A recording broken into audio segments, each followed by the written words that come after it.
92 Houston. Insider access, exclusive content. Sports Radio 610. The Texans play here. An Odyssey sports station. Check out the BetQL Network. Wagertainment for every fan. Get sports betting tips from the best in the game. Available on the Odyssey app and our sister station 650 The Bet. Sports Radio 610 presents Seth Payne and Sean Pendergast. We coming to H-time. Let's get the work in, man. Let's go. Great day, great day. Oh, give me some juice, baby. Oh, yeah. Let's do it. Hey, what's happening, everybody? Oh, wow, that is a red light on that microphone right there. There were little issues. I'm going to blast the brain out of my skull, Sean. Now you know how I feel. Tattered remains of my brain. Got to latch on to all these remaining neurons. That's it, man. That's it. Hey, welcome in, everybody. Day 4 out here at the Greenbriar. 4th and final day out here at the Greenbriar today. Sean Pendergast, Seth Payne with you on a lovely overcast West Virginia morning. How are you doing, my friend? I'm good. I'm excited to watch padded practice today. Yeah. They're not allowed to do 4 in a row these days, 4 padded practices in a row. Does that make them soft? Well, I mean, it's negotiated. Yeah. You know, I don't know. It's a soft. That's not an answer. It's a softer environment. Yeah. You know, you could take. I could take a Marine coming off a 20-year tour in Afghanistan, and if I put him out here to do this schedule, does it make him soft that he's not allowed to go 4 days in a row? No, you know, it wasn't negotiated by their union. Right. Yeah. So I'm not going to be. I take my 20-year combat vet, and what am I going to do? Go out there yesterday and be like, hey, bro, you're soft. Yeah. Oh, you're out here no pads, are you? I won't say it to their faces. No, you would never. That's my point. Yeah. You could be the hardest dude. Well, to be clear, I am very soft. Like, I'm just wondering if they're, getting closer to my end of the spectrum. You could be the toughest dude in the world, and it is what it is. So it's been a good week, man. It's been a good week. I think that the practices are real crisp when you come up here, and guys aren't getting fatigued. I think D'Amico kind of uses the heat in Houston in those first couple weeks as the closest as you can get to a Junction Boys environment. Yeah. But then you got to start worrying about injuries. I was talking to somebody from the Texans last night, and it was interesting talk difficulties of being in a setting like this. It's really cool, and you get this kind of summer camp environment where everybody's all together. There's not all the distractions and everything. But when it comes to the medical side of things, you just you don't. If you got to get an MRI, you're driving like 30 or 40 minutes away. You just don't have everything right in place the way you typically do. Yeah, logistically, there's some layers to the logistical part of this thing as compared to Houston. I would never suggest the Astros come up here because it would be a perfect excuse not to do MRIs. It's like, pretty sure it looks like the femur is sticking out of the skin. Yeah. I don't know. Who knows? 30 Who minutes really knows away these things? I can't go to 30 minutes. We'll put him on the 10-day IL and see what happens. See if it grows back. Yeah. See if the bone heals. So, so we get a padded practice today. And what are we rooting for out here? What do you want to see in the padded practice I want to see some more physicality out of the offensive line. I think that right now, without trying to analyze everything, when you're watching the practice and there's 22 guys out on the field and you only get one shot at watching a play, you don't obviously get to see everything. This is why coaches watch film for 12 hours a day to try to see everything. Some of the things that do stick out, though, are when you get good movement from the offensive line in the run game. And I feel good enough about the defense that I'm not going to be worried about the defense if the offensive line is getting good push on an inside run. That I'm like, okay, you know what? That's a good defense, and this offense is getting push against them. I feel good about that. That's what I would. And we saw some examples of that on Tuesday. And then obviously, I'd love to see TJ downfield a little bit better and a little bit more. Downfield is the big thing because, as you've pointed out, the short game's been fine. The quick game's been fine. When the first read's been open, it's been fine. Like if they did that thing, like we saw the Astros game the other night, the starter, that Quantrill, they divided up like how he does through the first part, the batting average against the first time through the lineup, second time through the lineup, and third time through the lineup, and they were starkly different. I feel like if you did the same thing with CJ, but with like passer rating, the quick game, the passer rating is very high right now. It's like 105.2. Yeah. The intermediate game is probably a little less so, especially because he's throwing a lot of interceptions in that part of the field. And downfield, it's not great because they just haven't connected a lot. He hasn't had time, really. He hasn't had a lot of attempts downfield.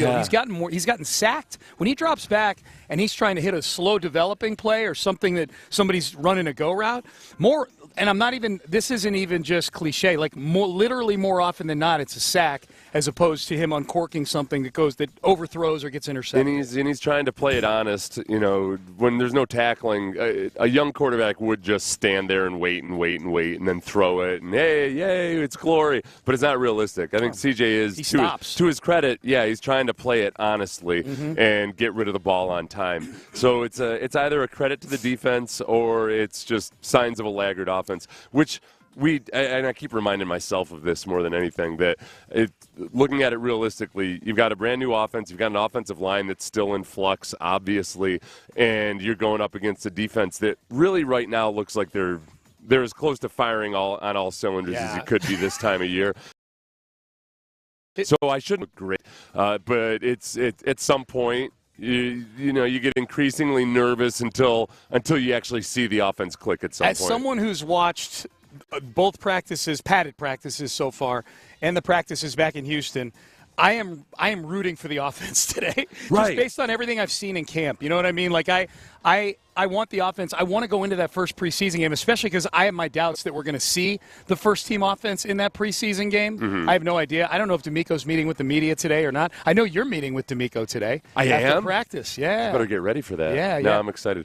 I haven't sat down with him in a one-on-one interview environment. Yeah. You know, I've had conversations with him at times since he's been back, but just not in an interview environment. I planted a couple questions with you last night that I want the answers to. Well, you want there's a couple of questions. I'm glad you told me to ask a couple questions that kind of also involve me. Because I hate making it about myself while I'm interviewing somebody, obviously. But, obviously, D'Amico and I have a little bit of a shared history. Yeah. No, I'm just interested because you've given your perspective on what it was like to play with D'Amico as a rookie. I'm curious D'Amico's perspective from him as putting himself back in his shoes as a rookie and being in the huddle with all you vets. Yeah, and, my first impression of D'Amico as a rookie that first season was, everything everybody always says about him, how mature he is, how he is just such a great feel for the mental part of the game and all of that. He was freakishly mature for a rookie in that role. But that was me looking at it from my perspective.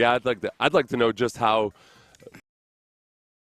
what did thrust to it, and he's kind of expected to be a leader of and it was a bad team too. Well, it wasn't a horrible team, but that's it. Well, that team went 6-10 that year, right? But after going 2-14 the year before, it wasn't.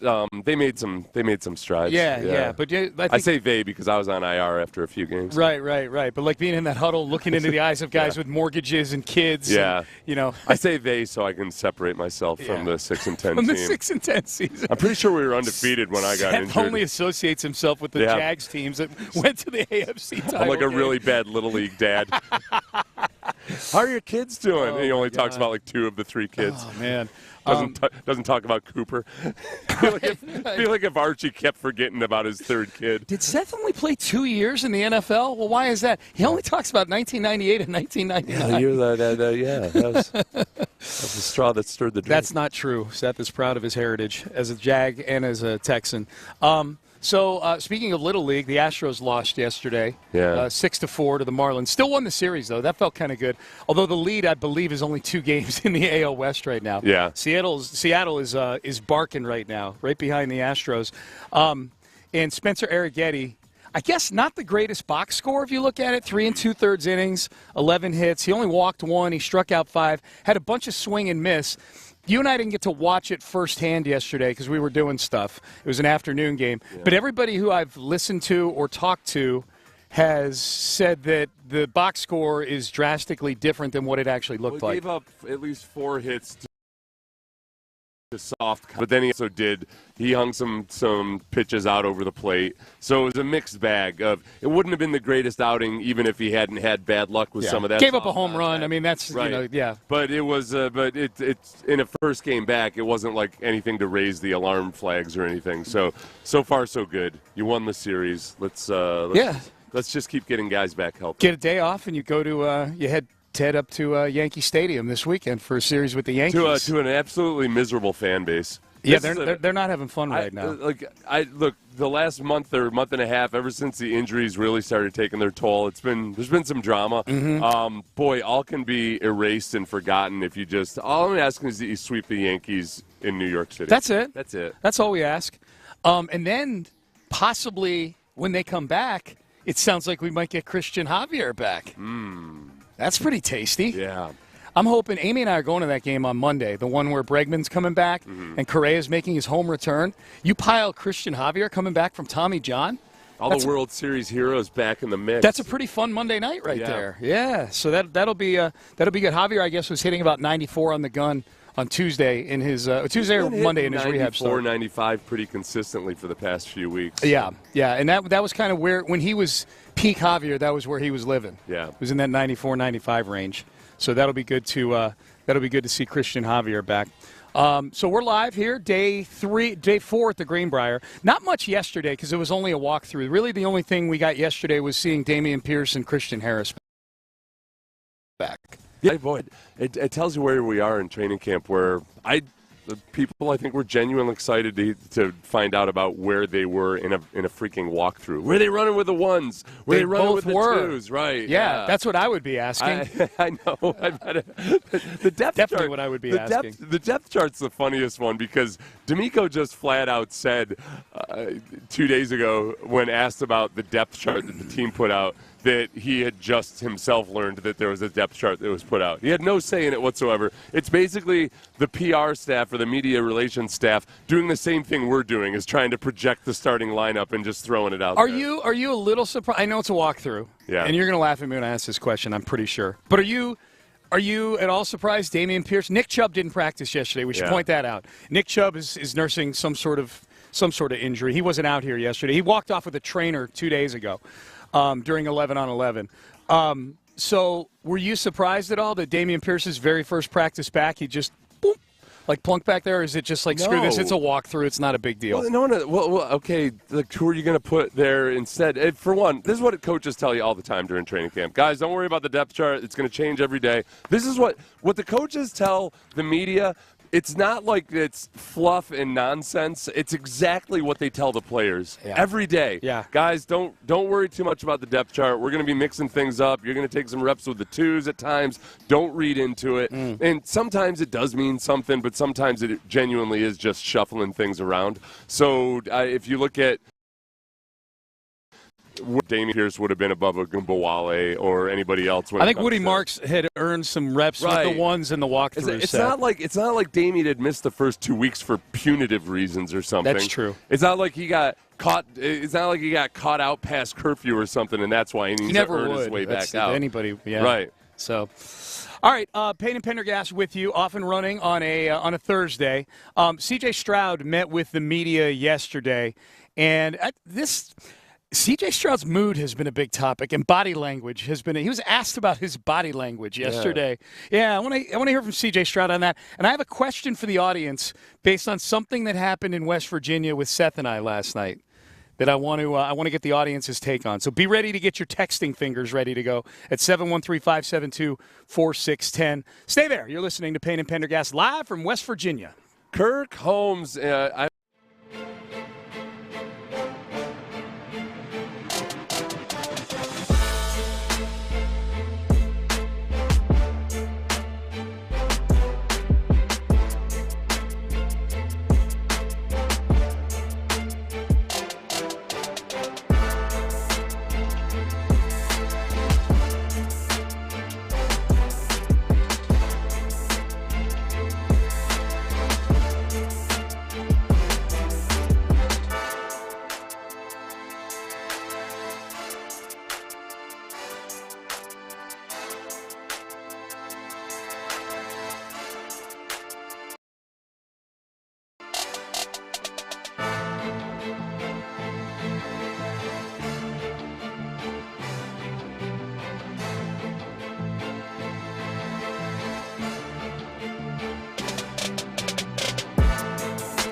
Radio 610 presents live from summer practice in West Virginia, courtesy of Flight by Yingling. Here's Payne and Pendergast. All right, will C.J. Stroud play on Saturday against the Vikings? He was asked about that yesterday in his media availability. He wants to play. Here's what he had to say. It's up to the coaches, whatever they feel is, suit for me. I like to be out there and, get hit once or twice or whatever just to, feel the emotion again.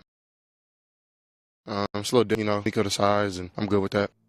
If you were DeMeco Ryans, would you play C.J. Stroud in the first team on Saturday against the Minnesota Vikings? Oh, that's a tough question. I got to put myself in the brain of DeMeco and everything else. That's probably a pretty fun place to live, actually. I think he, probably less tempestuous than mine. Yeah. I think he probably would, in his heart he wants it. He'd love to play everybody, but you got to balance out the injury risk. Yeah. I think I would want to for every reason that CJ just said, but to start to get some of the timing down and to start to CJ get some reps, having command with an actual play clock in an environment where it really, really matters. It's like anything else you do in life.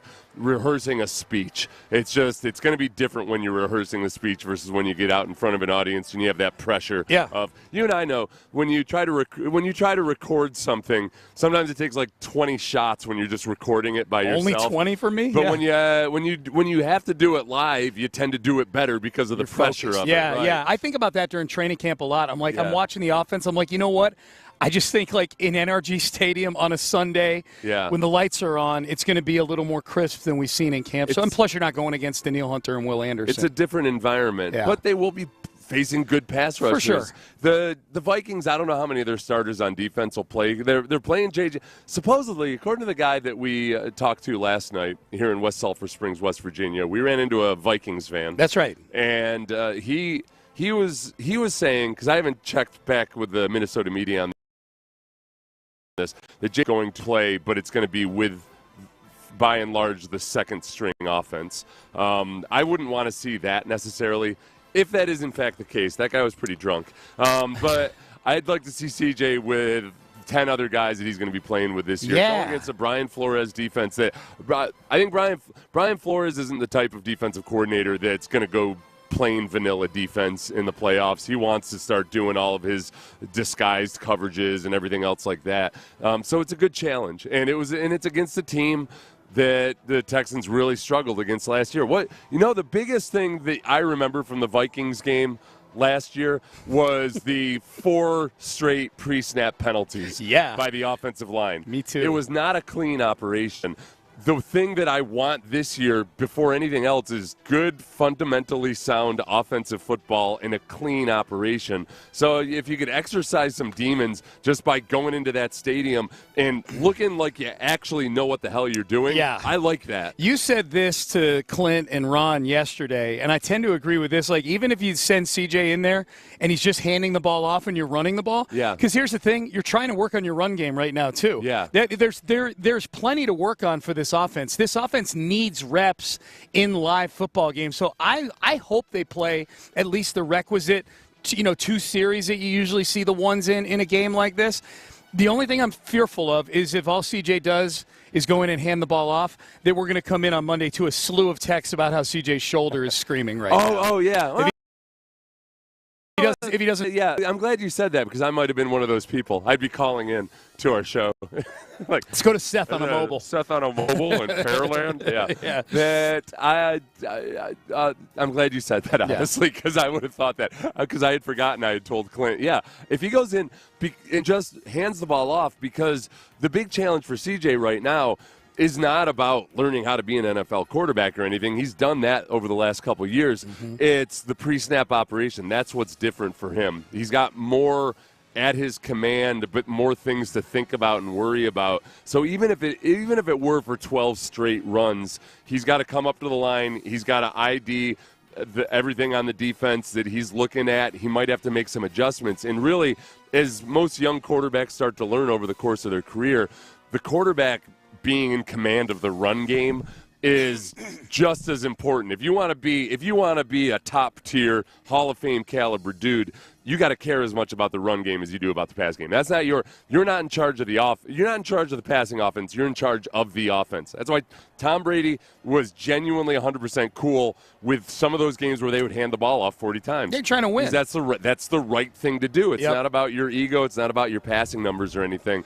So the pre-snap operation, him getting up to the line of scrimmage, making the right calls, anticipating what the defense is going to do, you can get that action, but without necessarily putting CJ in harm's way. Okay, so this is the second offense that CJ's had to learn since coming into the NFL. Obviously, his rookie year, he comes in, he's learning Bobby Slowick's offense. He was asked this training camp, learning a new offense to his rookie year.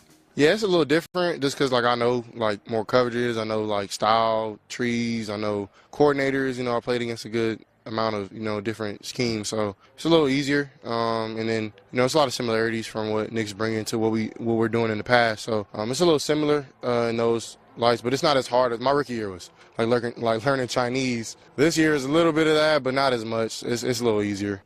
It's more like French. Yeah. It's at least it's the same alphabet, What's the easiest language to learn? For me, it's been English. English is kind of a pain in the... No, it is. It's not the same as all those other European languages. Like Spanish and French kind of look alike a little bit. Yeah. The words are somewhat similar. Yeah. I struggle with the English at times. Struggle with all of them. I think that when he starts talking about the coverages and the did you say style routes? Yeah. Style trees. Style trees. That's right. Yeah. That's right.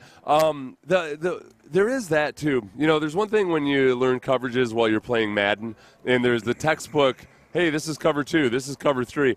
But then you start to learn that every defensive coordinator runs it a little bit differently. Cover 3 isn't always cover 3. It just looks different from team to team. Yep. And then from and I remember Kyle Shanahan talking about this a long time ago. I was actually just kind of sitting and listening to a conversation he was having with the Texans, but about that it's also really important to remember that you got to know the guys that don't know like Ryan Fitzpatrick, the super intelligent dudes sometimes get themselves in trouble. Yeah. Because the way the cornerback should be playing, but you got to really also factor in, okay, but what about when he's playing it wrong? Mm-hmm. That you could throw an interception because you think you know how it's going to look, but you got to know that, oh no, but that guy plays it a little bit wrong or differently or whatever it is. Those are the little nuances that it's like every step of the way, even as you think you've started to get some command of things, you realize, oh wait, no, it's every step becomes that much more complex. There's that much more to know. But also, by the way, you learned Mandarin Chinese. Now you got to learn Cantonese Chinese. Yeah, different dialects, yes. Last one here from C.J. Stroud. His body language, I guess, was a big topic yesterday. He was asked about his efforts to improve his body language. I don't know. It's hard. I'm very competitive. I don't like losing. I don't like making mistakes. But I would say I just, in those moments, I just breathe, relax, try to just calm my mind, and just trying to just find something positive. I always try to remind myself, this is cool. I'm in the NFL. I don't God didn't have to bless me with this, but He chose to, and I got to steward it the right way. And I don't think complaining about. I can complain every day if I really wanted to, but there's no positive in that. So I try to just try that and just be grateful for the little things. And even though they're not little, they're huge, they're big. I woke up this morning, and I'm able-minded, able-bodied, and I'm just blessed to have that. So I would say that helps me be more positive and have better body language. There's some about leadership that a lot of the great leaders actually kind of, no matter how many books and autobiographies you read where billionaires try to present themselves in the best light, there's a little touch on the depression side.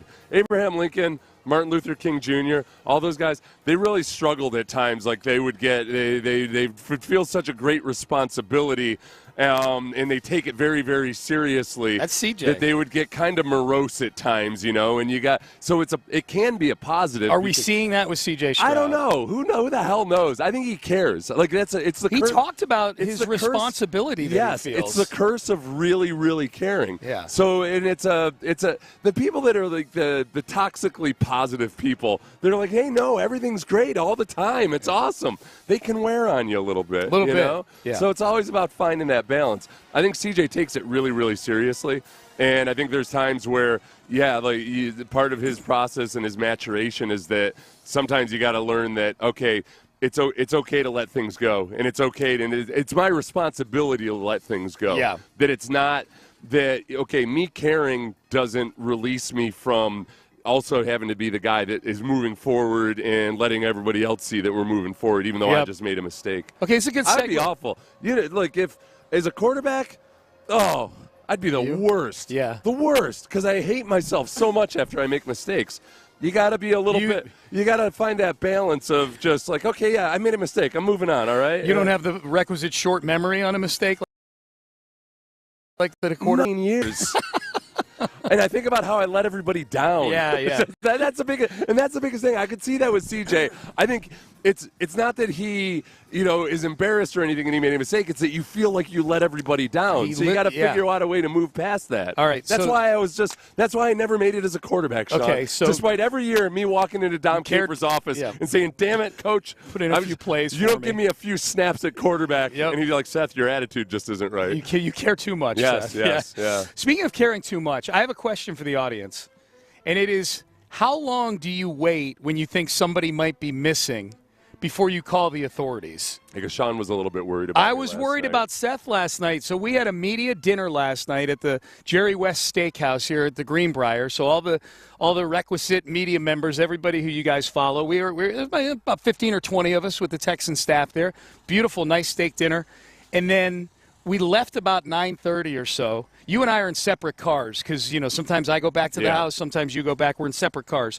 So you wanted to go back to the house. I was going to stop at this watering hole that I found. Yeah, and we stopped at a bar. I was drinking a water. Yep. I'd had I'd had 2/3 of a glass of wine at dinner. Yep. Like I felt good because I knew I was tired and I needed to get some sleep. So I'm sitting there having my water at the bar, and I grabbed the key. We have one key for the house. We have one key. It's not it's not one of those push button security. Yeah. Like it ain't advanced. So it's literally a key. Right. So I've got one key, and I take it because I'm going home first, and you're going to be following me. And you're just going to leave the door unlocked. Yeah. For me. 7 minutes later, you get to the house. And you're not there. And I'm not there. You're not there. Yeah. And it's dark out, everybody. It is dark.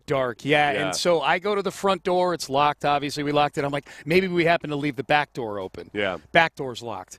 And then so now I'm waiting like 10 minutes or so, and there's no Seth. And you should have been. And there's no cell reception. Once you get out of the village here, because of all these mountains and everything, there's no cell reception. I can't make a phone call to find you. I can't make a phone call. If I could have texted you, I'd have said, Sean, enable Wi-Fi calling on your phone. Right. You did have access to that. But for all intents and purposes, you in that moment, you didn't know how to get a hold of me. I didn't know how to get a hold of you. So I get in my car and drive back into town, 10 minutes back into town, just so I can make a phone call to call you. And so I call you, it goes to voicemail, I leave you a message, I'm texting, it's going, and as it turns out. What had happened was, I was thinking about some things, and you missed the turn. And I hadn't turned my GPS on while I still had cell phone service. Right. So I got to a point where all of a sudden I realized, like, I'm in a state park. You almost got to Pennsylvania. I never drove through a state park on the way back to the place again. And so I turned around and you overshot it by a good amount. I overshot it by a good because once I realized I think I'd gone too far, I was like, all right, I'm going to clock myself because I think it takes about 5 minutes. I didn't know if I'd been out of town for 1 minute or 30 minutes. Right. I was deep in thought, and but I knew that you were probably panicking, and I felt awful about it. I was panicking a little bit, and I went back into town. So when my texts aren't going through, I'm getting your voicemail. And here's the other thing: you were tired. Yeah. And it's dark out. I thought, man, this is like one of those hotel rooms where you got those special shades that don't let the sunlight in. I was worried you drove into a ditch or something like that. Yeah. So the whole process started about 9:30 or 9:45. By the time I was panicked looking for you, it's probably about 10:15 or so, maybe. Oh, wow. 10:20. Is that long? Yeah. Well, I'm talking about the process of the two of us sort of leaving the bar. No, I know. Yeah, no, it was like 10:15. It was been like 45 minutes since you'd seen me. Yeah. And so I'm like, man, at what point do I make a phone call to the authorities to go, hey, man, my friend is missing? I'm literally wondering, because I've never been in that situation before. Yeah. Like, what is the etiquette there? Like, well, how long do I wait now granted, the town that we're in here, White Sulphur Springs, the police here would probably welcome a phone call like that because they're bored stiff playing Monopoly or something at the police station. And it's a town that's driven by tourism. Yeah. So they're kind of, they bend over backwards. A lot of times cops in small mountain towns like these, they almost feel like they're half cop, half like tourism board. Yeah. So they probably would have just sent somebody down the road just to be sure there was nobody off the road or something. Right. So, but then you also, in the back of your mind, and you always feel guilty about this, you're like, it's likely no big deal, and it's going to be really embarrassing. After the two city slickers from Houston, Texas. You know what? Yes. Yeah. General, yes. But I thought, like, just given the time of night it was, and you know, we've been getting up super early, you know, and it was kind of late and it was dark outside. I was like, and you could have said, I wouldn't have minded if you had been honest with a cop and been like, this guy's a little. Yeah, I would have said that. I'm not going to make myself look like an idiot in this thing. We don't usually let him drive on these trips because we just don't quite trust that he can get to where he needs to go. Yeah. So y'all didn't learn the lesson from the whole one key thing from the Super Bowl trip, LOL. Oh, yeah. Did we have a key issue at the Super Bowl? No, you had a parking pass issue because Clint had yeah. pass. That was that turned into something. Yeah. Where you almost broke in Clint's wife's window to grab the crowbar. Parking pass off Yeah, it was sitting right there on the dashboard. Yeah. No, it really wasn't a big deal. It's honestly, it ended up not being a big deal. It's so weird though because we grew up in an era where there were no cell phones. Yeah. I had one friend whose dad had a cell phone. And it was the size of like the nuclear suitcase there that they. I had a bag phone. Yeah, and that was like when I was in high school. Maybe that was the one cell phone that I knew of. Yep, that and he wouldn't have been able to get reception up here. But it's just it's crazy how incapable a lot of us have become when operating without a cell phone. At least when you're used to dealing with it. Yeah. So I just say I couldn't make a 4-minute trip outside of town without my GPS or cell phone without it becoming kind of a big deal. Oh, yeah, for sure. Bunch of punks. All right, would it have been, okay, so it was probably under an hour. Would that have been appropriate for me to call the authorities to say, I'm missing my friend Seth? And I would have been crying like a baby. My friend Seth, I'm missing my friend Seth. So what's the appropriate amount of time? I've abandoned my boy.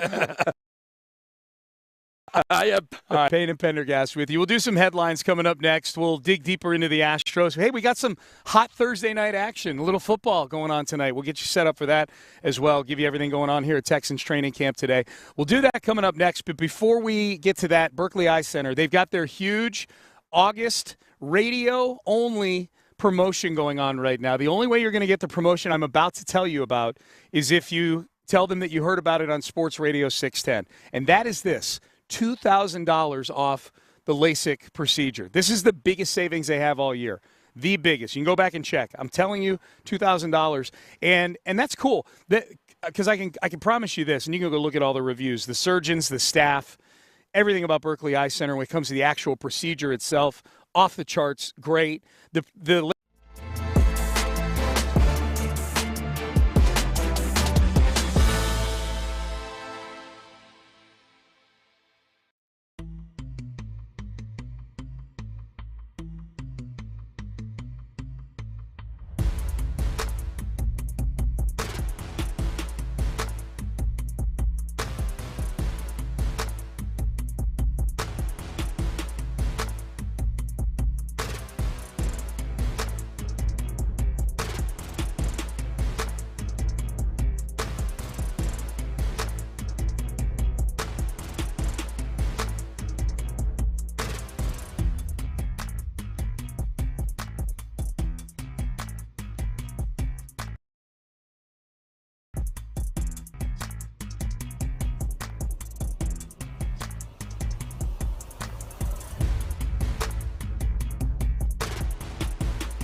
SportsRadio.com.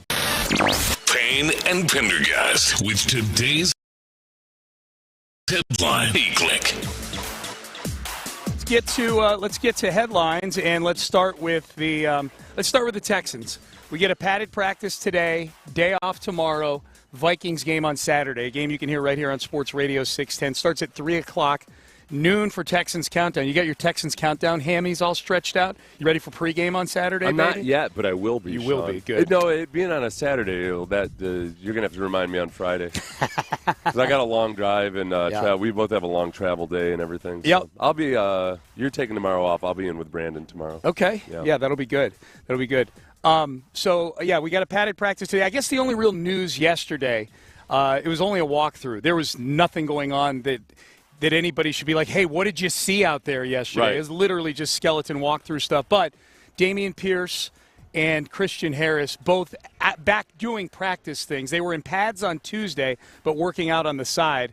If you had just dropped into practice yesterday and that was your first look at the Texans, you didn't know any news, you wouldn't know any different about Christian Harris or Dameon Pierce. You wouldn't know that they'd been injured. That they weren't going to be active participants or whatever, That's right? right. Yeah, they were out there doing all the football things. So it's a step forward, and it's some of those things you're actually not allowed to do until you kind of clear a certain protocol. So it looks like both of those guys will probably be back pretty soon. I think with Christian Harris especially, what I'm hoping is that because it was such a mysterious injury that they really, really were just waiting. They wanted to be sure he felt really good and rocks before they're going to ramp him up very slowly. So I'd be surprised if you saw either of those guys in the first preseason game. I agree with that, yeah. But I think you might see him in the joint practice against Carolina. I think they need to start doing it. Yeah. I think plunking them down in a game with only presumably one. Now, we don't know if they're going to participate in this padded practice today or if they're back doing stuff on the side field because there was no contact yesterday. I think the one notable absence from yesterday that we might want to keep an eye on is that Nick Chubb left the practice early on Tuesday and then wasn't out there for the walkthrough yesterday. Correct, yeah. So might be nothing at all, might be something. The guy he's coming off of not just a horrific knee injury from a couple years ago, but also a broken foot during last year's season. Yep. And it's a shame because that practice on Tuesday, the one that he left early, was his best practice he was having. Yeah. He had started to look kind of like. And I think that went hand in hand with actually the offensive line doing some good things with the blocking. I think if Chubb is, even if he's not his old self, if he's got good blocking in front of him, I can totally see where he can be a valuable part of your team and just being able to churn out yardage. And then maybe along the way he regains some of that burst, but obviously it all starts with the blocking. No question. All right, let's flip over to the Astros. Here's what happened yesterday. Marlins salvage a game in this series with a 6-4 win. Astros now 2-4 on the road trip. Marlins got most of their offense against Spencer Arrighetti in his return from the injured list. Gave up 5 runs in 3 2/3. Astros tried to rally, but couldn't tie. All right, so there you go, 6-4 the final score. I would have signed up for a series win before that. The Marlins had been a very hot baseball team coming into that series. I'll take 2 out of 3. And the Astros had come into this series losing 8 of their last 10. Yeah. So a series win, especially with Arrighetti coming back, and it wasn't a good performance out of him. There was a little bit of bad luck.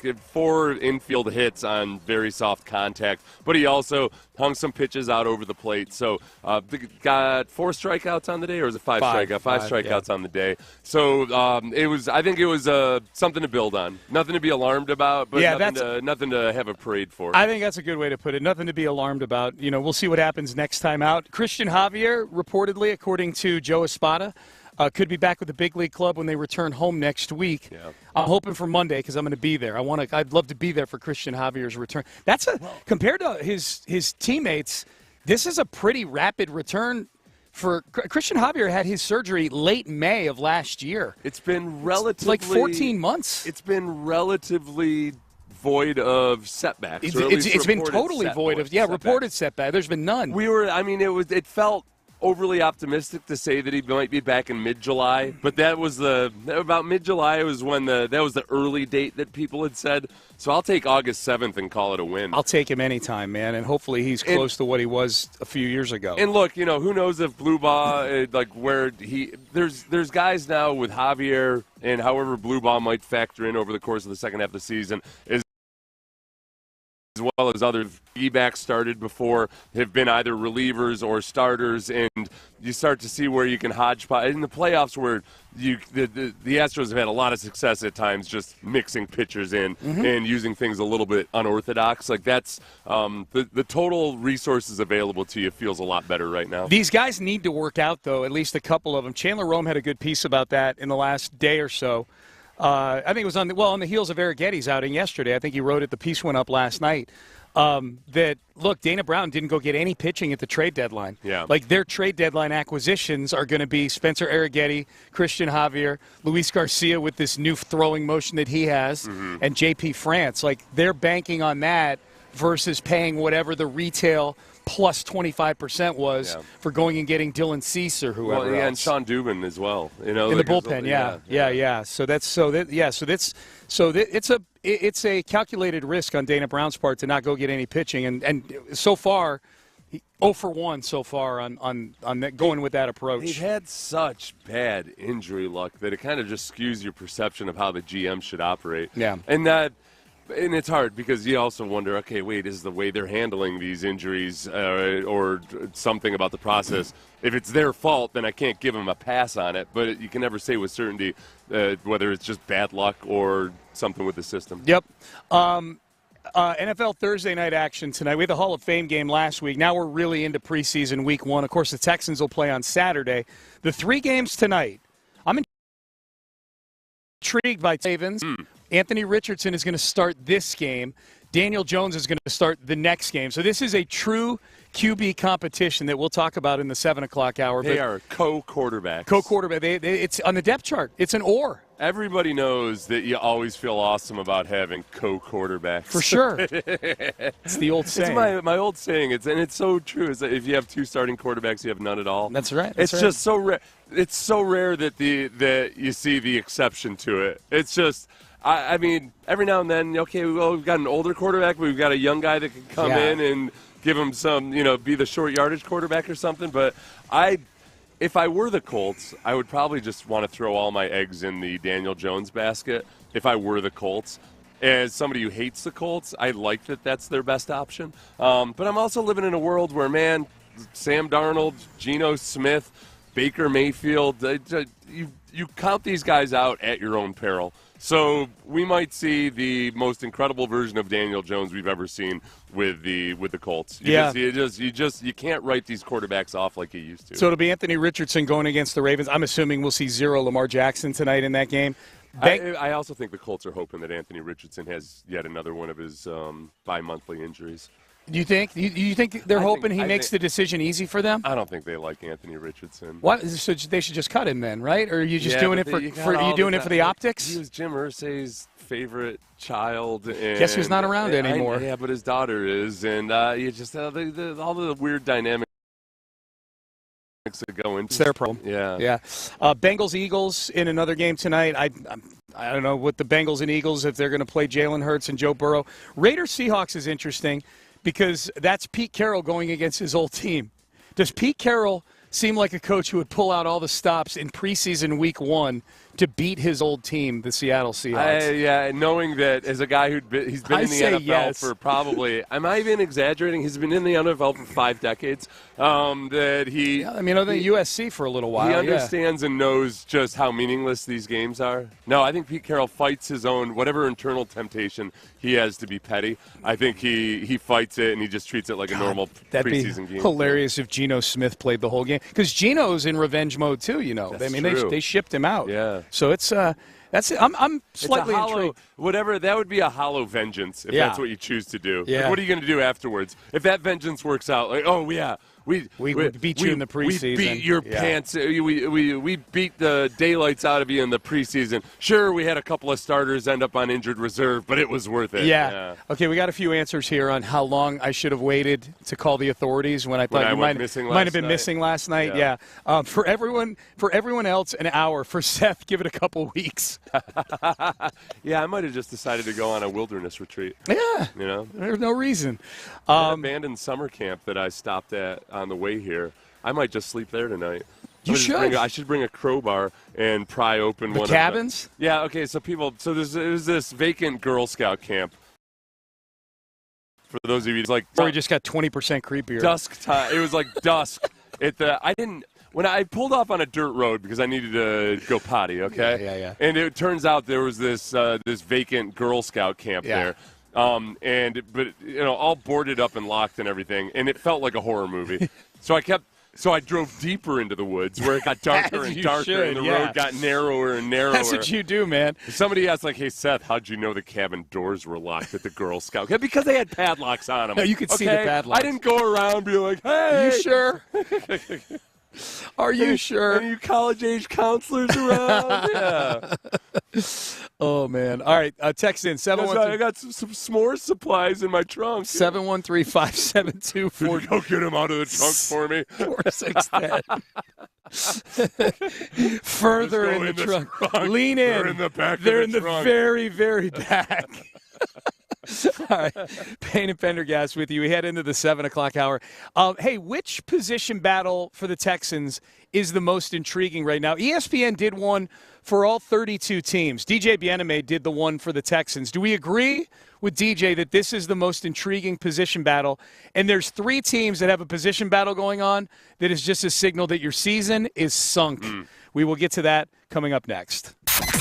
What's Coach D'Amico's goal?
KILT FM HD2 Houston. Insider access, exclusive content. Sports Radio 610. The Texans play here. An Odyssey sports station.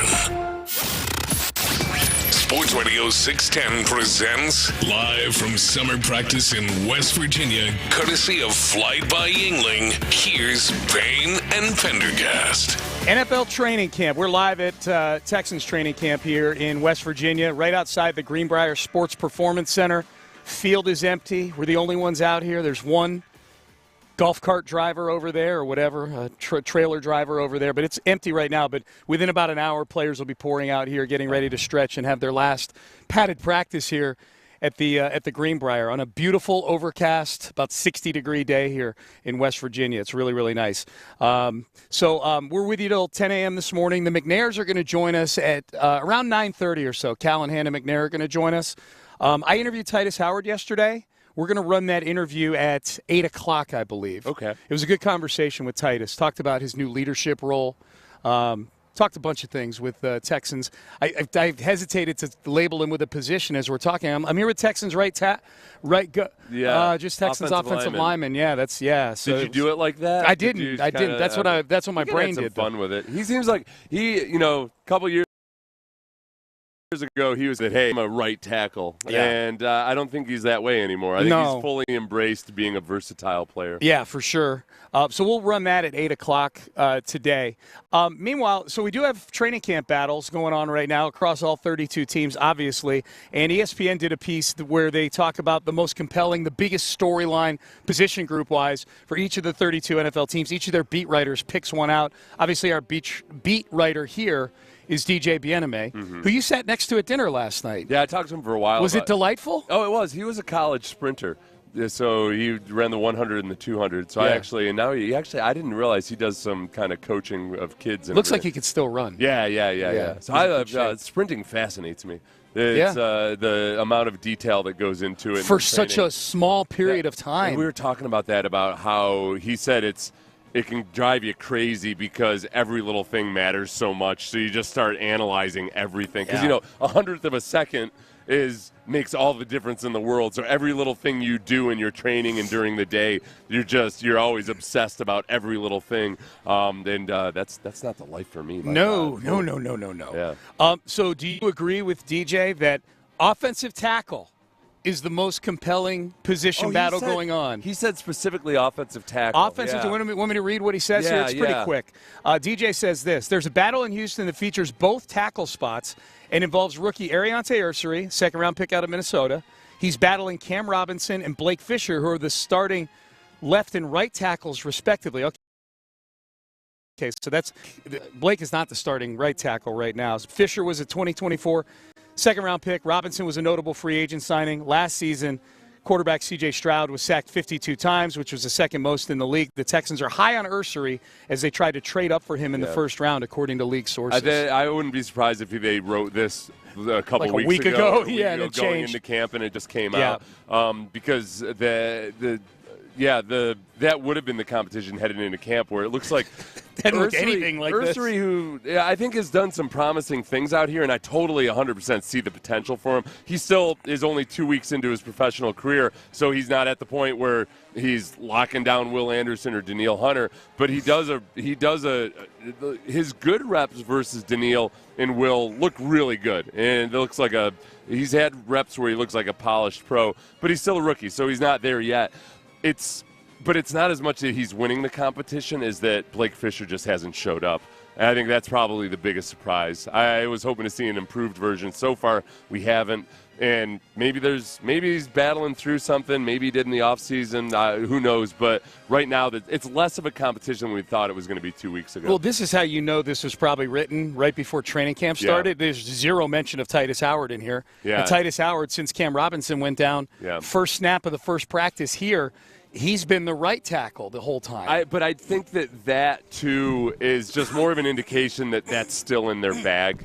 I think the competition, whether or not Titus Howard plays right tackle, is completely dependent position battle at offensive tackle goes and how good they feel about their offensive tackles. Yeah. Right. Yeah, I think if Cam Robinson and Ariante Ursary are both healthy, I think that right now they would probably roll out with Cam Robinson and Ariante Urster as your starting tackles and Titus Howard as a guard.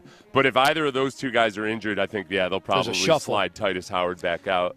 And so that, for me, yes, offensive tackle is the most intriguing or one of the most intriguing or important ones. But I think the center and then the right guard position are equally important and equally competitive right now.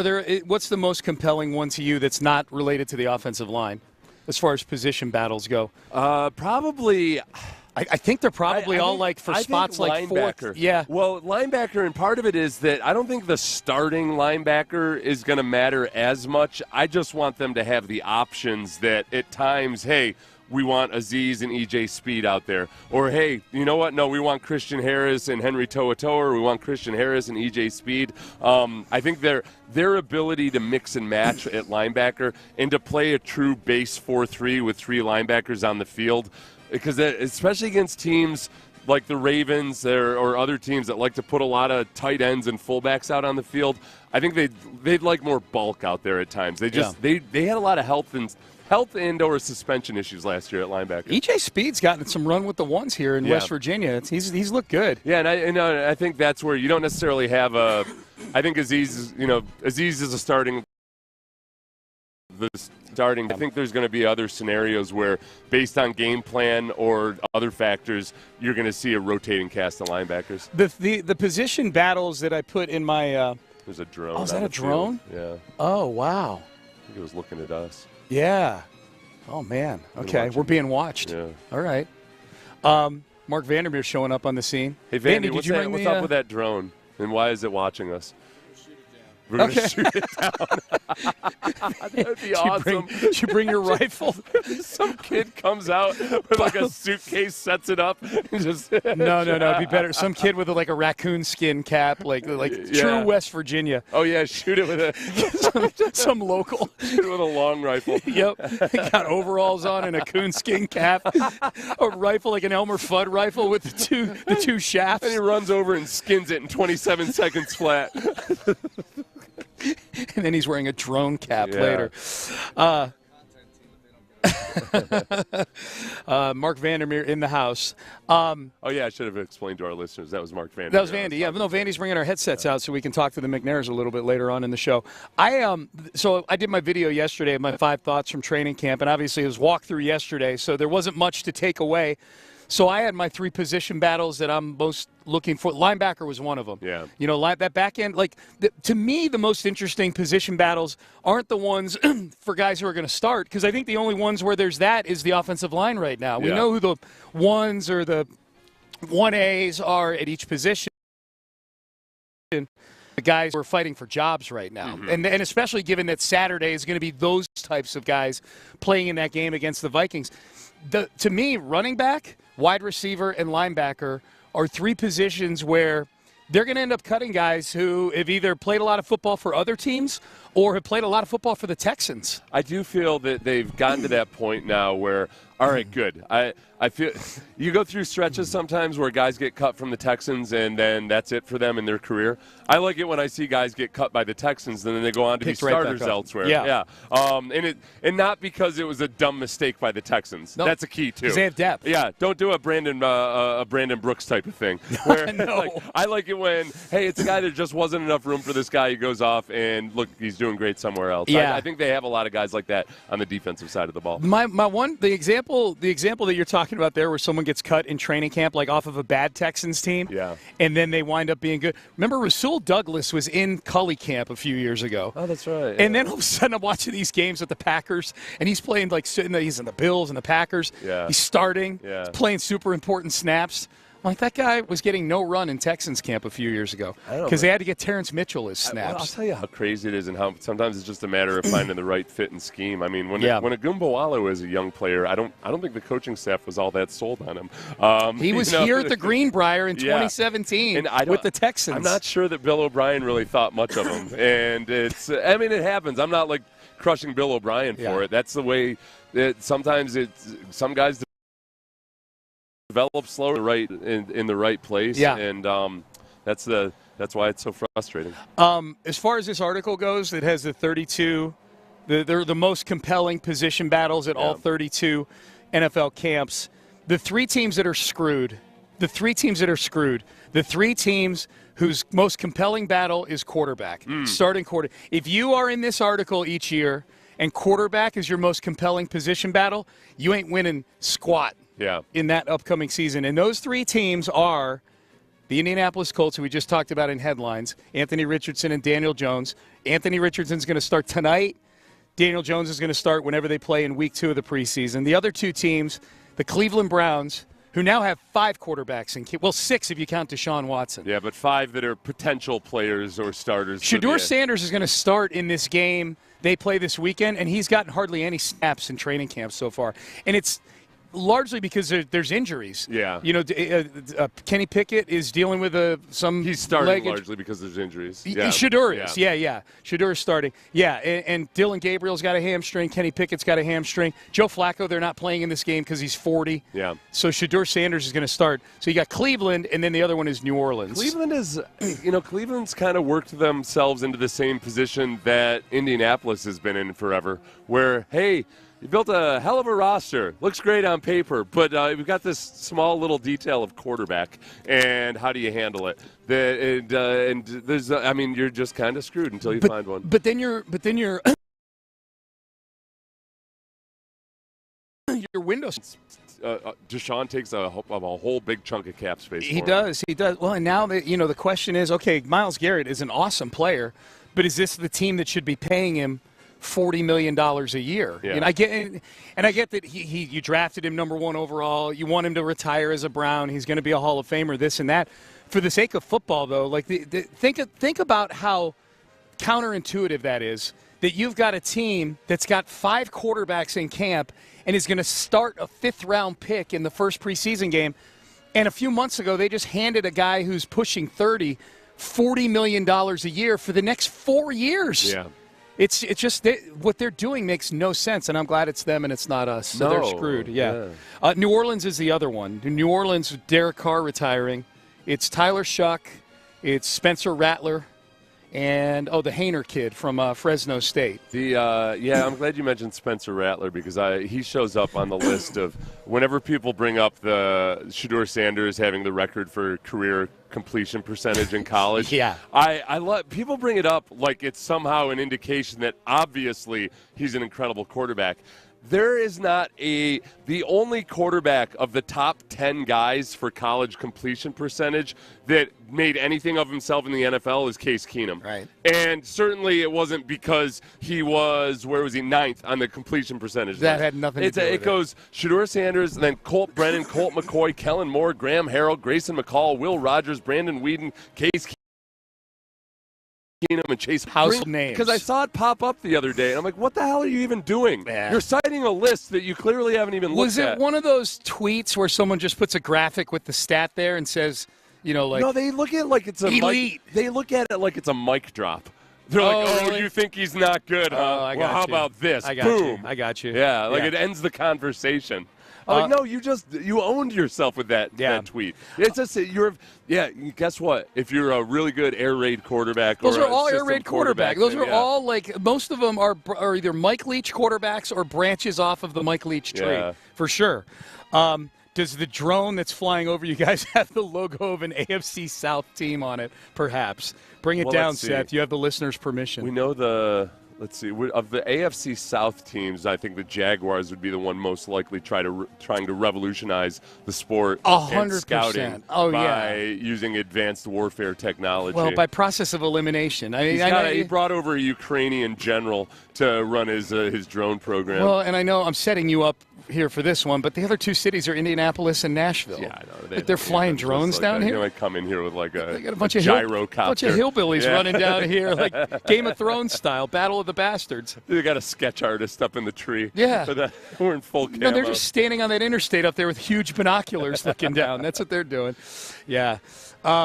So, do you all think that's a Minnesota Vikings drone trying to figure out how to game plan for the preseason against us? No, I don't. Well, you'd practice. You'd practice what you do in the regular season. Yeah. People might say it's over opponent Yeah. In the preseason, but if that's what you're going to do in the regular season. That's right. I used to think about this all the time.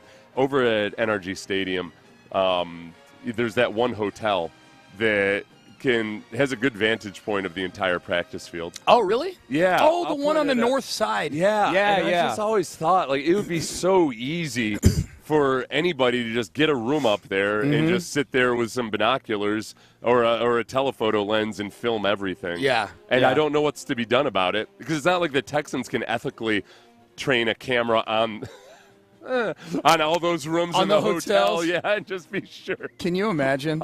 In an effort to be vigilant against would-be play Steelers, they've got all this footage of Texans city councilmen having affairs in there and everything. Texans get pinched for a felony. Side project, blackmailing politicians who are having affairs in those hotel rooms. That's true. Yeah. I mean, you got to find new trickles of revenue these days, man. Yeah, for sure. I was talking to a hotel guy that's runs a pretty fancy hotel. Yeah. He's like, and I made some comment, and he was like, "Oh, discretion is my business," about, I can't even remember what scandal it was. And he's like, you just be amazed how many like really successful people all somehow don't realize that there are cameras. Oh, no everywhere. Discretion, dude. Cameras everywhere. Yeah. I feel like this guy could have gotten rich if he just decided one day to sell a bunch of footage to TMZ. My God. Yeah, my God. But he's good at his job, and he doesn't. Yeah, no names. I tried to put him to the test. Yeah. I tickled him. Give me a name. Yeah. Were you ticklish? And then he said, I got that on camera. Oh, man. We are not getting J.J. Watt for the season opener against the Rams. The CBS released their announced teams, their assignments for the first 3 weeks of the season, and we do not get J.J. Watt in any of the first 3 games for the Texans. We do get Kevin Harlan. We get Kevin Harlan for the opener, and for me it's a dead heat right now between Kevin Harlan and J.J. Watt's teammate, if you will. I think Ian Eagle and Kevin Harlan are neck and neck. I think they're your favorite play-by-play guys. Really, really good. I enjoy both of them. Yeah. So, but we get Kevin Harlan, Trent Green, and Melanie Collins on the sideline for the opener. I'll take that. I'll take Kevin Harlan in a heartbeat on the opener. All right, boy, in L.A. with all that celebrities in attendance. All that hoopla, yeah. Matthew McConaughey, wondering what the hell is why is he here? What the hell is Matt Stafford doing? The guy is drunk. Yeah. Matthew McConaughey clearly on ayahuasca. we get the ABC team in week 2 because it's Monday Night Football. Week 3, I blame this on the Jags. Spiro Ditas, Adam Archuleta, and Aditi Kinkwabala on the sidelines. I like Aditi. She's good. Cornell classmate of mine. Oh, yeah? Yeah. You went to school together?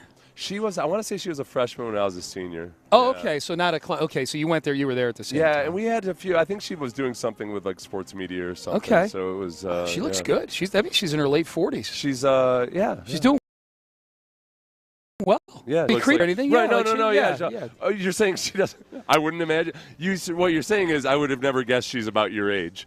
Yeah, Seth. yeah. Well, and given to the be way fair, that you look, I Seth. wouldn't. No. Yeah. To be fair, I wouldn't guess you were 50 either. I'm being serious. Yeah. I can pay you a compliment, and that's not creepy either. I can get creepy if you want me to. And then the JJ's first. How about this? 2 of JJ Watt's first 3 games, he's doing his brother's games. Yeah, that's a little weird. That is a little weird. I wonder. Do you think he'll be able to suppress his bias? I don't think that they probably did that by design. The Steelers just flat out get a lot of the bigger broadcast teams. Okay, well these are they're the number 2 team. JJ and Ian Eagle are, and in the same week that the Texans play the Rams and get the 3rd team, the next team down. The Ian Eagle, J.J. Watt are on the Steelers at the Jets, which I think empirically are 2 worst teams. I think they're both worse than either the Texans or the Rams, but you got the storyline of Aaron Rodgers going against the Jets and Justin Fields going against the Steelers. Oh, yeah. And you got New York. That's I mean, that part of it is huge. That's very juicy. There might be a little bit. I could see the producers kind of thinking like, well, maybe JJ gets a little inside information from his brother. And I can see that. Where I feel like JJ would be the exact opposite of like he's going to try real hard to be the consummate professional. A, he doesn't want to mess with his brother, obviously, but then B, just doesn't wants to do it on his own. The other day I was we were allowed to film the one-on-one pass rush drill, so I filmed the whole thing. I like to put out film of the one-on-one pass rush because as much as it pains me to say this, the deck is kind of stacked against the offensive line there. And sometimes people see a bad rep and they read too much into it. So I don't like to embarrass people, but I like to be able to watch it later. But I was like, oh, yeah, I'll just send this to JJ in case he's interested. And then I realized, like, oh, yeah, JJ can just call up the team and they'll give him he can get all different angles of it or whatever. It was nice of you to do, though. Yeah. You're a good friend. Then I was like, oh, you'll probably, they would do it for JJ, but not for old Sethers. Yeah. Well, can't imagine the difference in the two. Both prominent. Can't imagine why they might give both JJ prominent former Texans whose jersey numbers begin with 9. Yes. So JJ will be on. He'll be on those games. Why? Hey, but why does the offense? Why are they at a disadvantage in those drills? Because nothing's. Like in a normal game environment, everything's compressed. Like there's traffic. You got help. There's traffic. Yeah. So I could come up with arguments why the offensive line actually has the advantage, but as I get further, why would you ever do away that? From it? Yeah, I know. I'm like, okay, I see where the O-line is a little. They're at a disadvantage here. And it also is. It's if a defensive lineman doesn't win a one-on-one pass rush, it doesn't really still look all that bad. It's like, it happens. Like, you get a sack once a game and you're awesome. 1 out of 40 rushes and you're awesome. Yeah. Offensive lineman gets beat and then you put it on social media. So like, this is the worst guy who ever lived or played. And it's the only play that'll be out there. Yeah, so I don't like screwing over offensive linemen unfairly. I got you. ESPN's been busy this week. Did a deal with WWE. Did a deal. The big deal with the NFL is what everybody's talking about. And Roger Goodell was actually in L.A. at the NFL Network's studios yesterday, doing a lot of media talking about this new deal. So the deal is that that ESPN has acquired the NFL Network, Red Zone, NFL Fantasy, and some other smaller properties from the NFL in exchange for a 10% stake in ESPN. Mm-hmm. The NFL now owns part of ESPN. Does that mean they own? I don't want to get into the weeds on it, but it's owned. ESPN's owned by Disney. Yes, 10% share for of whatever NFL. ESPN. Disney owns. They don't own 10% of Disney. No. That'd be pretty cool. But I would be here for the animated feature films on NFL players for sure. Pixar movies and whatnot. Roger Goodell was on yesterday on ESPN and actually brought up an idea that might be the ruination of me on Saturdays if they ever decide to do this. Mm-hmm. One of the most popular elements of NFL programming has been Red Zone. It's a staple for NFL fans. What is that going to look like now under this new partnership? Well, that'll actually stay the same. It'll continue to be produced right here in this building. It will be the NFL Red Zone. I don't think fans will see any difference to that. Obviously, in the context of that, though, ESPN purchased the Red Zone at other sports, college football and other things, and I think that could be an exciting thing for our fans also to see a Red Zone maybe in college football or other sports. That's something that they now own and have the ability to do that. But as far as Red Zone, NFL Red Zone, there won't be any changes for our fans. Okay, so Red Zone is actually a brand that sounds like they own the intellectual property for that. Yeah, for that Red Zone. I know, and I could calling it Red Zone. I feel reasonably good that it's probably going to be just how Goodell said. I don't think they're going to take something that's already done well and say no, we need to do it a different way. I don't know if I trust ESPN, man. But I mean, the worst side of the sports leagues getting involved with outside businesses is sometimes like baseball now. Like owns the baseball manufacturing facilities and stuff. And really? And they seem to suck at it. Okay. I was like, hey, we're a sports league. What should we go into? Manufacturing of leather goods. Yeah. All right. I don't know. Ever since baseball took over ownership of the production process, it seems like pitchers are constantly complaining about how like these balls just like they're different every year. Really? And okay. That's not on my radar at all. It's like, hey, you and I are pretty good at sports radio, right? Yeah. You know what we should do? Buy a furniture manufacturing plant. Create our own headphone manufacturing company. Yeah. We should manufacture our own set of headphones. Yeah, with you and I and everything we know about P&P. Yeah, it'll be great. Yeah, exactly. What could be so complicated about manufacturing something that very few people in the world actually manufacture? Two guys that couldn't coordinate a key exchange. exchange last phone company. College football red zone. I would be into that. I'm a big college football, sit down on my couch on Saturday and don't move from 11 a.m. to 11 p.m. I would like it for college football. I don't like it for Gives the you NFL the as snippets. much. Yeah, but plus just college football sucks. I mean, so it's the actual play on the field is so atrocious. Yeah, the quality of the play. Yeah, it's garbage. Oh, so I would love watching just the highlight reel type or red zone So type for you, stuff. college football is like last night at the steakhouse. They came and they brought you a 24-ounce ribeye, but it was like 21 ounces of fat. Surrounding like 3% of delicious succulent meat. It's like watching single-A baseball. Red zone for college football would shave off all that fat. Yeah. That's a really good. That's a good analogy. Yeah. Okay. See, I got some of the charm in college football is in the horrific. I totally understand the appeal. Yeah. I'm not saying. I'm not saying college football like as a whole sucks. I'm saying the actual play on the field sucks. Yeah. I'm watching a bunch of guys that aren't that good at playing football, and then a few others that are really good at it, taking advantage of all the guys who aren't that good at playing football. Probably because I gamble on the games, probably skews my view of how enjoyable they are. I'm not saying that you shouldn't watch college football or anything. I just don't. I don't enjoy the. Well, level the quality of the play is not great. Yeah. You're right about that, no question.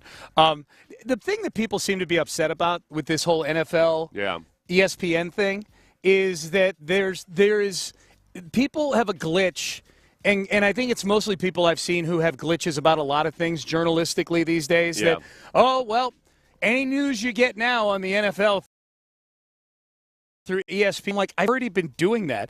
It's not like the ESPN and the NFL haven't been in a multi-billion-dollar partnership for decades now. Adam Schefter is not a journalist. He's a paid stooge. Yeah, okay, so you mean we should look at it through that filter more than we already do? Right, yeah. So, all right. So I know that was like back when Deadspin was still Deadspin had a lot of flaws and faults, but the cool thing about Deadspin was that they were totally unattached to anybody. Yeah. And that you got some actual stories that I don't think would have broken otherwise. Yep. I remember that was one of my first week in radio.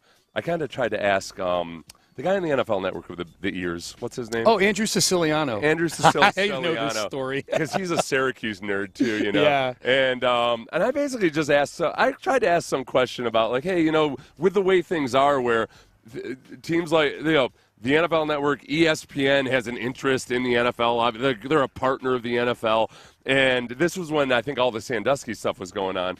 And I said, is there a lot of value in websites like Deadspin or what have you, because they don't necessarily have the same conflicts of interest. Mm-hmm. And Siciliano was such a little bitch about it.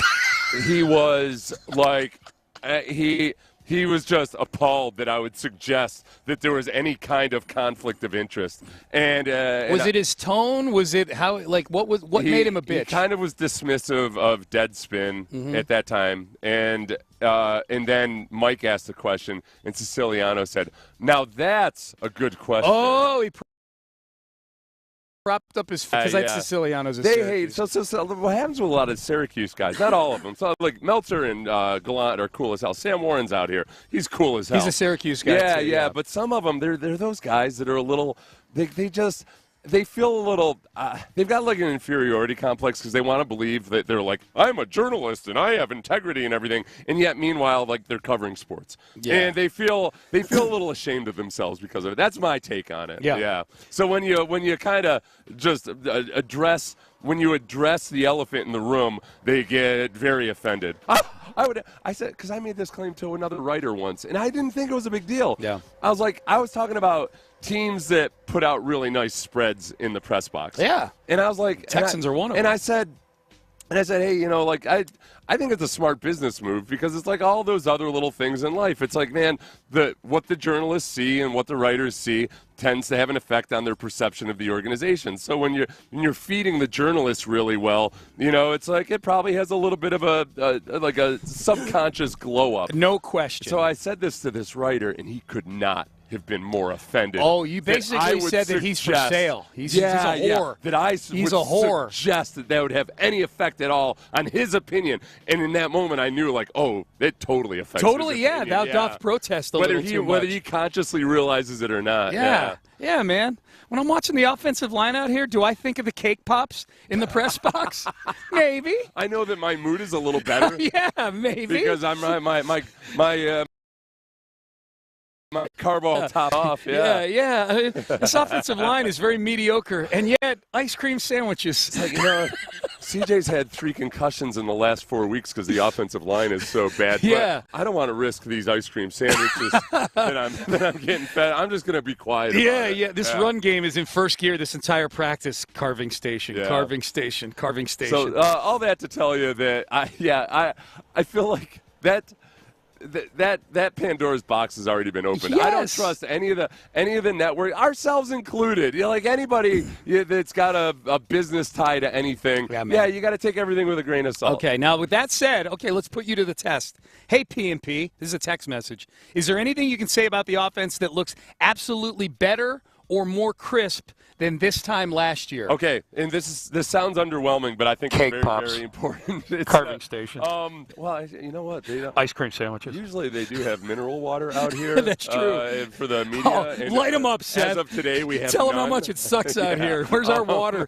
So I'm going to tell you, no, there's nothing that looks better. No, seriously. Seriously now, my friends. Yeah. The pre-snap operation. So last year, one of the biggest complaints, and something that D'Amico has addressed in some of his press conferences this year, was just, hey, getting in and out of the huddle and up to the line of scrimmage with time to operate, those kinds of things last year were a struggle, and it was really frustrating at times.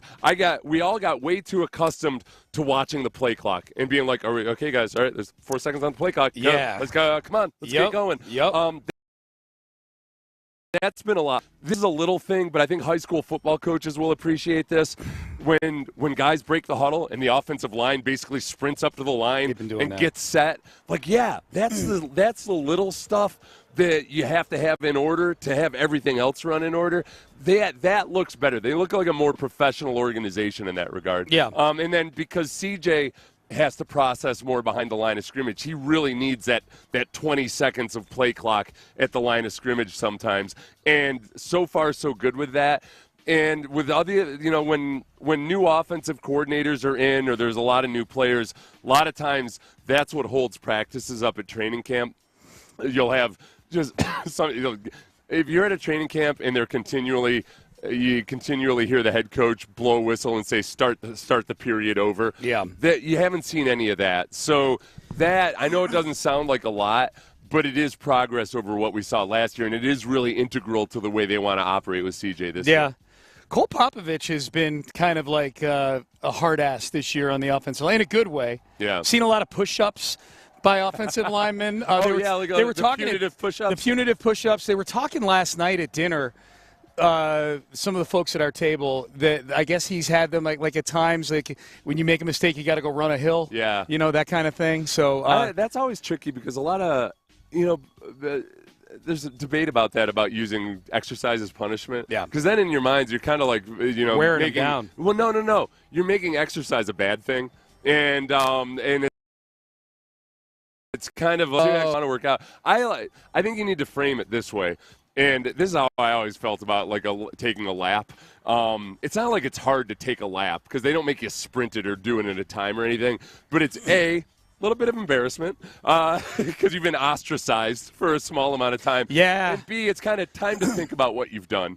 That you're like, all right, yeah, okay. You're thinking about the fact that you jumped off sides as you're taking that lap. Would you rather do a ton of push-ups or would you rather do some sort of cardio punishment? If I were a coach, I like the cardio punishment because of the ostracizing effect. Yeah, they have to run far away. Off by yourself. By themselves. And it's like, I don't know. There's something about that. It's not, the exercise itself is never all that. If anything, the embarrassment of isolation. Yeah, running a lap it's kind of a break in some ways. Would you rather run 6 football plays or run a lap or jog a lap? Because no one's sitting there with a stopwatch timing you or anything. Right. It's more just, you're like, I'm wearing the dunce cap. Yep, that's me.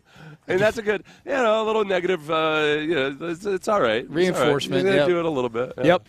All right, Payne and Pendergast with you. We're live out here at the Greenbriar, right outside the Sports Performance Center at the 20-yard line here at the practice field. We'll get Texans padded practice out here a little later on this morning. Nobody out here yet other than some of the folks from the training staff and whatnot. Players in that big white tent eating breakfast. They'll be out here shortly. All right, coming up next.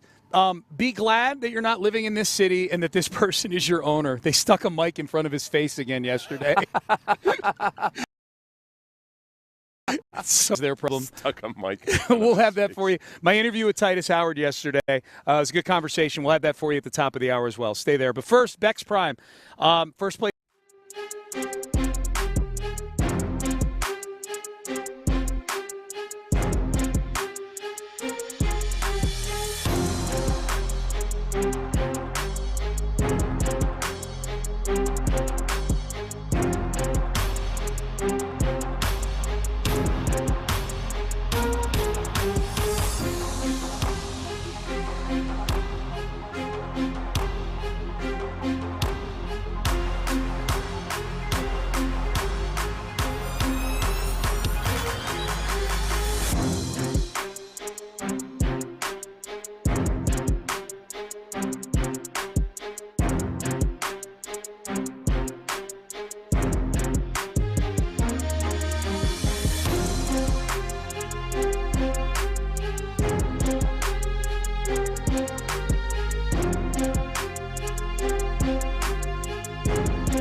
Sports Radio 610 presents live from summer practice in West Virginia, courtesy of Flight by Yingling. Here's Payne and Pendergast. Hey, real quick. Yeah. I feel bad about my rant about college football. Yeah, you roasted college football pretty good. In comparison to the NFL when it comes to the actual quality of the play on the field, it's just hard for me sometimes to watch. Like quarterback play in college football compared to quarterback play in the NFL. Oh, it's just night and day, obviously. So it's different. Like quarterback play with starters in the NFL is night and day from backups in the NFL. I felt genuinely bad about saying that it's a bunch of bad football players out there with a few good ones in college football. Because it's obviously they're all really good. It's all just different levels. But the big thing, the one thing college football does way better than the NFL is the innovative stuff. Mm-hmm. And that's where a lot of Andy Reid, one of the things that's made him as good as long as he's been is because he's one of the guys that watches and borrows from college football. He'll bring college football coaches in to scout and ask them, hey, what would you be doing versus this? Because NFL coaches kind of get in their own silo sometimes, and there's a little bit of some of them, their egos are a little bit fluffed up. Where in college and high school, they innovate a lot more. So, I didn't mean to say that college football is trash. It's just when it comes to the actual level of play, obviously, there's a big difference. Yeah, our coach Episcopal. He coached Jalen Waddle and Walker Little. He listens to the show all the time, and he was texting during that segment. He says as a high school coach, he would watch college football solely for just to see different X's and O's and plays and formations that might work. No, and it is. And high school, most of the innovation in football happens at the high school and college levels. And it's, and they are. And sometimes it's because they don't, you're at school, it doesn't have the same resource. In the NFL, everything, the talent level is relatively even from team to team. Yes. But in college, you're forced to be creative. How the hell am I going to beat Alabama? You're forced to be creative. It's survival instinct. And you can be more creative, too, because the punishment isn't as quick and swift and severe as if sometimes you try something innovative in the NFL and it doesn't work out, you're getting destroyed. You get smacked around. I didn't mean to insult an entire genre of sport. Yeah, it's all right. I mean, it's just different, obviously. Yeah, of course. All right, speaking of innovators. Yeah. And you know what? And he was an innovator. Jerry Jones? I was about to say, you know what? I'm saying that sarcastically. He won't shut up about how innovative he was 30 years ago. What he was doing 30 years ago was innovative. He loves reminding people that he can't be criticized for anything now because 30 years ago his team was really good. The wishbone was innovative at one time. He's really, he's become his Al Davis. Yeah. He's become, because Al Davis was really innovative in the 70s, but then he just kind of stayed the same. Yep. And that's where Jerry Jones is now. Here was Jerry Jones asked by Jane Slater. This is about a minute, about a minute and 15, Joe in the media, and talking. Jerry starts going into this wormhole about how he bought the Cowboys with a handshake and a smile back in the day. Eye contact and a handshake, Seth. Uh-huh. Yeah, so here's Jerry Jones chopping it up with the media in Dallas. This obviously is all centered around Micah Parsons and trying to get a deal done, or not, with their standout defensive player. It's my understanding nothing was put in writing. So how would you describe a deal getting, so to speak, done and then walked away from? I bought the Dallas Cowboys with a handshake. Took about 30 seconds, and I gave the number, shook hands. The details we worked out later. As a matter of fact, one of the details involved a lot of money, and we had to flip a coin over that. But the fundamental, I'm buying, and you're going to sell it to me for that range, that's done. And those are done with eye contact and handshake. So is there... just so you understand why the way that I communicate with people that I negotiate with. So but let's leave it at that. There is no question that in the case of a player contract, you have to have it in writing. All parties do. We have a contract in writing, yet we're still talking about renegotiating it. So much for that. So what's the sticking point for you right now at this point? Again, there are no point. There's points of varying degrees of influencing, not having something done, but nothing that I would say is out of the ordinary. I didn't really understand about pointing he was getting to other. They have a contract, and it's just quibbling over minor details now. You remember he feels a little put out that there's quibbling over the original details. story was that Jerry said we had an agreement. Me and Micah talked, and we agreed, and they basically agreed about money and parameters, like generalities, without the agent being involved. And Micah said, "Talk to my agent now." Yeah, and that's when Jerry shut everything down. I'm not talking to your agent. This is the problem. It feels like a record producer saying, like, no, that I signed that. It feels like a Motown record producer. This does. Saying that, like, you know what? I had that 16-year-old kid sign a contract for 29 albums, and I own the rights to everything forever. And if that were the case, Jerry's got Micah's Defensive Player of the Year trophy on his mantle. Yeah. Like those producers had gold records back in the day. Yeah, exactly. Exactly. Yeah. I won this Defensive Player of the Year award. Man, players got agents for a reason. Yeah. Like, you making a deal with Micah and feeling like you had something. And especially Micah, there's so many things about Micah Parsons that he feels like an innocent child in a lot of ways. Yeah. You know, like he's just kind of like a wide-eyed boyishness about him, and just like he just seems like an innocent kid. And that, no, man, you can't get up here and act like, well, Micah and I, the billionaire, sat with 23-year-old Micah Parsons, and I know he's not a kid, but, like, he's a player, he's not a businessman, and we came to an agreement, and now the agent's making things more complicated. No. Micah hires an agent specifically for situations like this. Here's what's so weird. This is what's so weird about this, is that Jerry Jones is acting like Micah Parsons is the first player to ever have an agent.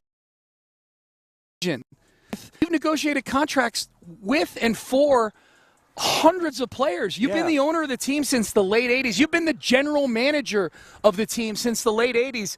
He's acting like Micah telling him to talk to his agent is some sort of novelty. Right, and because, like, back in the day, he and the previous owner of the Cowboys spit into their hands and shook hands. I'm guessing there was paperwork after that. Well, he did. He said there was, there was minor details, and they had to flip a coin and all that. But, like, all that aw shucks, and this is the problem, is that the NFL has become the giant that it is partly because of Jerry Jones. Yeah. So, there's elements of this that it doesn't operate the way a guy might buy a horse back in 1873. Yeah.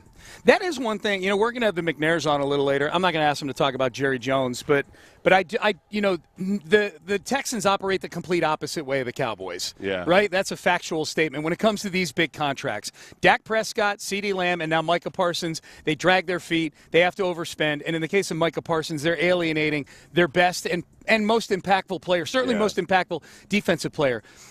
The flip side of that is Nick Caserio, who takes care of Derek Stingley Jr. a week into the time that he's eligible for an extension. Nico Collins, you don't see third-round wide receivers get extensions after 3 years. Nico Collins did. Now, that's turned out to be a very good team for a very good contract for the Texans, and I think for Nico, too, considering the injuries and everything else.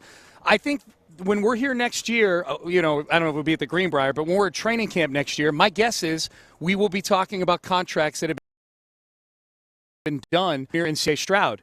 If that were the Cowboys, we would be talking about it happening at best a year from then, 2 years from now. So I am curious about what Cal and Hannah think about how Nick operates, and getting these deals done so quickly and paying market value, maybe even a little above market at the time, just to get in early on them. But he's also right. You're factoring in the inflation factor. For sure. We're thinking about, like, if you're operating in the real world in business, and if somebody told you, we know for sure there's going to be 10% inflation every year for the next 10 years, or we have a pretty good idea. Like, that's A, be nervous, but B, in the real world, but B, that's the environment in the NFL is, for the most part, there's going to be salary cap expansion, like, at a pretty healthy degree, so you can get ahead of that, and you got to make decisions with that. With Jerry, this just goes to show you how out of touch Jerry is. It's a big deal that Jerry claims he didn't know the name of Micah Parsons' agent.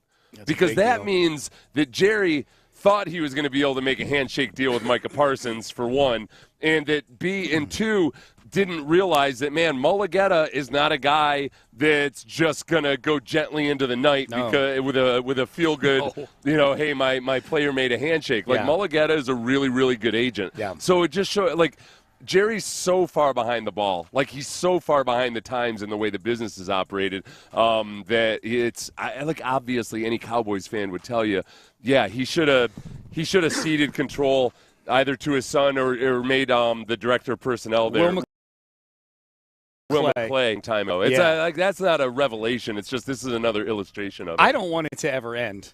Honestly, as a Texan fan and as somebody who gets entertained by any Jerry Jones soundbite, I want him to live to be 100 managing this team. And honestly, I don't think there's not really any evidence that it's not senility or anything. I mean, he's been this wacky for 30 years. Yeah. He couldn't make it work with Jimmy Johnson because Jimmy wanted was to be able to run his football team without all of this extra distraction and hoopla. Yep. And Jerry just couldn't stand to the side and let that happen. Yeah.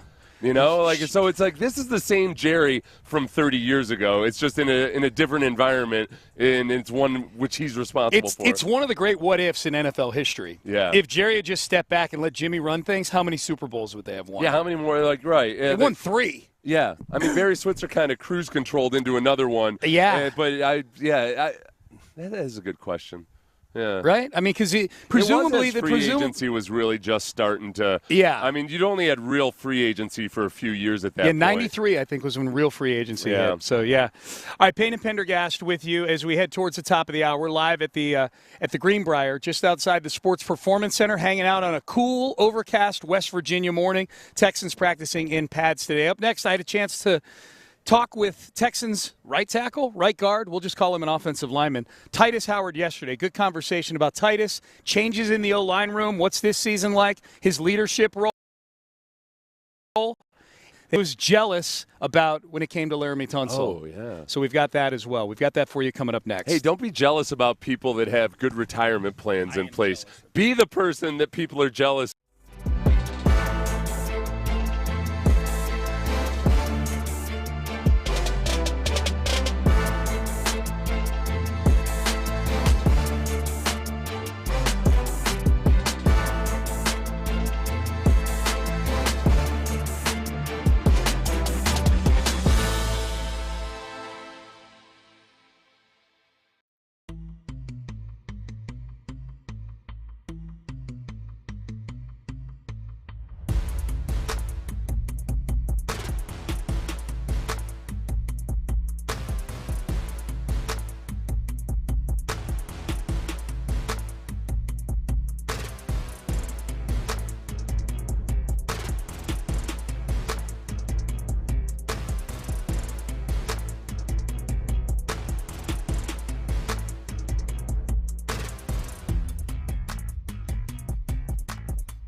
Better access, exclusive content. Sports Radio 610. The Texans play here. An Odyssey sports station. Sports Radio 610 presents live from summer practice in West Virginia, courtesy of Flight by Yingling. Here's Payne and Pendergast. Dave, we were putting a list of the most pivotal guys on the Texans heading into the season. Power ranking, that sort of thing. Titus Howard's probably pretty high up that list, Seth, right? He's one of the only. Did I spit? No, it's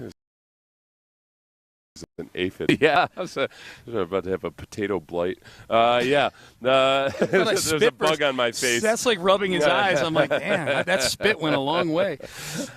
Titus Howard's probably one of the more important or pivotal guys on this team, I would think, just as the experience level on the offensive line. He's been a mainstay here. Yeah. The versatility, right guard, right tackle, that kind of thing. And you're in an offensive line room where you're trying to establish a different type of culture. And D'Amico has been pretty open about discussing that, more so than I even expected him to. He just said there needed to be a change in the culture on the offensive line. That sometimes, and you see this over and over again, high school coaches listening have seen this, that sometimes guys just change when all of a sudden they are more in more of a defined leadership role. Mm-hmm. They kind of grow into that and start to become a better version of themselves because they feel that responsibility. And it feels a lot, just in watching from the outside looking in, it feels like Titus might be undergoing that transformation a little bit. Okay, well, let's see. Yeah. Let's take a listen to this interview. I talked to him for about, 7 or 8 minutes yesterday and posted it. It's online. It's on the Twitter feed, my Twitter feed. I'm sure the station has retweeted it. But here's the audio for that interview. This is me with Titus Howard yesterday following practice. All right, hey, Sean Pendergast out here at Texans training camp at the Greenbriar, and I am with Texans, I'll just say offensive lineman Titus Howard, because we know you've been bumping around a little bit for a few years now.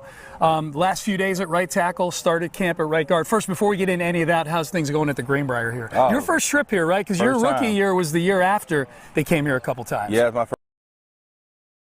first time being here, but we never came.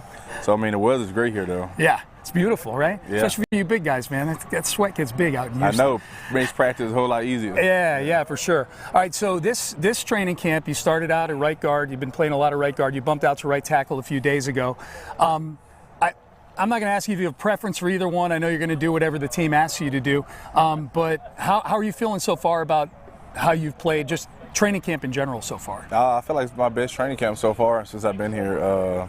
I had a lot of success at right guard so far during training camp, and then I kicked back out at tackle and been having a lot of success out there these past couple of days. So, it's been pretty good. How difficult is that, to make that bump back and forth? What's the biggest challenge, either mentally or phically, bumping back between guard and tackle? Mentally is, it's not hard because I pretty much, when I try to learn every position, so it makes it easier so I can play faster. But I say physically, just like more of timing aspect. Everything happens a little bit quicker at guard versus tackle. You going against guys that are more athletic. You're playing in space a lot more, so the timing aspect of punching, your sets and stuff, all that changes. So I think that's the biggest difference. So I try to get out early every day if I know where I'm be at for the day, and try to get some sets in and some punch time and stuff in early. So when practice comes, I don't feel like I'm out of whack. Okay, so describe that to me. Your sets and your punch time. What goes into the whole pre-practice routine for you? Yeah, pretty much. When I'm at the guard, I try to keep everything short and tight. So when I'm taking my sets, it's not just too many steps. It's just one step. I'm a big guy, so I cover a lot of space quick.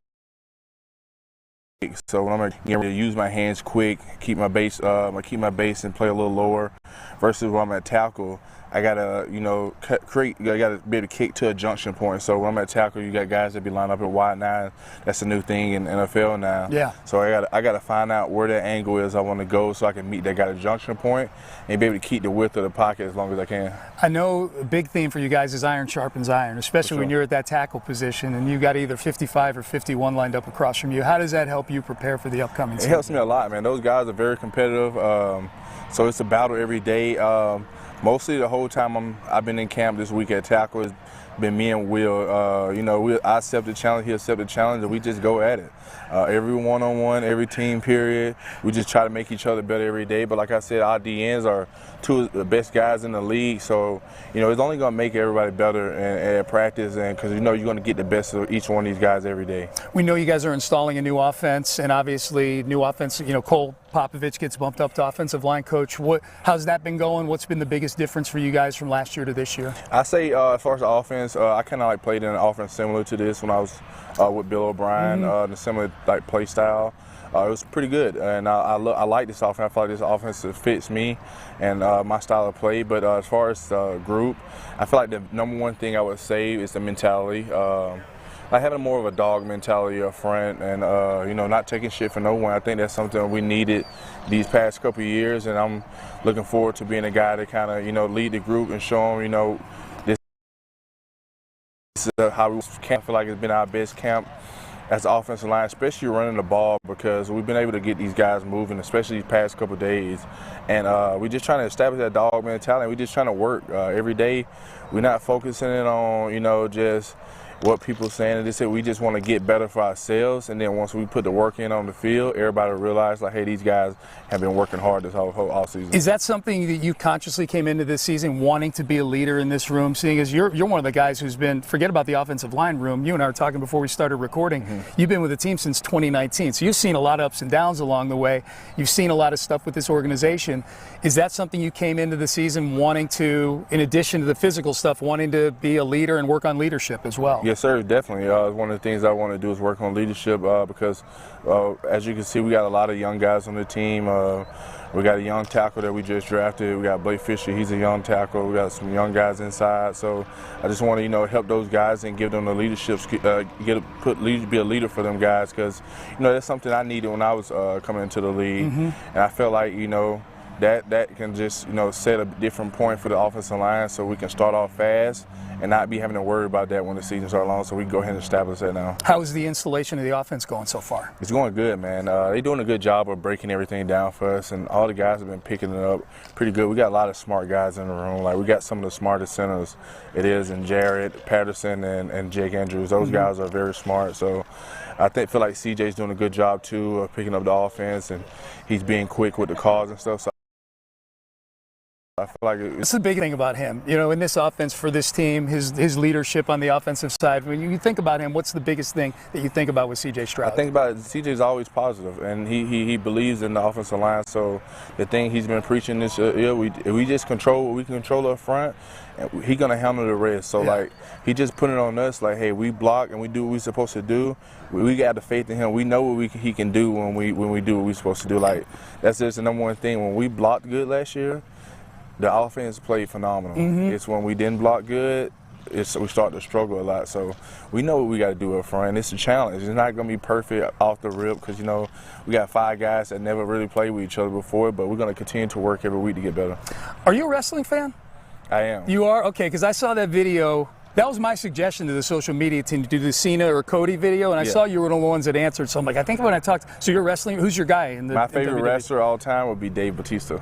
Batista, big Hollywood star now. Yeah, he is. Okay, so if you had walkout music, would it be Batista's music or would it be different music? I say if I had walkout, it would probably be Randy Orton. Okay, that's a good one. Voices in my head, they come to me, they understand, they talk to me. There you go. Yeah. And what would your finisher be?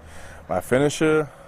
That's a good one. Probably Batista bomb. Yeah? Yeah. Something that a big guy would do, right? Yeah, not a submission. You got to be like a Batista bomb or a choke slam or something like that. Yeah. There you go. Yeah. Did you watch SummerSlam? I would do like the master lock, like Chris Masters. Oh, like Chris Masters, the full Nelson? Yeah. Oh, you would get I can't believe you used to be a quarterback back then.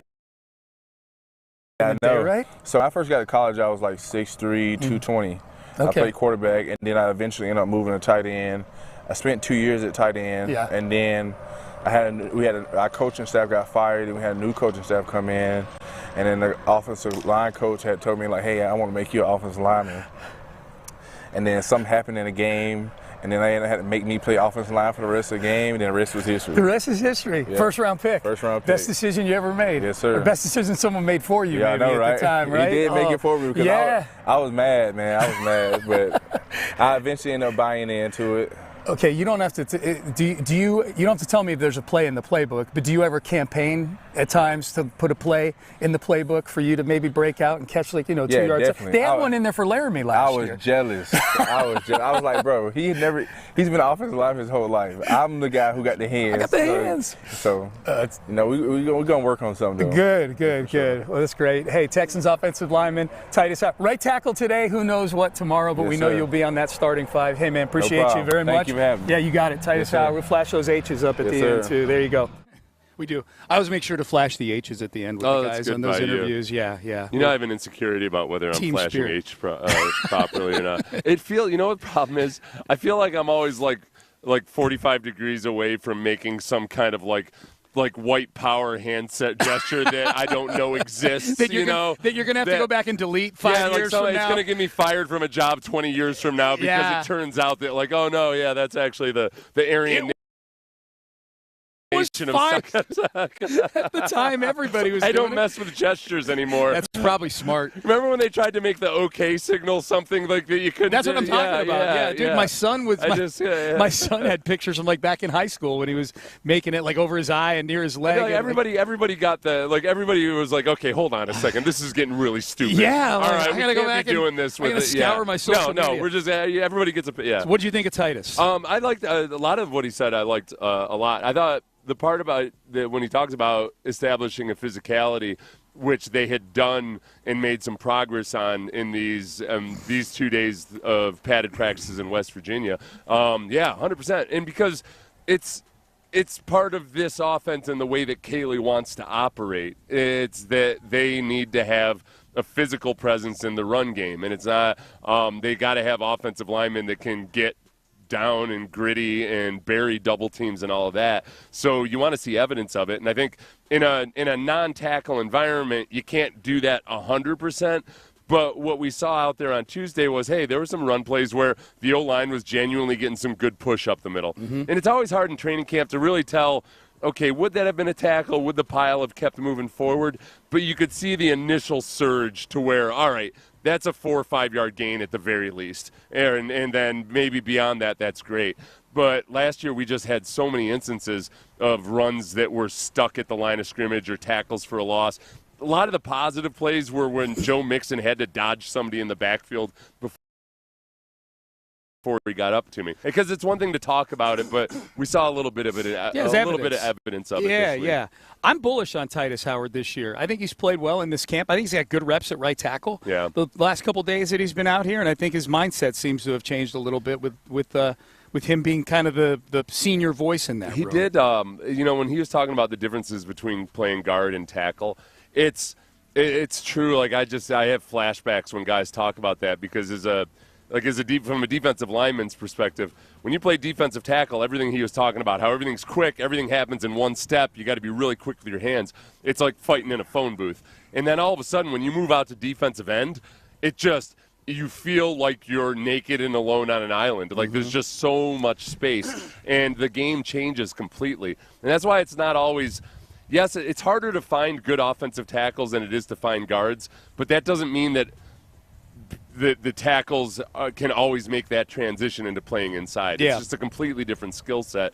He's had experience doing both of those things now, and I think just the fact that he's embraced being a versatile player now, it feels different than in previous versions before last year when it just felt like he was doing it under duress and not happy about it. He understands that you got to really embrace that challenge of being a different player when you're on the inside. Text messages coming in on the interview. Wait a second. You mean to tell me our longest tenured offensive lineman basically started to play offensive line in the NFL? No. He played in college. He came into college as a quarterback, got moved to tight end. it's similar, maybe other than the quarterback part, but the tight end part, Dwayne Brown was a tight end when he got to Virginia Tech. Yeah. Wade Smith was a tight end, if I'm not mistaken. Oh, no, there's a lot of – that's not an abnormal thing. It's not that uncommon that it's uncommon for the guys that didn't even play college football, but there have been some good offensive linemen in the NFL who are college wrestlers, and then learned how to play. And the difference today versus in previous generations too is that most offensive linemen, when they get into the NFL these days, they're very, very they're much less developed at the NFL version of football than they used to be. There's guys that get to the NFL who have never been in a three-point stance in their entire lives. Yep. You think about that. The air raid guys just put their elbows on their knees. Yeah, so from high school on through college, these guys have been in two-point stances their entire career. There's a lot to learn. So that's not I don't know, and that guy could have meant it as like he's impressed by Titus or that it's somehow a negative. Yeah, that's true. Yeah, there's a lot to learn for these rookies out here because the NFL version of football is it's a lot different than the difference between the NFL and college is a lot bigger than it used to be. Yeah, you know what? And just in thinking too, Titus's journey. He was at Alabama State. Yeah. Started there, finished there. And that's probably a big reason why he's an offensive lineman at Alabama State is probably because he was recruited as a quarterback that was at the Alabama State level. Yeah. If he was an offensive lineman coming in, he might have been recruited by bigger schools. I can tell you in this day and age, probably by his senior year at Alabama State, he would have had offers from Alabama to go play his last year there to try to bump it. Now, he ended up being a first-round pick anyways out of Alabama State. I liked hearing him talk about how angry he was that he got moved to O-line. Yeah. That's the exact same thing that happened to Tony Baselli. Baselli was a quarterback, and I guess a pretty good quarterback in junior high, but he just kept growing. Yeah. And his coach, and I think Baselli's dad was all about, helping his kid become an NFL quarterback. And somebody sat his dad down and was like, listen, man, I think he might have flashed the latest, whatever the biggest NFL offensive line contract was at the time. That's a good thing to do. Yeah, and it worked out pretty well for Baselli. Did Baselli grow up in Southern California? I know he went to USC. I want to say it was Colorado. Oh, okay. Yeah. Yeah. Because it feels like Southern California is the cradle for guys like helicopter dads. parent, dad, quarterbacks. Yeah. They're all they're all the next Marv Marinovich. For a lot of linemen in the NFL. They have a similar story. Like I got my freshman year in high school, I got moved from running back to offensive line. Oh, Seth Payne as a running back, I would love to see that. And you're like, at the time, that's a pretty big blow to your ego. Yeah. And it ultimately worked out for me. It's very unlikely that I was going to be the next John Riggins in the NFL. Right. I'm not saying I couldn't have done it. But, Fairview High School in Boulder, Colorado. Yeah. Good call, Seth. No, I remember my brother was at a wrestling tournament in Fairview once, and I saw Baselli's, his... Did he wrestle? No. But I was looking at, the high school's Hall of Fame and everything. And he was in it. Yeah. Yep, there you go. All right, Payne and Pendergast, that was Titus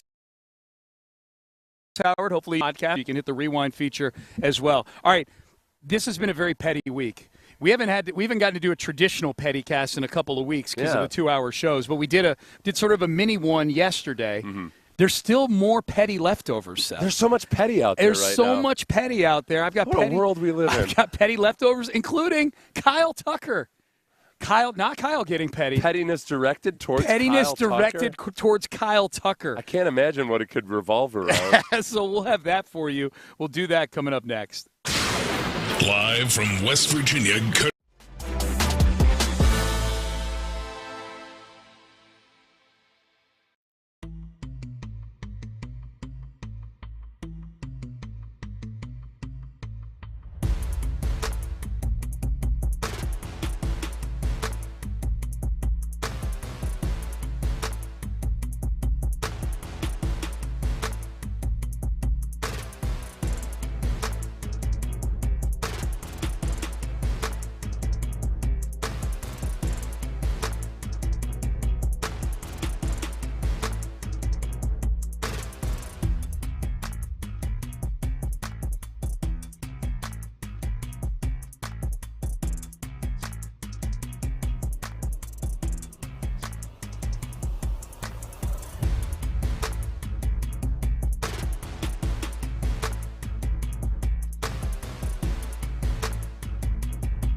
Sports Radio 610 presents live from summer practice in West Virginia, courtesy of Flight by Yingling. Here's Payne and Pendergast. All right, Payne and Pendergast. Hey, by the way, Seth, did you see there was a clarification on the smelling salts issue with the NFL? What's the clarification? Well, so the NFL had banned teams providing smelling salts to players. Yeah, pneumonia packets. Yeah. Yeah, because it masks concussion symptoms. Mm-hmm. Apparently, use their own smelling salts. Teams just can't provide them. I can use my own supply. BYOSS. You know what we need to do? I should have thought of this. Oh, we'll have to do it next week. I got to go out and get some. I don't know where you get ammonia packets. You want to do a demonstration? Yeah, so you can feel just what it does. I'm going to take them. Knock you back into your senses, that's for sure. I've never taken smelling salts before. It's rough, man. Is it? Yeah, but then you start to get kind of a sick addiction to it. Would you recommend taking them before we go on the air at 6 a.m.? You and I are always fully awake. Yeah. Maybe you a little bit. Sometimes you don't get my jokes at 6 a.m. And I refuse to believe it's because they're not funny. It couldn't possibly be that they're not funny. So you definitely want me to take smelling salts. I'm going to give you a smelling salt. That's how you know a joke is coming. Okay. I have smelling salt. Before I make some reference to Napoleon's aluminum cookware.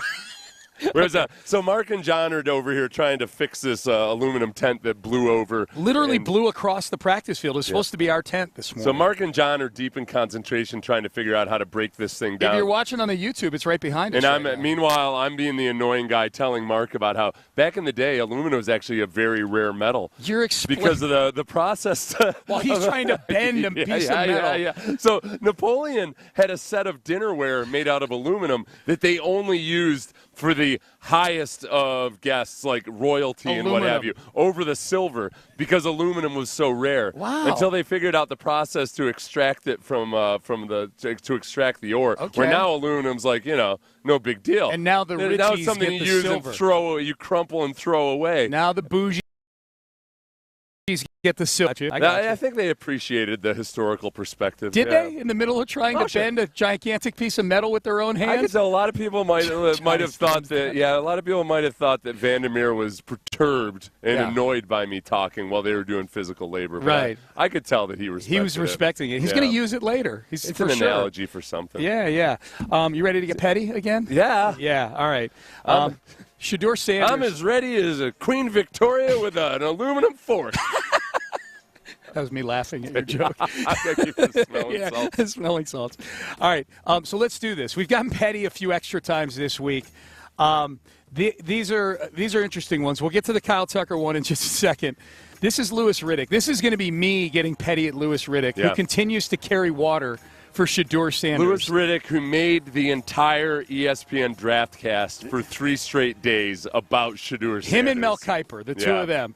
And Riddick was the one who annoyingly said before the draft that whatever team drafts Shedeur should adapt to what he wants to do. He's earned that, is what Louis Riddick said. Yeah, it's the dumbest thing I've ever heard. Here was Louis Riddick, who has an issue. Now, Shedeur Sanders is apparently going to start the Browns' first preseason game, but he's doing so with very few reps at camp because he's one of about 12 quarterbacks they've got there. But the other ones are all banged up, so he's got to start in this game. Louis Riddick thinks that Shedeur Sanders is being set up to fail. I'm afraid he's going to get on the field in preseason games without a lot of practice reps, and then they're going to ask him to perform these heroic tasks in order to prove that he's worthy of being a starter when he hasn't had enough. That's not a battle he's dealing with right now. I know. I've seen it. Dom, you've seen it. We've been in these camps. We know how that goes. Yeah. You don't get enough reps. They play a whole half of a game, and then all of a sudden coaches are going, why are you making that mistake? Why aren't you making that check? Why are you doing that technique? Well, damn, coach, I never was in there in practice. You never even talked to me during practice. But now you expect me to know.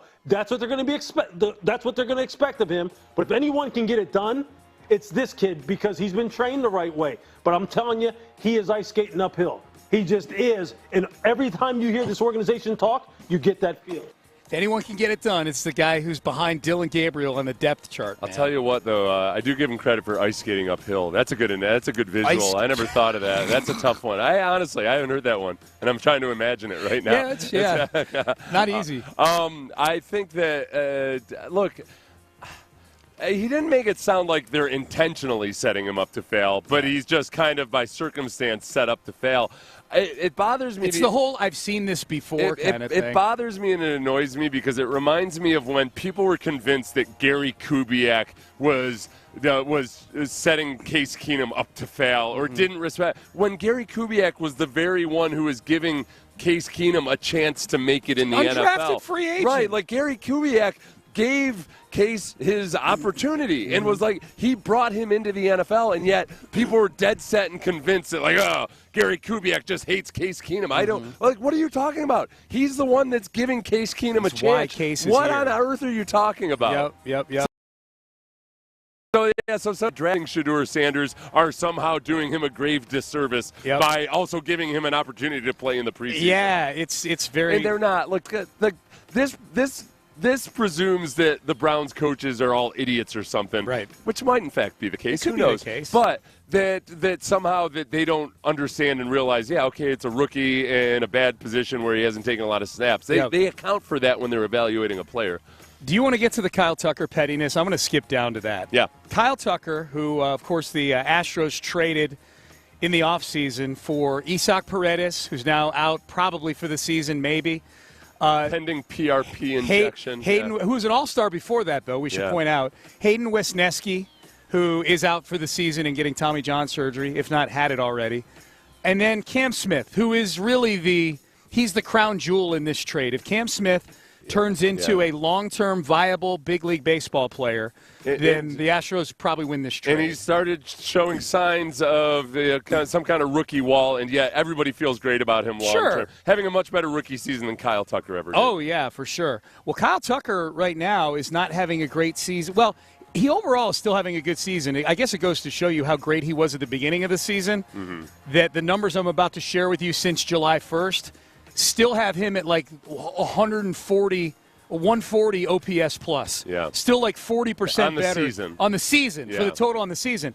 That he's still a 140 OPS plus, 40% better than the average OPS in the league. Shows you July 1st, he's got an OPS of 624. Oh, that's below average, Sean. That's way below average. Bad. Okay. That's the OPS that had Astro fans getting ready to run Christian Walker and Yainer Diaz out of town. That's right. Earlier this year.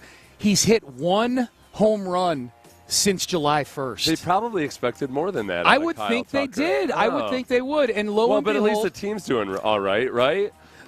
They were, Seth. You know, the funny thing about that, they were. And now Kyle Tucker's going through this slump, and they're 4 games back in the in the NL Central. Yeah. That's sad. Yeah. So, but at least they got extra years on his contract, right? No, he's done. He's done after this year. Yeah, okay, he's done after this year. Okay, so Dozer Dude, who is an Astros fan on Twitter, was kind enough to capture and screen grab a few tweets from Cubs fans.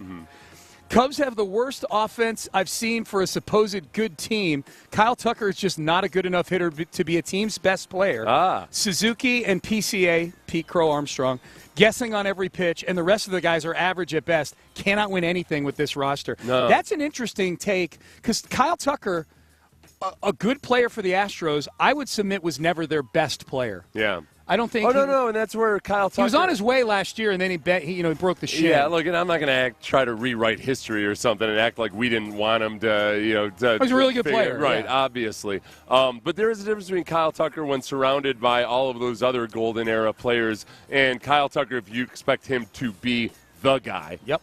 I also, at what point? So I can do something like, hey, Cubs fans, don't worry.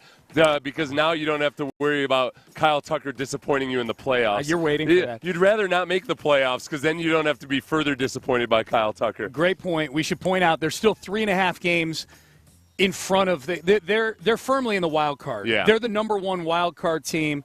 The first team out of the postseason is 3.5 games behind them. But that's 1 week if you're not playing good baseball. More Cubs pettiness, Cub fan pettiness. The Cubs' only player with any leadership personality is a 40-year-old who barely plays. You can't pay Kyle Tucker $500 million to be this introverted loser who disappears like this.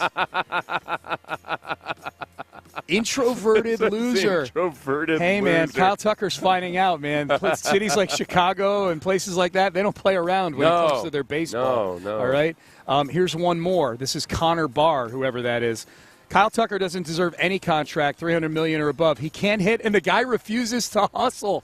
Now, that's the part. Those three, honestly, Seth, those three tweets, I think, captured the whole negative side of the balance sheet when it came to Kyle Tucker as a Houston Astro. There was a lot of positive. I got to point that out. Like, Kyle Tucker is an undeniably very good baseball player and at times great baseball player. But if there were glitches with Kyle Tucker, if there were things that made us pause a little bit before we would say, Jim Crane, you got to spend $300 or $400 or $500 million on this guy, it would be that, are we sure he's even the team's best player?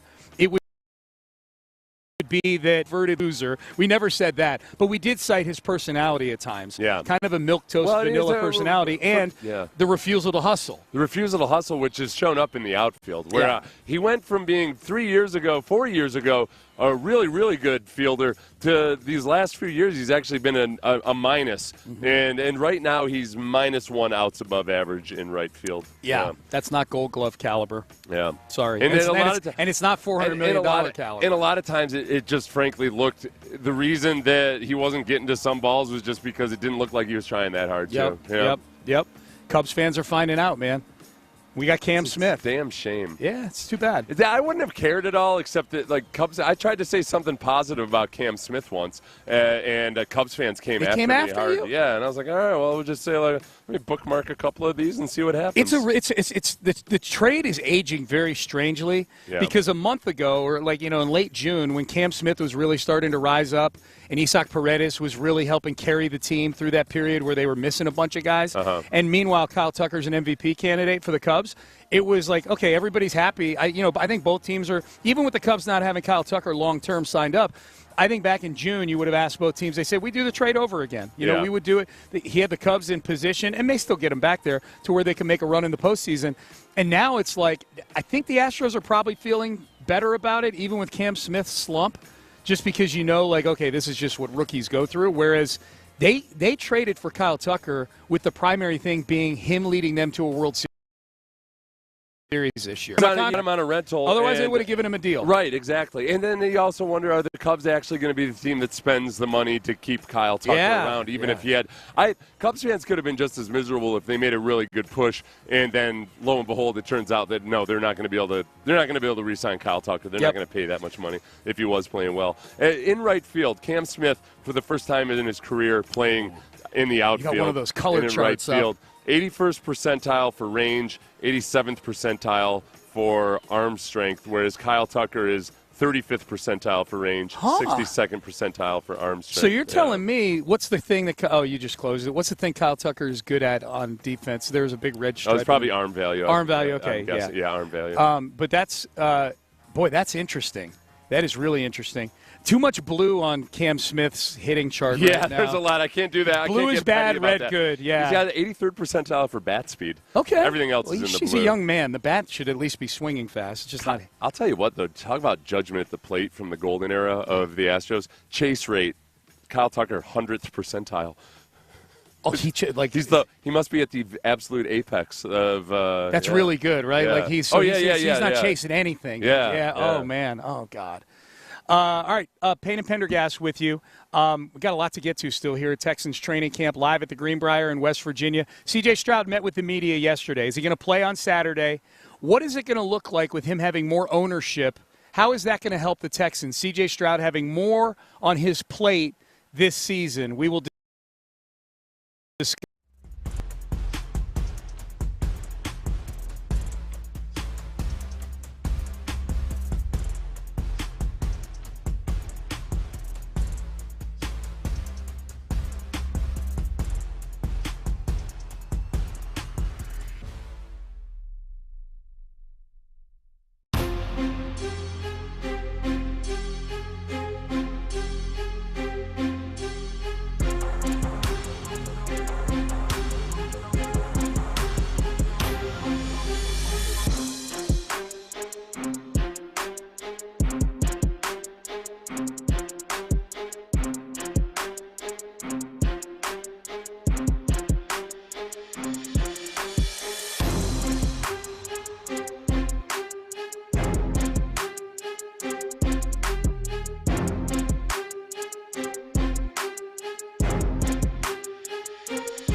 Supply. Sports Radio 610 presents live from summer practice in West Virginia, courtesy of Flight by Yingling. Here's Payne and Pendergast. It's up to the coaches, whatever they feel is, suit for me. I like to be out there and, get hit once or twice or whatever just to, feel the emotion again. It's a little different than practice, but whatever, D'Amico decides, and I'm good with that.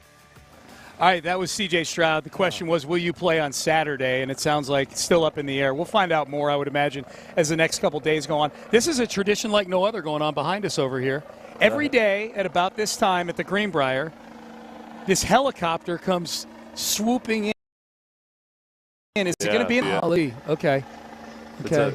Sorry, radio people. We're doing. There it is. Showing right the helicopter landing. Yes, yeah. Watch on YouTube. You'll see a helicopter landing right behind us. It kicks up a lot of dust over there. I honestly feel like the helicopter's a medical helicopter, by the way. It's not a. There's not a prominent luminary coming in here. Yeah, and it's here every day. Yeah. So it's not coming in right now. That is one of the drawbacks of up here is if they did have a serious medical situation, they don't have the same resources that you would in Houston, where the medical center is just witch a hop, skip, and a jump. I was told. A jump, yeah. They've got a dentist / butcher / barber / surgeon. Same guy, yeah. Uh-huh. Same guy. So there you go. Helicopter landing behind us over there. I know that was what I was going to say. I don't think helicopters annoy me. Why? They're just so loud. They are loud, yeah. I know everybody wants to have their own private helicopter and everything, but I don't know. It's something about all that noise and dust that you blow up. They're not very fast either, are they? The ones that they use, these ones, the ones they use in the oil and gas, like to get out to the platforms. Oh, the ones that they lean over and they kind of fly at a badass 45 degree Some of those angle. move pretty fast by helicopter standards. Yeah, those are fast. So C.J. Stroud, not sure if he's going to play on Saturday. I'd like to see him play 2 series on Saturday. And I don't care if it's just run game. Yeah, I think treat it like a walkthrough if you want, like a glorified walkthrough if you want to. I don't care. We said with Clinton Ron yesterday that if he handed the ball off 8 times, I'd be cool with it just because a lot of defense is learning about how to handle all these spinning plates as he has some more control behind the line of scrimmage. They struggled last year to get up to the line of scrimmage on time and to have clean execution pre-snap. That's looked so good so far out here. Yep. And getting those reps and just having CJ be at the helm, even if it's 12 run plays in a row, I think there's value in that. Literally, and you put CJ at minimal risk of harm. Literally practicing getting up to the line of scrimmage with 20 seconds on the play clock. And then call a timeout. 3 plays in a row. Get up to the line of scrimmage. Yeah. Make your mic call. Yep. Make any tweaks that you need to, and then call a timeout and get CJ out of there. Well, he's probably, and look, if what we've been seeing out here is any indication, he's probably going to have a new center as well. Like even just getting 8 to 10 snaps to get used to Jake Andrews. You know, like there's little things that I think there's benefit from where you're not really putting him too much in harm's way. I'll tell you honestly, because the far end of the spectrum, if it sounds like, okay, pre-snap operation, what kind of a big deal is this? I can tell you in 2002, when it was a brand new team with a brand new offense with a rookie quarterback, and David Carr would end up having 6 rookies, including himself, starting on that offense. There were periods in practice that we had to start over multiple times because they couldn't get a snap off. Yeah. So, like, that's the far end of the spectrum. This end of the spectrum where the Texans are, for all things considered, it's been cleaner in regards of just doing the fundamentals and the basics right than a lot of teams are at this point in the process. So I'm not sitting here telling you that's an indication that they're going to be it is a positive development. The other positive development from this week is some of the evidence of physicality on the offensive line in the run game. There have been some times where, man, it looks like the O-line is actually getting some push. It's not all the time, and it's not like they're beating the defense or anything, but it's progress. C.J. Stroud's going to have more ownership in the offense, as we've kind of been discussing. You know, he's going to have more control as to what happens at the line of scrimmage pre-snap. He was asked yesterday how having more ownership is going to help the team. Yeah, just, being able to, see things that maybe coaches don't see. Being on the field, I'm able to have a different point of view. I think that'll be helpful for our guys. And, it's still not going to, just be easy just because we say we're doing it. I'm going to make mistakes. Also going to, do things right. So it's just learning from my mistakes and trying to be better. There's times where if they run the offense last year the way they wanted to run the offense, there's still times where there's a quarterback might see something pre-snap where he feels like, all right, if this play is going to work, it's only going to work one specific way. Yeah. And that receiver better be open and better run the right route. If you have a guy that's operating where he can see things and make adjustments pre-snap, you give him more options, and you give him he's going to know, he knows where his safety valve is. But some of the protections that they called last year, and I'm not even there were multiple things going on wrong with the offense last year, but there were times where they might have, like CJ might have known from the get-go that this pass protection is going to be a real problem because I know this guy is blitzing, but I also know that there's not going to be anybody avoid some of those situations and turn those into positives instead of negatives. Yep. Looking at Frank Ross out here running gassers right now. Frank Ross runs gassers. Yeah, man. Caserio runs gassers. Caserio runs gassers. D'Amico runs gassers, right? D'Amico walks a lot. I passed D'Amico walking over to the facility in my car. Yeah. He was walking over the bridge this morning with a roller bag. I had a chat with D'Amico last year about the struggle of kind of letting your ego allow you to recognize the value of walking, working out with machines instead of free weights at times, body weight exercises, all of that. It's tough. It takes about 20 years. And usually it's when your doctor starts talking about knee replacement. Yeah, and you're like, all right, I guess I'm going to give it up a little bit. And I'll be like, yeah, walking is a very, very powerful tool. Absolutely. In your overall fitness regimen. Yeah, man. But it's hard when you're a guy like D'Amico that's, you feel your entire athletic career, you feel like if you don't feel like you're about to die, that you're not working out hard enough. Yeah. And to try to settle into that realm where, like, wait, it's okay to actually enjoy a workout. And, like, I actually feel like, I'm comfortable and I could do this for a while. Yeah. You feel like a wuss. Yeah. You know what?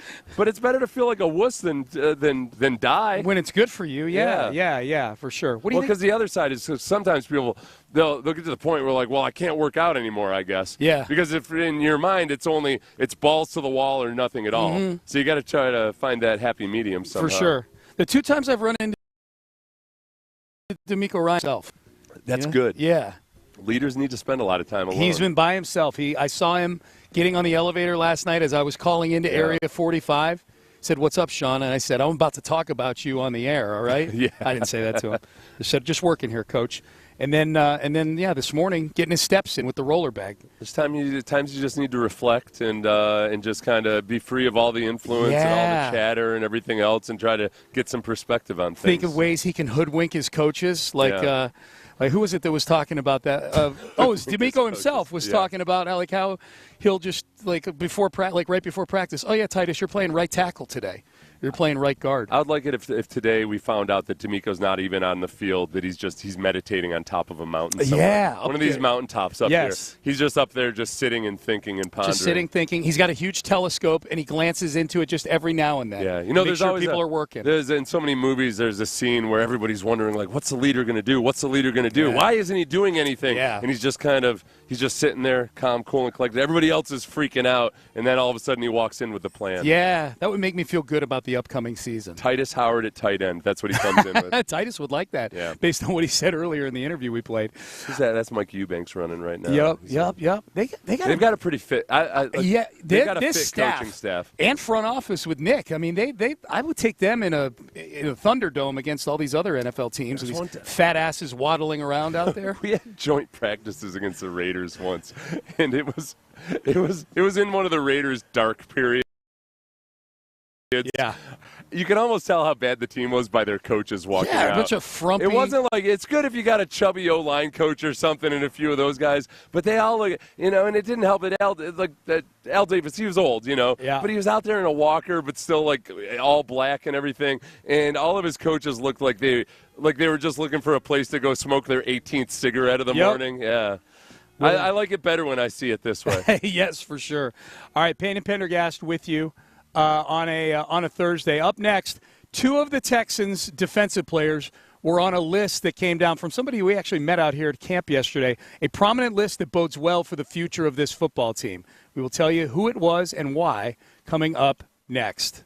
Ready? Texans football is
IL2 Houston, insider access, exclusive content. Sports Radio 610. The Texans play here. An Odyssey sports station.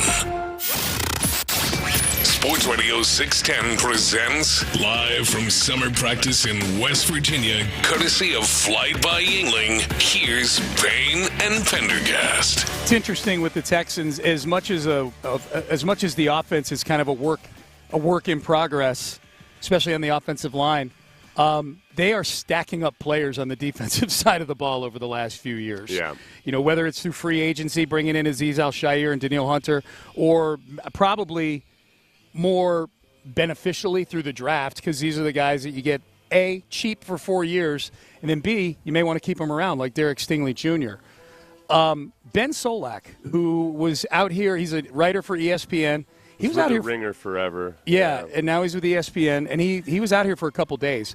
He's got a big piece on Derek Stingley Jr. coming out, I think. Did a long interview with him yesterday after practice. Yeah. Interviewed some of the other guys in the secondary about Stingley, Petrie, and I think Kalen Bullock as well. And he's also very high on D'Amico. He loves D'Amico. Yeah. Which is interesting, too, because I think he's like one of these new age, almost like a self-taught X's and O's analyst type guy, and very nerdy about it, but in a charming way. Mm-hmm. And sometimes those guys tend to be in love with the offensive minds. But I think he really appreciates everything D'Amico brings to the table. Yeah, for sure. He has an article that he wrote before he got here, I think. It dropped yesterday. So August the 6th was yesterday. I'm losing track, man. we're at that stage of the trip where with the time difference and everything else. You fearing that I died last night. There was that too. Yeah. We'll get to that story in the 9 o'clock hour. Ben Solak has a piece, the 20 most important second-year NFL defenders in 2025. And guess who made the list, Seth? Who? Well, several people, 20 to be exact, but two in particular. Oh, yeah. Two in particular. Kamari Lassiter and Kalen Bullock. That tracks. Both made the list, and it's funny when you page down on this list. This is a pretty good defensive class. Byron Murphy. I'm just going down the list here till I get to Lassiter, and then I'll stop there. Jared Verse, who I know you love Jared Verse. Jared Verse, defensive end from the Rams that the Texans will see in Week 1. Chop Robinson. You guys nervous about the O-line?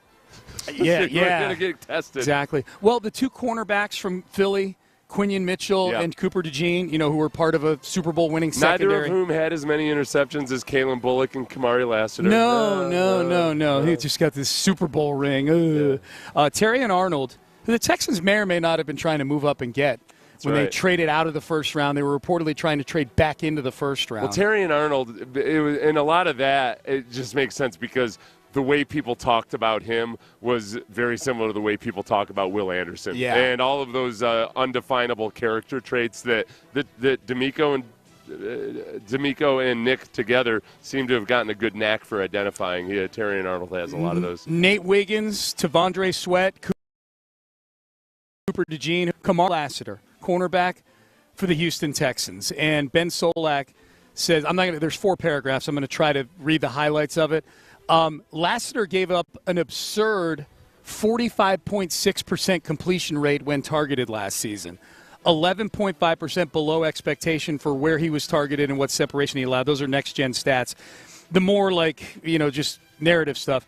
His ability to nudge, jostle, impede, and otherwise disrupt opposing receivers as they address the football was second to no corner in the game last year, and he only drew 4 penalties. Only penalized 4 times all year. And that's notable because he played a very physical brand of football at Georgia, and they were up pressing all the time at the line of scrimmage. So for a guy that doesn't have great combine speed and all of that, people wondered, all right, does he rely too much on being physical with his hands, and you can't get away with it as much in the NFL as you can get away with it in college. Yeah. And he did a great job learning that. And when I talked to him the other day, that's specifically what he had talked about was he said, I've been looking at what offenses might be thinking of me and where I need to improve. So I asked him, I was like, okay, well, what do you think offenses, as they're looking at your film in the offseason, what are they thinking about, maybe thinking about attacking with you? And he said, well, when I'm off the ball, because I hadn't done a lot of it in college. And you could see last year the improvement he made in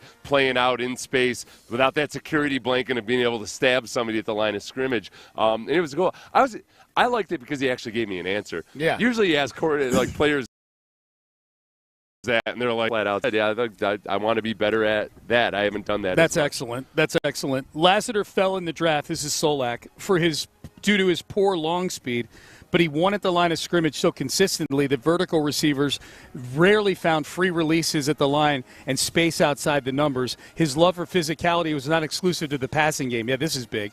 A fiend in the short areas who finds no greater joy than blowing up a screenplay. Yeah. Lassiter was 10th among league corners in run-stop EPA, that's expected points added, and 4th in run-stop rate. This is a D'Amico Ryans corner through and through. Yeah, I think that people really have started to use that phrasing a lot, a D'Amico Ryans type of player. And a lot of it is just simply a lust for violence. Yeah. Do you have Kamari's a lust got for violence? That's you don't have to make it any more complicated than it is. You can watch that and see it in college. Nick had used some phrase that I liked, and I'll think of 3 minutes after the show is over. But kind of in that same line of thinking of just, that you don't need the advanced stats to watch film and see whether guys got a love for the physical side of the game. Yeah. It shows up very, very clearly. Yep. Especially in college where you might have some really nice, clean shots at times. Okay, so Ben Solak does bring up one thing that's maybe a concern, and it goes back to something we just talked about, the heavy amount of contact and the penalties. Yeah. He says, I remain skeptical that Lassiter can keep up this caliber of play without committing more penalties. Receivers were begging refs for help by the end of the season, but if he can, he'll remain one of the league's best CB2s. Hey, beg away. Yeah. That is real, though, too, because officials start to get a feel for how different guys. Lobbying goes on before the game.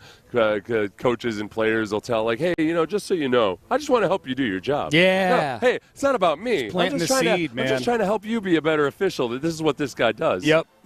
But that's where I've always loved, DeAndre Hopkins. DeAndre Hopkins was really good at pushing off.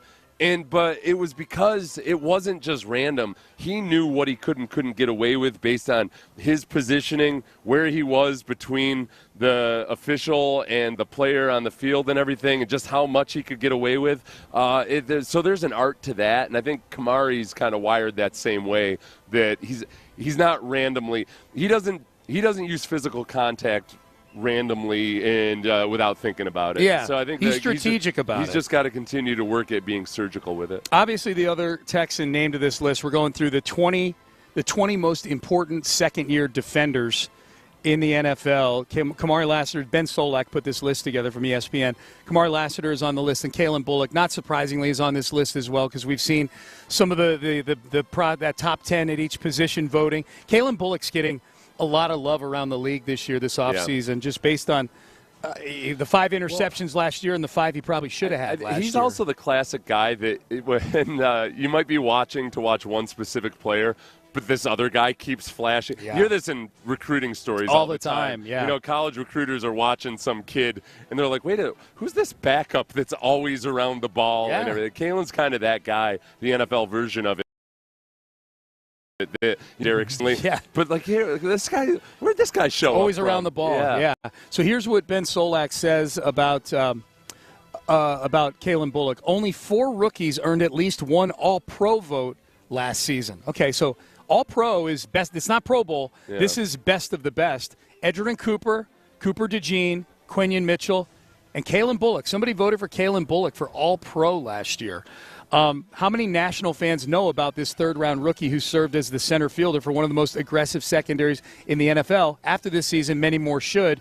Bullock's film is unbelievable. Let me pause right there. Solak loves Kalen Bullock. When he tweeted out this article yesterday, he listed probably 4 or 5 of the guys that were on the list, and after Kalen Bullock, he put in parentheses, GOAT. He really likes Kalen Bullock. He says Bullock's film is unbelievable. This kind of plays into what you were talking about, Seth. He's one of the fastest players on the field at any given time. He hit 21.58 miles per hour on the chase down tackle of Tank Bigsby, which might have saved that Jacksonville game for them. Remember that? Yeah. Tank Bigsby breaks into the open field. This is back in week 4. And Kalen Bullock chases him down and tackles him at like the 5-yard line. And the Jags went 4 and out inside the 5. They went for a touchdown. And the Texans stopped them and had a goal line stand. And they won that game by 4 on a last-second touchdown. And that was a classic example of where Kalen Bullock, a veteran player, might have been in position to make that play earlier in the down. but that was one thing. I mean, that he would tell you that himself. In terms of real understand where the problems are. As a free safety, it's as much about understanding where the potential threats are and which angles to take and where to align on the field. It takes a lot of time to really get into that. And I think he showed a lot of progress as the season went along. But even when he was taking the wrong angles or maybe aligned like 3 or 4 yards to the left or right of where he should have been, he was able to make up for it. Yeah. And the fact that he showed progress on the mental side of the game as the season went along is the really promising. You know he has a physical ability. It's just a matter of really dialing in that part where you end up being this freakishly almost like you have ESP type of free safety. You spent time with both of these guys at this camp. You talked to Kamari Lassiter for a while and Kalen Bullock for a while after practice earlier this week. How impressed were you by? But I mean, these are both guys who are 22 years old right now. I think it's I was already impressed by them because there is something about a lot of the guys that they've drafted on defense in the last couple of years, and I think I'm going to talk to D'Amico about this afternoon. That it's kind of a level of professionalism that you don't expect in terms of just how obsessed they are with the finer details. And there's so many guys that it takes them 4 or 5 years to have it pounded in their heads how important the attention to detail is. And I think these guys are just kind of wired that way. They were like, it's easy to complain about kids these days. I don't know. These last couple of years with the Texans, I feel like I see a lot of football players out there that there weren't a lot of back when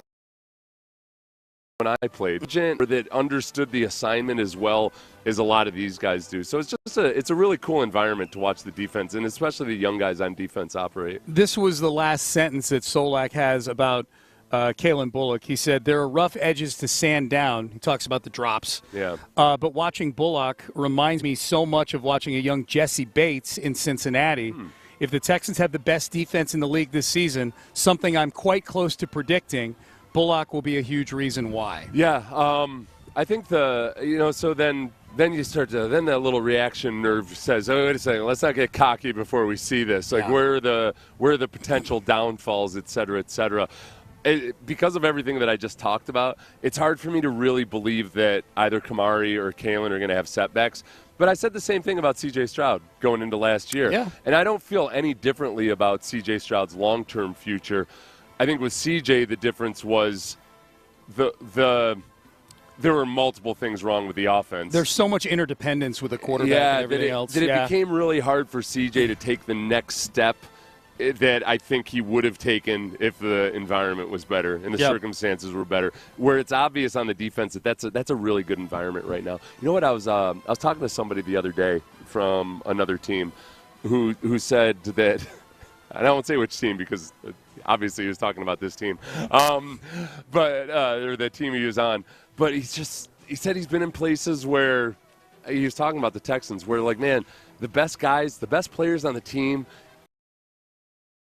It's amazing environment. Those are also the best dudes. The on tone the team. setters. The best people, but also the best people. Yeah. Just kind of like when they're the right kinds of guys versus being on a team where the best players on the teams are just kind of bum people. Like they're just jerks. Yep. Or they're just, they don't care about the team.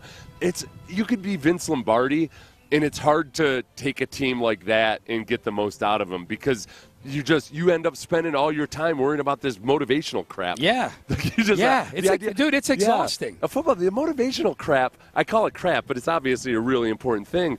But the really good teams are led by the veterans on the team and the best players on the team. And then the coach can really worry about it takes a whole lot off the coach's plate.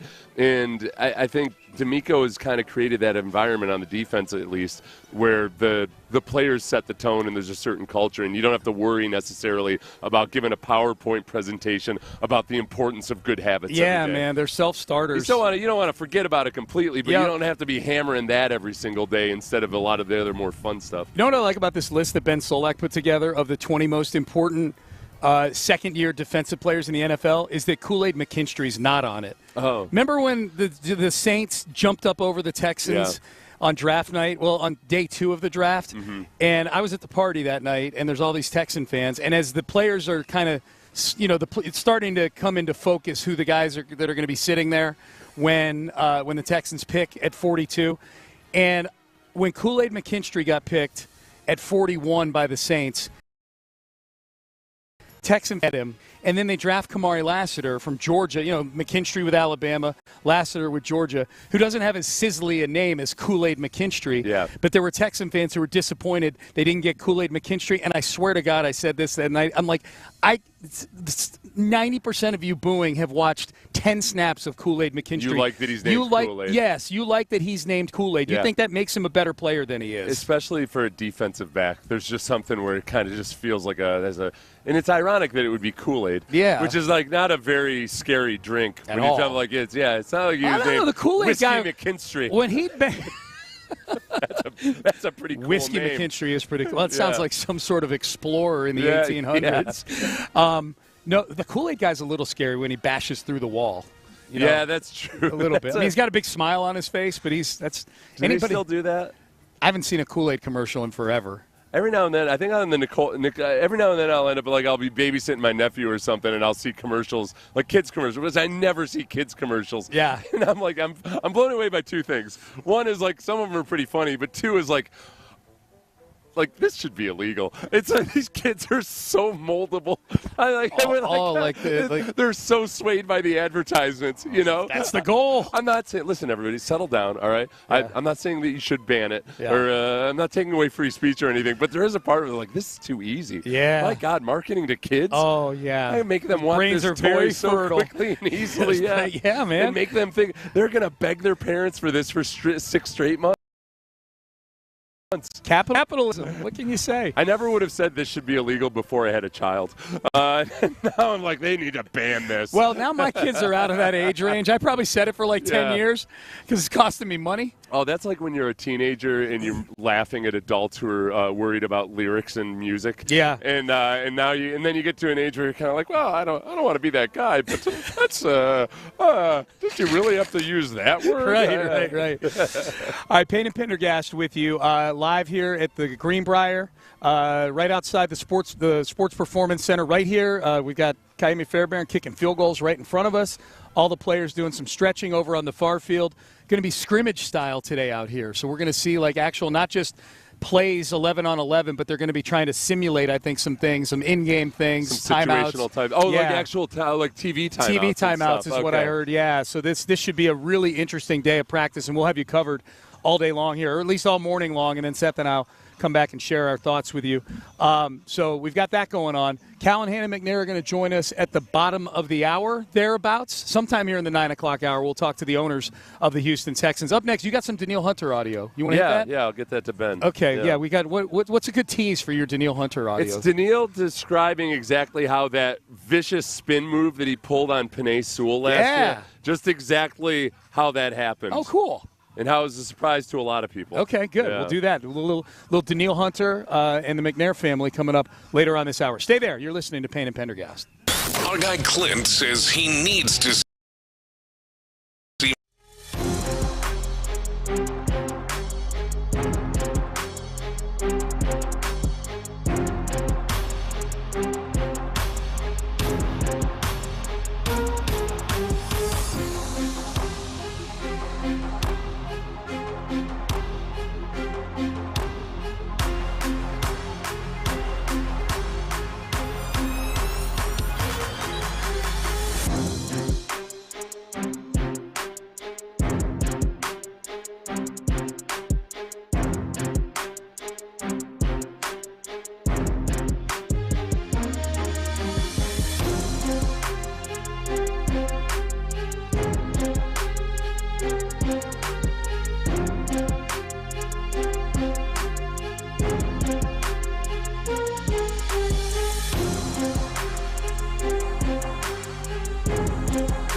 Sports Radio 610 presents live from summer practice in West Virginia, courtesy of Flight by Yingling. Here's Payne and Pendergast. Hi, Payne and Pendergast with you. We are live in West Virginia. We should be talking to the McNairs, Cal and Hannah, a little later on this hour.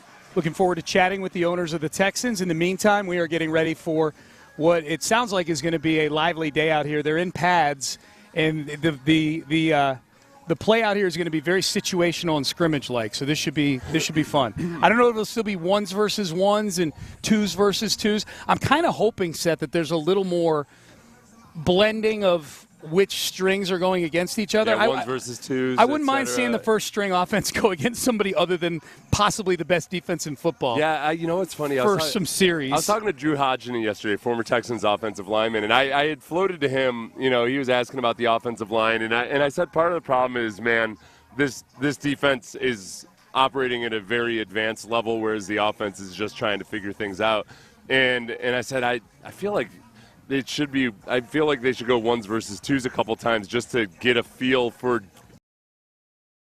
operating. And Drew said, I don't know, man, that's kind of crush the ego right there. I don't like you feel like you're being treated like a remedial student or something. Oh, like you're not playing on the all Madden level anymore. You're playing college level. Yeah, and I said I don't mean just the offensive line or anything. Just make the whole format of practice ones versus twos, twos versus ones.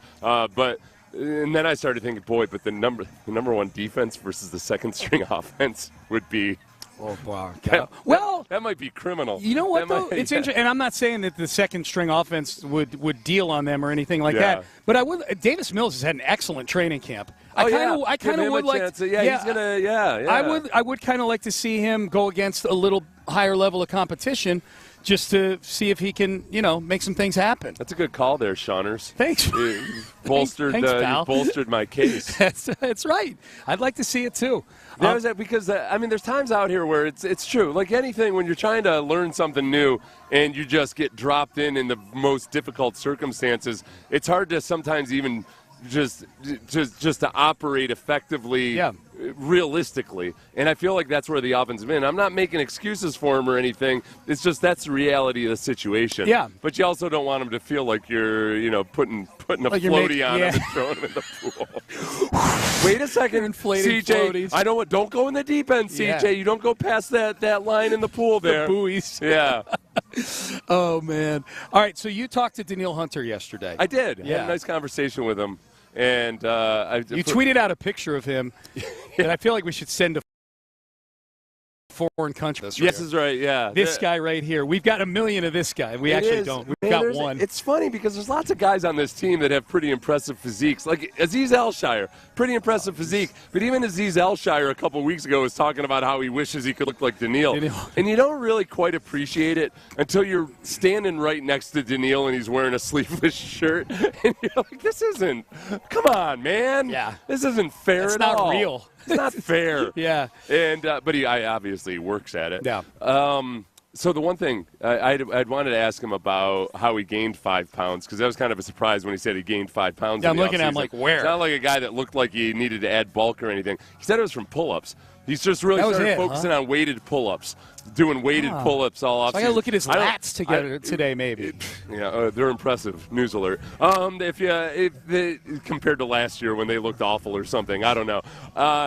But I don't think he was intending to gain 5 pounds. It was just because he started focusing on weighted pull-ups. And I put that into the bucket of advice that people won't follow. I love hearing advice from successful people and the advice that I know people won't follow. Football players especially, you get so fixated on the bench press, and it's really hard to convince high school kids that they should really also be doing as many reps of bench press as you do. You need to do the same number of back exercises or deadlifts or whatever. But it can build mass and it makes you more functionally strong. So that was cool. And you'll look just like Daniil Hunter when it's all over. I had a very meathead conversation with him for about, which is going to be better for a podcast or something than the radio. But this is my favorite part. This is the one time during the interview where Daniil actually got pretty animated. Yeah. We were talking about pass rush and how so much of it is just drilling it, scouting your opponent, having a plan, but then kind of letting your reaction take over. Mm-hmm. But he said that he usually has a pretty good plan for how he wants to attack a guy going into a game. but as many of you recall, he had one of the sickest pass rush moves I've ever seen against one of the best offensive tackles in the league, Penei Sewell, in the Detroit Lions game, where he went upfield, jumped inside, then spun back around to the outside, ended up pressuring the quarterback, not getting a sack.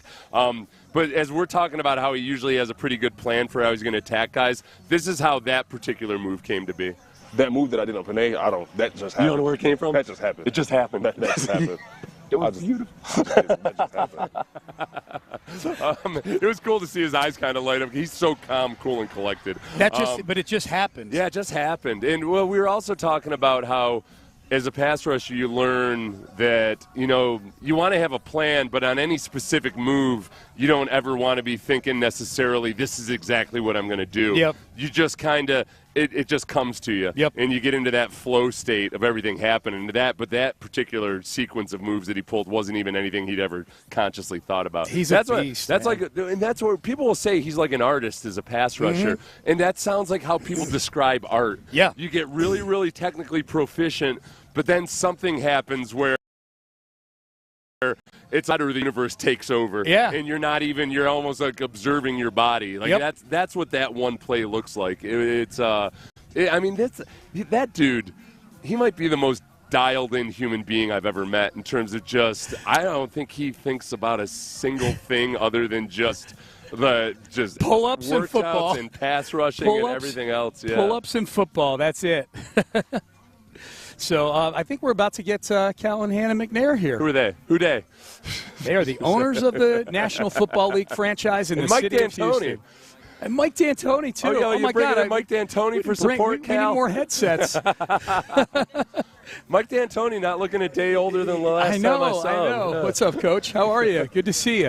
All right, we've got 2 headsets, so whoever wants to sit down and take them, let's go.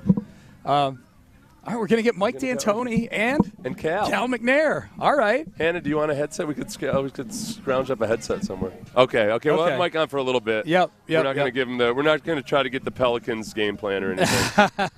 Because Mike is working. And what's your role now with? No, I'm done. Oh, you're done. I'm done. Are you good? First summer. Yeah. No way. Yeah. Really? Okay. So what was your official role with the Pelicans?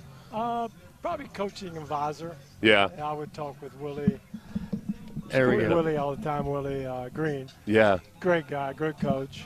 And just, sit down with him after every game and we just talk basketball. Really? Yeah, it was fun. Basketball and then probably human stuff a little bit too, just. Coaches are good. Yeah. And most of us human. How would you treat a guy? You got to tell him something. What would you do before the game, after the game? Would you call him? And stuff like that. Yeah. Who did you have in that capacity when you were a coach? Did you have somebody? No, it's just kind of new. It's I think the Van Gundys have done it a little bit, and Steve Clifford. Some ex-coaches have done, especially the young coaches, the first time they're on the bench. And I started when Willie's first year, so he kind of named it as we grew. He didn't really, fourth year. It's like, okay, Coach, I got it. I feel like you need to, what you need to do for that? Your office should have been a porch somewhere overlooking a lake or something, where Willie just comes over late at night and he's like, hey, Coach, can I just sit out? And you sit in rocking chairs and you can sit there and kind of just think about it. You've got a different perspective on things. He's in the heat of the moment and you can kind of almost like when you tell a younger. As a therapist. Yeah. Because a lot of people support, all the coaches support the players. Owners are owners. Kyle. Yeah. Yep. But nobody supports the coach. I think he meant that nicely, Cal. Yeah. He said, everybody's got their roles. That's what he meant. A little drive-by on Cal. Off on their yachts. Yeah. That's funny. But nobody supports the coach, and one of the things coaches need is just feedback about, did I screw that up? It's like build them up, because you can go with the tailspins, and that's when you make bad decisions. Yeah. We were talking about that earlier with quarterbacks, and as a quarterback, you're a leader of a team, and you make mistakes, and it's not. I think most quarterbacks, it's not that they feel awful, they let everybody else down, 100%. And that's harder to come back from that than just you yourself disappointing. 100%. You almost feel embarrassed to be around the other guys because you do have that feeling. Yeah, and it's more of a support and trying to get him confident. doing what he does. And then if he's good enough, he's good. Yeah. If he's not, you're not. Yeah. But you can't make decisions when you're down in dumps. Yeah. And you got to be positive. Okay, so while we got you here for a couple of minutes, what did you think about the job Ime Udoka did with the Rockets this past season? Great. Yeah. Yeah, well, he's a good coach. Yeah. I was with him on the bench in Brooklyn for a year. So I've got to know Ime pretty well. Good coach, tough guy, good guy. And now they got Kevin Durant. Yeah, how do you think that's going to work? Right, it's going to work well. You got a great player. Yeah. So it's going to work well. Now, I'm sure the expectations are off the roof, as usual. Oklahoma City might have something to say about it. But they'll compete for a championship. And that's where should be. Yeah, absolutely. So where's the connection? Did the connection here go back to and I'm pointing to Cal McNair and Mike D'Antoni here. If you're just tuning in, Mike D'Antoni dropping in here on us in West Virginia, which is this is your home state here. Right. The connection with the Texans here, does it go back to the Rockets days, or is it something that kind of came up when the Texans started coming to the Greenbriar back in 2017? No, I would say. How did you guys get to know each other? Well, a little bit here because the first time they were here, got to know them a little bit, but mostly through charity work in the city of Houston when the flood happened back in 16, I think, and raising money for SBP, which put people back in their homes, and the McNairs were a big part of that, as they always are in the community. Meeting them and really marvel what they do. It's and great. is Laurel around here? She's raising money somewhere. Is she? Oh, is that what she? So you've retired, but she's out there still. She's working. She's working. She's the younger of the two, so yeah, she has to work for another 10 years. She's awesome. She's out there making the world a better place. Which hopefully, is awesome. hopefully. Yeah. Well, we had talked to Laurel about the flood relief in West Virginia. Gosh, it was 7-8 years ago now. At this point, it's about the same as Harvey. It was the same. One summer. That summer it was in Houston. That same time, wasn't it? Yeah. And I would tell you, Mike, this is such an incredibly beautiful state. I mean, it's really, you come up here and you just feel like your entire mindset changes. This is where you should have brought Willie. You got to bring him up here. Yeah. And sit out on a porch with some women. He might not ever leave. Yeah. Become the West Virginia Pelicans. He's got a nice porch. He can sit on the back there. Really enjoy it. We have rocking chairs out there. Cal, though, this is the problem. And you can imagine the one difference in flood relief up here. They almost lost me last night, Mike. Because it's a scary moment for me. I didn't have my GPS, and as you know, the cell reception, because there's just beautiful hill canyons and mountains everywhere, I got stuck out away from the radius I was comfortable with. I got back to the house, and he wasn't there, and I'm like, wait, what's going on? Yeah. If you start hearing banjos, you need to jump. Well, no, but I was thinking about when it comes to flood relief or something, like during Harvey at the very least, we still had, you could still communicate, but you had these situations up here, and just to try to communicate with people was probably an extra challenge. That's bad, and Texas is going through it now. Yeah. And it's incredibly sad. Yeah. But we'll pull through. We pulled through. Houston pulled through, and hopefully Central Texas will pull through also. There's a lot of similarities in the people here and the people in Texas. They're resilient and tough, and we've really enjoyed being around all the West Virginians. Yeah, no doubt. It's been a great trip for sure. All right, well, we got to get Hannah in here for sure. Right, Coach, good seeing you. Coach, good catching up. Mike D'Antoni. Enjoy your retirement before you get pulled back in 2 months. Yeah, that's sure. You're can't done. wait to see where your next stop is. Yeah. Somebody's going to give you a pitch about how you can work from home. You got good internet up here, you know. Spotty. Yeah, thank you. Good internet, no phone. That's the only problem. Right. Which I like. Yeah. Do you know how nice until I have to track your ass down because you missed a turn. Well, that was right. I might have died. But to be able to tell somebody, listen, I'm not going to have cell service for 3 hours. It's delightful. Oh, it's so liberating. Yeah, it is really delightful. Yeah. Thank you to Mike D'Antoni for sitting down with us. That was great. And in steps Hannah McNair. We got Hannah McNair and Cal McNair out here. That was fun. That was fun. That was a nice surprise. Yeah, appreciate that. He and Laurel D'Antoni are just they're awesome. They're really they're wonderful people. Yeah. They offered to take Cal and the boys onto the golf course, but we haven't had time. Well, Hannah, we've been fishing and hunting and doing all kinds of stuff up here. What'd you hunt? Yes. Hunter's been riding horses. Clays. Oh, okay. Yeah. How would you kill? Non-living objects. You got them all. Calhoun went 21 for 2. Ow. He beat me, yeah. No kidding. His first That time. is rare. Okay. Y'all don't understand. So how does that feel, Dad? How does that feel when the kids start beating you at things like that? prideful. Yeah. That's awesome. Yeah. Prideful and oh, all good. the Yeah, best see, ways. it's your kid. Yeah. Okay, good. Well, you know what? I'm glad we brought up Laurel D'Antoni, though, too, because there's a similar dynamic between Laurel and Mike D'Antonia and Hannah and Cal McNair in that I'm kind of scared of Hannah. And just like I'm kind of scared of Laurel. And just like Laurel, Hannah gives me a lot of crap.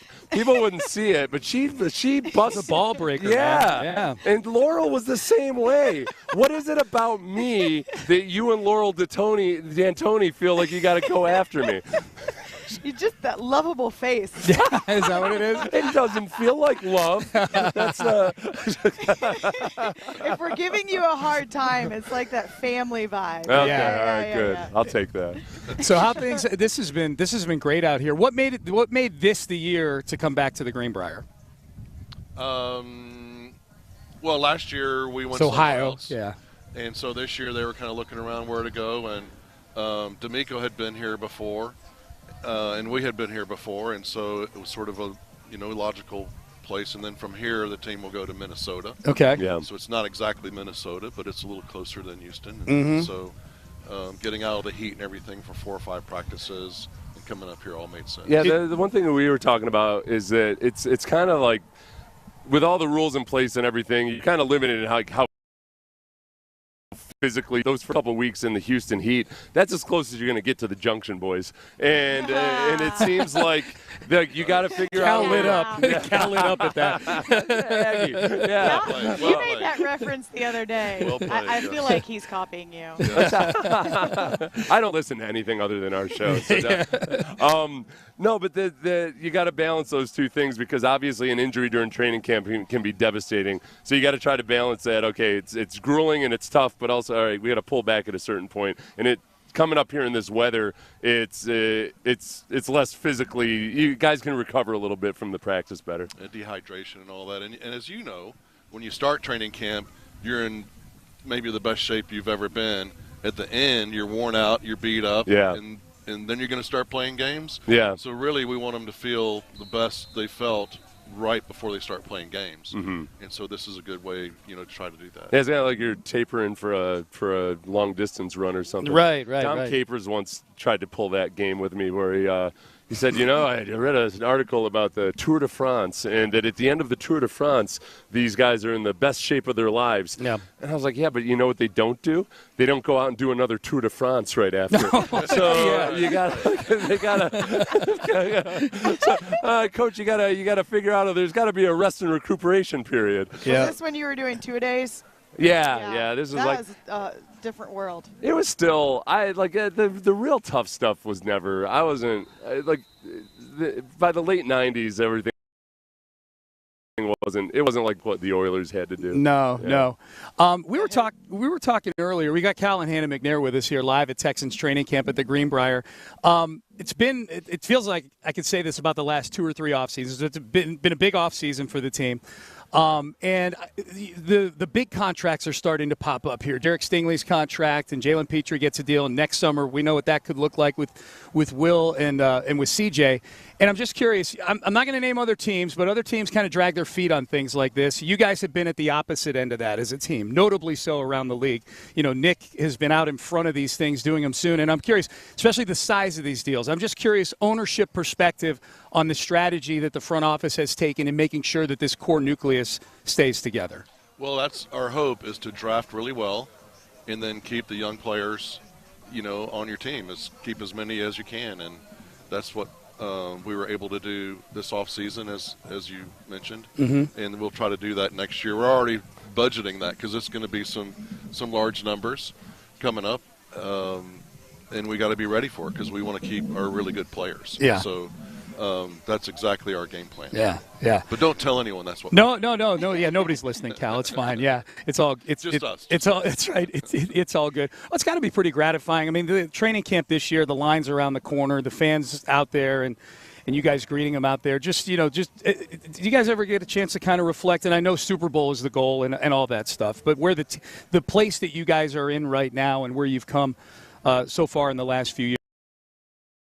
Did you ever get a chance, the vibe around the team?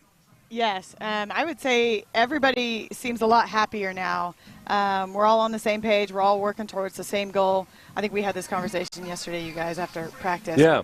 So I just think that it's in a good place, and you appreciate it more from where we've come from. And I just think we're in a really good spot.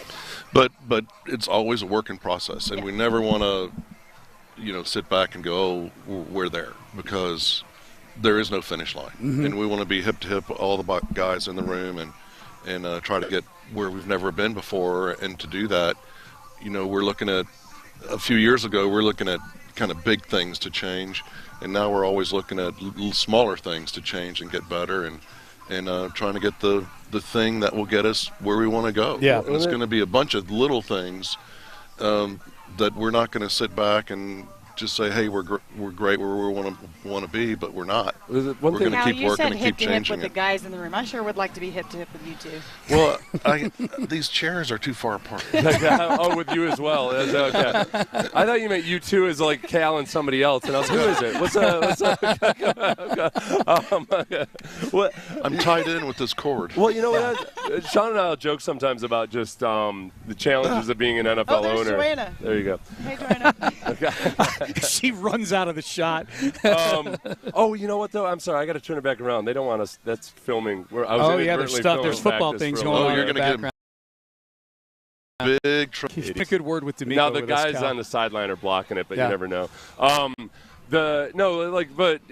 Changing a football organization it's kind of like steering an ocean liner. There's big decisions that you make that have ramifications for a long time. So Sean and I will joke about how, hey, having a good NFL team is easy. All you have to do, it's simple. You just got to hire the right GM and the right head coach. Yeah. And like what? Like that's all you got to do. Yeah. But it's hard, and it's not just the individual. Because I'll say this about Charlie Casserly and Dom Capers. I think I love both of those guys individually. Absolutely. I don't know if maybe that was the best pairing and matchup. And it's not because either guy is the wrong guy or not good at what he does. It's just it's hard to figure out who the right team is. They don't see the game the same way. Yeah, and it's not a good or a bad thing, a reflection on either individual. And I guess from an owner's perspective, did you? Because I feel really good about the matchup of Nick and D'Amico, obviously. Like, when did you start to get a feel for? All right, these guys are working well together. Great question, because that is part of, the challenge is to get those two guys working hip to hip and seeing through the same lens, and the more Nick understands a player that D'Amico wants, the better he can draft and bring in that player through free agency or whatever means, and the more D'Amico can get that vision through all of his coaches, the more it shows up on the field, and all those things have to work together. And so Hannah and I, when he was here, but Nick really didn't know him. Yeah. And so in the interview process, we saw Nick go, I'd like to interview this guy, and as we worked through it, it was, this guy and I see things the same way. Yeah. And we're going to make a great team, and we're so excited because we knew both of them and felt the same way. And so for that to come together, it came together very, very early in the process. We saw. You're fixing two people up. You know what I mean? I think this guy would get along good with this guy. It's worked out so well. Before we made the decision to move on from the coach we had to go get a new coach that year, those were some hard conversations because we knew what was coming for us as soon as Cal decided to let Lovey go. We knew what we were going to get, but we just had to stay strong, and we knew what we were wanting. So you can't let that moment pass you by. You got to go. And he's a wonderful person. Yeah, so Lovey is good. Coach Culley's wonderful people. Yeah. And, yep. But sometimes it just doesn't work. So. Well, and then there's the old thing, too. It's almost like calling up an ex-girlfriend or something when you're newly single, I'm told. Just with D'Amico, obviously you knew D'Amico, and you had great and fond memories of him, but at the same time, like, you didn't know if he was going to be interested, but you knew he was available, and just, maybe like a post on Facebook. Like, at what point did you start to realize that, what point did you start liking things on D'Amico's Facebook? Like, we might actually get back together with Cal, do you have a Facebook? I'm not sure I'm following this whole thing. So, at what point? I have no idea what you're talking about. Just. So when we play other teams, I'll go talk to their coaches. Yeah. I'll see, and so that's what we meant. You'll see a team whose defense is playing really well. Yeah. And you'll take note of that. You'll see an offense that's responding and changing and doing things really well, and so you'll sort of take note of that and sort of know, over the course of years of homework and who seems to be doing a good job and not, and so when the process opens up and you have to go out and do those interviews, you want to interview the guys that are putting out a great defense, or putting out a great offense, and they're communicating, and they're able to handle the press conference, they're able to stand up in front of a room and teach the guys and all those things, and coming from a head coach that you might really respect a lot means all those things sort of go together and putting together your list of who you want to go talk to. And the benefit of knowing his personality and what a leader he is, so that also helped with the D'Amico. Yeah, I mean, he was a captain in high school. He was a captain in college. He, as you know, he stepped onto the field and he became captain of the defense for us. And so at every level, he showed those leadership, and he really wanted to lead, and he was really good at it. That's at all different levels. Well, you brought up, the guys that have, when they're coordinators, you can watch their, which, you don't want to think that that's a big part of it, and it shouldn't be, and yet it is, because you're the forward-facing representation of the team. And I'm always struck by a lot of times guys become coaches and head coaches, and they actually don't genuinely have that much experience with the media or with being at the podium and everything. And sometimes it's comical when you start to see it. So do you actually, when you start thinking about potential candidates, you're sitting down and you're watching some of these coordinator press conferences? Yeah, well, we look at a whole lot of things, and that is one of the things that is of interest to me. See how he stands up in front of a group and answers questions. And Hannah, you're holding back a laugh. Who are you thinking about? Which press conference are you thinking of? You don't have to say it. I can't. I'll tell you after. I can't wait for this. Yeah. It could be one of 78. Don't worry, no. There's like 78 different examples out there. So is you holding your hand over your mouth a new and improved Hannah, or is this? I'm trying. Okay. Omar's like watching. From a me content standpoint, I like the old Hannah. I'm just saying. All right. I'm trying to be good. Okay, I don't know that we know anything about a head coach who doesn't know how to handle press. I don't think we know anything about that. At all. At all. As far as what you've seen out here at training camp so far. No, Omar's taking it. Yeah. I'm helping out here. What as far as what you guys have seen out of training camp so far? What are the positive developments? We talked about starting off with the defense having a big head start. The defense is ready to go in a lot of ways. The offense is trying to work a lot of new things out. I thought that a couple days ago, some of the physicality from the offensive line showed up in a way that I know that they're hoping for. I'm still trying to get over what Hannah was talking about. So, okay.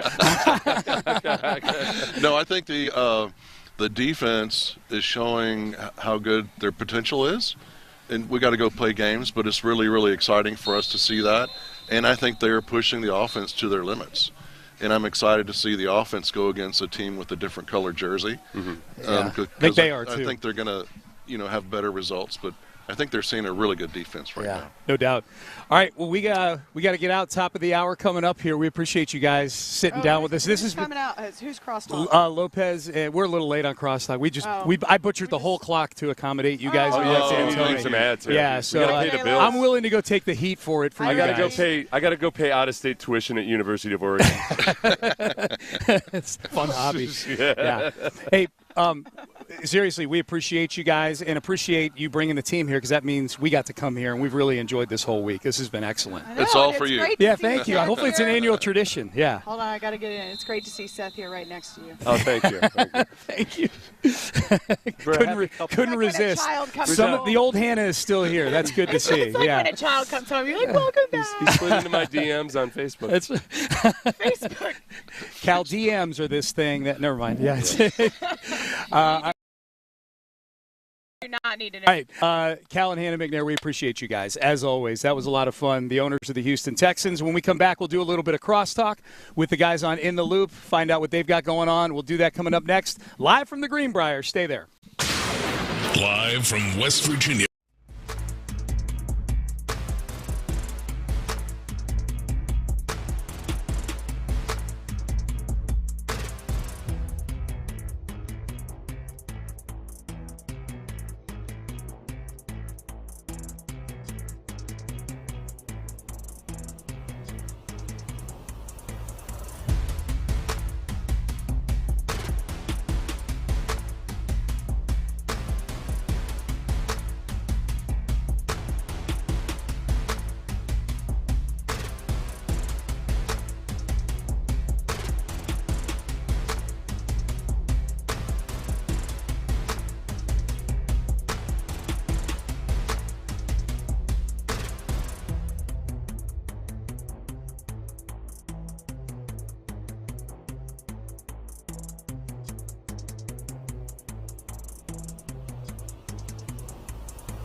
FM HD2 Houston. Insider access, exclusive content. Sports Radio 610. The Texans play here. An Odyssey sports station.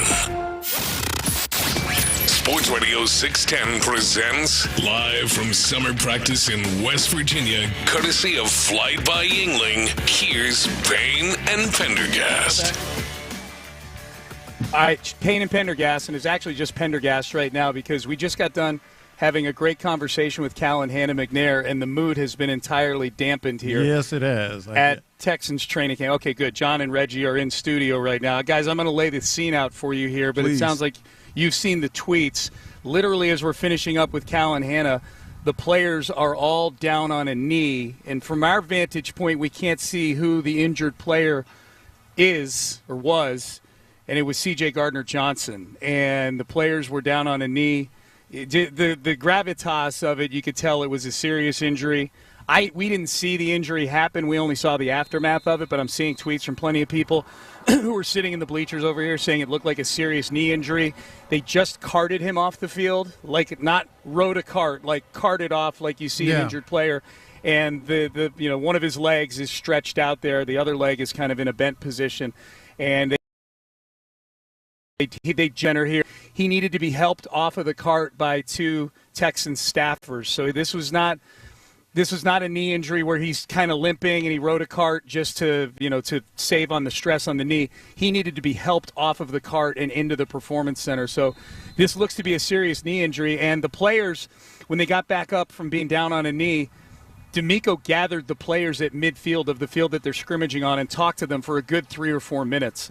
So we don't know what was said, obviously, but it wasn't like they just scooped C.J. Gardner-Johnson off the field and put the ball down and said, all right, let's go, ones against ones. I mean, there was a conversation that took place with D'Amico Ryans and the other 89 players on this team at midfield. So just a terrible way to end up the week in what's been a phenomenal week here at the Greenbriar in West Virginia. Yeah, I mean, that's you set the scene very well there, Sean. I mean, that's very important. And you talked about gathering the guys together. Not to say that this is a one-to-one correlation, but if I remember correctly, that's exactly how it happened when Keontae Hamilton had his injury that ultimately landed him on the IR. They brought him back together to kind of have a conversation. I imagine to refocus the fellas before they got out to get more work.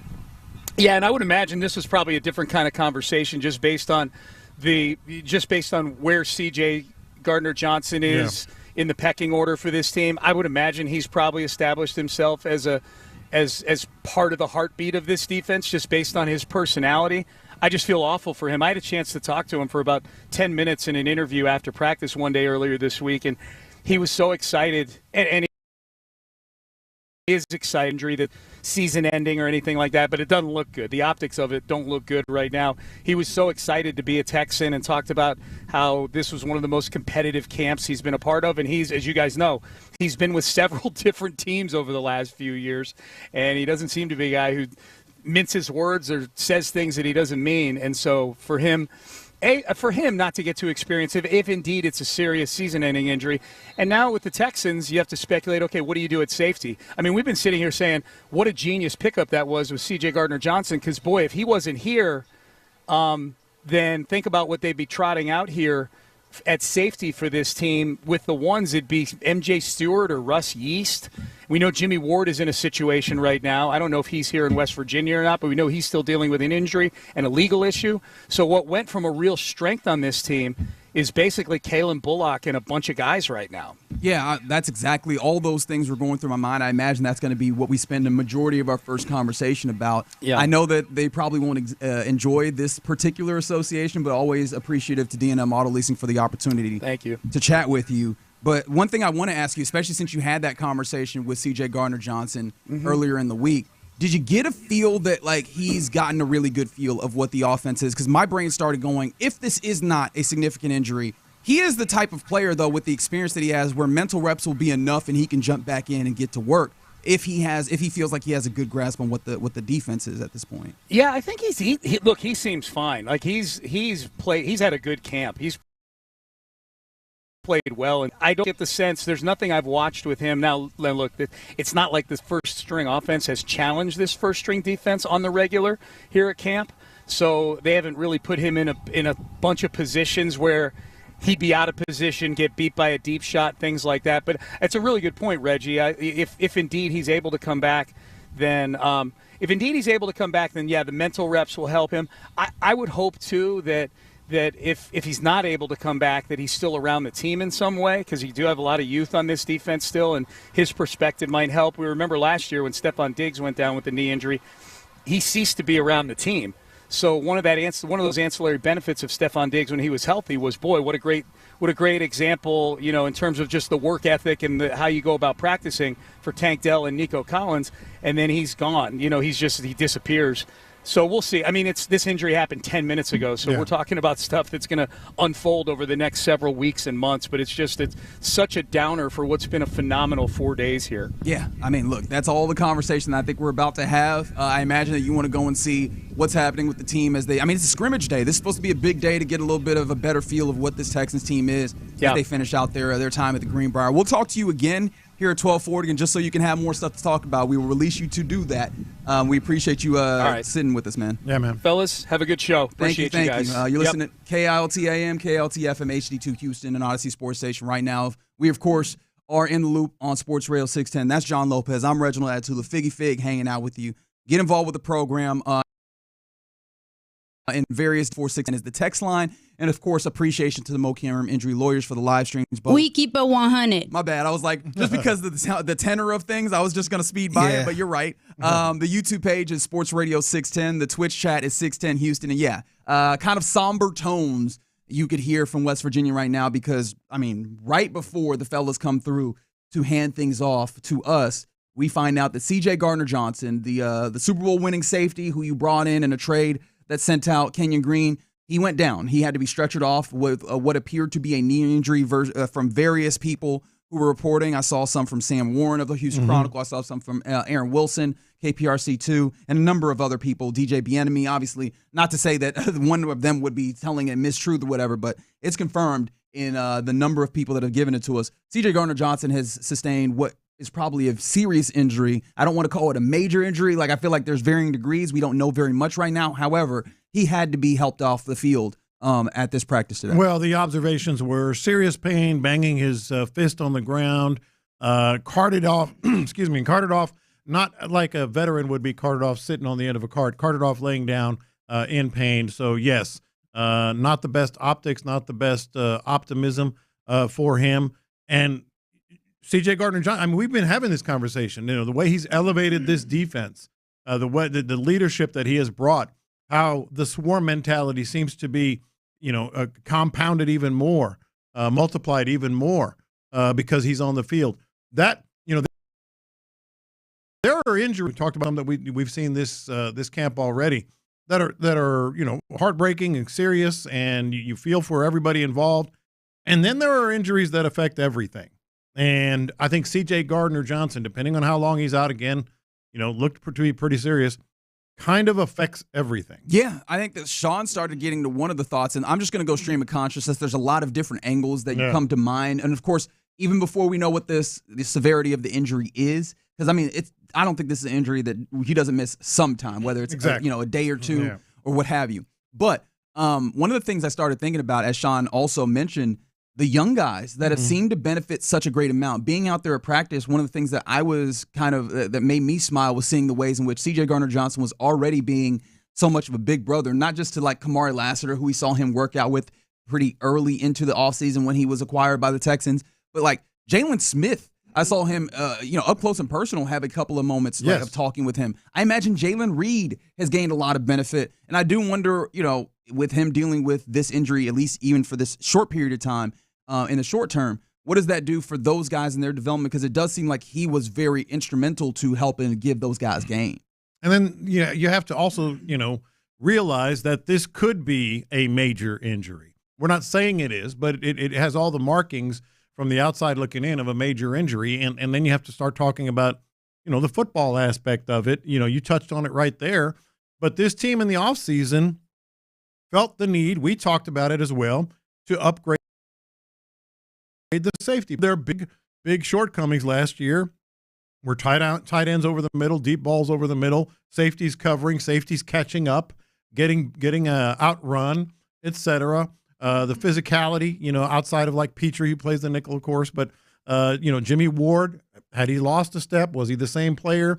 They felt the need to upgrade, and now you're not only losing, a heartbeat type player, but a guy that absolutely upgraded your second. Yeah, that's the thing that gets interesting. And, of course, for the 832 on the text line, again, you get involved with the program, 713-572-4610. What are your immediate thoughts to hearing that C.J. Gardner-Johnson had to be stretchered off at practice today in West Virginia for your Texans? 832 says next man up, and all right, that's easy to say. Mm-hmm. I think that there needs to be a tacit acknowledgement of what next man up means for this team, because if you look at the depth chart as it currently exists, obviously Kalen Bullock is your free safety guy. He's also developed, and I think there's been a lot of praise of late, deservedly so for Kalen in what he's capable of doing in his second year. But behind C.J. Gardner-Johnson right now, as safeties, like maybe MJ Stewart gets play, and that's cool for a short period of time. Is that good for an extended period of time? Russ Yeast gets in there. Is the young man Jalen Reed, the rookie, was a 6th-round rookie? Is he ready to have that substantial of a role? Like, there are questions. If this does end up being a serious injury, this could be one of those kind of portholes in the Death Star type things. Yeah. If you're looking at this defense, that I still think would be very good. Don't get me wrong. Like, that's where having the pressure that you have up front would be. Because I was having a conversation with a friend of mine that started on, the teams that, switch every year. Like there's 6 new playoff teams every season. And I was, very defensive about the Texans. I think being close to it, you would be. And I started thinking, okay, if I was not going to be so defensive, what are the potential places of regression? This is one of those type instances that could create a level of regression if you go and you have a very clear area of being able to attack, which I think would happen if you did not have C.J. Gardner-Johnson, especially with Jimmy Ward dealing with his legal issues. If he's not available to you, I think that you look at that safety position next to Kalen, and there's some questions that then pop up. There's some big questions, and I'm glad you brought up, this defense still is going to be, a monster. No one here is saying that. Will Anderson seems to have improved. We talked about Kamari Lassiter yesterday. Maybe had the best camp of anyone. Some of the young guys coming in. You mentioned Jalen Reed and Jalen Smith and all that. This defense is still going to be very good. But that one position in the NFL, it. They did it last year. We saw it in a lot of games. They will find that weakness, that area, and pick on it and attack it and exploit it. And so that's where, any extended time from C.J. Gardner-Johnson. And frankly, I've said this on the show as well. He became one of my favorite players, like just the way he is, because he has that type of impact in the locker room, of course, but even for us, just seems to be the guy that can kind of hold it all together and take it to another level. All right. So different things are happening. A lot of people that are coming in on the text line, 832, we just went from easily the best defense in the league to top 10. And I think that there is something to be said for, I don't think you fall. In fact, I know you don't fall off a cliff with C.J. Gardner-Johnson, assuming that the injury is significant to the point where you lose him for a significant amount of time. However, the thing that then is highlighted is we were already talking about this defense as needing to be supplementary and carrying some of the offense as they find their footing early on in the season. If this is to be an injury where you lose C.J. Gardner-Johnson specifically for a number of time, what does that then do as we talk about, like, with and I guess it's a weird way of saying it. You say you injure your right calf. What are the other muscles that are overcompensating in that space? Like, I think that is where my mind starts going also, if this is to be a significant injury. Well, and not even just overcompensating. To me, this defense is going to carry the team for 4, 5, 6 weeks, maybe even more, maybe the whole season. It's going to be a defense that has to carry this team. Certainly early on, and we know that the offense is still playing catch-up. We heard from C.J. Stroud yesterday. We've talked to Nick Caley on this show. The offense is they're still putting stuff in. I mean, they're still adding plays and such. This was about the defense carrying the weight and the load, and now you lost a big, significant piece of it. Assuming that it is. Well, you lost them some. Yeah, I mean. Yeah, it could be a couple of days, a week. It could be much more than that. And that's what I started thinking about also, and that's why I asked Sean when I asked him when we were handing things off, when he was handing things off to us, Gardner-Johnson has acclimated to the DeMeco Ryans defense, because if he feels like he is acclimated pretty well and he has an understanding of it, I feel okay as long as he is back by game time because he is a Super Bowl winning safety. He's played a number of places. Well, he has, and where he has experience. Yeah. And I think that even him not getting the tangible reps on the field, which I think you would need and you would want generally, I think he knows how to play the game so that if he has an understanding of the way that the system works, as long as he's still around and able to kind of get a feel of the mental reps of what these guys are doing, I think he could slide in and still be fine. Yeah, but as you're talking, I'm kind of rolling around in my head, some of these possibilities, and it's speculation, but we all know them. It happens all the time. I'm like, okay, best case scenario, maybe some sort of a strain or a hyperextension or something. I still wouldn't expect to see him until week 1 of the regular season at the earliest. I'd be okay. I would be all right if it's just a week 1. I would, and that speaks to what you're talking about because he's smart. He's already embraced the defense, et cetera. If it's some sort of a break, but not a significant one, that's week 2, week 3, week 4, maybe, depending on how long. If it's just a cast or, and all that. How far out are we? Because I want to actually get a number of weeks that we are out from those points so we get a general idea. Because, some things are like 8-week injuries. Or what would 8 weeks be for us, right? Like, I understand September what you're saying. 7th, 1 month. Yeah, so that is 1 month week from 1, today. Or would be the start of the season, September 7th. So you have 4 weeks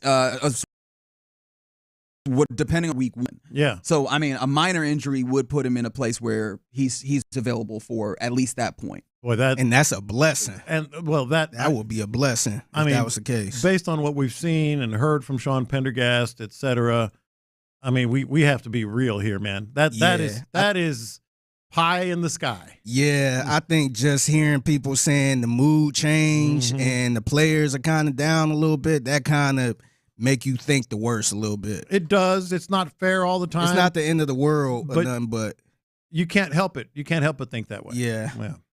All right, so there's a lot of different places where my brain goes. We'll try and talk about all of them as we continue to go. As you can hear, I'm so distraught. My voice is doing weird stuff. One of the things that, I hate to already get to this point, and I tried not to talk about it in too many different ways. From the 2A1, do we know if it was a non-contact injury? Actually, I don't. Now that I think about it. Aaron Wilson said he got hurt tackling John Mechie. Okay, so it was contact. Major pain, could not put weight on it. He went inside with the trainers, and now, of course, practice has resumed. So you have that. Let's assume the worst for a moment here. I don't want to continue to assume the worst. I mean, people are, just listen to what Aaron Wilson and others have reported. Sure, but I don't want to. No, I get it. But if he is lost for the season, right, that's the absolute worst case scenario. You don't go into the season and just go, well, MJ Stewart, this is your job. Like, this is still an opportunity where you go out and you look, right? You have to. Knowing Nick Caserio, he he's probably at the end. He's probably already rolling some thoughts around in that big brain of his. What kind of looking do you do, though? Is it like let me just get a depth person, or let's try to get somebody who can start over MJ Stewart? No, depth person is someone who you slide in, behind the likes of MJ Stewart. No, you go and see if you can get find somebody who who's can a starter. start. You go and you see if you can find someone who's a starter. And there's a couple of names that I look at when I look at the guys who are currently still free agents. I know immediately, especially Texans fans are like, Justin Simmons is still out there, and he is. I don't know what his market value is in this moment, especially as we've gotten into training camp for teams where they have a decent idea of what they're going to go with, and an injury would be his only way in. Would he be more amenable to a contract that works with you? But Justin Simmons is out there. Jordan Whitehead is also an interesting one to me, being out there, although he didn't have the greatest season for himself last year as well. So there's some guys that are out there safety wise, but then also you have a decent amount of draft capital. Do you use that and try and maybe see if you can acquire a player of a certain caliber? Damn it. Yeah. Why are we doing this? I think also you got to remember, too, this might be the perfect time for, preseason and all that stuff where teams might make a surprising cut or something like that. Oh, you're going to do that, too. Yeah. You mentioned depth. They have the depth pieces. I think they like Russ Yeast. We've seen a lot of him. I think they like MJ Stewart. Who knows with Jimmy Ward, what that's going to happen. You have depth pieces. Obviously, you've got Jalen Reed.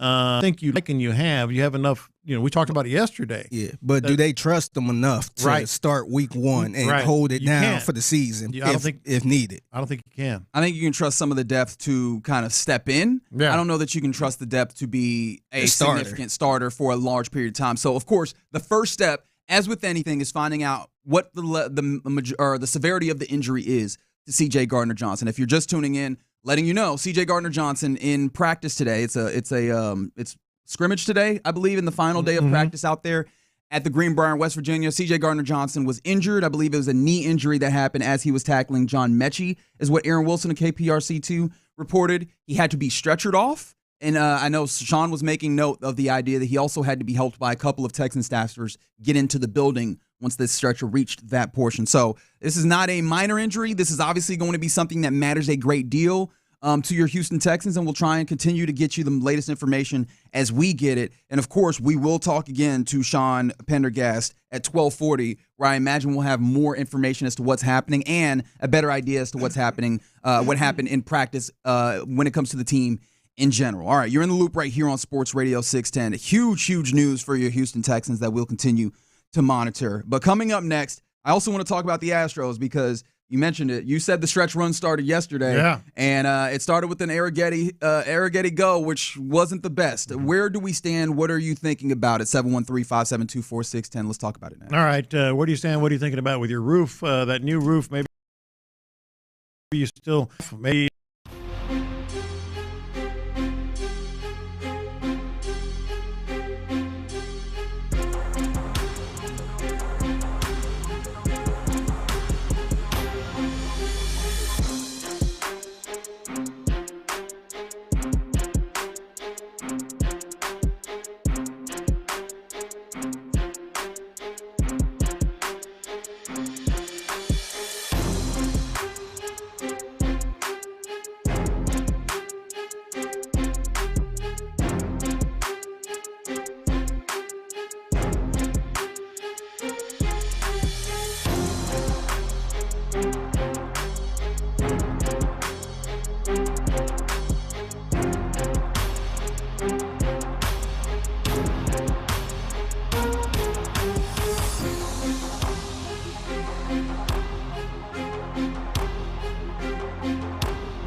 Sports Radio 610. Faggy has hit him big time. Houston, let's get in the loop. You better get ready because we're going to show up and show out. With John Lopez and Reggie Atatula. Always live, always local. Clogging the toilet like at somebody else's house and you can't find them. Dumb and Dumber? Awkward at all. When you Dumb and Dumber it? Not awkward at all. Yes, it is too. You're in the loop.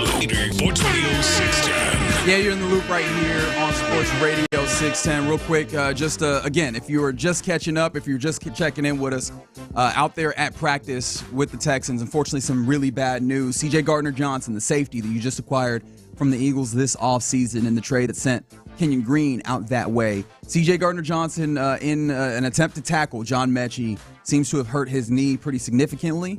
He was stretchered off the field and needed some assistance from a couple of Texan staffers to get into the building. We're waiting for more information, and I'm sure the Texans at some point, maybe today, gives us some level of update as to what the extent of the injury is, what the actual particulars of it are. And so as we get information, we will pass it along. But let me tell you what we're not going to do. There's a lot of dumb out there right now. So, a lot of angry, a lot of dumb. I try not to tell people how to fan. I try not to tell people how to comport themselves. However, what we are definitely not going to do is what happens here on the text line from the 713. Look, karma is a B. He was yapping and yapping and yapping, and he deserves to get hurt. Sorry. No, we're not doing that. Going karma? We're not doing that. That's just a sad person. And without that Dalton Schultz on the text line or something? But here's the thing, and this is what I was going to say. Without is that the offense on the text line? Without even moralizing way too far in any other place, I guarantee you every single person that he was yapping at, talking about belt to ass and everything, you ask any of them if they want C.J. Gardner-Johnson to be injured in the way that he was at some level of karma, they would say, hell no. Take so it no, beyond we're not that. doing that. Ask any of them if they want C.J. Gardner as a teammate. They all say hell yeah. Yeah. So yeah, no, we're not doing that. That's one thing I will tell you. We absolutely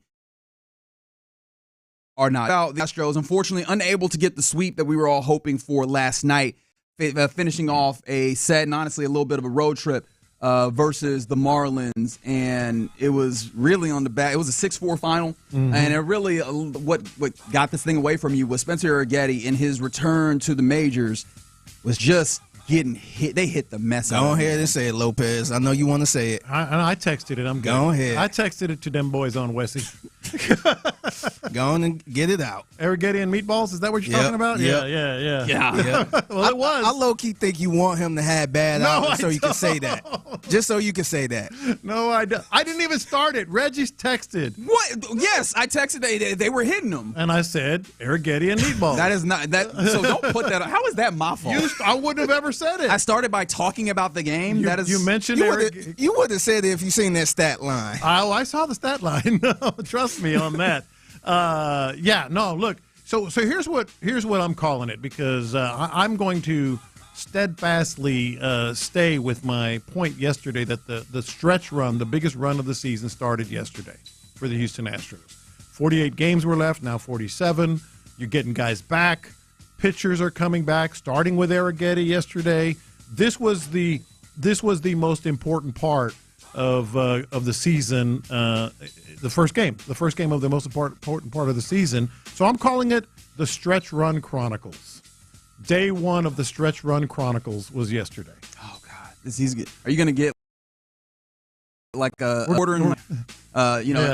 day two audio vlog of the Astros or audio log rather Chronicles? Unbelievable. Tape one. Yeah. So day one was not exactly great, but we can keep track of it because I really am convinced with that. So you're right. I mean, maybe it was rust, getting back to what he had. But what do you have? 11 hits, 5 runs, 11 hits, 5 earned runs, and 5 strikeouts. He was, they said he had 85 pitches. Ultimately, 86 pitches is what he threw, including allowing a home run. I mean, there was a lot of soft contact in there as well. But yeah, first game back. This was actually Spencer Arrighetti when he was asked about that. Did you feel rusty at all out there on the mound? Yeah, a little bit. I mean, obviously there was a couple mistakes in there, like fastballs that would stay over the middle, and I feel like I'm definitely better than that, and I know that I can command the ball better than that. So I wouldn't call it rusty necessarily, just kind of growing pains of getting back out on the mound. Obviously that was only my 4th game since getting hurt, so the rehab starts are good for building stuff up, but not necessarily for kind of like putting a game plan together think I did a pretty good job of that tonight. I mean, Victor's always really prepared. I'm always really prepared. So I wouldn't call it rust. It's just it's more of a growing pain thing. The other thing that's interesting is, you could not necessarily see this coming, but you could understand it. It happens, when pitchers come back. So it wasn't what we were hoping for, but these types of things happen. But now, I mean, we were talking a little bit off air about the schedule, and it didn't look that daunting. No. The next 12 games are no cupcakes, though. Who look like a little league team half the time with the types of errors and misgivings that they have. Still in the hunt. Judge is back, etc. Then you have the Red Sox. You have the Orioles. The Orioles, who have been a bad team this year. And the Tigers. I mean, you got the Yankees, Red Sox, and Tigers in the Tigers next 12. did lose to the Twins, though. Yeah. And remember, this is the post-trade deadline Twins, which I don't know what's left of them. Yeah. Again, the Tigers kind of been struggling a little bit too. They got the Guardians on their heels now. Yeah. All I'm saying is those are three, at worst you can say good teams. Yeah. Right? Good team. I know not easy teams. Not easy teams. The Orioles would be a different story. So all I'm saying, this stretch run chronicles or whatever, this run that they have to ignite didn't get started the way you wanted, and it's not necessarily cupcakes the rest of the way. So, how does it make you feel? But you do have more pitchers coming back too. Yeah, that's the thing about the Arrighetti outing was clearly I couldn't just be like, all right, well, now you got a pitcher that you feel comfortable. Well, no, this was clearly a very bad outing. Yeah. He's talked about it. He said that he's got to be better. He's got to give the team a chance. But there was a lot of soft contact, and I mean, look, there was 11 hits. I'm not going to be able to walk that one away somehow. Yeah. And it was conga line hits as well, just boom, boom, boom, boom. But it was very clear that he was so far off his game that I don't even know if I can use this in the data set. I will say, though, I was encouraged though that we are still seeing the offense, fight, battle, and all the way into the ninth inning. You see them giving themselves an opportunity with, the tying runner or the winning runner stepping up to the plate. Early on, this game was already what some iterations of this Astros team would have looked at as out of hand, right? So I do appreciate that. Now I ask myself how much of that is facing off against this Marlins team that coming in was hot, but looking at it this series, they didn't look all that hot. Does this offensive kind of performance or does this offensive approach continue? Because if it does, I do feel good about that. Because I don't think you're going to get that Arrighetti game, one, continuing from him, but then two, I think that more often than not, you will get a much better outing. And that's not saying something something huge. Yeah, your starting pitcher is not going to give up 5 earned runs most times. I think that gives you an opportunity to compete in a way that they really hadn't been of late when it comes to the Sugarland Space Astros that have been going out there for the most part. But that's why it's so important to me, because you have that. They've sort of manipulated their style of play, and they're getting some guys back. But then there are some sort of like, okay, let's see what this means. Jeremy Pena, came in as a pinch hitter, but they're sort of bringing him along slowly. Remember, he had the fractured rib, and then he had, was it a cramp or something in Boston when they came back after the All-Star break? So, they're kind of bringing him along slowly. Cam Smith, they've been doing much of the same thing. So it's just so important. Thank goodness they're off today, but thank goodness tomorrow Hunter Brown, and then Saturday Framber Valdez. So that'll be a good way to get back on top of things, because the Mariners are just 2 games back today. 2 games back. Yeah, you're going to have to be on your P's and Q's. So, yeah, back in action tomorrow against the Yankees. And that's another Apple team that we'll have to watch out for. But one of the things that also look, I talked about this offense kind of getting back to better ways. I think you're also seeing that, there's some of the guys that you've been looking for over the last 30 days starting to hit better. Christian Walker, 288.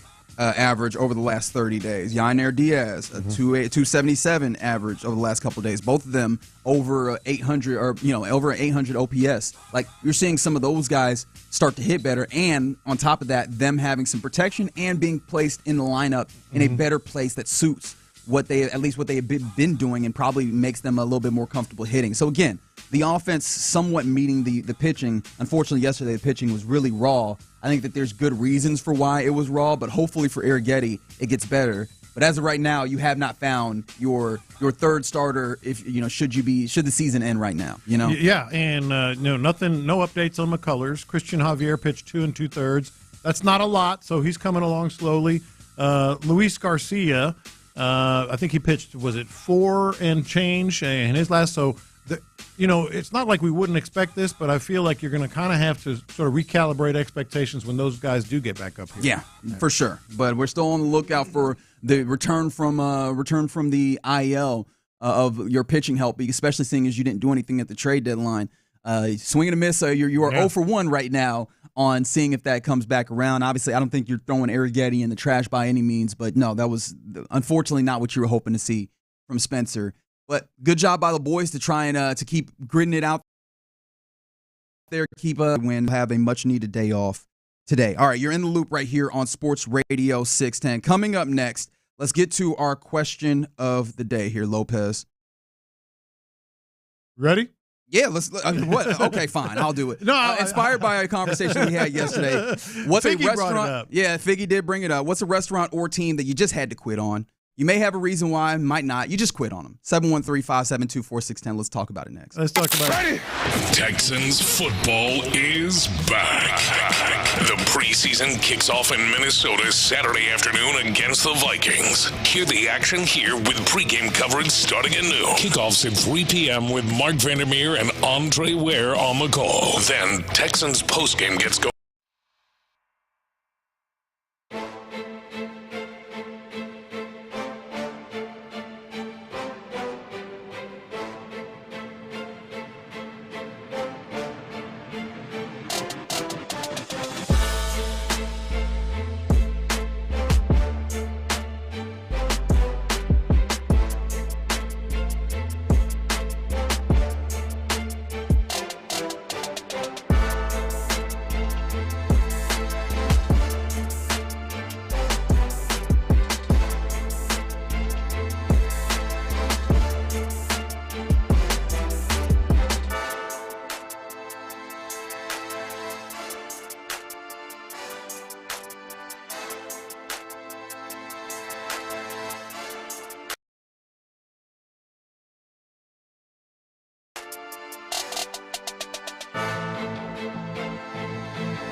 1-222-2222.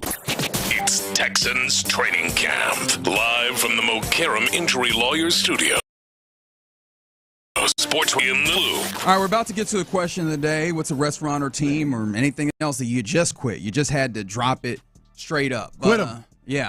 Before we even get there, I do want to remind you, if you haven't heard the news on the day, I guess you could call it breaking if you wanted to. C.J. Gardner-Johnson, safety for your Houston Texans, had to be stretchered off the field at practice there in West Virginia during scrimmages as he was trying to tackle John Mechie. And so we don't know the extent. However, I know Aaron Wilson of KPRC2 has reported that he will need to have an MRI later on, I believe today, if my memory serves. I want to make sure that I get this right as I was looking at things. But, next steps is that he will have an MRI, who is currently inside the Greenbriar Sports Performance Center while being examined by the medical personnel. So, we're still waiting on more information as of right now. That's what's happening. There's some other, Texans normal practice things that we hadn't even gotten a chance to get to. And not bad, if I do say so myself. Sounds like the offense is doing a little bit of coming back around if you need a little positivity to balance out that news about C.J. Gardner-Johnson. Not C.J. Stroud. I know a lot of people heard C.J. and their hearts dropped. Of course, C.J. Gardner-Johnson will still drop your heart, that news, but C.J. Stroud is fine. And having a little bit of connection success, not necessarily as much as you'd want. Yeah, We'll talk about that going forward, too. We will definitely talk about that. Protection better. C.J. Stroud has had a sort of up and down day, but we'll get to that. Let's get to this. What was the context yesterday? You brought this up, Figgy. Yeah. So I brought up, I think it was Golden Corral. I haven't been there in a long. I've been there one time since I've been living in Houston. Yeah. And I decided to go to the one closer to my house. Mm-hmm. And it kind of wasn't a good experience. Mm-hmm. Where I'm like, I think that's it for me going. Well, it got me thinking, and this obviously stop going. Ties in with sports as well. Like a team or a restaurant, something that you just quit. And sometimes you have a good reason, like you said, it wasn't quite the same. Sometimes, and I thought of two, where I had no problem with the place, and I would go today, but I just kind of stopped going. I just the main one that jumped into my mind was Fuddruckers. I loved Fuddruckers. Oh, so you're the reason that you're the reason that the Fuddruckers maybe closed I down. am. Look at you. Maybe I went there enough. Tore that building down over there. Yeah, it's gonna be a Whataburger. Yeah, I know. Yeah, it's gonna be a big old Whataburger. But anyway, I liked Fuddruckers, and then how it just I guess you just never go. You just never go back. That was one. Another one was Shoney's. You mentioned this. Someone mentioned on the text line. Oh, is that what it was? Shoney's. I have never been to a Shoney's in my life. I used to love Shoney's, man. There's only one left in the Houston area. I actually looked it up. It's in Baytown. But why does that track? Yeah, I know.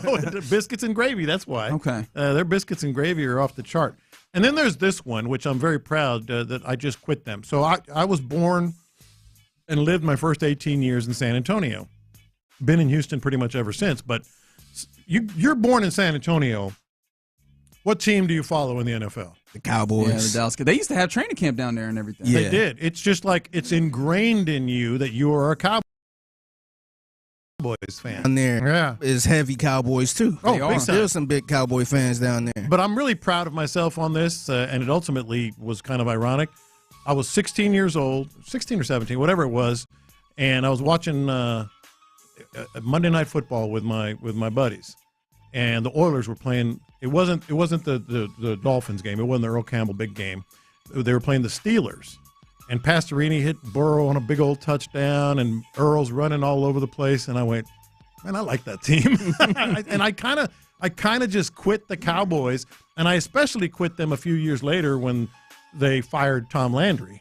So I quit. This man was watching when Tom Landry was Yeah. going. Oh, hell yes, I was. I didn't know that was a real person. I thought that was a fairy tale. I thought it was just the name of a trophy or something. You want to be blown away?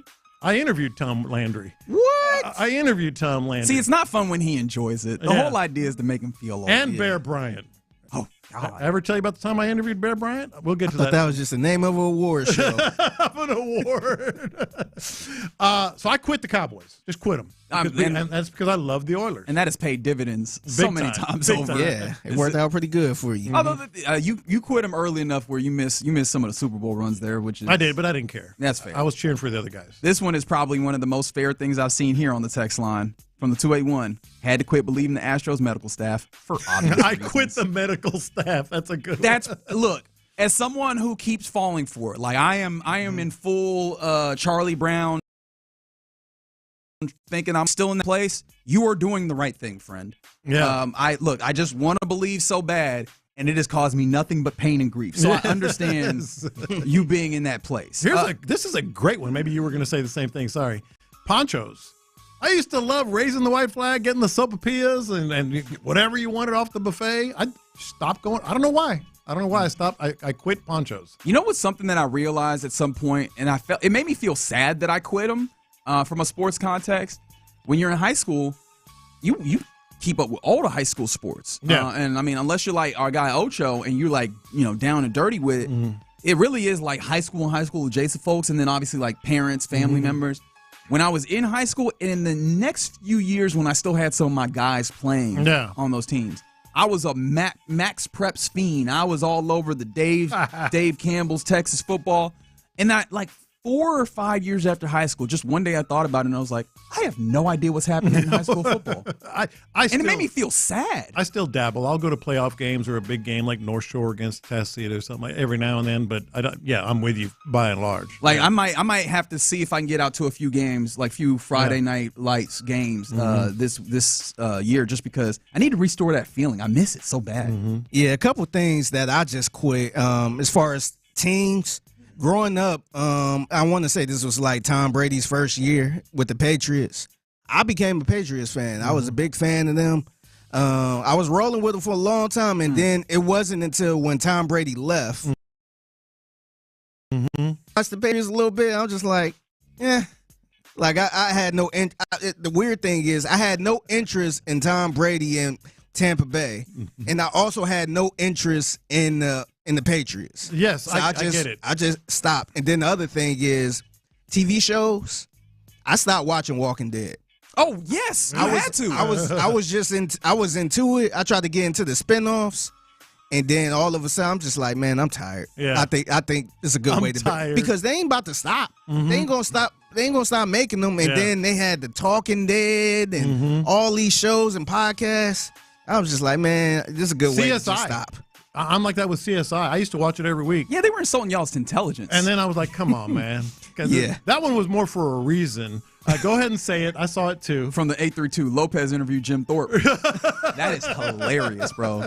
That is so funny. I did interview Bear Bryant and Tom Landry, man. I know you did. Yeah. I'm sure you interviewed a lot of people. Yeah, you sat and watched Babe Ruth live. No, I didn't interview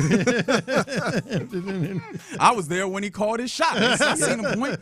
But here's some other ones that have come in. Various different restaurants. Somebody said Luby's, which just hurts my heart because I don't think you're wrong, but I understand how you got there. Somebody from the 281. Actually, I am with you on this one. They said Fantasy Football Podcast. They noticed that they were basing the decisions on their opinions, so they stopped and actually won their league. I think just fantasy football. I still play. I played it one time. That was it, man. Like it's this time of year where I start getting a little bit of the itch as people are getting ready.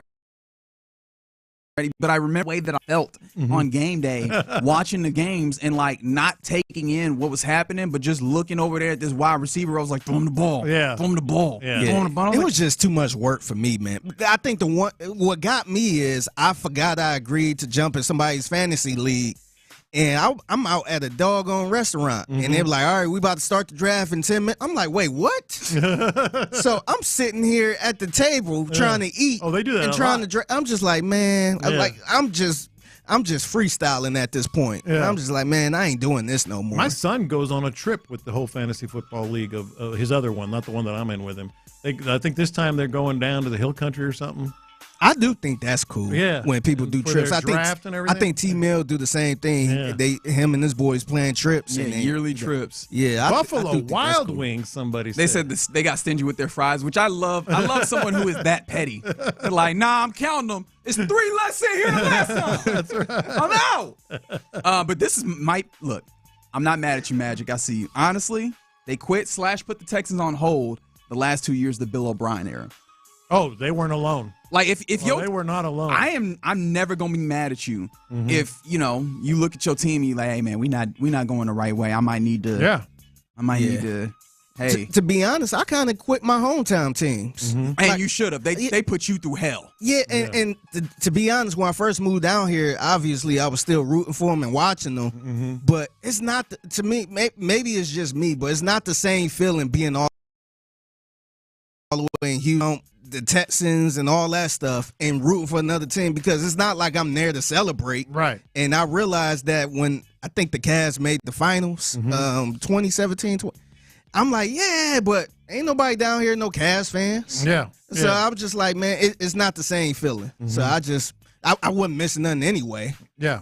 That's the biggest thing, is that they was whipping your ass as a fan. Yeah, Like, I ain't got time to be sitting there trying to support them, man. Yeah, They ain't why are you trying doing to that win. to yourself? Yeah. Why you Peace. do that reminds me, I quit the Aggies just about every year, but then I'm back in. Yeah, you lie. You're not actually quitting them. You just lying to yourself. Which, sometimes as a fan, you kind of have to do to some degree. And finally, from the 979, Lopez with an interview. So, Jesus, what you feeling on the food here at the Last Supper? All right, appreciate you guys rocking with us.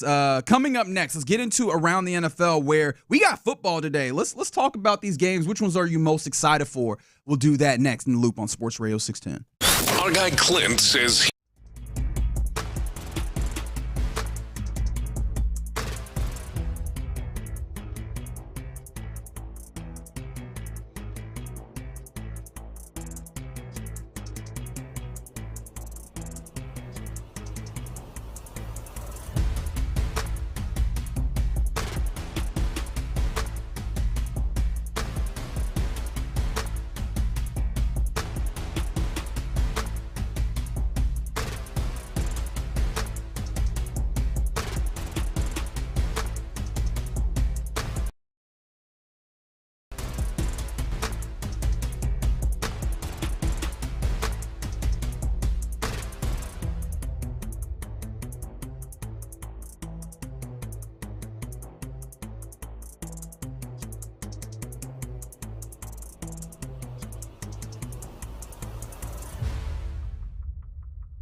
Sports Radio 610. The Texans play here, an Odyssey sports station.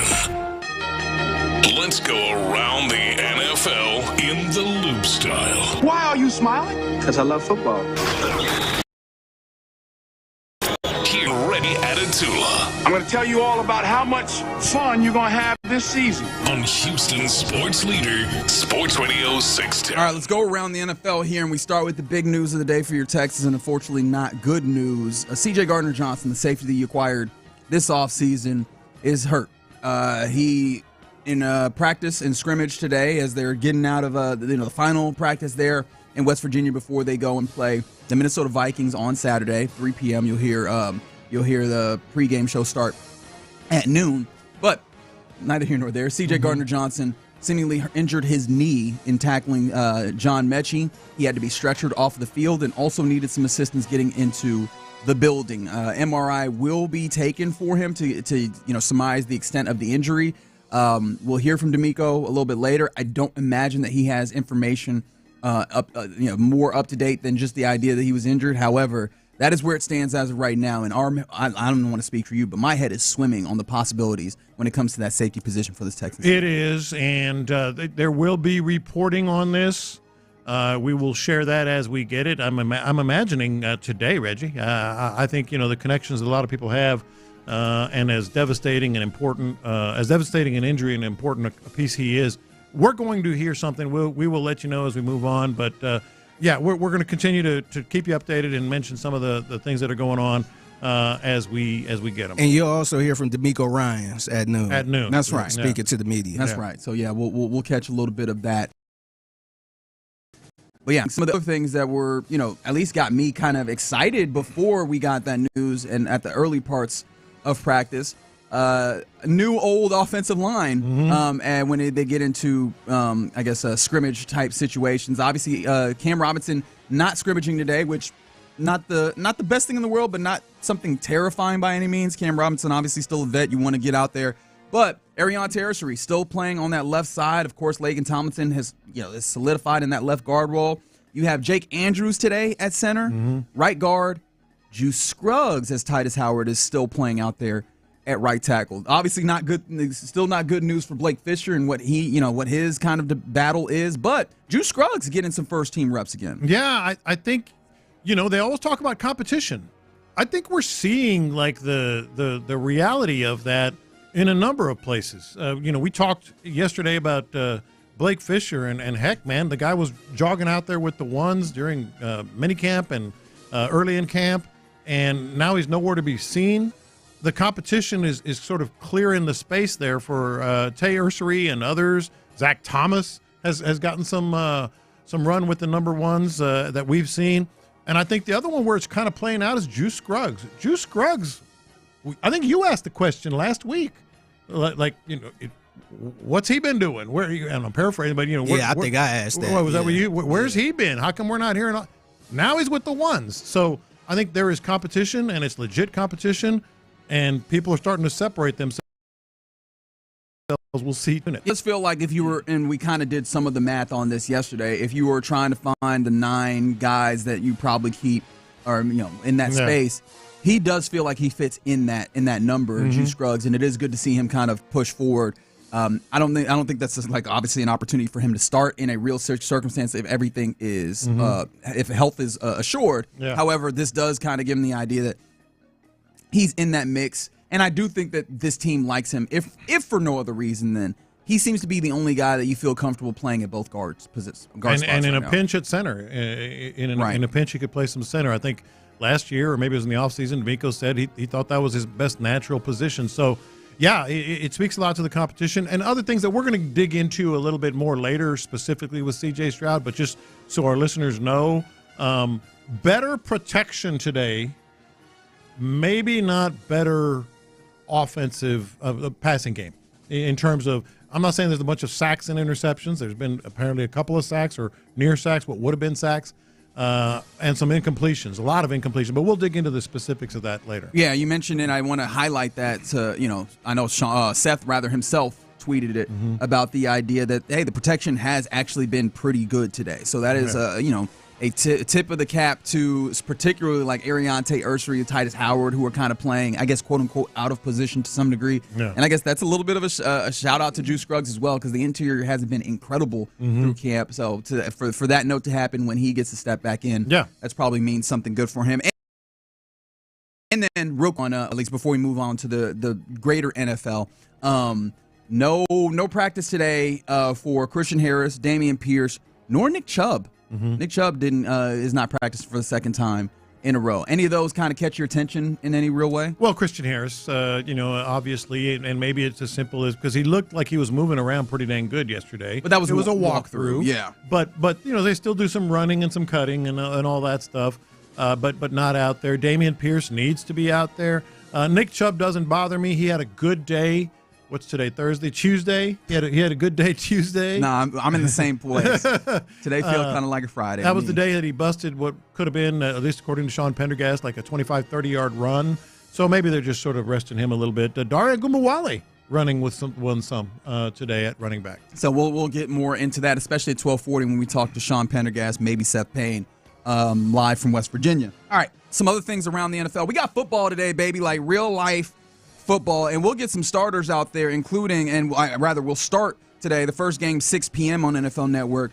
It'll be the Colts in Baltimore versus the Ravens, and it's Anthony Richardson who is the starting quarterback. That does, we were assured by Shane Steichen that Daniel Jones will start the next preseason game for them, but let's see. What does the Anthony Richardson experiment look like right now, especially against the Ravens defense that continues to get better, I think. And I'm not exactly sure what the Ravens are going to play, but nevertheless, good defense. That's one that I'm definitely going to keep an eye on to some degree because of the two other interesting things that I want to be watching today. The Bengals. Yeah. The Bengals. They'll be playing the Seahawks. I want to see what that offense looks like. Eagles. They're playing the Eagles, rather. Eagles. And what's interesting about the Bengals is that they've also been guaranteed that the starters will go, a few series as well. I don't know how much I need to see from the offense starters. I just kind of want to see what that defense begins to look like. That's a Bengals team that really needed the defense to be significantly better. But you can be guaranteed at least a few drives of what, often is some high-flying, very good offense. And the final game is actually a late game, so we're going to have football well into the night if you so choose on NFL Network, 9 p.m. Raiders-Seahawks, which, honestly, this is the most exciting game for me personally when it comes to trying to answer some questions on, I think that there's a lot of questions that exist on what does Geno look like in this offense? What does the Chip Kelly offense maybe look like? And, of course, understanding that preseason is not going to divulge a ton of what any team is doing, but there's a lot of moving and shaking with that Raiders team. I kind of want to see where that settles. And that Seattle team, with Mike McDonald, they did a little bit of a kind of stripping down what that team was prior. I kind of want to see where they are, and maybe more importantly, time to see Sam Darnold right behind that line, which I'm not sure is very good. Like I want to see what it's starting to look like with him after what felt like almost a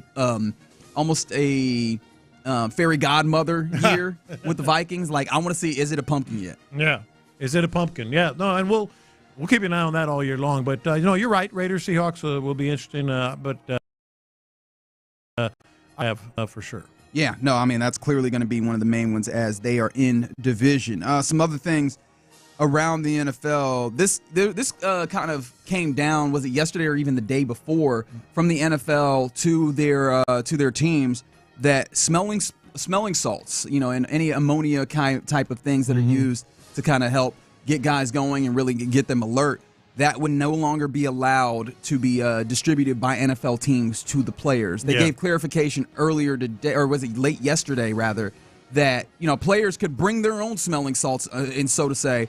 But no, that this was a ban for the teams to provide them and have them available. If players wanted to use them themselves, they could. This is weird to me. Is it? I kind of call BS on how they played this thing out, because it was yesterday morning. George Kittle got the memo or email or whatever it was and went on the set. I think it was It was actually 2 days ago, but NFL Network has had people all over all these training camps. And said, man, I'm thinking about retiring. This is actually, you got the George Kittle audio here.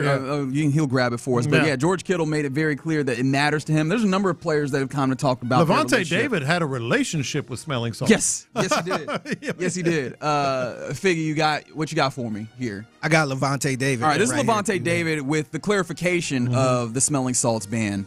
From at least from the team's perspective. As a competitive person, right, you need something to get you going. Some people like coffee, some people like energy drinks, some people like whatever it may be. But for me going right away. But smelling salts, they wake you up and get you going right away. And ever since 2012, my very rookie year, I had to take a smelling salt before each drive. To this day, 13 years, I had to take a smelling salt each drive. Every drive, before every drive. And, Baker Mayfield was talking a little bit about it, said, it's going to affect him greatly. But before we hear from George Kittle, I want to just say, so this came down. It became a huge thing in the circle and around the NFL. And then all of a sudden, the NFLPA says there's been a clarification. Oh, no. The teams can't provide them. So, in other words, players can bring their own ammonia. They bring their own smelling salt. That doesn't sound like anything the NFL. That don't even sound safe. It doesn't sound safe. It doesn't. Who knows who's going to monitor it? In a world in which the NFL monitors every tiny little thing, they're saying, the teams can no longer do it after there was a big backlash, uproar, or whatever you want to call it. So now players are going to be in their backpacks. They're going to have packs of smelling salts. It seemed like it would be more safe if the team provided that. I think they just said, you know what, that might have been a bad call. Let's just go ahead and let them bring them. It just doesn't. It doesn't jibe with anything the NFL does. Well, I think the tough thing about it is it seems like it would have to be something that's collectively bargained for them to get rid of it in full. Mm-hmm. I do think though. Because I kind of follow the Concussion Foundation and their kind of efforts. And the FDA did too. Yeah, I had not really considered how much the FDA factored in here, but I know the Concussion Foundation was really highlighting the idea of, hey, we're dealing with concussions and everything and alertness and trying to diagnose these. And when you see a player take a type of hit and then utilize these types of smelling salts to make themselves more aware, it's going to make it more difficult to diagnose. And at the very least, in the most skeptical place, it's not a good look when you're talking about and I think that's why they did this. Players, right? Yeah. But then I don't know. I think the other side of it is the collective bargaining nature. It's not going to be easy to immediately remove it without going through a long process of making sure that that's why get it done I'm calling BS. That's why I'm calling BS on this. Because the other thing, you talk about the concussions, and you're not wrong. But if you're the NFL, concussion expert, there's one at each, or doctor, whatever, at each game. How are you going to determine who has a concussion and who doesn't when they're all taking smelling salts before each drive? And I think I think this is the idea: is as much as the NFL could maybe step in and have some level of impact in lessening the availability of it. I think that's what they were attempting to do. Hey, these teams have the money; they have the obviously the distribution ability to have smelling salts readily available. If we take that away, we're not going to be able to, especially with the nature of a collectively bargained sport, say that they cannot do this outrightly. No. However, we can make it more difficult so that hopefully you discourage the use and maybe take that away. The problem is, though, now the players are going to have all this stuff. Well, maybe, but then on the other side, maybe there's there's going to be some that do it, and I imagine there might be some that say that it's it's more work than it's worth. But I think ultimately, highlighting just how much of this sport how much is necessary in the sport, and how many different tips and tricks players use to get over the bumps, bruises, and real genuine injuries that are necessary to play this, let's be honest, very dangerous sport. Yeah, but boy, I don't think so. I think they're all going to be packing. They're all going to be, and I don't blame them. Like I said, they use it. A lot of players, like David, before every drive. A lot of players several times in the day. They talk to, about like, this is what gets me going and ready. And George Kittle he was even kidding, about like, Well, let's hear from George Kittle. George, hello, friend. How are you? I honestly just came up here to air a grievance. Oh. Our team got a memo today that smelling salts and ammonia packets were made illegal in the NFL. Wow. And I've been distraught all day. Okay. Illegal? He even said he's not practicing anymore. I considered retirement. Yeah. So they got to go ahead and bring that back for George Kittle. If you're hearing this, we got to figure Mr. out Goodell. middle ground here, guys. Yeah. Somebody help me out. Somebody come up with a good idea. Send Fred, the it's email. on you. Airing of grievances. Yeah, that's all I had to get out there. I'll get that off. Is it every before every drive is a I'm an every drive. I'm an every drive guy. I've seen guys like that. I'm an every drive guy. In between every play, he keeps one of his socks that pulls out the sock. Way too much. Yeah. Well, it feels like the energy's still out here, though. I mean, no, definitely, but I missed those already. Well, they haven't been outlawed at practice. No, we don't have them out practice. Okay, all right, just checking. That's all right. That was my only grievance, but besides that, you guys look fabulous. We'll Fred, fix it. It's all yours. Thank you. George. That was him crashing Fred Warner's interview just to say. So clearly, like, there's a number of players. You mentioned Levante David that use this a lot. I do wonder though, if you do see a decrease, does this change like actually the efficacy, like the ability? It does. How far could this go in maybe possibly lessening the quality of the game in an effort? I don't know how much we'll notice. Right, that's the thing that I'm ultimately trying to get to. But I think mentally they're going to be like, I got to have it, and they're going to have it. I mean, come on. I ain't gonna lie, I kind of want to try it. Oh, I've done it. I want to try it, see how it is. Bring them in. I've had for the group. I've had it twice. I've had 2 concussions, and it'll light you up, man. It clears the passageways. There's no doubt. I want to about try that. it. Yeah. All right. I don't think I've actually done smelling salts. I don't think I've needed them. And again, knock on wood. You just go like a little, and it's over. It's like, whoa. So is it good to use that before you go to the gym and work out and all that stuff? I wouldn't do. I mean, depends on like a professional athlete, football player. I get it, but yeah, it'll just. I mean, maybe, but it'll just kind of make you feel like, bring wow. them in, Fig. Oh, wow. Bring them in, Fig. All right, I'm gonna let's damage our brain cells for science. All right, let's do that. Real quick before we go, you know what time it is, Lopez. What time? Yeah, is it? what time is it? The top 100 continues to unfurl very, very slowly. Is this a good one, or am I going to go ho-hum? I don't know. I'll let you decide. Number 44 in the top 100 that was voted on again by the NFL players. Remember, 46 was Will Anderson Jr. He was the second Texan that showed up on this list. Joe Mixon earlier on. I mentioned 45 was Trent Williams. There's a number of players that have dropped into these 40s. 44, wide receiver for the Tampa Bay Buccaneers, Mike Evans, and former Texas A&M Aggie as well. He's dropped a number of spots from years prior. And then number 43, defensive tackle for the Philadelphia Eagles, Jalen Carter. Okay. His first time being ranked in the top 100. I'd best league, man. Jalen? Yeah. I like him a lot. If it wasn't defensive tackle, man, we got a lot of really good defensive tackles. That's why I said that. I think you're doing a lot there. I am not doing a lot. If it wasn't for my opinion, Reggie. Hey, if it wasn't for that incident, he probably would have been drafted If it wasn't for that incident, he probably would have been drafted top 5. Yeah, I get Dexter Lawrence. I get Chris. I mean, all due I don't respect, think you do. What? No, they're awesome. They're awesome. For my money, I love that guy. Do you think that's too high? No, I don't. Okay. But just what Lopez was saying, that he might be the absolute best defensive tackle. I think especially with the modern NFL, where defensive tackles are not just like big garbage cans full of dirt of like eating up blocks and stopping the run, but also getting upfield and actually adding to the pressure of things as well. There's something to be said for just like we can't run against this. So Reggie, no, he's been good. Don't get me wrong. We can't he's been run good. against So you think Lopez is crazy for saying might? All right, fine. Now we're gonna get into semantics. No, I'm just kind of curious. I just think that there's other D tackles that I would very easily say are better. Okay. Without you would have thought he said he's the best in the league. I mean, that's basically how I heard it. Like, Lopez was basically trying to say that, but soft pedal it, and I respect it because that's how I do it anyways. There you go. That's around the NFL here in the Loop, right here on Sports Radio 6. There are some people that are evangelizing for the smelling salts right now on the text line from the 832. For a moment, Fig, it's awesome. Clarity, very alert.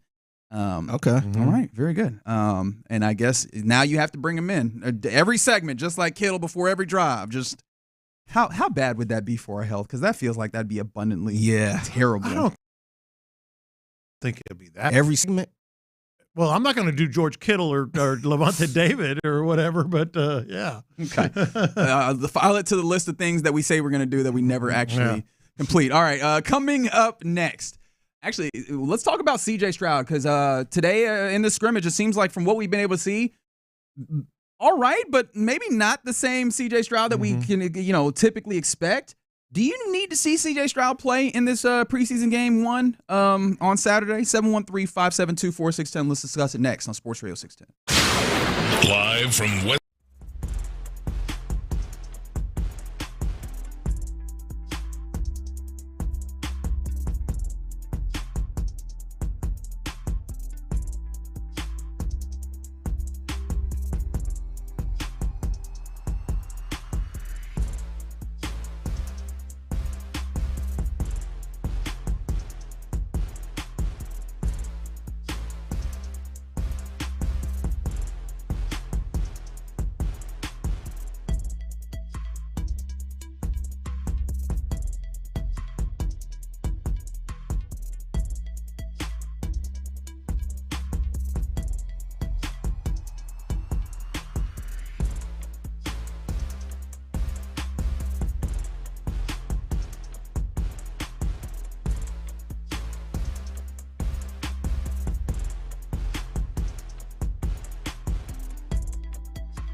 Creighton. Houston's sports leader. Sports Radio 610. It's Texans training camp. Live from the Mokaram Injury Lawyers Studio, Sports Radio 610 presents In the Loop. All right. First and foremost, before we get to talking about C.J. Stroud and what we maybe want to see or don't want to see from him on Saturday versus the Vikings, 713-572-4610 is the number to text. And I simply don't believe that all of y'all it looks like they do love smelling salts to this 832. I do smelling salts before I cut the grass from the 2A1. I'm a brain surgeon. I do them before every brain surgery.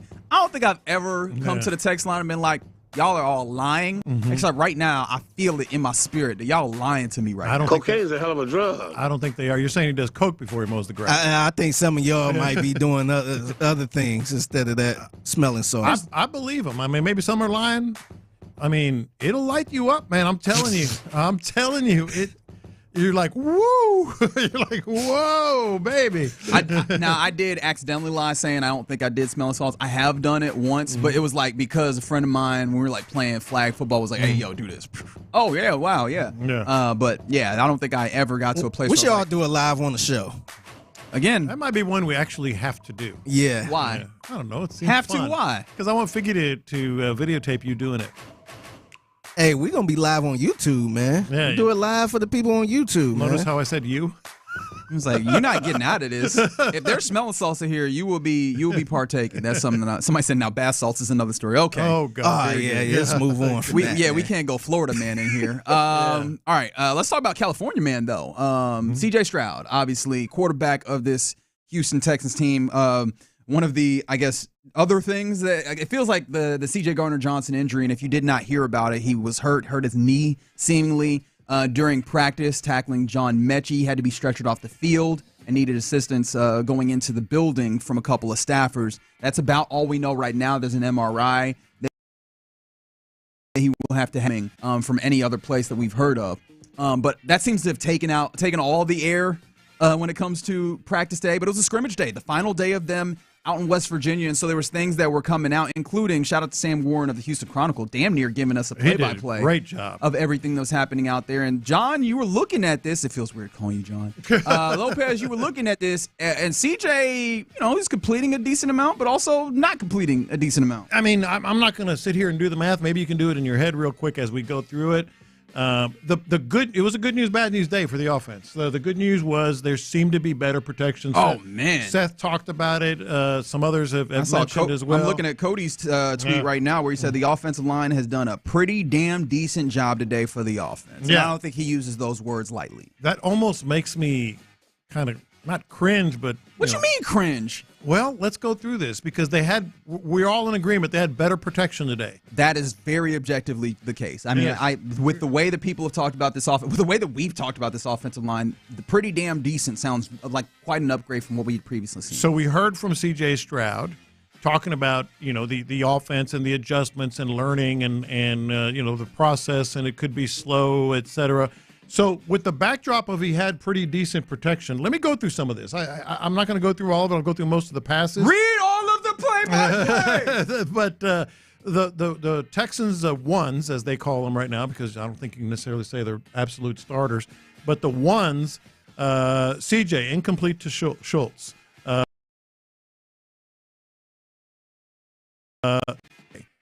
Incomplete to Kirk. Incomplete to Petrie. No, sacked by Petrie, I should say. I was like, I don't think he should be throwing to Petrie, man. and sacked by Petrie. Second drive of the ones.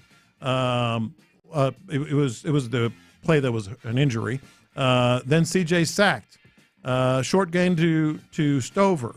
Wide open, Mechie, and incomplete. The ones third drive. Run stuffed. CJ to Nico for a short gain. CJ to Nico, incomplete. So a lot of incompletions. I'm sensing the trend. I'm sensing the trend that's happening. Fourth drive of the ones. They did five actually.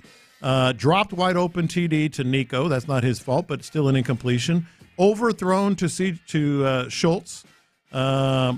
Incomplete to Stover on a slant. CJ to Nico. Incomplete. Kamari in coverage, so maybe that was a credit for him. I think I'm getting the sense of what you're getting here. Like it's not been the super consistent CJ that a lot you of were kind of hoping to incompletions. see. Now we know that he is, learning the offense and grabbing the offense and helping mold the offense, I'm sure, as well. Mm-hmm. With all of this being the case, it sounds like you want to see him on Saturday. This is going to surprise you. I actually do not. And this happened, and I was going to – the reason we brought this up, and I mentioned it to you before the show, is should C.J. Stroud play Saturday and how much? And even before C.J. Gardner-Johnson's injury, this was my opinion. And you can verify that because I put it on the doc. I want C.J. to play at all. Nothing. All preseason? No, in this game. Okay. At all. Zero. And there's a couple of reasons for it. You got to see you some Graham Mertz. I get it. I understand. Whatever. And I'm usually the guy, give him a serious, whatever. I think they're still so far behind learning this offense. Number one, I think it could affect his confidence, which is, we've talked about he's just not quite been himself. His head seems to be swimming a little bit. Number two, I don't think that it's going to help anyone for C.J. Stroud to get out there and throw a bunch of incompletions and be so far behind in the offense that they're kind of climbing uphill. Let's do it when it's not live. And then number three is the big one, injuries.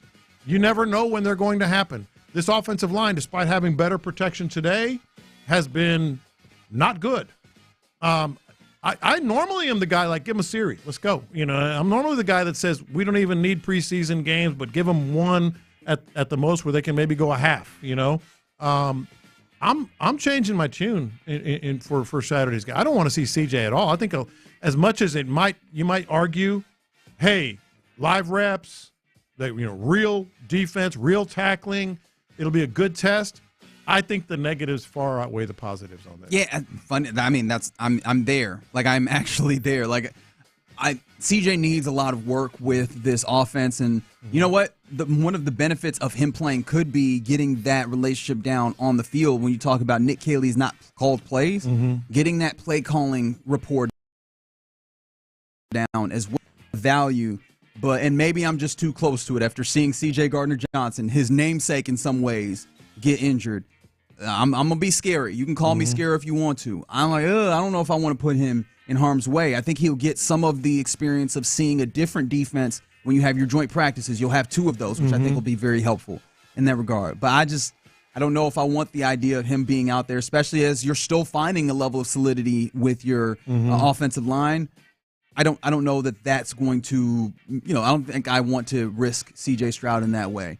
That said, this early in preseason. That said, I do want to see the quote unquote starting offensive line because they do need to get that rapport and work and real blocking, real tackling and all that stuff under their belts a little bit. But I don't need C.J. Stroud to be out there, losing confidence perhaps and getting hit and not really fully understanding the offense.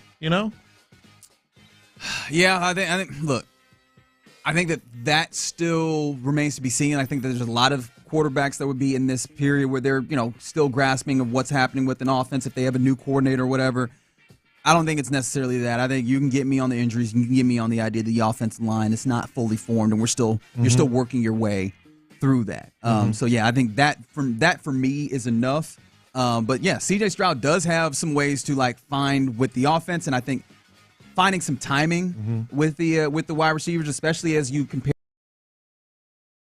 it to had a lot more freedom or at least more responsibility upon the wide receivers. I think that some of that is also factoring in with some of the incompletes is that the wide receivers also need to be able to read and react to what's happening on the field, and some of that additional, you're not just dealing with, I know the point at which this wide receiver will get to and I'll just put the ball there. I think there's a little bit more fluidity with it. There's a little bit more, option type things happening. So I think that might also contribute to some of the incompletes that you're talking about, which would kind of bring lessen the concern for me. But yeah, I think it really is just the injury concern that pops up for me. And look, you can say it's just I'm being reactionary in this moment. I think that you have good cause to be reactionary because C.J. Stroud goes down, and there go your hopes for the aptitude of the season, the high-level portions of the season that you were hoping for. It's not just the injuries, because if it was just okay, he could get hurt, I would be on the other side. I'd be playing for a series. He's got to do it. Let's get the reps in, et cetera. injuries is always back there. It's always in the back of your mind. But to me, I mean, I'm looking at it right now. We heard CJ yesterday, and then I was reading the transcript this morning, and just to hear him and to hear what he said, he's not there yet, man. And I don't know how close really he is to being like, this is my squad, this is my offense. Do you want to see him in preseason at all? I think eventually, yes. But I would let's make some progress here, man. Yeah, because let's get a little better with what we're doing and better grasp and more confidence. Yeah, because if he don't play in this game, it's probably only game 2. Right here, Carolina. Yeah, and that's it. Because they're not going to play game 3. So I think I want to see him, but a week is a long time, to get some joint practices. They're going to have a joint practice, at least one, between now and this game and the next game. Yeah, I think they'll have 2 joint practices, right? I couldn't remember. Yeah, they'll have 2 joint practices. I think that'll help for seeing another defense. And I think that there is something fair to be mentioned of when you talk about trying to make sure that the operation is all good. But I do think that there is something in what you're saying of, hey, the operation, how much are you going to be able to focus on that when you're still, kind of trying to – they're still – solidifying the offensive line. We're still seeing some musical chairs there. I think those things also, I think if you could find a way to get those a little bit more solidified, especially in that week as you're mentioning, I think preseason game 2 is where I'd like to see him get that operation down, get that, and then be ready for, to be fair, what is already an early test in Rams week 1 at SoFi Stadium. All right, you're in the loop here on Sports Radio 610. Coming up next, let's get into what's popping, including there was a little bit of a dispatch from Turkey that I wanted to talk about. We'll talk about that and more next. What's Coach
Injured? Call Mokaram Injury Lawyers. 281-2. The biggest stories in sports and entertainment. Sports Radio 610 style. In the Loop presents What's Poppin'. All right, let's get into What's Poppin' here on a Thursday in the Loop on Sports Radio 610.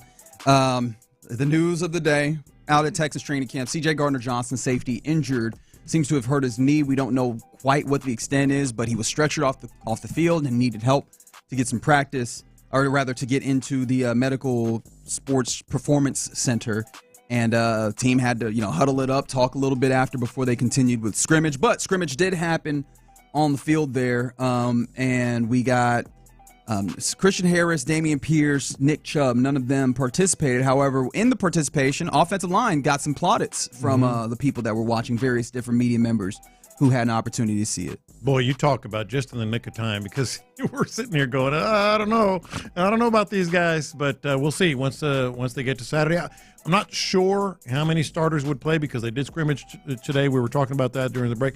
I would love to see the offensive line go out there for a series, though. That one I would. Yeah. Just the offensive line, but no CJ. Yeah. Davis happens all the time. Yeah, it does happen. Yeah. It does happen from time to time. Some other things that are popping. Spencer Arrighetti, a very rough start. They hit the mess out of my man in his start. Unfortunately, the Astros unable to finish out a series sweep. That doesn't seem like they might be able to against the Marlins. It is a 6-4 loss yesterday. They will continue to New York. But he came out there and immediately they were on top of him. He just seemingly was not able to, place the ball really the way that he wanted to. A lot of soft contact, which I think he did say he was encouraged by. A lot of whiffs and soft contact for him there. But 11 hits, 5 earned runs in this thing. And he did make mention, as we played earlier, that, this was his 4th game back coming off of the injury. And, it helps you kind of stretch yourself out, but doesn't help you with kind of making sure that you have the right game plan. So, unfortunately, not going to be the encouragement that you need when you're looking for starting pitcher relief from the reserves that are coming back, or the reinforcements coming back for the Astros. But probably the more encouraging part was that the offense found a way to get some runs across and found a way to continue to threaten all the way through to the end of the game. I probably had higher hopes than I should have with Arrighetti. Should have looked at what the numbers were, the number of starts, as he mentioned, that he had in his rehab performance. That said, though, it was control. 11 hits. A lot of times people think control is walks when you don't have it. A lot of times you're trying to put a fastball in a certain place and it goes over the middle of the plate.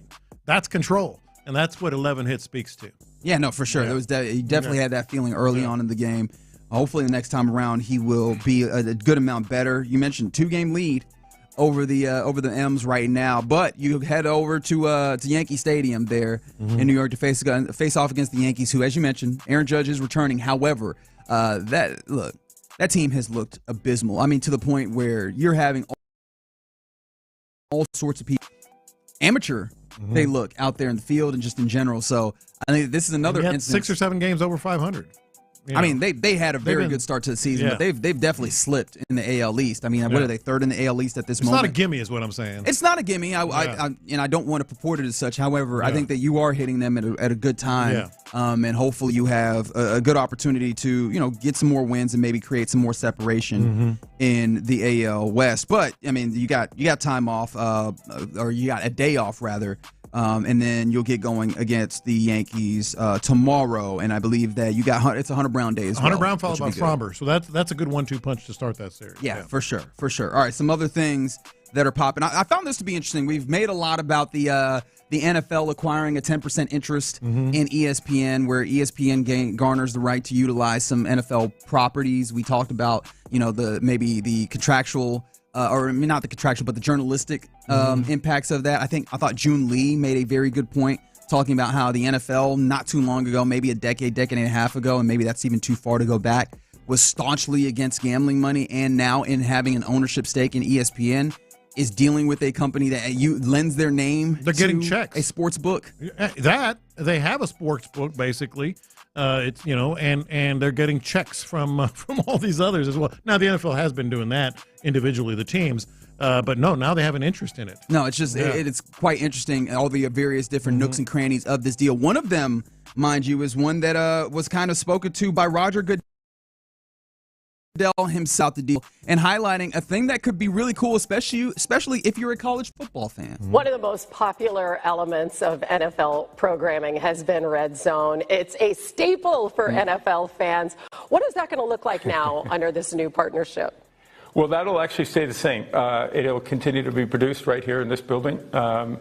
It will be the NFL Red Zone. I don't think fans will see any difference to that. Obviously, in the context of that, though, ESPN purchased the Red Zone name, and they will be able to utilize that for other sports, college football and other things. And I think that could be an exciting thing for our fans also, to see a Red Zone maybe in college football or other sports. That's something that they now own and have the ability to do that.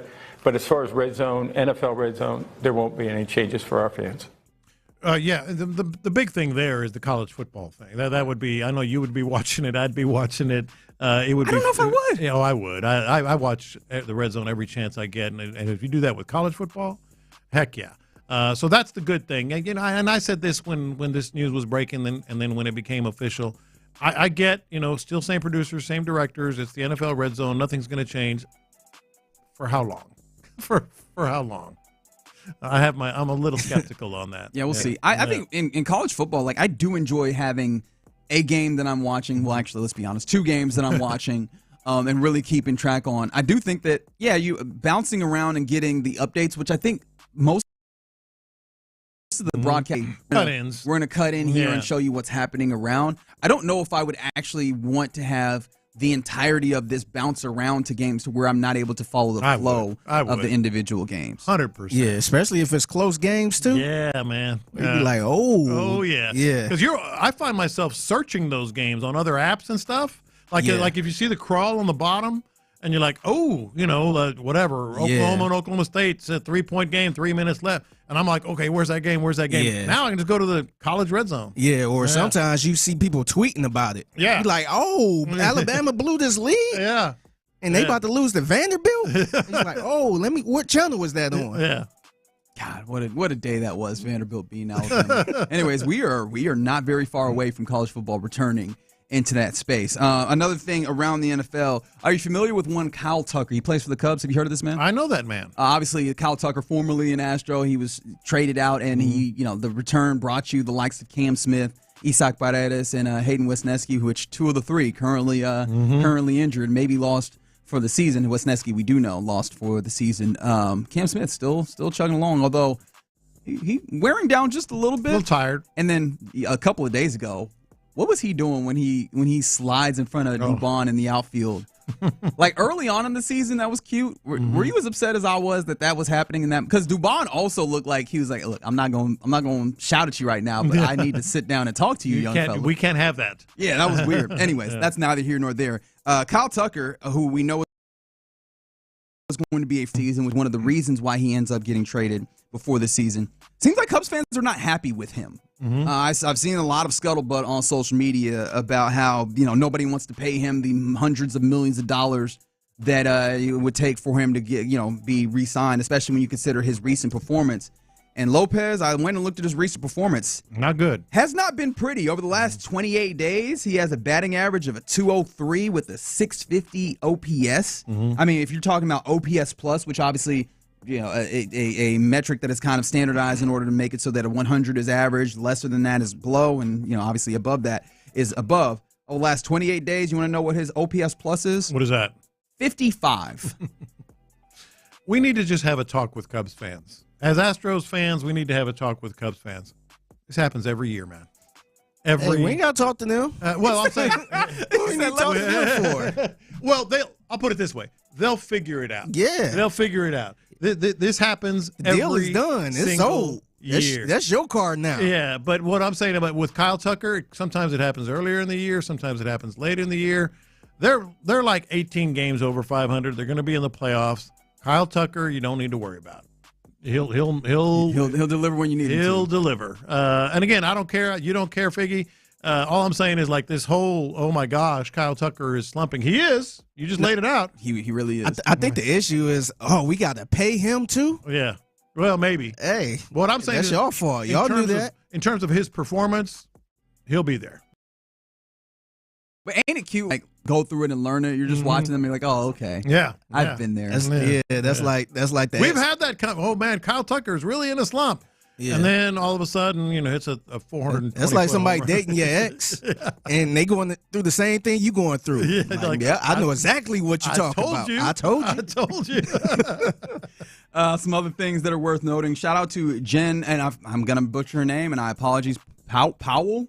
Jen Powell. Powell. Okay, very good. Yeah. The reason why this name is notable, she will be the first female umpire for an MLB regular season game. Mm-hmm. She was called up. Lopez, any thoughts? I wondered why it took so long.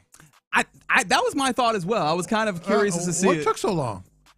And if I the skeptical part of me, and maybe this is jokey jokes, I was like, oh, so y'all waited till balls and strikes was about to get called by the refs, or by the robots, to be like, hey, we can let women do this as well. The first thing I thought about was maybe women didn't want to really do it like that. Maybe there's a bunch in the minor Maybe leagues. they focus on NBA, being a referee with NBA and NFL and stuff like that. Her story's pretty cool. I dug in a little bit yesterday.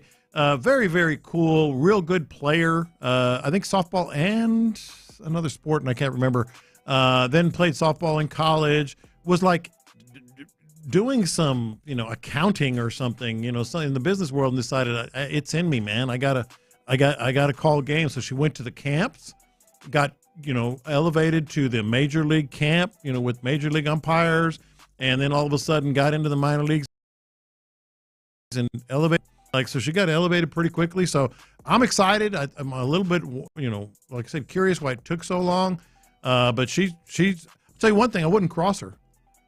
She looks the part. Oh yeah, she looked like she can muscle up a double pretty easily. The forearms are very robust. Yeah. Do you feel like, and I'm not trying to be that guy, but do you feel like managers would kind of take it easy if they disagree with a call? I think the exact opposite's going to happen. I think because these managers be giving it to these umpires. So I'm wondering, will they keep that same energy, or will they kind of dial it back? Because I think they'll keep the same energy. I don't know how you feel, Reggie, but she's done spring training games. Right. Yeah. And honestly, it seems like, and I'm not basing this off of any stats, you can call me whatever you want to in this instance. Seems like when women end up in these circumstances, they end up just not being as atrocious as some of the worst. Like, look, she might not be actually like the best umpire. That is fair. And I mean, I feel like if she was, at some point she might have had this opportunity present itself earlier, possibly.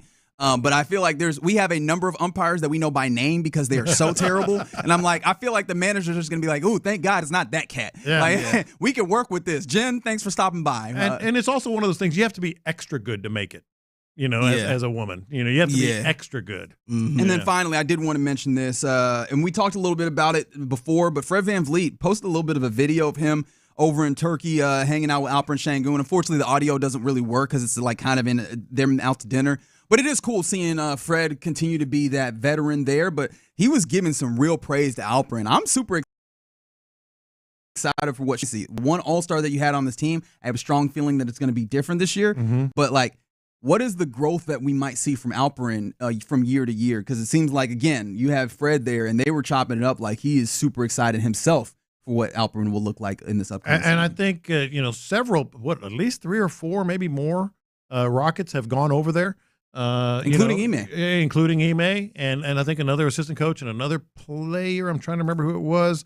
So yeah, I think this is going to be good for him. Yeah, this is real start treatment behavior when the whole squad is like, hey, we're gonna stop by at your crib, and your crib is over there in Europe. Hey, we're going to come over there and hang out with you because we want to make sure that, we're tapped in with you in the offseason. Super excited for when the basketball season starts for your Rockets, who are looked at. I think I saw the NBA.com put together their power rankings where they had the Rockets third after the Thunder and the Nuggets, which still feels pretty fair. But, look, a lot of high expectations for this Rockets team headed into the season. All right, you're in the loop here on Sports Radio 610. Coming up next, let's hear from D'Amico Ryans, who talked after practice, see if he maybe had a little bit of an update on C.J. Gardner-Johnson and the injury. We'll talk about it next. Ready?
AILT FM HD2 Houston. Insider access, exclusive content. Sports Radio 610. The Texans play here. An Odyssey sports station. It's Texans training camp. Live from the Mokaram Injury Lawyers Studio. Sports Radio 610 presents In the Loop. All right, you're in the loop here on Sports Radio 610. Quite a day out there in West Virginia. We'll get more of an insight from the perspective of our fellas, Sean and Seth, who were out there. But as they were getting ready to hand things off to us on a day that they were, where the Texans are finishing out their tenure in West Virginia for the year, getting a preseason opener versus the Vikings, which will be at 3 p.m. right here on Sports Radio 610. We got terrible news. C.J. Gardner-Johnson, the new safety for the Texans, down with an injury, had to be carted off the field, had to be helped into the building. Definitely a lot of somber vibes. You could even hear it down line out there at West Virginia. And so with all of that being the backdrop, in addition, though, to a practice that still went on and, scrimmages that happened with a lot of the starters, D'Amico Ryans talked after practice to the assembled media. This is what it sounded like. Yeah, of course. It's heartbreaking when you see a guy go down on the field like that and doesn't get up quickly. So I'm always, nervous as a head coach. Anytime I see anybody hit the ground, it's tough to watch. So we'll see, we'll evaluate CJ, see where he is, but no update at this time. When you get the team together, what are you trying to do there? I mean, guys look like they're ready for him, but then it looks like you got to continue working. Yeah, that's the situation, right? It's heartfelt because we're a team. We're all in this together, and you see the emotion from our team. Like, we care about each other. I've been on teams where coaches just move the ball up and you keep practicing. Well, I think that's very insensitive, so we're going to take the time there for guys to take a knee, pray for them, all right? Just make sure they send their teammate off well and just wish him well, make sure we're saying the prayers, and because that's what it's about, right? It's about that moment. For me, make sure we care for each other. And it's not that we throw up or just toss around. Like, we truly care about each other. So that's why you see if something like that happens in practice, we're going to take our time to let everybody take their time. Then we have to hit reset. It's a tough message, but we have to hit reset, and then we have to get back going. What else, guys? I was just going to ask Coach, when I know that you all want to getting ready for play your first preseason game against the Minnesota Vikings. What did you see out there today? It looked like Miles Bryant was out there. Miles he shows up every day. Miles, he does a lot for us. He's a utility guy. He can play on the outside at corner, nickel, safety. He moves around a lot of positions. You saw a really nice punt return from him today. He's just all over the place. Smart player I love to work with him because he's very smart. You can put him anywhere, and he knows every position on the defense. So very thankful to have Miles, with us here. He's a very valuable piece to what we're doing. How much will the starters play on Saturday? We'll have a handful of guys who won't see action in the game. It'll be a mix. Everybody's kind of on their own plan, but we'll have a handful of guys who won't see time at all. Then we'll have a certain group of guys who are limited. So it's just a lot of different guys in different categories there. But you'll see most of our young guys playing versus the Vikings.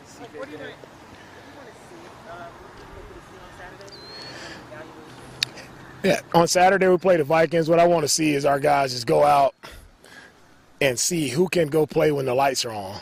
Like, guys do it. Sometimes in practice, see guys show up even better in the game, and some guys don't show up as well. So I just want to see who shows up when it's game time. I've seen them practice now for several weeks, and I'm pretty sure I know what guys are capable of doing, but sometimes you always have those guys who surprise you in preseason game, and that's the exciting part about preseason, seeing those young guys, right, shine bright when they get their moment. So I'm looking for guys to go out and have fun, execute, but most importantly, just play for each other and finish the game the right way.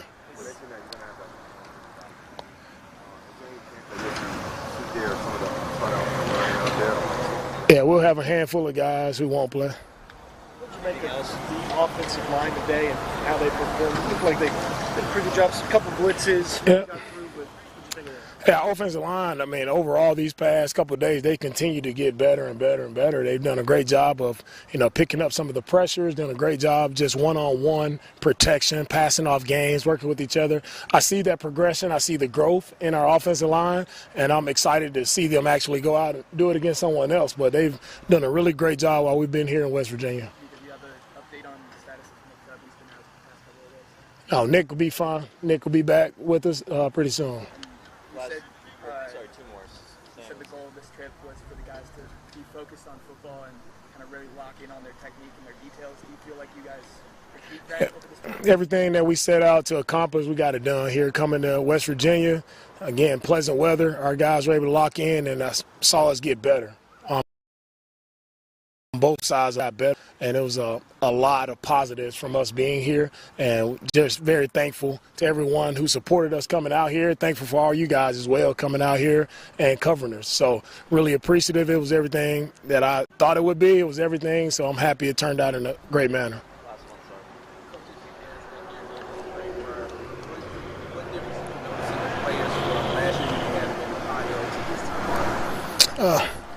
It's been pretty. It's kind of like this. It was the same for me, right? I've noticed, like when we were in Cleveland versus here in West Virginia, what I noticed is guys just continue to get tighter. Just guys sitting around the meal room just a little bit longer, hanging out, right? Really know where to go, and that's what I saw in Cleveland as well. Guys just hanging out, just bonding as teammates. That's the stuff that happens off the field that no one sees. Everybody wants to talk about or report what happens on the field, but I truly believe you have to be a tight team. You have to be connected off the field. And I've seen that grow from our team. I've seen us get closer. I've seen us grow more connected while being here. And that's all I could have hoped for. All right. Thank you, guys.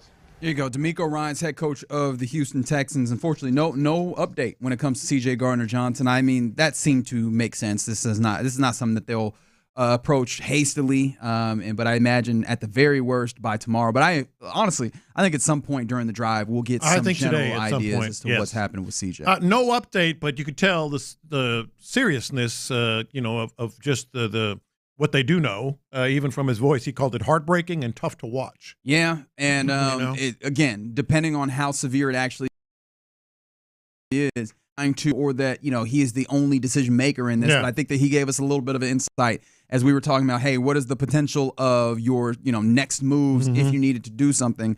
When asked about Miles Bryant and the day that he had, look, he was definitely being complimentary, and he should. Miles Bryant has been Miles Bryant has been useful.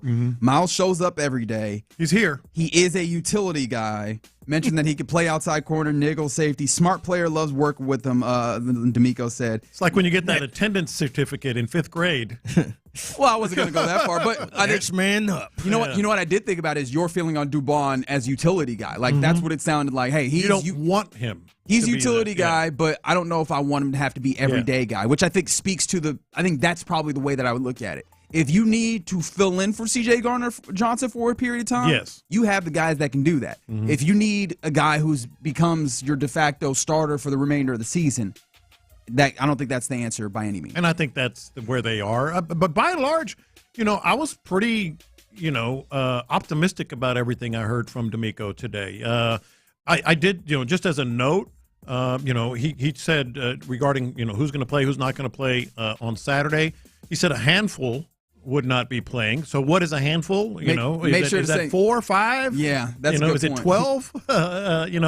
Because a handful would mean, and he said some would be limited as well. A handful would mean we'll see a lot of guys out there. I still don't want to see necessarily C.J. Stroud, but I think we'll see some guys. Well, he did say most of the young guys will be playing. We know that, right? You're really leaning that probably way. No CJ then. I think so. And then, also what that points to in some degrees was he was mentioning how, everybody's on their own timeline, which is a refrain that we've heard a lot this offseason and headed into the season. I think definitely talk about CJ on that one. Yeah, anybody with some level of general injury concerns, I think you can make it very clear that they won't be playing. And like Nick Chubb, which actually he said Chubb's going to be back. I think it's more monitoring and regulating the reps. How's that hit you though with Nick Chubb? Well, I guess he is coming off an injury. You don't want to run him too hard, and he has been running back one without much spelling, obviously from the likes of Woody Marks and Jawar Jordan. Maybe that's just generally where it is, but I mean, the idea that he did not practice yesterday, even in a walkthrough, kind of caught my attention. It raised an eyebrow. It did, but I maybe I'm just being gullible, but I feel what D'Amico was saying there. He'll be back. Don't worry about it. I feel like they're regulating it. Now, I will add this. Like I said, I felt pretty good about what I heard. How do you feel about the offensive line now? Because I thought, he was very adamant about progression, growth. It was a great trip for the offensive line these last 2 days, et cetera. I'm not going to sit here and make any proclamations because I still have serious doubts once they get into real games. But I do think they did click a little better. No, I mean, that's an encouragement, and maybe the specific thing that they talk about West Virginia was maybe that's the place where you stood to gain even the most, was the offensive line, especially as their jobs are the ones of anyone on a football field. Cohesion.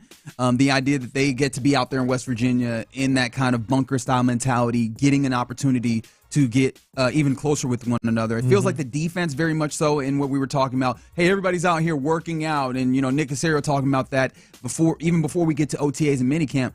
I'm not saying that did not involve offense, but that felt like very much like a defense-leaning kind of thing. Me too. I think this is where the offense even finds a way to congeal even more. And look, it seems like it's paying some dividends. And of course, remains to be seen when they're actually blocking other teams, which I think will be interesting with the Vikings, especially if the Vikings maybe drop some games whatsoever, or the simulated even pressures. Just some basic stuff that Brian Flores is known for. But the idea that he went as far as to not just say that the O-line has gotten better and better, that they did a great job picking up pressure and passing off games. Yeah, that was like, okay, these are, and maybe that's what you want. That's the start. Yeah, maybe that's just a level of reaction from last year where that was a clear issue for them. But the idea that, hey, they're finding ways to not just be solid protecting, but also picking up some of the more advanced things or some of the things that gave you trouble last year as a highlight to the progression that they've made. And then one more thing, and some people might think it's a little hokey. I don't even know where you fall on this,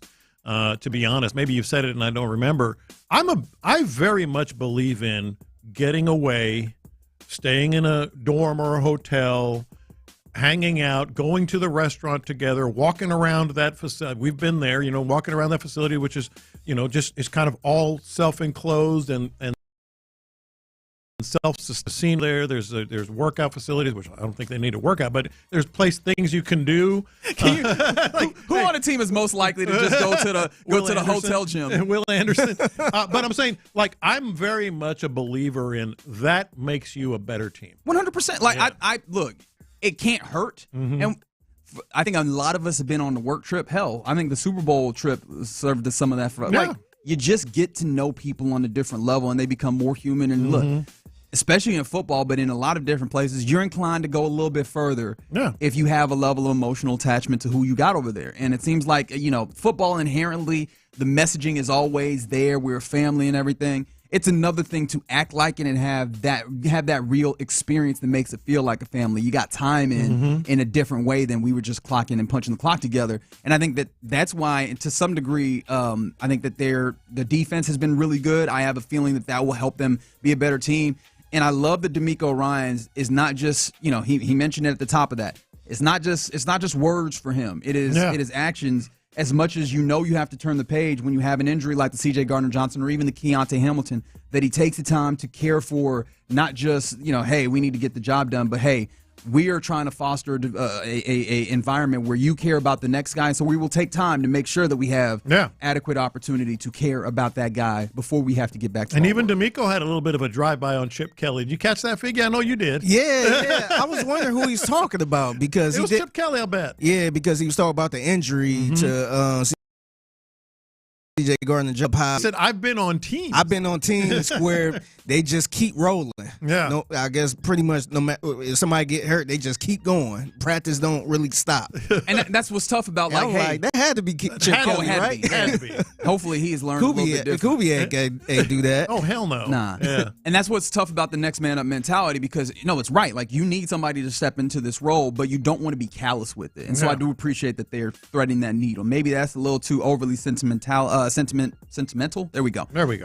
But I do think that matters, especially when you're like, especially training camp. It's one thing. It's one thing for a game and all that stuff, and you got to stay focused. But We talking about practice, dog. Not a game. Not a game. Yeah. No, man, it's a people business. It's one of those things that I think we can lose in sports sometimes, especially for those of us that like numbers and you know, figures. The human and stuff. element.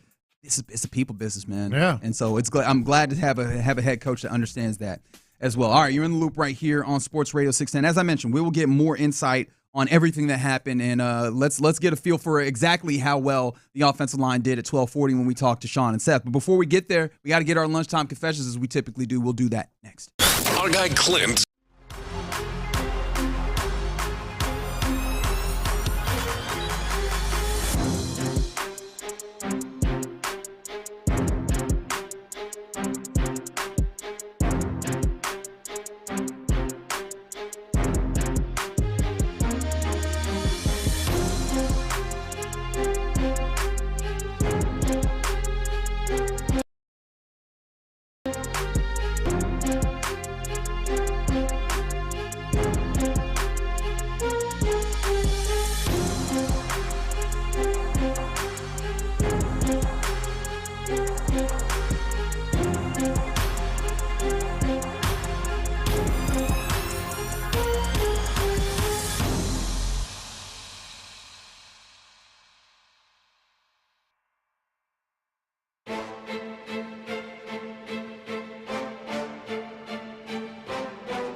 The Preseason on your home of the Texans.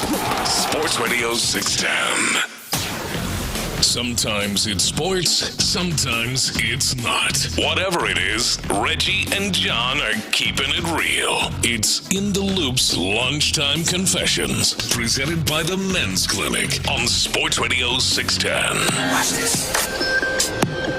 These are my confessions. All right, so just thinking about this confession's got me riled up. I'm riled up.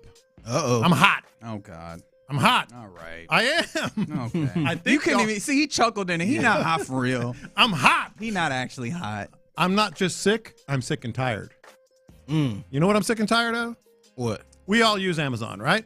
Yep. Minimally. I ordered. That's actually true. That's why it's funny. He's like making a statement. No, I'm not paying for Prime, dog. Sorry, I use Amazon all the hell.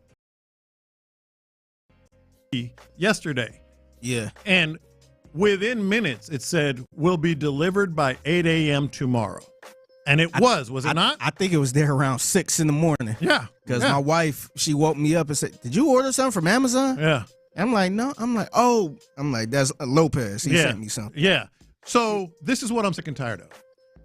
Not only did I do that yesterday, I also ordered a washer and dryer. Brand new washer and dryer. On Amazon? No. Oh, I'm about to say. No. I'm about to say, you a good one. From a big box store. And this is what I'm sick and tired of.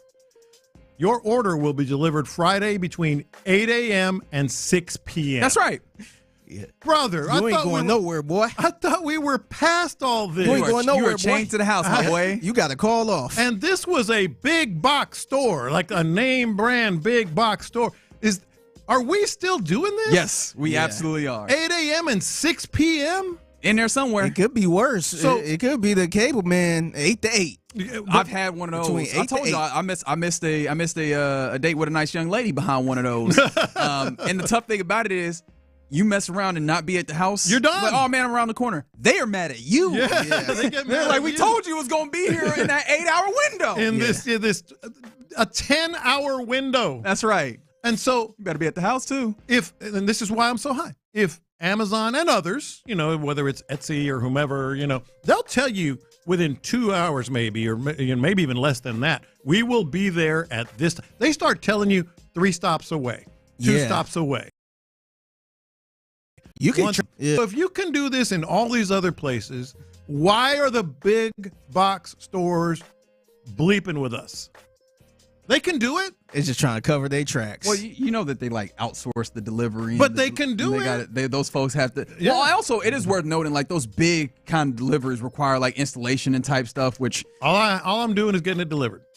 Okay, just deliver it. All right. And you can't tell me that they don't know where those drivers are every second of every day, and they don't have the resources to make sure that they get the right people there. 8 a.m. to 6 p.m. They're as accurate as they call can off, be, man. When does it get delivered? I'm Friday tomorrow. Call off, no, man. No, I'm not calling off. Go ahead, call off. But you got to make all these plans and arrangements.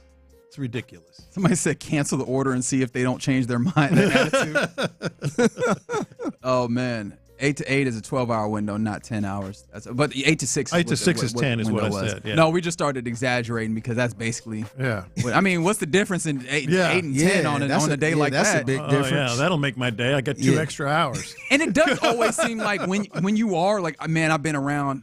But dang, I need to go get some salt from. I'm gonna run to the corner store right quick. Because they might show up. It's right then. It's always right then. Yep. It's always right that moment where you're like, damn. And what made it worse is it was 5 minutes after I ordered that for you, and they go, okay, it'll be here. Here. They're like, oh, you got 10 hours to sit on your ass and wait for me. These are my confessions. I like to think that I'm a pretty open guy, and I like to be pretty, for lack of a better term. Mm-hmm. I try not to be too judgmental in certain spaces with people. And I don't know if you're familiar with Josh Hoover. He's the quarterback for TCU. He should be, I believe he should be the starter this year for TCU. I don't think TCU's set to have a great season. However, he better ball. I'm not often in this place. He better ball. And I don't even know if it's much about me. I just know people. And you know why I say that, Lopez? Why is that? Yesterday, there was on his own Instagram, Josh J. Hoover on Instagram, there is a picture of 3 what do they call them? Furries?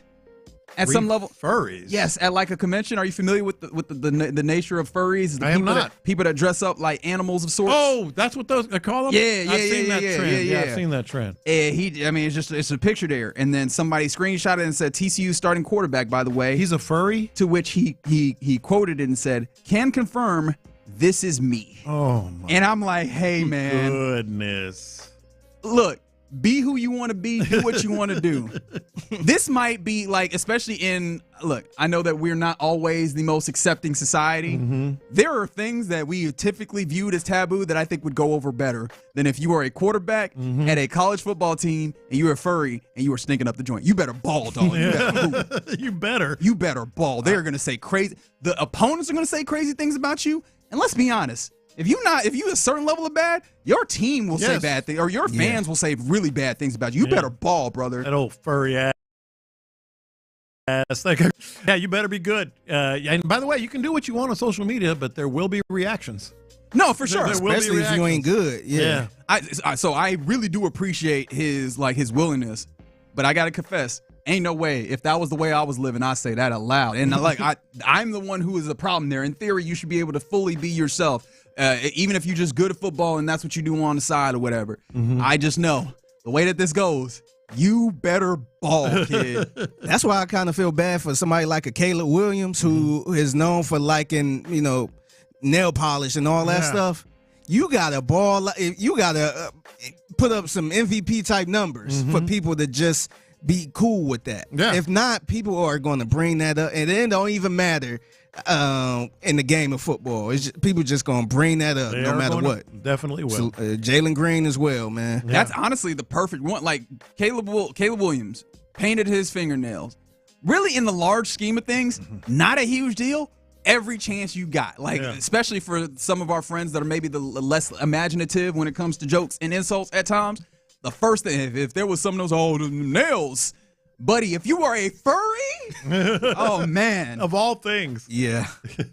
These are my confessions. I gotta confess, man. I realized what type of person I am, and I'm not sure if I should be disappointed about it. So this morning, the trash man came, and I was walking out, and I'm like, "Oh, cool, he right there." So let me roll the trash can out. So I waited for him to get the trash, put it back in my spot, and I asked him. So remember, I told y'all about the recycling issue with the green cans. That's right. Yeah. Yeah, they still not picking it up. It's a different company, isn't it? I think so. Yeah. I'm not quite sure. Or a different arm of the same company. Yeah. Whatever. Yeah. So I asked the guy. I'm like, hey, y'all still not picking up the green can? He said, nah, we not doing it.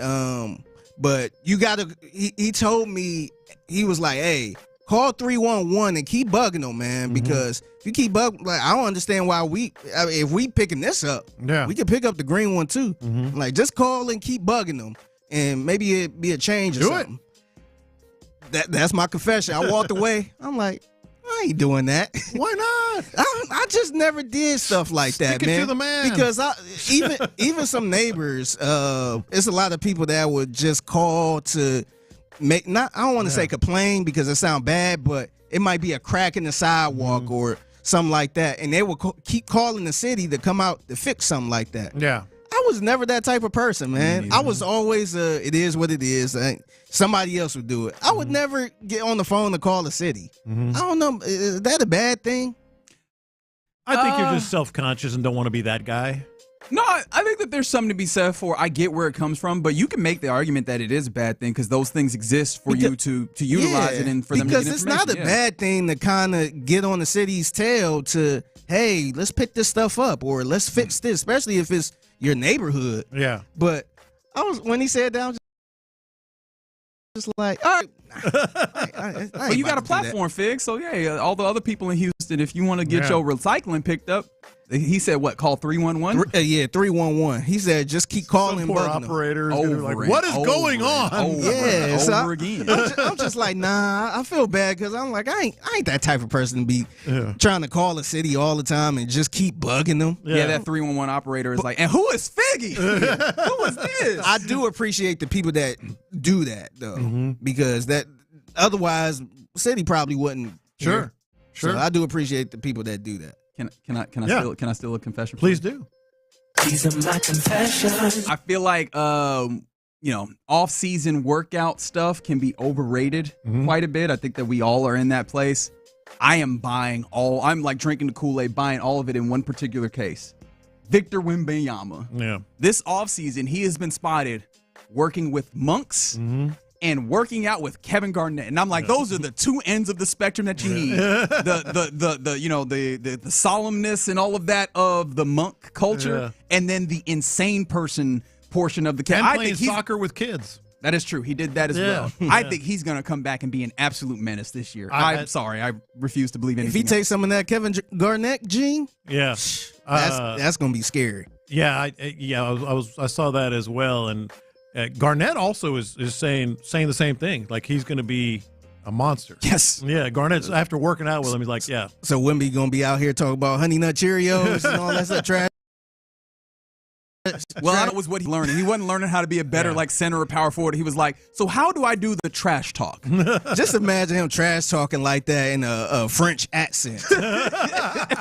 Sound like Pepe Le Pew out here getting business. Mi chérie. Mi chérie Cheerios.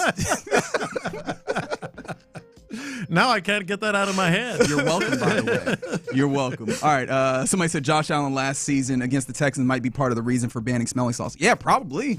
I mean, there's a number. I don't think you have to isolate it to one. There's a number of instances where concussions, smelling salts, and you go, we might be playing with fire to where the NFL's like, we might need to be better on our commitment to player safety. But there you go. Those are our lunchtime confessions here in the Loop on Sports Radio 610. Coming up next, let's get to West Virginia and talk with Sean Pendergast, I believe also Seth Payne, courtesy of Flight by England, and get an update as to what it looked like with the practice scrimmage that happened today. We'll talk to them next. Live.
broken. Call D&M Leasing before you buy. It's Texans training camp. Live from the Mokaram Injury Lawyers Studio, Sports Radio 610 presents In the Loop. Yeah, that's right. You're in the loop here on Sports Radio 610. John Lopez, Reginald Atula, Figgy Fig hanging out with you. And now joining us on the hotline. And I believe he might be in transit as he is we are wrapping up our coverage from West Virginia, courtesy of Flight by Yingling. It is a practice report from Sean Pendergast. What's happening, man?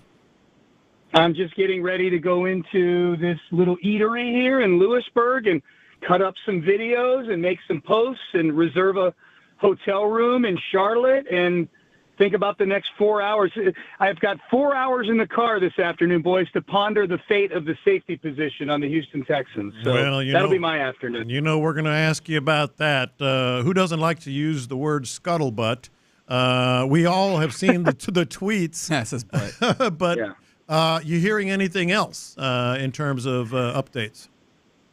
On C.J. Gardner-Johnson, yeah. C.J. Gardner-Johnson, yeah. No, I have not heard any updates. We literally just left the practice facility. Seth and I have been there talking to people, interviewing people. Seth has a killer 20-minute sit-down with D'Amico Ryan on social today, and I think they're going to play it on I'm out tomorrow, so I think he and Brandon Scott are going to play it tomorrow. But as far as C.J. Gardner-Johnson goes, no, we haven't heard anything new. It was definitely kind of a pall over what otherwise has been a really good 4 days. I think the first day was dominated by the defense, and I think the offense showed some things in the other two padded practices to give you some encouragement. This is still going to be a team that's built around its defense, but the defense took a big hit today. So yeah, it was, for those who missed it earlier, it happened right as I was coming on with you guys to do crosstalk, and it was about as somber of training camp injury scene as I've been around. You know, when guys go down and you know it's a serious injury, guys take a knee and everybody's quiet. And this one was just different. It was so long. It was so quiet. And when they carted C.J. Gardner-Johnson off, they brought him over to the Performance Center, which is this huge building next to the two football fields where they practice. And when the cart pulled up to the entrance to the Performance Center, it wasn't one of these things where he kind of got off the cart and was able to limp into the building. He needed help from two of the Texan staffers, kind of arm over shoulder of two guys helping him get in the building. So it did not look good. Man, that's really, really unfortunate. And we heard D'Amico Ryans talking about the ways in which, he tries to take time to make sure that his players are able to kind of be in that space. But then the tough part about the job is that you got to get back to work, and they did. They had practice. We were seeing kind of some updates from CJ, and stats always kind of irk me. However, we did see some that would point to the idea that CJ kind of had a 50% completion day. What was the CJ's day? What did it look like to you in the scrimmage?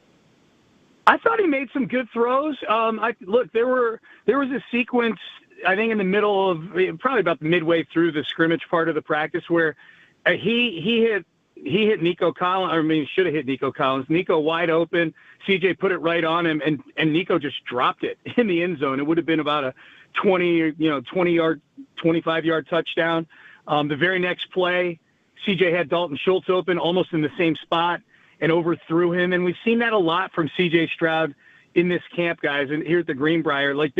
For a guy who hangs his hat on accuracy and ball placement, he's just been a little off. It's not horrible, but there's always one or two throws in these team periods where you go, I feel like 2023 CJ probably puts that right on the guy's face mask, So, but I thought overall it was pretty good. He had some nice throws.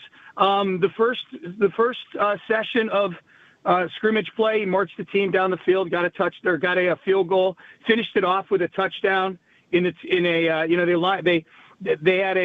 were doing situations where they had scores and how much time was left on the clock, and they had 17-12. CJ's group was trailing with 20 seconds to go, and on the very last play, he hits Nico Collins in the end zone for a touchdown. So they ended on a high note today. It's not great, but it's okay. Like the offense, I feel. That's what D'Amico said, but as I heard D'Amico talking, as I saw all these numbers and listening to you, to me, it speaks more to maybe CJ's his head is just swimming a little bit still. We talked about it yesterday because he actually had better protection by all accounts and still was kind of. It wasn't like he was. He wasn't like being pressured or hit or whatever, and threw an incompletion. He had time and threw an incompletion. Yeah, this is what I've been noticing, guys, is that when it's either quick game and the ball's out fast, or he drops back and his first read is open, it looks really good. Like if you did passer rating by progression, first read, second read, third, that kind of thing, kind of like they do ERA, like they did with the guy on the Marlins the other night, like ERA for the first time through the order, second time through the order, I think it was Quantrill, and then they hit 400 against him, the third time through the order. Like if you did that with CJ when it came to progressions, if his first read is open, his passer rating feels like it's 120. Like he looks really good. If that first shot isn't open and things are starting to cave in, he just to me looks jittery and just maybe a little indecisive. And so I'm hoping that this is just a function of more stuff being on his plate, and the more comfortable he gets in an offense that, let's face it, against live bullets, so to speak, he's had, we're just talking padded practices. I mean, he hasn't even played another NFL team yet in this offense. He's had like 6 padded practices super early, but that's what I'm seeing right now. Like I'm seeing first read, quick game, looks great. Anything, if he's holding the ball any longer than like 2.5 seconds, then that's where it just turns into indecision, sacks, interceptions, or sailing the football. And we've talked a lot, just generally as a Texans, like conglomerate people around this team, talked a lot about, the defense, is really good. I do wonder, and I don't know why it took me this long, as you're saying it, you talk about 2.5 seconds. That's about when an offensive line, any normal one, is starting to say, hey, we got to let up. But then I do wonder if you're talking about secondary and tertiary reads, how much of that is a jitteriness that comes from, I know that those guys are great at picking the football off, and if I'm throwing into my second and third read, are they baiting me? Are they on me? Like, I do wonder how much that factors in. Well, I think, too, I mean, you bring up a good point, Reggie, with the secondary. Like, it may just be something as simple as guys just aren't getting open. I mean, this is a really, really good secondary, so it could be one of those things where CJ's holding on to the ball because he's looking downfield and there's nobody open to throw to. So, we don't have the benefit of being able to go back and replay all the snaps and things like that and see what's happening with all 22 guys on the field. I just know that if it's not there early, it's not good for this offense right now. One thing that, we haven't discussed, and I should have asked you this earlier, obviously the horrible news that it appears to be with C.J. Gardner-Johnson. What was the rotation after him? I mean, in the immediate, what was the safety rotation behind Gardner-Johnson? Russ Yeast had an interception, and I don't recall. It was off of Davis Mills, so that was not with the ones. MJ Stewart, I think, got bumped up some, John. I think he's like the next option. Look, I think the interesting part of this conversation is really a name that was not out there practicing. I don't even know if he made it to the Greenbriar, but he's been working out off to the side in Houston, and that's Jimmy Ward. Yeah. This all of a sudden makes Jimmy Ward a relevant player in all of this. Now, we don't know. We know Jimmy Ward's injury history. We know he's got legal issues right now. That could be resolved soon. He's got a court date. I think I read next week, like August 13th, I think is the court date for Jimmy Ward. He's been around the team. He was out, he was riding a cart back over to the stadium the other day from the practice field. So, so that factors in now. But MJ Stewart appears to be the guy who's next in line because they're missing Jalen Reed right now too. The rookie 6-rounder out of Penn State has been missing some practices after having a really good first week of camp before he suffered his leg injury. So. It's the safety positions, it's Kalen Bullock, and then just, we'll see after that. Yeah. I do want to go back to the offensive line as we're talking to Sean Pendergast with a practice report from West Virginia. This offensive line, clearly a better pass protection day. How was it with them run blocking? Because obviously that's still going to matter a good amount for an offense that wants to run the football. It actually looked pretty good, Reggie. Daria Gumbawale on one of the drives, they were doing some situational stuff, and I don't think Daria is a thing for the team, but this is where they are right now. There's no Joe Mixon, no Nick Chubb. and Dameon Pierce didn't practice today, which was not a big surprise. I don't think they're going to take him off of the PUP list, and then his first practice is other than a walkthrough, is a padded practice. But it looked pretty good. There were some cutback lanes there. They were getting some yardage on the ground. From the reps that I saw, I missed probably the first 10 to 12 minutes of the scrimmage part just because they started while Payne and Pendergast was still on the air. Very inconsiderate of them, by the way. Right. How could they? How could they do that? But it actually, the ground game looked pretty good. Now, here's the thing. They are nowhere close. This is what I'm just surmising from the fact that Juice Scruggs was getting reps with the ones at center today for portions of the practice. He hasn't played center at all in training camp. And now here we are in scrimmage day at the Greenbriar, the last day, and he's popping up playing center with Jarrett Patterson playing right guard next to him and Ed Ingram playing left guard on the other side with C.J. Stroud out there at quarterback. That tells me they're nowhere close to knowing what the starting offensive line is going to look like. Hold on a second. Yeah, we didn't see anybody report some of these moves that were moving around. Thank on God the Sean line. Pendergast is there, because we were seeing Juice Scruggs at guard, which I know he did. I'm not saying that those reports were wrong. He played some guard. He played some guard too. No, he played center today for a little while, snapping and the ball to C.J. while Stroud. Patterson was guard. Well, Patterson was the right guard next to him. Yes. Oh my goodness! 'Cause so honestly- they're just mixing and matching on the interior. Yeah, sorry, go ahead. Unless I'm high, you know what I mean? Like, it is elevation here, so unless I believe the air you. is too thin. Yeah.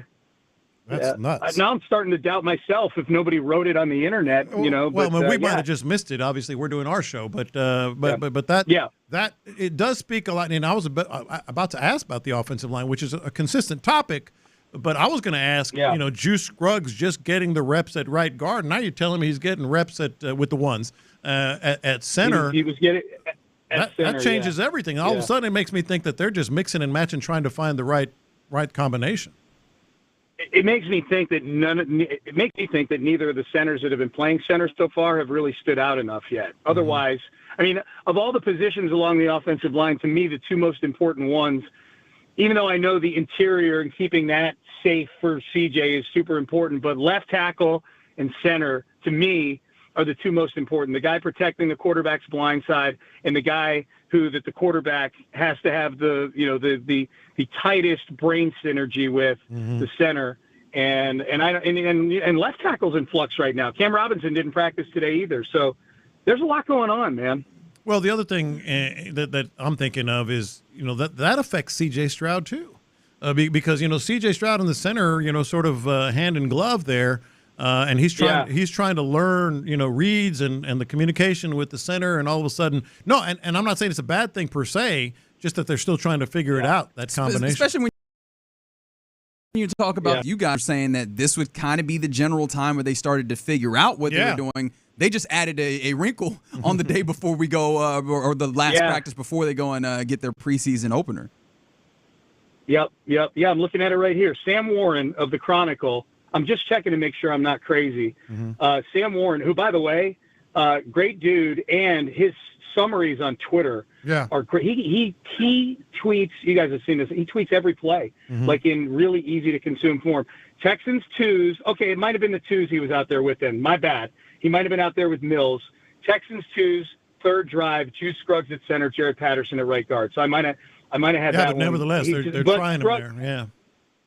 And Scruggs was with the right. He was right guard with the one. So he was out there with the ones at right guard. He was at center with the twos with Jarrett Patterson next to him at right guard. So I stand corrected on that. That said, Juice Scruggs seems to be figuring prominently into whatever the future looks like right now, which is a little bit scary, I think. Pencil him into the offensive line room, Lopez. All right, now we got to do it. Yeah. Real quick before we go, the question I've been asking you all week for pet cat purposes and otherwise: winners on the day out there from Sean Pendergast. Xavier Hutchinson, massive winner today. Huge winner today. Xavier Hutchinson, 2 touchdowns, like good touchdowns, not little cheesy touchdowns. 2 good touchdowns, another shot downfield. He's in a battle right now, man. 4 guys. We talked about it yesterday. 4 guys battling for 2 spots. I really like Xavier Hutchinson. he had a big day today. That was the big one for me. Like, okay, if you're battling for a spot, that's a good kind of day to have right there. So yeah, Xavier Hutchinson would be that guy today. None of the tight ends. I saw Dalton Schultz had a catch or two. I forget. Stood out today. That's been another, Stover. Yeah, Stover looks good. Stover had a touchdown today. Stover looks really, really good. And Schultz has looked good. I don't recall plays that popped for me with Schultz. Mm-hmm. Yeah, that's been the thing for me with the tight ends all camp is like, oh, man, they've been solid, but I don't know that anything has popped in a large way. Yeah. But, hey, Hey, look, solid, Reggie, solid would be a massive improvement over last year for that group. Agreed. Strong agreed. All right, anything you want to leave us with before you head into this small town diner and eat some, what I imagine is some really good grub? I am about to drop my interview with Aziz Al-Shire that I did after practice today. He was excellent. We ended up talking a lot about his relationship with D'Amico back in San Francisco, because I asked him, he was an undrafted free agent that went to San Francisco when D'Amico was the linebackers coach. And I said, did you know anything about D'Amico when you chose to go to San Francisco? And he said, well, yeah. He said his whole family is Eagles fans, so they knew D'Amico from his time in Philly. But he had a great story about being an undrafted free agent. He chose San Francisco not just because of D'Amico, but because Chris Kiffin was there, who was his position coach, Lane Kiffin's brother. Mm-hmm. He was his position coach at Florida Atlantic, and had a great was made about him within the building in San Francisco. So that's my tease right there. That is a very good tease. Got it. Sean.Pendergast on Instagram, Sean T. Pendergast on Twitter. Make sure that you consume it there. Sean, enjoy your lunch, and then we'll catch you for a pregame on Saturday at 12. Saturday at noon. Yeah, appreciate you guys. Been fun coming on this week. I'll see you back in Houston. Yes, there he is. That's Sean Pendergast joining us for a practice report live from West Virginia, courtesy of Flight by Yingling. Man, that was really good. I'm not going to lie, though. That offensive line, I did the old, what? Yeah, for sure. I do think it is still notable with the second team, because we did talk about Jared Patterson. Was that yesterday or was that today? Absolutely still the notable. Idea of him maybe, I know that they like him playing center. Have they kind of gotten away from him playing guard? Still getting him some work at guard. Juice still getting some work at center. That malleability in the interior still being worked on to some degree as well. All right, you're in the loop here on Sports Radio 610. Coming up next, it's a Thursday. We still want to get in some buy or sell. 713-572-4610. Are you buying what these various people in sports are selling you? We'll do it next. In the loop. I don't want CJ to play.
KILT-FM HD2 Houston. Insider access. Exclusive content. Sports Radio 610. The Texans play here. An Odyssey sports station.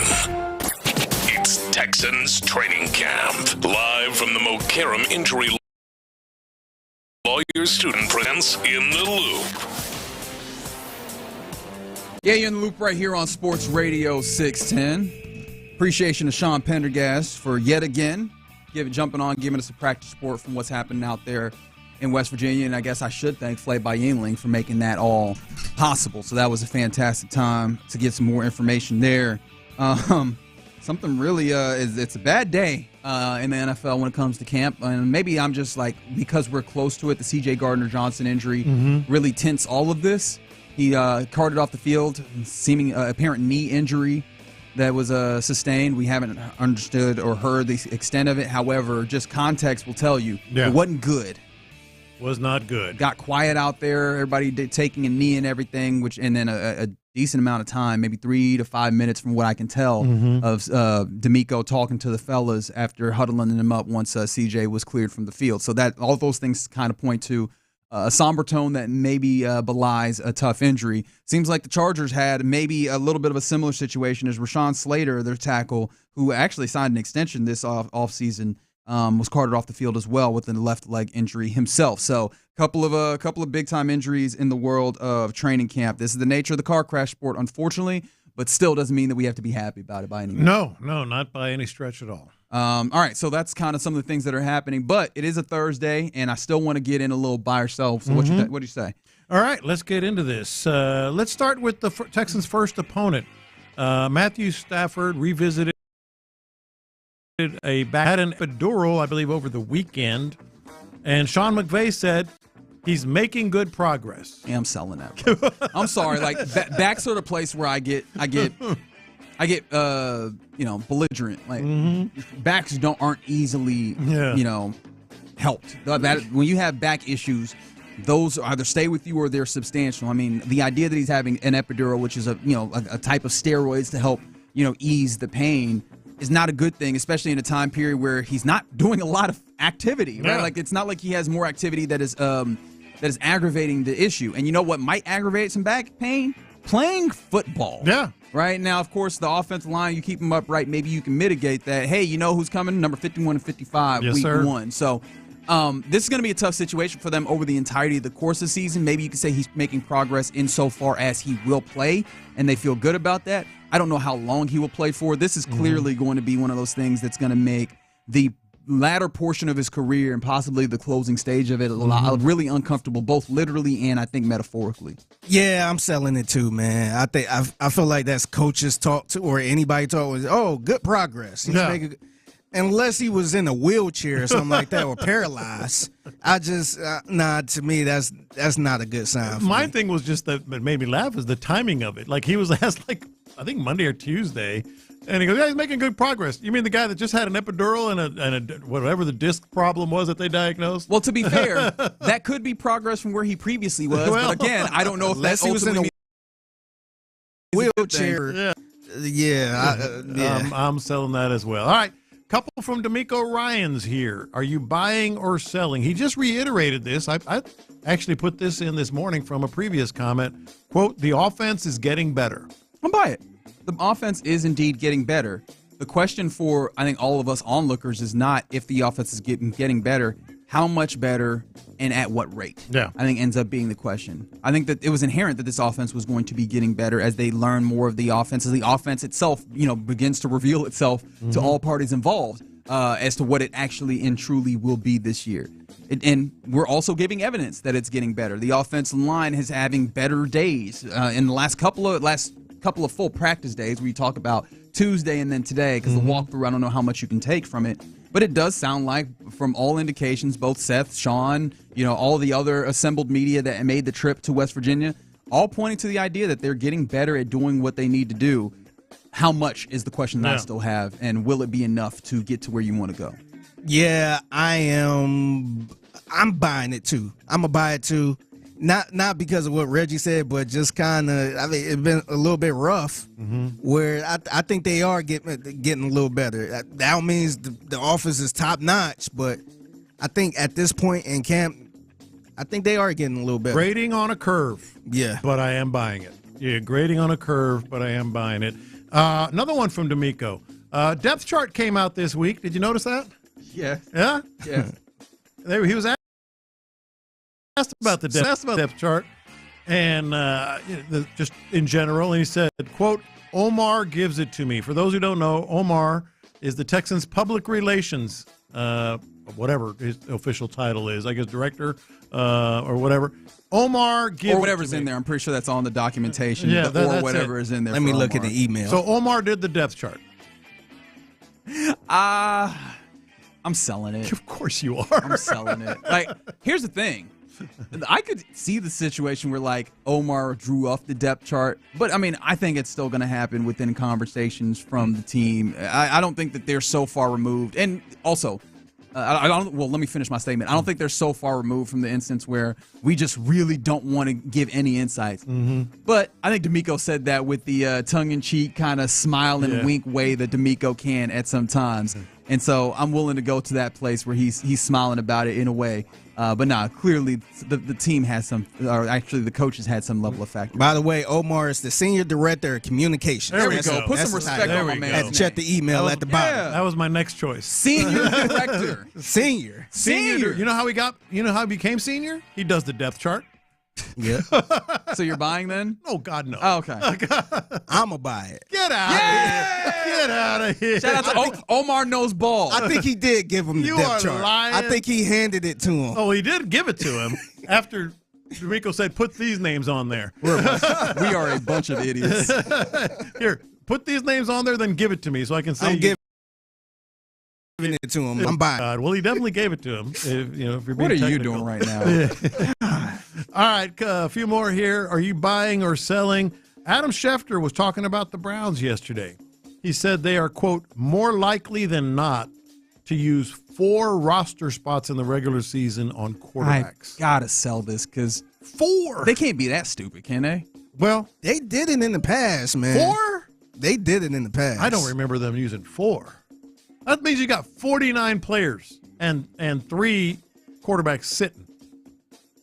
They can't do you feel comfortable with any of these quarterbacks? No, but you make a decision. Here's the thing. It's not like you can put 2 quarterbacks on the field at the same time. You're still going to have one of them out there. If you don't feel comfortable with any of them in reality, you still got to pick one to go with.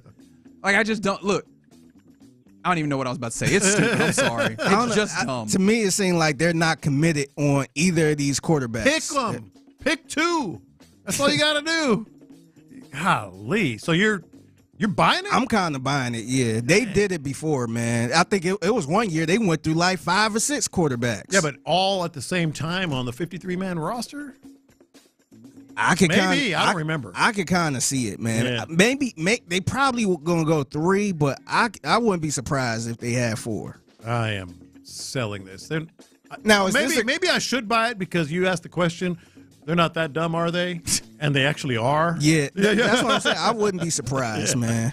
Yeah, but I can't believe it until proven otherwise. You see, Jennifer Lopez said, "Let's go a little pop culture here. Are you buying or selling this?" I don't think I've seen what Jennifer Lopez has said in literal years. The second J-Lo ever. I'm the original. All right, so you don't believe that.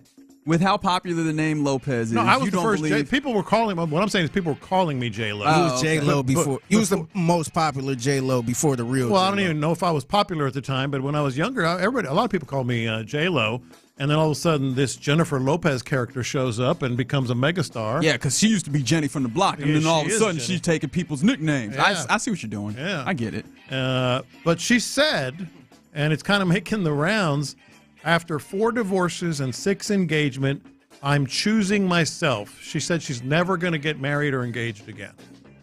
I mean, I could buy this. I could easily see where you're just like, all right, we can just do the dating thing at this point. Mm-hmm. However, when you do it that much, sound like you are good for the okie doke. That's where I was going. Sound like you're good for like eventually, because I don't think that she won't find someone that she loves or has some level of emotional attachment to. Does she have the wherewithal to not fall for the, let's get married, let's just do it. She's the one that always likes to get married. 6 engagements? Yeah. Shouts out to her. Yeah. Hey, man, look, I will appreciate and I respect that she is always still out here trying to find love. She has not found, she has not become jaded in that. She is open to it. Good for her. And yes, Kick Rocks, go shoot your shot, dog. You can be husband number 5. I believe in you. Yeah. I'm kind of buying it a little bit, man. I think she kind of got to the point how the Browns are with quarterback. She been engaged and married so many times, divorced so many times. Hell, she married the same person again. Yeah. But I think at this point she's just like, let me try something different. Let me try not getting married and getting tied down or getting engaged. Let me see if this will work. You think she got the jersey like them Browns fans that just got the names across the back?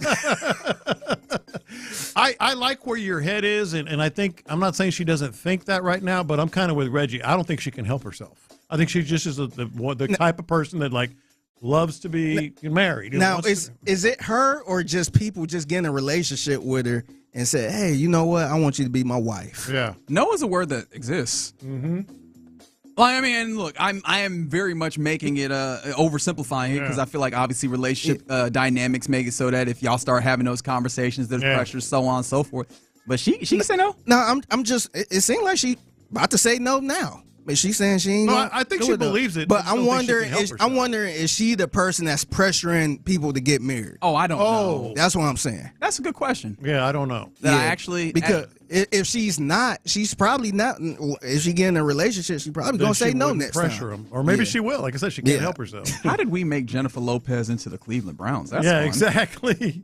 All right, a couple more for you here. Jerry Jones, always popular on Buy or Sell. God, he's such an idiot. He said he has not spoken with Micah Parsons since Parsons requested a trade. I can believe it, because that's something that a dumb owner would do. No, like this has been mishandled all the way up and down and covered Jerry Jones recently. It is sickening, and it's been maddening because he believes himself to be God's gift to negotiation. And I mean, even recently, I think Sean and Seth definitely played the audio earlier today. He was likening the Micah Parsons situation. He was kind of pointing because, well, let me stop. The situation with Micah Parsons seemingly recently. Remember when Micah asked for the trade, he put out his statement. It seems as though part of this was Jerry Jones believed that they had agreed in theory to a deal in a handshake way where Micah Parsons was like, yeah, we kind of got this basics of this going, and then I would hand this off to my agent. Y'all would actually talk to him. And Jerry Jones was like, no, we already got a deal. Yeah. And so Jerry Jones talking about how back in the day when he bought the Cowboys on a handshake, that's a handshake deal. Yeah. Oh, that's all we needed. We got the bare bones of this. And I'm like, dog, this is not 1970 whatever, and bro. I don't believe that when it happened. Yeah.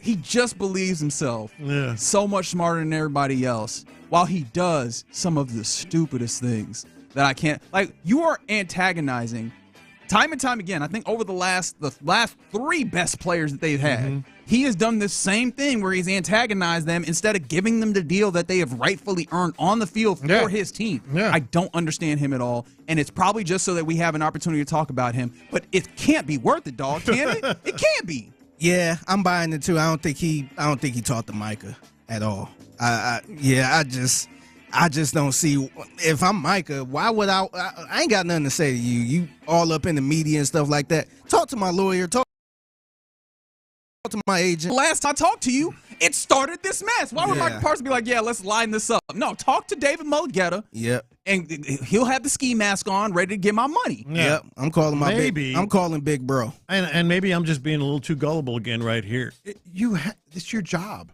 It's your job. Jerry Jones has done a lot of things that has had a lot of instances where he's supposed to be doing his job. Like, if you ask a Cowboys fan, hey, why don't, Jerry Jones, your job as a general manager is to sign free agents. When the first week of free agency, you will catch Jerry Jones and his family on spring break every single year. He don't be doing his job. He don't care. One more quick one here, just because this fascinated me, and I don't quite know yet where I'm going to fall, but Manu Ginobili, the legendary Hall of Famer, is going to throw out the first pitch at a San Antonio Missions game.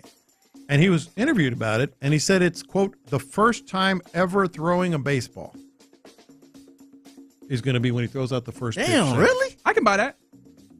I can and I can't. Why not? What's your case? What reason has he had to throw a baseball prior? He's lived around here for 30 years. You think living around here mean you throw a baseball? 713-572-4610. He knows. I mean, even in Let me know if you haven't thrown a baseball before. Even in Argentina, they have baseball. Again, they got baseball a lot of places where people still don't throw baseball. But that's still impressive, though, that you wasn't even around a baseball as a kid. I'm saying. I'm going back and forth. Yeah, 'cause I get high school. I don't know what type of high schools you was never. Imagine if I said I never kicked the soccer ball. Well, for whom that is also true. Like, I don't see why this is like I never played like no type of organized soccer, but I kicked the soccer ball before. Everybody has. Like, don't you think at some? I swung a bat. I think before. I'm going to land with selling, and I think he's just embarrassed that he's going to maybe screw it up because he. Hasn't you done think it that he's trying to establish premeditated? Yeah. Like, do you think he ever swung a bat? Like, never been around a bat? Yeah.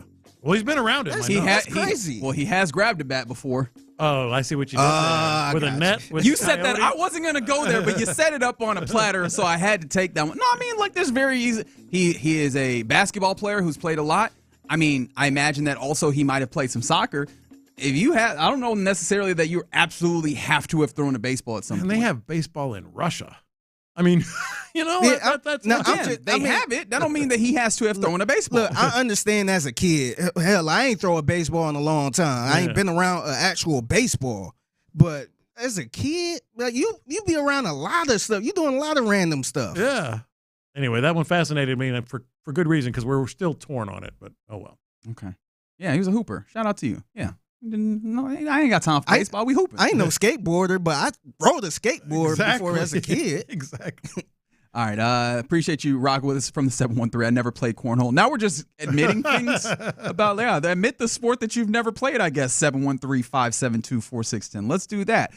Coming up next, about the time where we hand things over to Figgy Fig for Figgy's mixtape. What you got for us, bro? Yeah, so just imagine being on a dating site and you get matched with to help put together an IKEA shelf. I gotta hear this. Yeah, it's a new trend going on with the women called Bob the Builder trend. So I'm gonna explain what that is next. Plus, I gotta show some love to CJ Gardner Johnson for showing love to the locals. Okay, we'll do that next. Our guy Clint says.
Information. Houston's sports leader. Sports Radio 610. This is a microscopic masterclass!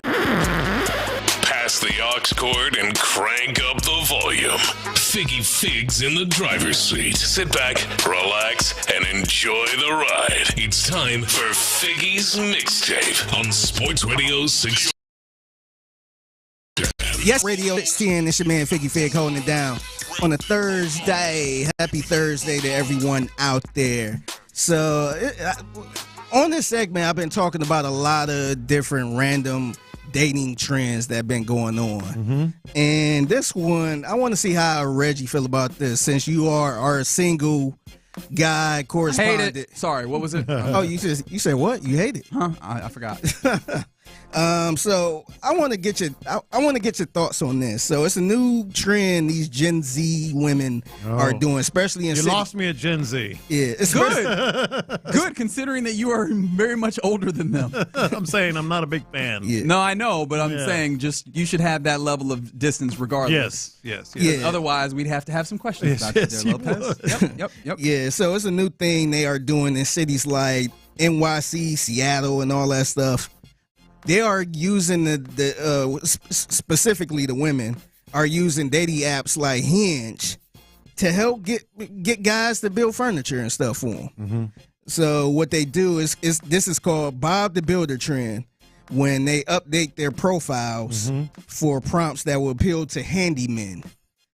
So what they do is they match up with somebody, and as a first date, they come over to the house to help help do some handiwork around the house, put up a shelf or build a bed and stuff like that. What I find amazing about this. How do you feel about this? How would you feel if somebody said first date, hey, you put this IKEA shelf? Yeah, that's some nonsense. And here's the thing: I don't have any problems putting together furniture for folks. Mm-hmm. There's apps for this. Like, there are literally apps to get handy people to help you build stuff. Of course, I imagine that the payment is the issue here. Yeah.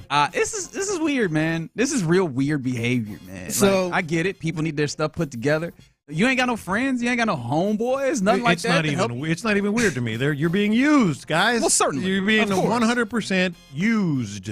And the fact that it's IKEA that makes it even worse. Yeah, that was also a thought. I was like, you mean the IKEA one? is the worst. Well, the tough thing, like, they're easy to put together, but also the instructions are non-existent. So I can understand how you get to that place. But most of the furniture nowadays, if you put it together yourself, it's pretty. Like, actually, I ask myself, all right, I have questions for a lot of these women, which is, where is your self-respect? Like, you don't believe yourself capable of making this happen? These are not that hard anymore. Yeah, so one woman who is from Brooklyn, she shared that several matches helped her pretty much redecorate her apartment, including buying plants, hanging up decor, and in one case, one actually became her boyfriend. Oh, really? He said That's that the part I don't believe. He said it like it was a surprise. Yeah. Man, he actually made this through. Yeah. That's He said, hey, I put this bed together. We might as well lie in it. Yeah. I did all this work. It's like, man, that TV It's our bed now. That TV is really flush on the wall. You know what? Let's go on a date. Yeah, That's crazy. You know, I got my toothbrush in my backpack in the car. Here's the other thing that we need to admit here, even though it's three guys in this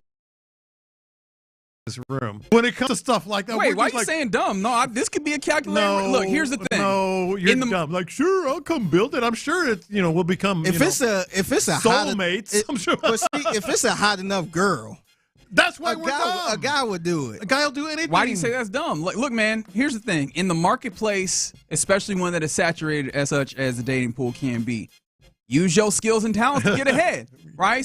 You're not. Some people are deeply charismatic. Some people good with a wrench. But I don't know, like, use what you got to your availability. But see, this is the thing. A really hot girl be taking advantage of guys all the time. You think? Where a girl will be sitting there and like, hey, I'm going to call this dude over so he can paint my whole house. Yep. And I'm not giving them a chance at all. And you I'm know just why? keep Because stringing them guys along. are dumb.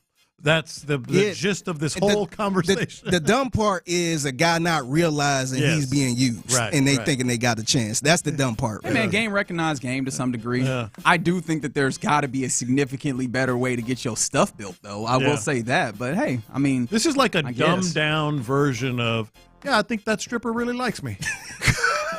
But sometimes they do. No, they don't. No, they don't. No, they don't. All right, it's the mixtape in the Loot Sports Radio 610. Speaking of strippers and all that good stuff. I didn't know we were going there. I got a PSA for people. Don't interrupt somebody's conversations with a porn star. Mm-hmm. So I was playing Y. So it was a streamer walking around the convention, and it was a guy having a one-on-one conversation with a porn star. And this streamer just came up to him trying to interview him and all that stuff. Mm-hmm. And he got a little frustrated, like, hey, wait, I'm talking to her. Give me 5 minutes. I'm talking to her. Mm-hmm. And eventually he ended up trying to talk to the porn star to see, hey, what was y'all talking about? This is how that sounded. Okay. I hate to interrupt this conversation right now. You already interrupted, but yeah. I know, but this might be good for you. How much do I have to pay? No, bro, I'm talking to her right now. Can you just give me 5 minutes? This is important, though. I was gonna give you a lap. I was gonna pay for your lap dance. Bro, give us 5 minutes. Then all right. You get the time. You just missed out on a great opportunity, my friend. I'll put you up a lifetime. Yo, my guy's trying to dial in, bro. He's really trying to lock the in. What was that guy saying before him? When I was talking to anybody, it's none of your business. See you later. That was great. Thank you for that. So explain, the last voice was the guy that was interrupting. Yeah, the last, he then went up to the porn star. Yeah, that's what I and thought. said, hey, what was that guy, what was y'all talking about? Mm-hmm. He was pretty upset. Here's the thing, dog. These cameras done ruined us, bro. These cameras in these phones. Because this dude is clearly creating some level of content or whatever. Yeah.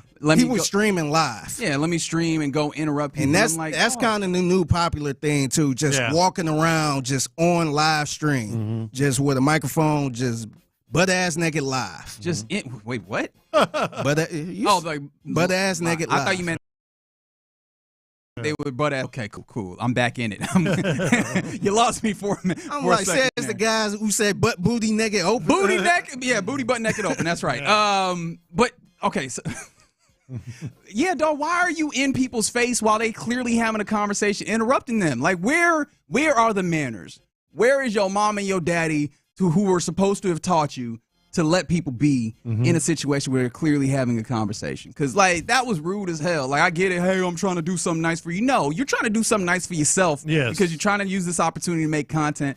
Get out in people's business, especially, like, okay, let's say you meant it in good faith. You walked up to them like, hey, when Buddy tells you, not right now, fall back. Yeah, it's not right now.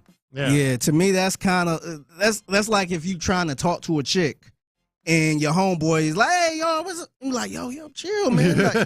Like, set the screen, just go over there a little bit. Let me go one-on-one right now. Yeah. And that's clearly what the guy was trying to do. I don't know what they was talking about, but yeah, he was just like, man, just give me 5 minutes. No, Reggie nailed it. That guy had nothing. He wasn't doing anybody any favors. He was just trying to create a viral moment. That's all it was. Exactly. I do love the old boy over here. And to be fair, he might have just like, strippers are human beings as well. Like, he might have just had a friend or talking to her or whatever. I do like the idea that Buddy thought he was about to get busy. He was like, look, man, we got action over here. He trying to lock it down. We about to lock in. We about to get digits and all. All right, it's the mixtape in the Loot Sports Radio 610. So earlier today, CJ Gardner-Johnson being helped off the field, or was it carted? He was carted off, yeah. Yeah, carted off the field. We're still waiting on the update for that to see what's going on. So thoughts and prayers to him. And hopefully it's not too bad, man, because I want to see him in the Texas uniform balling out, man. That's one person I was excited to see. So he was showing some love to a local restaurant. I want to say it was a couple weeks ago. It wasn't yesterday. It was a couple weeks ago. And this is a spot we actually had yesterday. So shout out to we got Jesse's Burgers and Shakes. They pulled up on us, and it was a pretty good burger. I loved it. Yeah, I had the double clutch burger, smash burger. It's pretty good. And CJ Gardner-Johnson, he was doing this stream, and he actually looked up the place. He was looking up the place live on his stream, and I think he might have been a little more excited than we were about those burgers yesterday. Look at this. This fire. Oh yeah, on my way after the raid.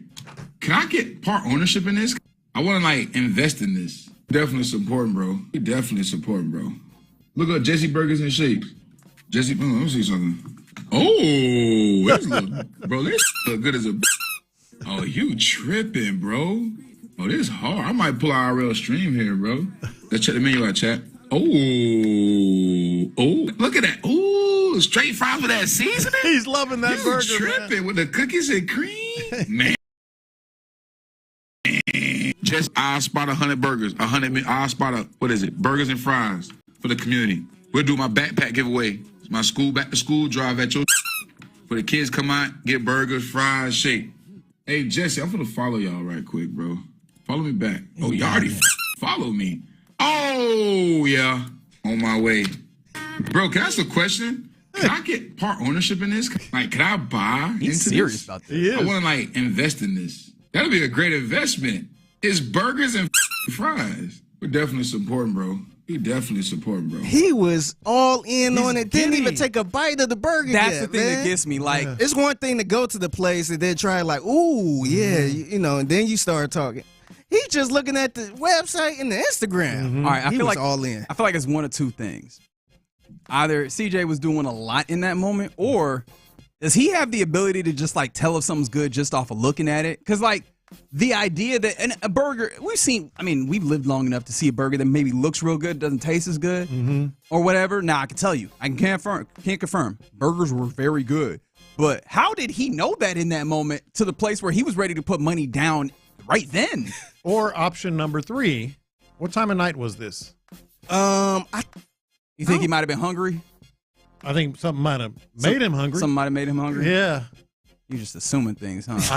I said I'm asking because it wasn't even just the burger. He was like, "Ooh, they got the fries," and I was like, "Cookies and cream shakes." I was like, "The but fries?" he was flat out giddy, and I'll say it again. As soon as this guy hit Tesla, he was all in on that, man. Yeah. I will say the burger was really good, man. I love mine. If you want to check them out, I think they are in New Caney, and Porter. Yeah. So, so CJ gonna be going out there. CJ gonna be spending a lot of money if that's how he reacts to good food. Yeah. Like I know Philly ain't a bad food town. Don't get me wrong, and he's been in New Orleans, which is a great food town. If that's how he's going to act every time he sees a good burger or good food, he will be buying up a good portion, buying stock in a lot. And he's donating a bunch for his charity. He want them to pull up because I think he's doing the back to school thing for the kiddos. Yeah, man, they're going to be eating pretty good if they got that all squared away. But salute to Jesse's Burgers and Shakes, man. That's pretty good. And I think CJ, if he didn't have it yet, I think he will really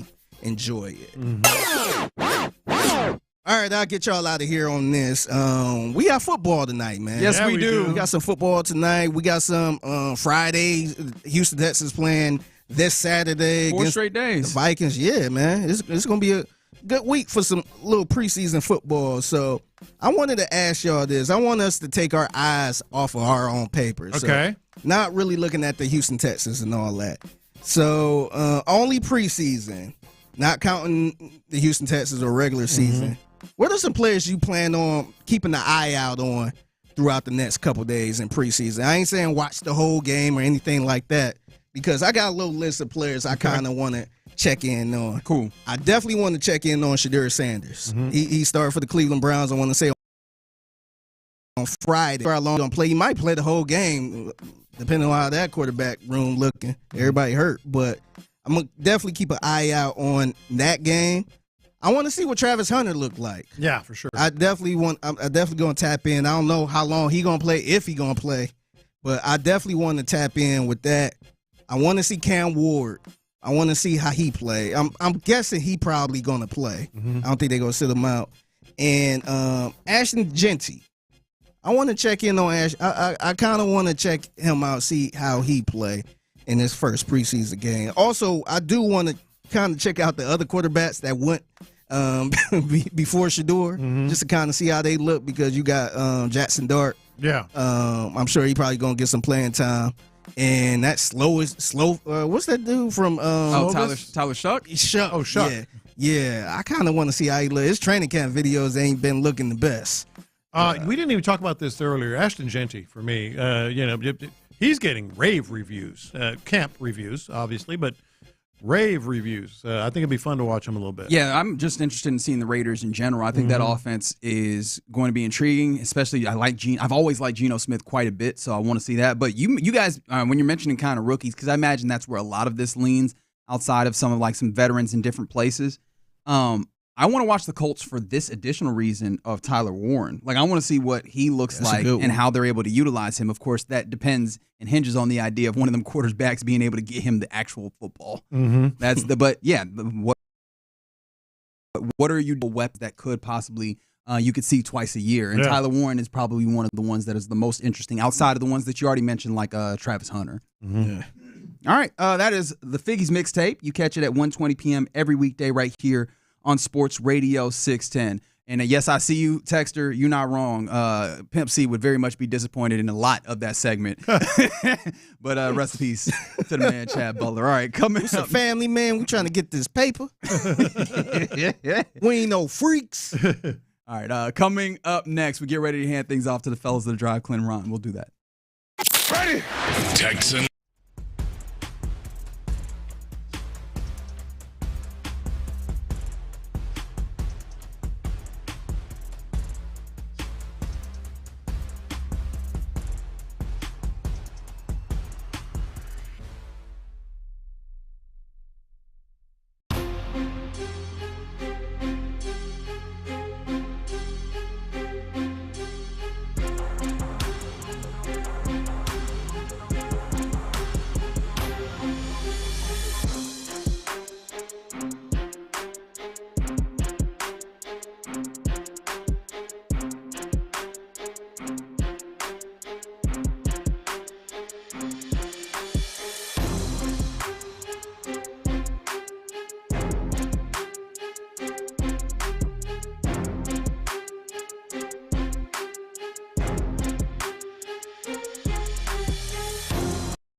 statements have not been evaluated by the FDA. These products are not intended to diagnose, treat, cure, or prevent any disease or illness.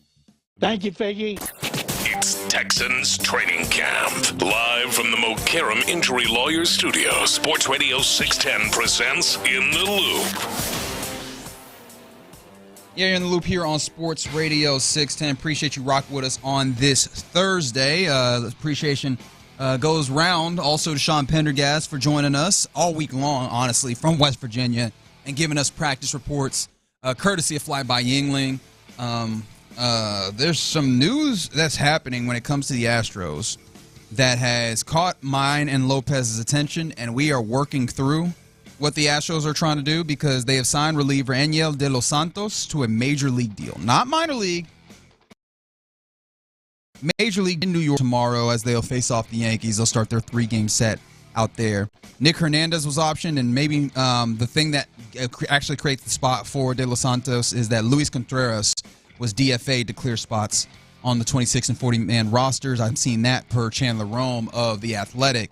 But somebody said, "Oh no, not Astros news." Fair enough. I probably need to be. I think this is when you gotta like when you're sitting down. We have Astros news. This is like when you get a text from your grandma or something, and your mom that says, "Call me." Yeah. It's like, let me know what the tone of this is first, because there's a lot of bad places that this exactly is what that is. Thankfully, not that place for the Astros. But they bring in another reliever, which kind of interesting, especially with Sean Dubin, who should be soon on the heels of returning to the major league club. What kind of where did your mind go when you saw that they were bringing in another reliever? Well, my mind kind of went to that Call Me place. I was like, why are they doing this? And major league roster.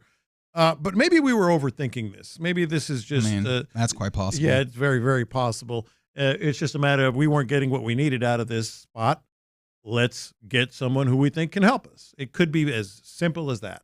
Now, it is the Astros, so it could be something along the lines of, they're sort of manipulating or just kind of going through all the options that are out there that are going to be returning in terms of pitchers, and they need and they want to kind of cover themselves in case it doesn't work out.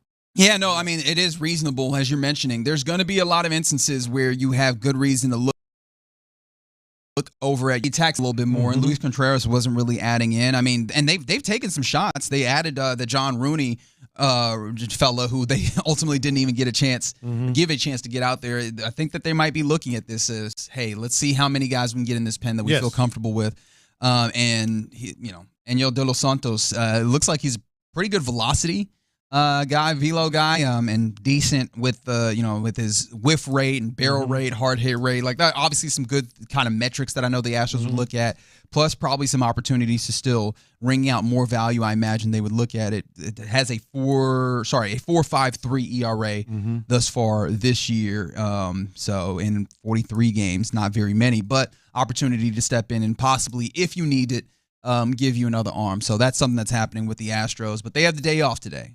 So that's also good, and we're just kind of waiting for tomorrow. You seem to have more belief that the Yankees will put up more resistance than I think they will, especially with your two best starters going. Well, just because where the Astros are, they're still transitioning. We thought, and frankly, I admitted this. I think I had higher hopes for what we were going to get out of Eric Getty than we got. Ultimately, what we got was 11 hits, 5 runs. Yeah, and definitely higher hopes than that. Yeah, not what you wanted. But then, we've all been talking about since the All-Star break, second easiest schedule in I don't know if it was the American League or Major League Baseball. One of the two. I should check on where that is now. And that's where I was going.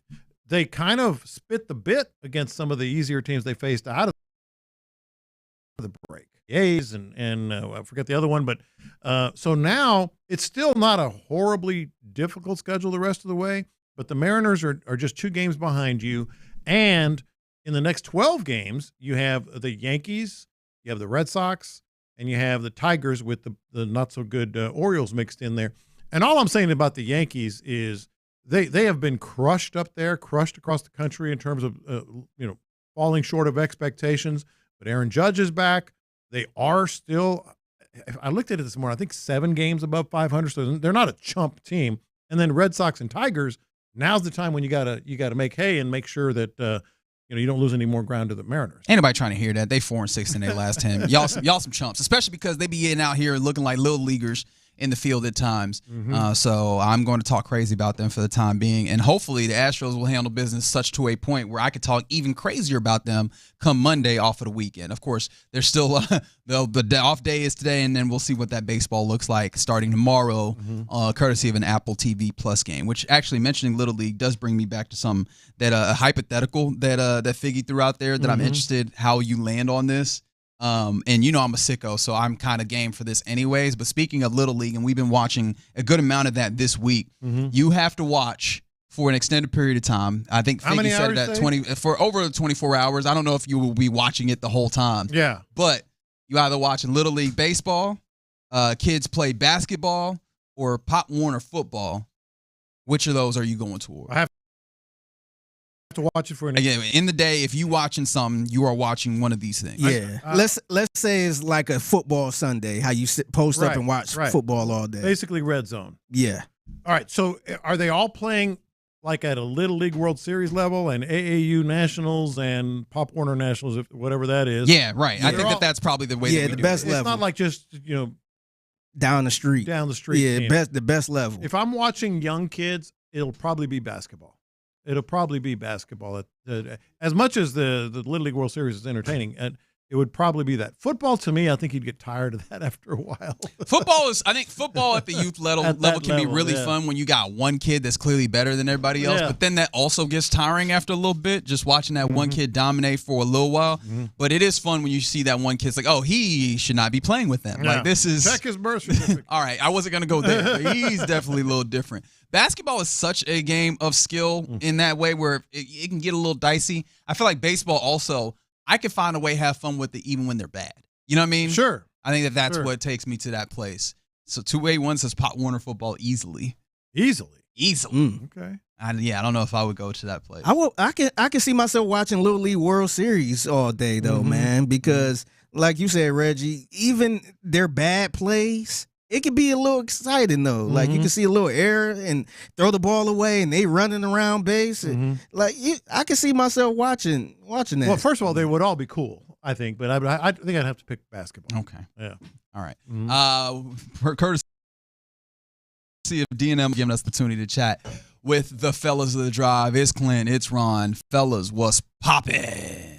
As they continue to get themselves ready for the show. Not much. What's up, boys? What's going on? Hey, we've found a way to have fun today, but you got to understand our show started on one of the worst notes you possibly could. What happened? Because as we're handing things off, that is right about the time when we learn that CJ Gardner-Johnson is down on the field, and we're like, oh, okay, so all the aspirations that we have in this moment feel like they are gutted. Like, where were you guys when you heard and you saw that CJ Gardner-Johnson was having a significant injury in that moment?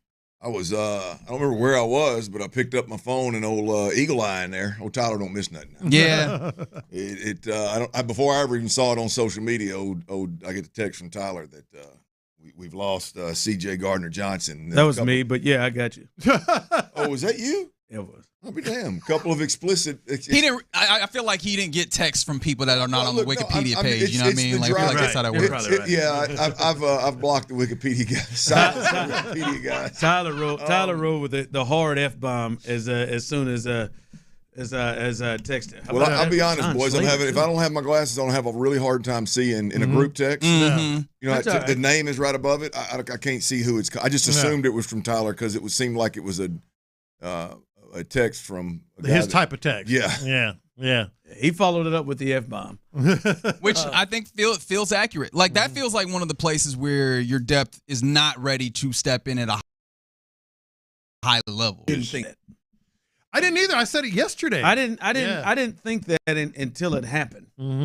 Now you're in the all right. There's the Jimmy Ward situation. What the hell's going on with that? Like, because right there when you first look at it, you're like, all right, you got Kalen Bullock, you got Gardner-Johnson, you got Jalen Petrie who can play, you know, in a lot of those spaces. You got the kid Reed who has had a pretty good camp. You got Jimmy Ward. You didn't feel like that one was the spot, but you get to MJ Stewart and that Yeast fella real fast. Yeah, I think there's Sorry. I think you lost some versatility there more than anything. I think that's the biggest concern for me. You obviously lost a good player, but you the versatility, the ability to truly put what I would call three safeties with Jalen Petrie and CJ and roll either one of them down to play nickel and roll the other back to play some level or blitz the other. However you wanted to do it. I was just going to say the blitzing change. You take that weapon to me is going to be felt more than the player himself because you got some you have to rely on some young dudes now. I agree. Hey man, let's slow down, man. I can't believe I'm saying this, but somebody need to get Jack Easterby's ass down here. See if he can lay some hands on that. Oh, that's right. See if he's done it on the field before. See if he can get Grunier Hill. Remember, we thought Grunier Hill was out for the next 2 seasons until Jack got him in that tunnel. Jack got his hands on him in that tunnel. Yeah. And bam, fixed right up. Sprained knee. Hey, where you at, Jack? Hell, I think he had 17 tackles in that next game. Man. I think he did. Where is Jack? Come on, Jack. Get out here and get them knees. How much redemption you think that gets Jack Easterby if he helps C.J. Gardner-Johnson be all fine and dandy? Like, how much redemption do you think, if we can quantify redemption? Man, I feel like he's a negotiator. My man was running off the field because he felt threatened by the fans. I don't know. I don't know if there's any way coming out of that one. Get him, man. Get him, man. He's Mr. Miyagi or something. He's got something. Let him get it. Let him. Reg, the sprint off the field from the press box, watching the sprint off the field afterwards by the ball-headed guy on the field. That was nice. I mean, it was. I used to talk behind him. This can't be more than a show. I mean, this can't be more for show than anything in the world. Yes, I used to sit behind him and talk trash to challenge him to a race at camp.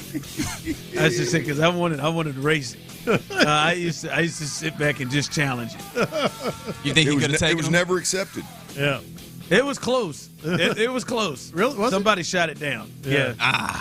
Somebody shot it down. Like the communication people they were about it. They were ready to go. Somebody a little higher shot it down. But you think you got him though? You think you legitimately had him? I mean, at that point, I was really fresh into my. I was really down into my space.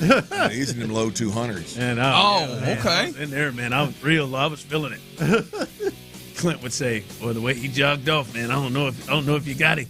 I don't know, man. Remember, I did that dead sprint right across here. I did that hard sprint right across. Went out in the hallway right here and showed us what he had. I don't know. I mean, Jack's got longer legs. He has to work. He doesn't have to work quite as hard to cover the same amount of I'm ground. gonna cut in front of him. I'm gonna get in his lane. I mean, if you're not cheating, you're not trying. I guess that's straight fair. up, man. That's fair. You would have gotten a nice shove from behind though. Man. Was it Kenny? Yeah. Kenny and play spades with me. I'm gonna get the Joker and both Jokers in the ace. I refuse to play about every time I deal. Just let you know. I don't know how it happens. Me insane playing some damn spades. Actually, remind me to never do anything competitive with you because we would fight. Just trying to get a win in. Yeah, I know. Fellas, have a good show. Excited to hear your thoughts on another day of practice because obviously the scrimmage was very interesting from all things that we can see. We're done for the day. We'll catch you tomorrow. You're listening to KILT AM, KILT FM, HD2 Houston, and Odyssey Sports Station. And right now, The Drive is live. That's right. The Drive is live. And if you were listening to us in the crosstalk, if you just joined us in, we appreciate you. A lot to get to today on this beautiful Thursday. The big news of the day. The big news of the day. And I know Tyler and Cheryl back there we'll keep a close eye on this thing to see if we get any other new information on what's happening with the big news of the day. But the big news of the day, C.J. Gardner-Johnson, right, Clint, the number one off-season acquisition? Probably, right? Number one guy, I would think. Yeah. I mean, him or Christian Kirk. I mean, maybe a month from now it's Nick Chubb, but maybe, right now, I would say him and Christian Kirk. Yeah, the number one guy they were able to get in the off-one. He was carted off. He got hurt on a play. He was trying to tackle John Mechie, and he was initially laying on his stomach in pain and doing the deal when it's not just the pain, Clint, but players also know what it is. Vividly remember the kid in Indy. What's the kid that the Achilles snapped, the hooper? Oh, yeah. Tyrese Halliburton. Didn't he fall when he hit like he knew what happened? Bam! Yes. Willis McGahee also banging in tears. He was banging his fist on the ground, according to reports. He was eventually carted off, could not put any weight on it, was reports.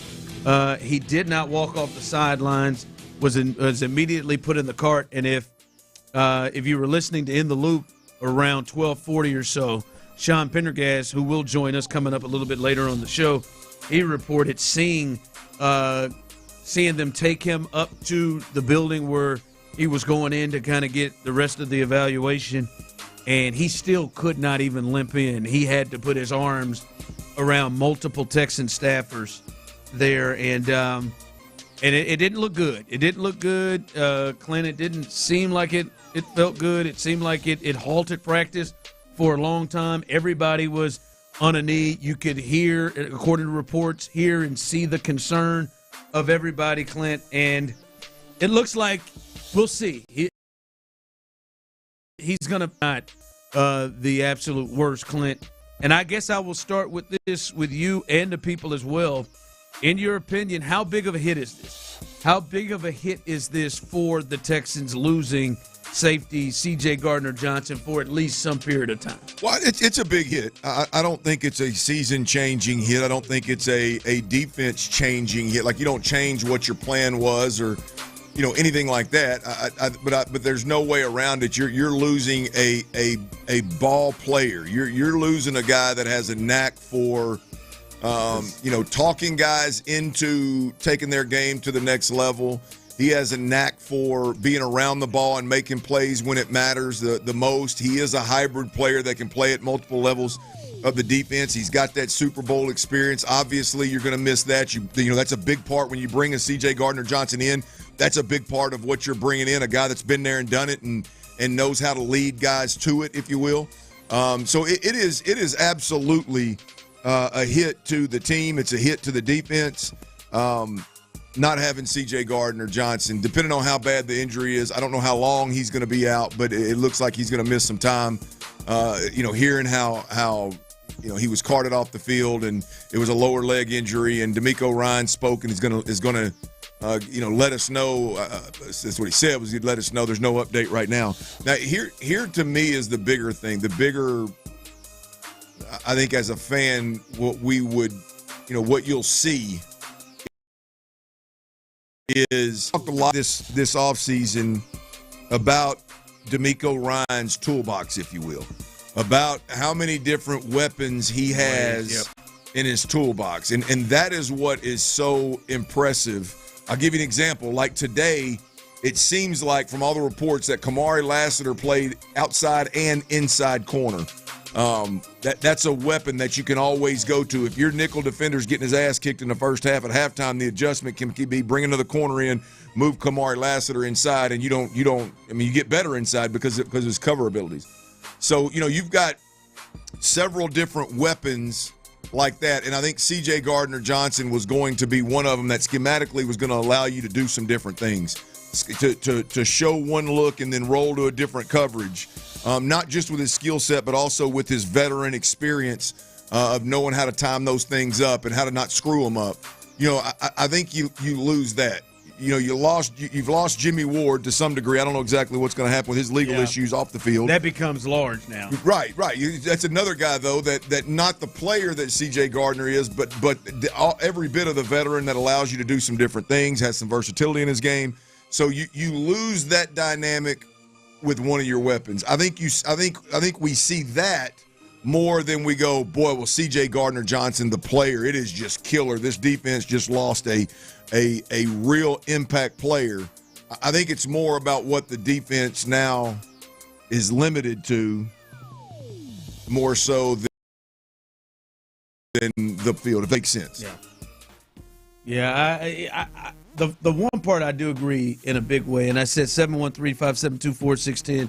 Those of you on YouTube and Twitch, how big of a loss do you think this is for the Texans and their defense? I'm with you. There are some. Whoa, shoot! I'm trying to. Shoot is not the word I want to use, but there are some. Oh, damn! Like there are some injuries upon this team. I won't even say the names or put them into the atmosphere. You know it. There are some, as you said, Clint, that would make you have to shift, change stuff, get on the horn to go get stuff, do things. There are some shifting injuries to this team that would really make you feel you're in dire straits. I think C.J. Gardner-Johnson has clearly shown Clint to be maybe an emotional leader. He is already on a team that isn't void of leadership, especially on that side of the ball. He's already come on there, and Clint arguably been the loudest voice that you hear out there. Yeah. Right? He is right there with the Z's and Will in terms of the voice. He's the one that's coined the the belts to asses phrase. Yep. He's the one that you hear a lot out there. But even with that, and I think those things are very important, this is still not one of those, oh, damn, we got to shift things. It hurts, and it takes away things, almost luxuries that you can have, but I don't think this is something, like you said, that shifts things for you. I think it hurts, but not. This ain't one of the ones that scare the hell out of you. Look, I think there's 5 players on this defense that if you lose one of those players for any amount of time, it shifts what you can and can't do schematically. It shifts the way that you got to play defense. C.J. Gardner-Johnson is not one of them. No. You know, I think offensively there's 1, 2, 3. I think there's 3 guys offensively that maybe 4, counting Christian Kirk. Maybe I'm going to leave it at 3 though for right now. I might have thrown Titus in there, but yeah, maybe. I think there's 3 guys offensively that change what you do. I mean, you know, there's some of those second tier guys that obviously hurt, and you've got to figure it out. But it's not scheme changing, and it's not the clouds are falling. So not to minimize C.J. Gardner-Johnson at all. I mean, this to be a championship caliber defense, you need everybody. You need everybody involved, and this is absolutely a hit. But it's to me, it's more about the flexibility, the variety, the multiple weapons that you have defensively. Now you're going to be tightened down a little bit. You still have an embarrassment of riches when it comes to that point. But he was a versatile player, man. Based off what you said in the crosstalk, you think it's not as much the player, but the ability of what D'Amico and Matt Burke can do with different pieces that they have back there. Does it get you to a space where you think they need to potentially be aggressive to bring another piece in, like a piece that is replaceable, or is this a situation where you just kind of promote from within and you look at the guy? Because right now, Jimmy Ward, that's up in the air, but MJ Stewart, who today primarily stepped in and got those reps, Jalen Reed, the rookie you've liked a lot, and then obviously Jalen Petrie has played all of the safety positions, obviously not his strong suit, but he has played obviously those positions, and then Russ Yeast as well. Do you think they need to go out and bring someone in? Well, I don't think they need to. No.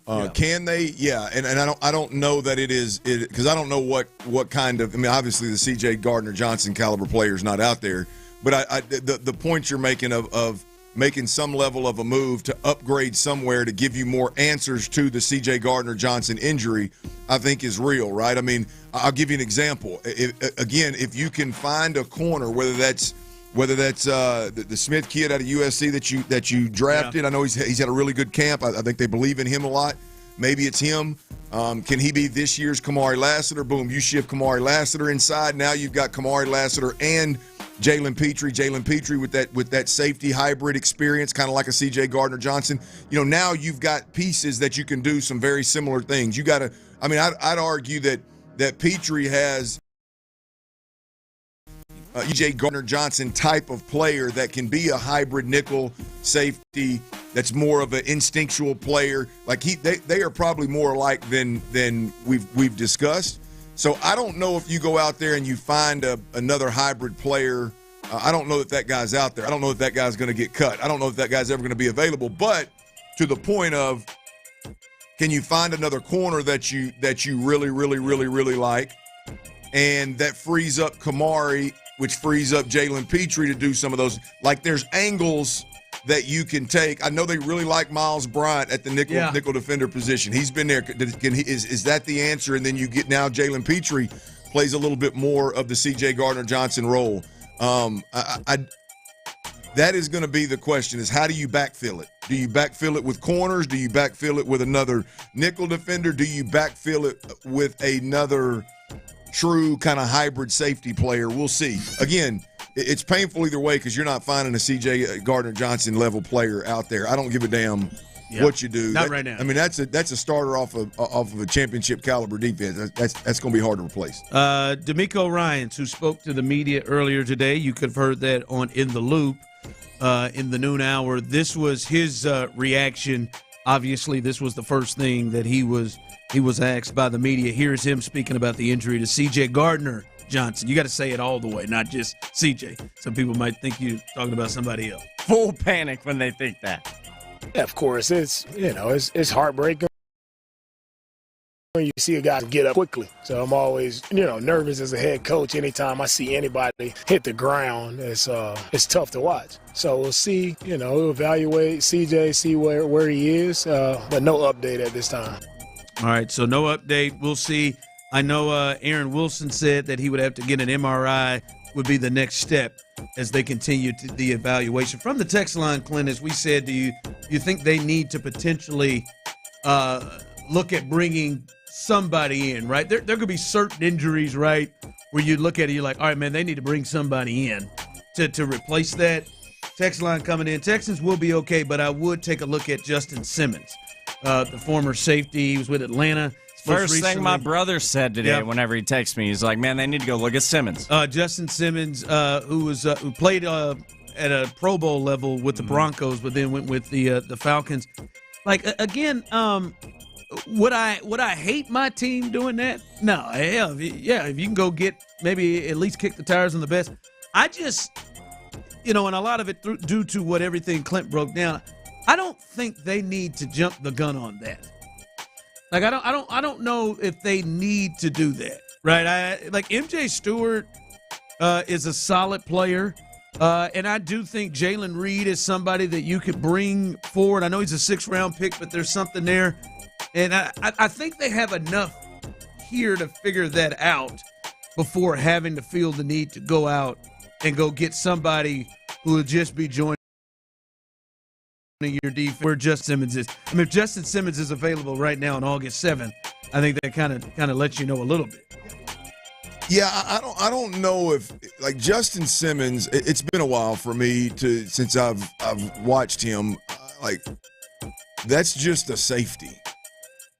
That's not a C.J. Gardner-Johnson stylistically or caliber player right now in his career. Yeah. So, I mean, I don't like, if it's just the safety. I mean, MJ Stewart's fine. MJ Stewart can play safety. If you're going to play a lot of shell defense and keep him on the hash and keep things simple, then I think he's fine. MJ Stewart's fine. I think the reaction to the C.J. Gardner-Johnson injury, if there is one. By the way, we've seen D'Amico Ryans work wonders with a lot less talent than what's left in his secondary. Yeah. So I'm not concerned about that. But if there's a move out there, it's how do you get schematically? How do you find a player that allows you to do the same things that you were going to be able to do with C.J. Gardner-Johnson? I don't know that just a safety does that, right? It's got to be a move. Do you have a player in-house with a similar skill set that you can somehow free up to do those things, to take the C.J. Gardner-Johnson role and backfill it, like I said, with a corner or a nickel, or what is the way to do it? I'd be willing to bet you, just off the cuff, it's going to be MJ Stewart, obviously, in the depth chart. But then when you look at it, I would be willing to bet you that it's going to be some combination of Petrie, Miles Bryant. Bryant? Right. And Kamari Lassiter. It's gonna be to some degree those three guys right there, all guys with position flex that can do several different things. It'd probably be a lot of situational stuff. Sure. How they want to do stuff. Yeah, a lot of situational stuff of guys they'll use. Unfortunate though, man. I was looking forward to covering him. From a media perspective, I was looking forward to the Texan fan in me. He's one of those guys that when he's not on your team, you don't like him. But when he is on your team, boy, he is fun to cover. He's fun to watch, and you love all the little antics and the poking in the ribs, if you will, that he does. And so I was looking forward to it, man. Hopefully he can get back, and prayers up to him and the injury and the Texans, and hopefully they can get him back healthy at some point this season. All right, let's take a look at the Astros. They got a day off today. When we left, they were in a fight with the Marlins to try to get the sweep. They weren't able to do so, and the Mariners won as well. So this race has tightened up a bit. I do have a thought with one of their most important players that I think we can have a good discussion about. We'll do that coming up next. The Drive is live. Welcome home. In the Loop. I don't want CJ to play at all in this game. At all. Zero. And there's a couple of reasons for it. Number one, I think it could affect his confidence. Number two, I don't think that it's going to help anyone for C.J. Stroud to get out there and be so far behind in the offense that they're climbing uphill. Let's do it when it's not live. And then number three is the big one, injuries. It's Reggie Atatula and John Lopez. To do every day on Sports Radio 610. From the attorney Steve Lee Traffic Center, 713, call Lee. Your traffic report is sponsored by John Moore Services. I-10 the Baytown East Freeway, eastbound at Cedar Lane. It's an accident that has a left lane blocked. I'm Laura Reynolds, Sports Radio 610. Need AC, plumbing, or electrical service? Call John Moore. Our technicians give you a full, honest explanation of the problem and an estimate for the work. Free. Call John.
inside information every weeknight on Texans All Access. Mark Vandermeer and John Harris have you covered all the way through the preseason on your home of the Texans. Sports Radio 610. It's Texans Training Camp. Live from the Mokaram Injury Lawyers Studios. Sports Radio 610, Stoerner and Hughley.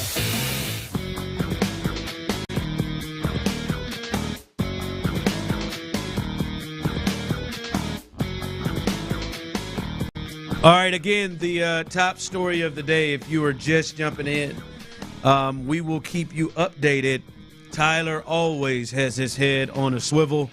Cheryl always has hers as well. We will get you any information we have on C.J. Gardner-Johnson. He did get injured today. He got injured. D'Amico Ryan said it was heartbreaking to see C.J. Gardner-Johnson go down and tough to watch. We just played what the head coach had to say there. He was injured, and it is apparent a knee injury. The field was silent. Players all took a knee. And from a lot of different reports, it seemed like the entire tenor of practice just changed. He was carted off, and we'll see what happens there. According to Aaron Wilson, next steps, testing, MRI expected for Gardner-Johnson, who is currently at the Greenbriar Sports Performance Center being examined by the team medical practice. That was that was a few hours ago. So that is the latest, the absolute latest that we have heard on that injury with C.J. Gardner-Johnson. We will continue to update that. Anytime we hear anything new on that, we will let you all know. A tough day out at Texans camp, especially when I heard Sean Pendergast, who will join us at 3:40 today, saying it's been a great 4 days in West Virginia until that moment. So that is the latest there, the top story here in Houston on Sports Radio 610. Clint, yesterday the Astros, they were still in a fight in the late innings when we got done with the show here, but they ended up dropping that game to the Marlins. But that's fine. They won that series. The Mariners did win last night.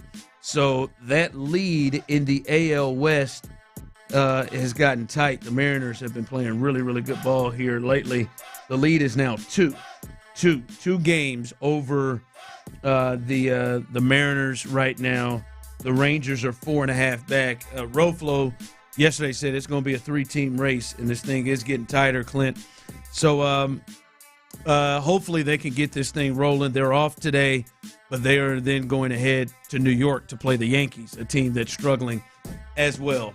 One player they will not have, Clint, is Yordan Alvarez, because he is still in Florida trying to get to a spot where he can join the team. And I'm wondering from you and the folks, you were the one who coined that phrase for about 3 years with Lance McCullers. Luxury Lance. That's what you coined him as. Yep. Luxury Lance. That's what he was. Luxury Lance. And it just rolled off the tongue. Sometimes you're hit or miss with your nicknames, but that one was fabulous. Have you reached that space with Yordan Alvarez? Have you reached the luxury space with Yordan Alvarez, a guy who has not played since May 2nd? That's 97 days if you guys are scoring at home, 3 setbacks. Like, have you reached the point of like, hey, I have just rolling on as if he is not going to come back, and it will be a luxury if they get him? No.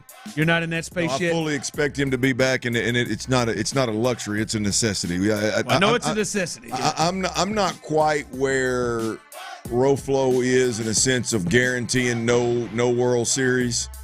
If Yordan doesn't play, I think they got enough bats with everybody else healthy. I think they've got enough bats to maybe make a little noise. Now it's not likely, but I think it's possible. But I am at a point where it is highly unlikely that it's going to happen with no Yordan Alvarez.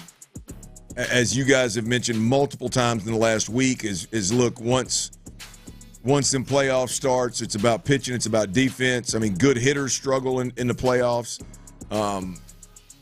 It's a lot of what we've seen from the Astros this year, and a lot of what has given us hope is the hitters, the hitters like Cam Smith, Jake Myers when he was healthy, Jeremy Pena being lights out. Even I think it's real, but I don't think it's going to with a damn 900 OPS come playoff time. But Jordan is a player that no matter what the stage, no matter who the pitcher is, no matter what the dynamic is at the plate, he is a problem. He is a problem, and opponents, he strikes fear in opponents. Like I think you're going to need that in order to make a run. I'm not saying that it's impossible without him. It's highly unlikely without him. And so, no, I can't view him as a luxury. He is an absolute necessity if they're going to make this run. Oh, yeah, I agree. But I am getting real close to the, all right, I am just going to put into my mind as if they're not going to have him. Like, I almost think that is the way in which almost it should be prepared. Like, I feel like they're getting close to a space where you should prepare to believe that you're going to have to go on without Jordan, and then if he comes back, now that's a luxury. Yeah. Right? I think that's where it was with Lance all those years when now that we look back at it, Lance wasn't close to coming back.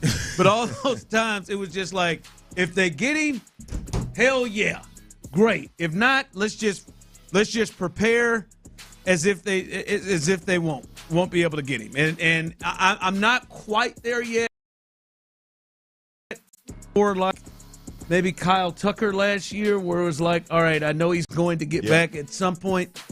Now, hopefully, if he does come back, he doesn't have the postseason that Kyle did. But it's more like that. But I am getting close to the point of like, I mean, the progress we're getting is, all right, he's back in Florida, and he's still progressing. Like, I don't know if that means he's hitting against – I would assume if he was hitting against, like, pitching, they would say it.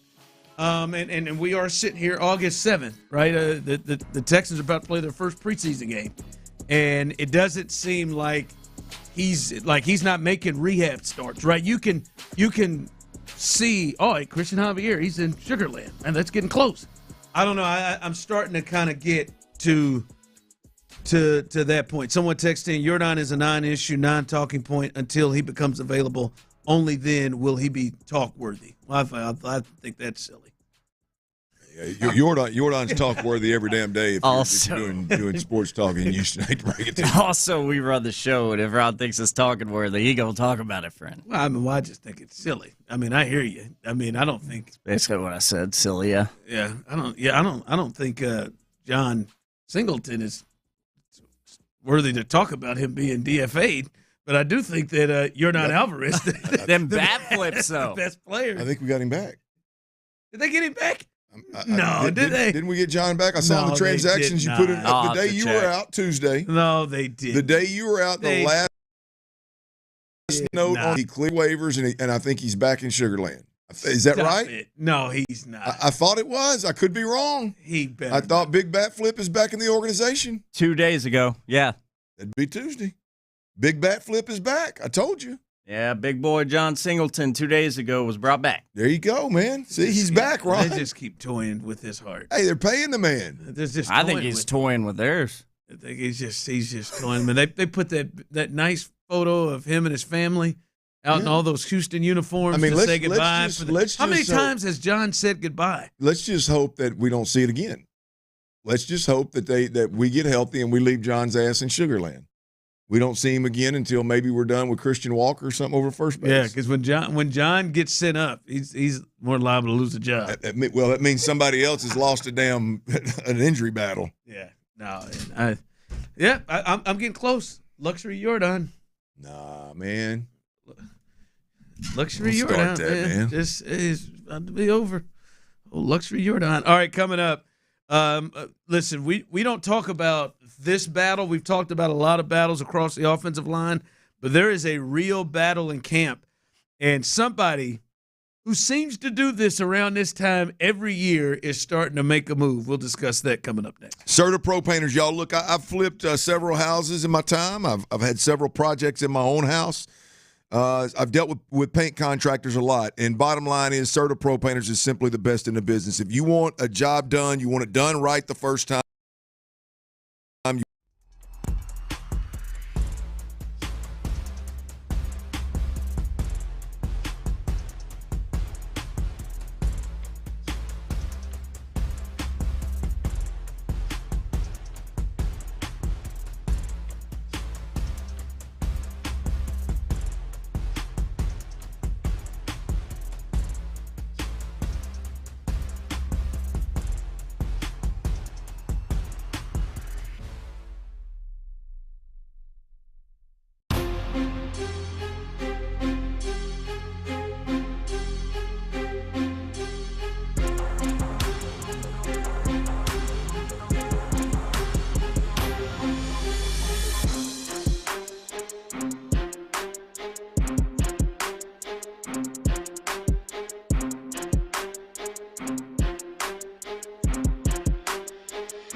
800-586-4040. 800-586-4040. What's your hometown? Port Arthur, Texas, home of UGK. Rest in peace, Pimp C. Live from the Mokaram Injury Lawyers Studios, Sports Radio 610 presents The Drive with Stoerner and Hughley.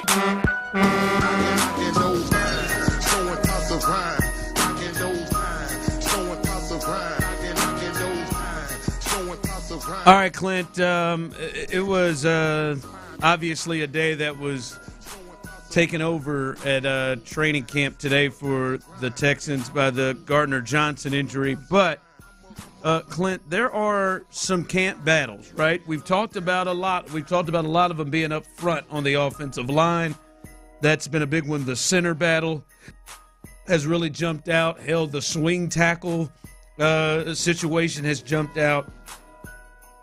But the receiver one is interesting, Clint, right? I think we got an understanding of maybe the top part of this group, but the middle part, that other part, there is going to be some battles between some guys that have been here a bit and some guys that are new that just arrived. That will be interesting once you get past the, Nikos and Christian Kirks. Yeah, look, I think it's a two competition, if you will, or battle, if you will. I think you got, as you mentioned, Christian Kirk, Nico Collins.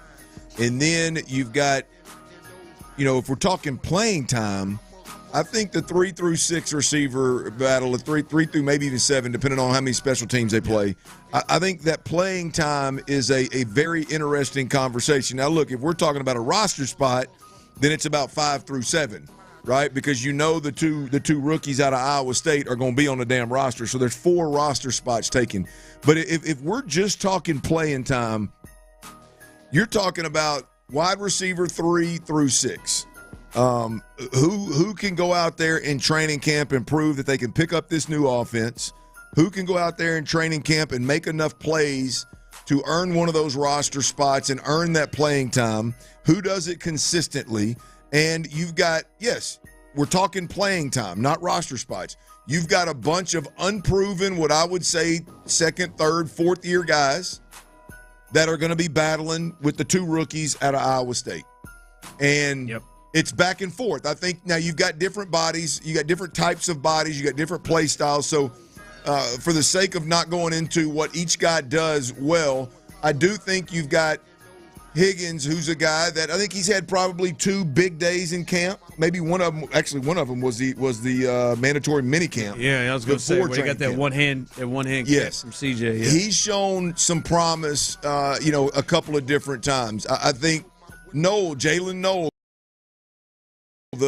again one of the rookies out of Iowa State, he has shown promise. I think consistently, not quite as bright of the flash, if you will, as Higgins. But he's shown consistent, I'm available, I'm quarterback friendly, throw me the football, right? He has consistently been that, whether it's Davis Mills or it's C.J. Stroud or it's the 3rd and 4th string quarterback, that he's the ball just seems to find him, right? And then you get into that tier of receivers that I said are 3rd, 4th guys that I would say there's even a couple of veterans in there that are maybe even older than third year.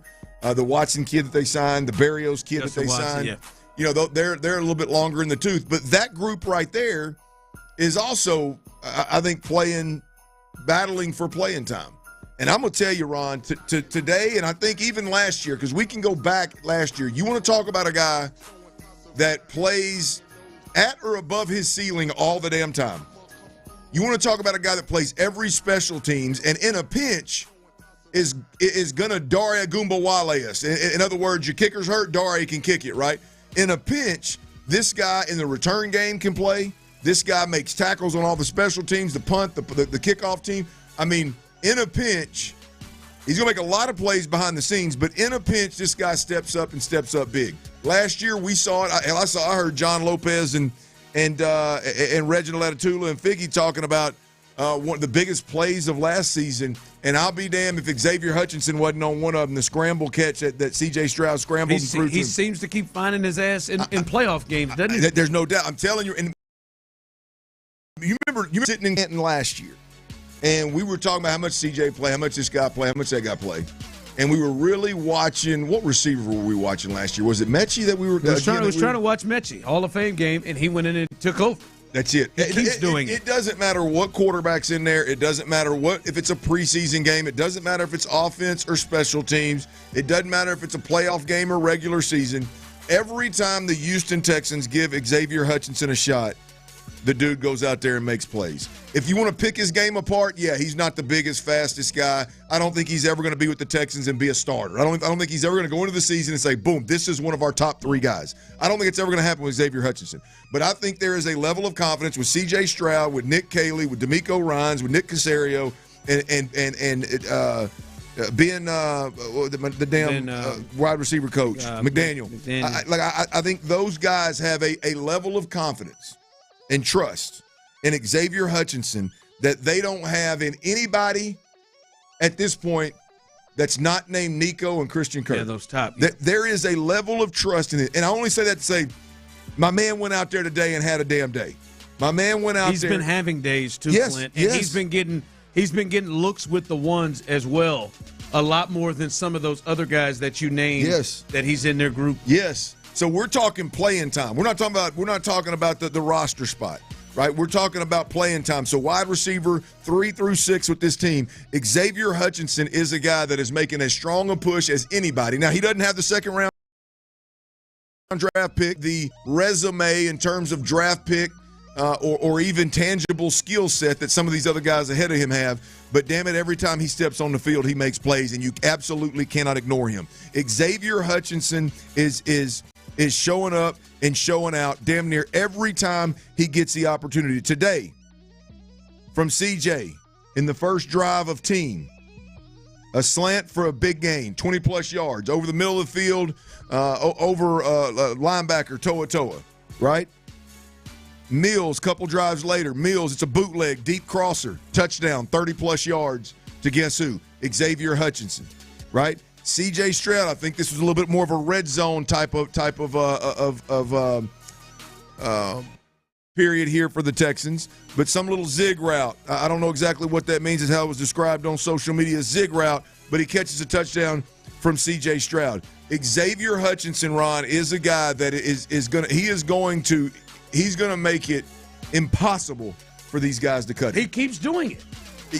They've tried to draft over him a couple of times. They've brought in Diggs. They've brought in guys, and he brings so much to the table as you spoke about.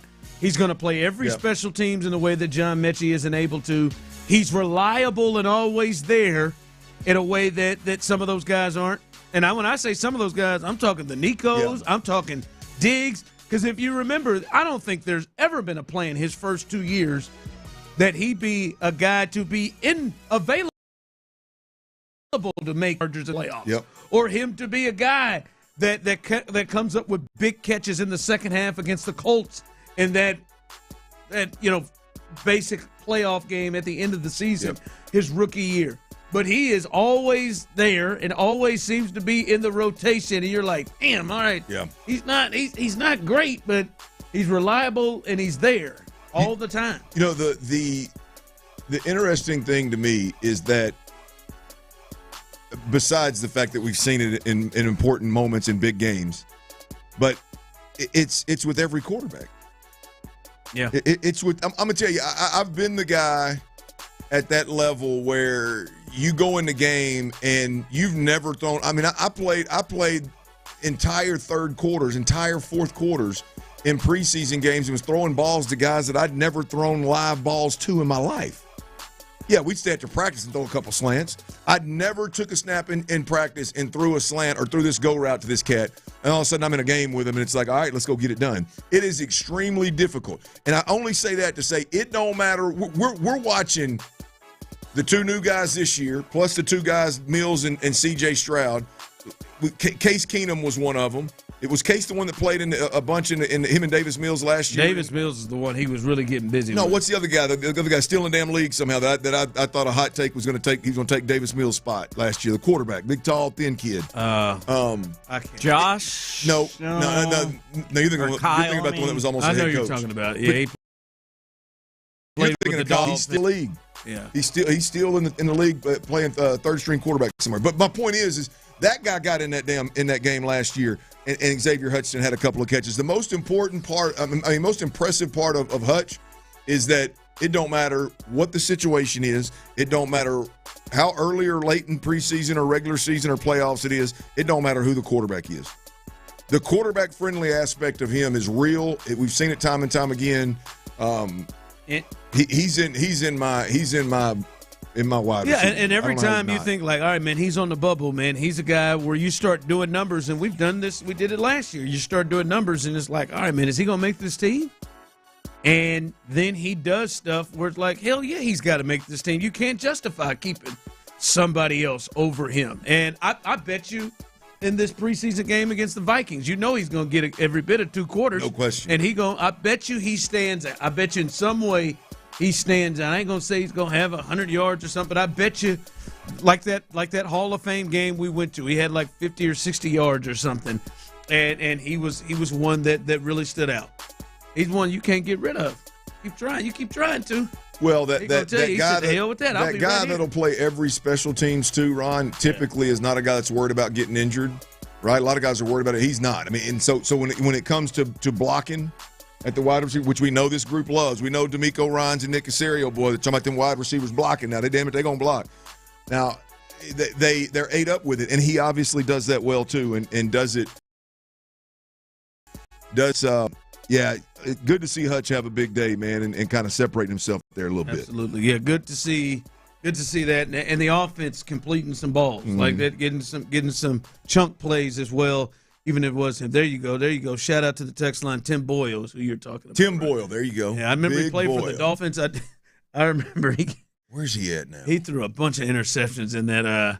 There was a Black Friday game he played in, and it just threw a whole bunch of picks, I believe, for the Jets. He's giving them away, huh? Just out there, just terrible. That's right. He was with the Jets. Yeah, Tim Boyle. I remember that. All right, coming up as we money, continue. But he bounced around in some bad organizations, don't he? CJs are the story. We'll tell you about, catch you up on the latest with CJ Gardner-Johnson and then CJ Stroud. That's coming up next, right here live on The Drive. Hey, Coshada Casino Resort, y'all, short trip east on I-10. We've been waiting.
and more, in-store or online.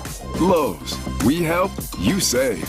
KILT FM HD2 Houston. Insider access, exclusive content. Sports Radio 610. The Texans play here. An Odyssey sports station. It's Texans training camp. Live from the Mokaram Injury Lawyers Studios. Sports Radio 610 presents The Drive.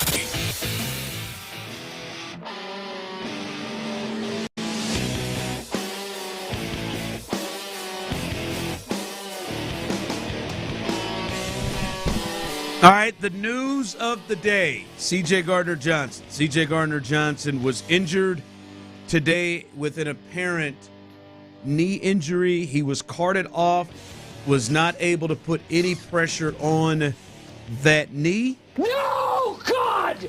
Yeah, wasn't a good look at all. Reports were it was very, very quiet. Players took a knee.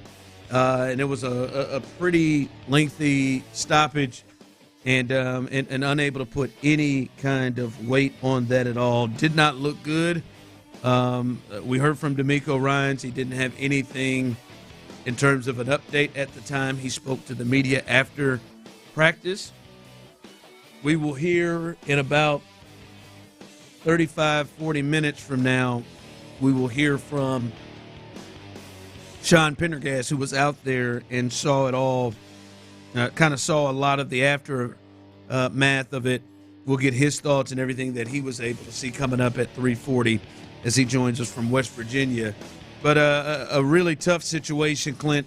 Again, we don't know exactly what the outcome of this is. Does not look good. It looks like he may miss some time, Clint. Not sure what it will be. But yeah, just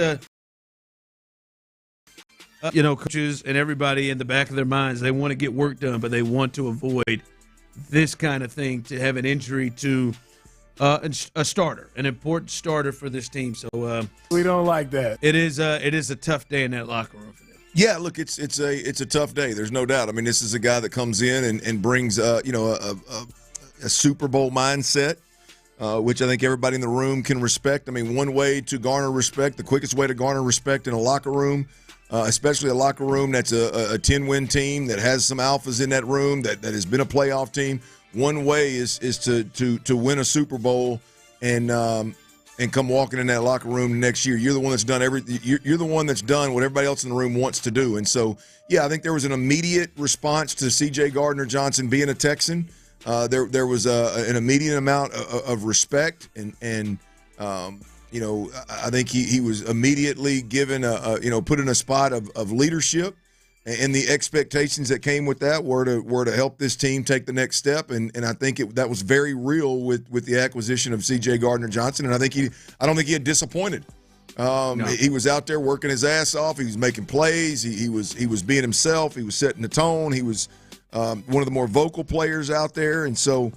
This is a painful. It's bad. It hurts to see anybody get hurt. I mean, it really does. It sucks to see anybody get hurt. But when it's a guy that's one of the more vocal players that was brought in specifically to help you get over the hump and become a championship contender, it hurts even more. So you just hope and pray that the results of the MRI, the results of the injury report that we get is something where he can come back at some point sooner rather than later and help this team, and it's not a season-ending injury. Yeah, I think for me, and you know this better than I do, Clint, the thing for me is when you see how a player reacts and like their immediate reaction, you can see the concern and he immediately reports were that he was banging his fist on the turf and on his stomach before he rolled over. Mm-hmm. And a lot of times athletes, these guys kind of know. They kind of know that this isn't just an ankle roll. This isn't like this could be something serious. And by reports, it seemed like that may have been his reaction as well. So hopefully, as you said, this is more of a Grugier Hill situation where he was more scared with the knee issue, and then it was serious, but he was carted off, unable to put weight on that. So that is the big news of the day. If you're just jumping in, some of you may be getting off work here at 3 o'clock.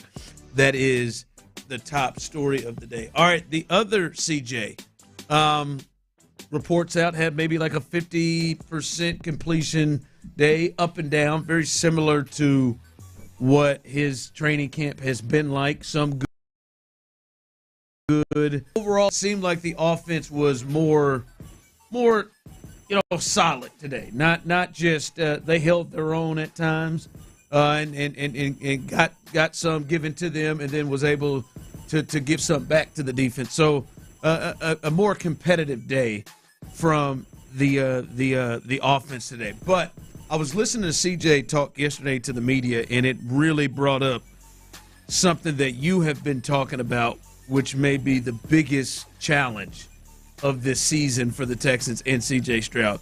This was C.J. Stroud responding to kind of how hard it is to take lessons when the defense is dominating the way they have at times during training camp.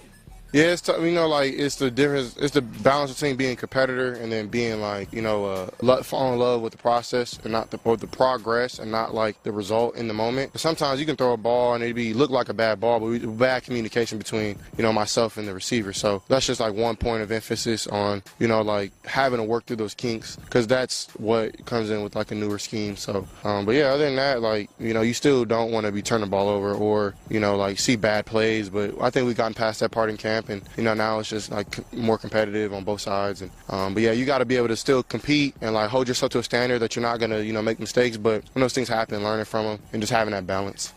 All right, that's C.J. Stroud talking about it yesterday, and you said this last week, I believe. This is going to be the challenge for C.J. Stroud: is how is he going to be able?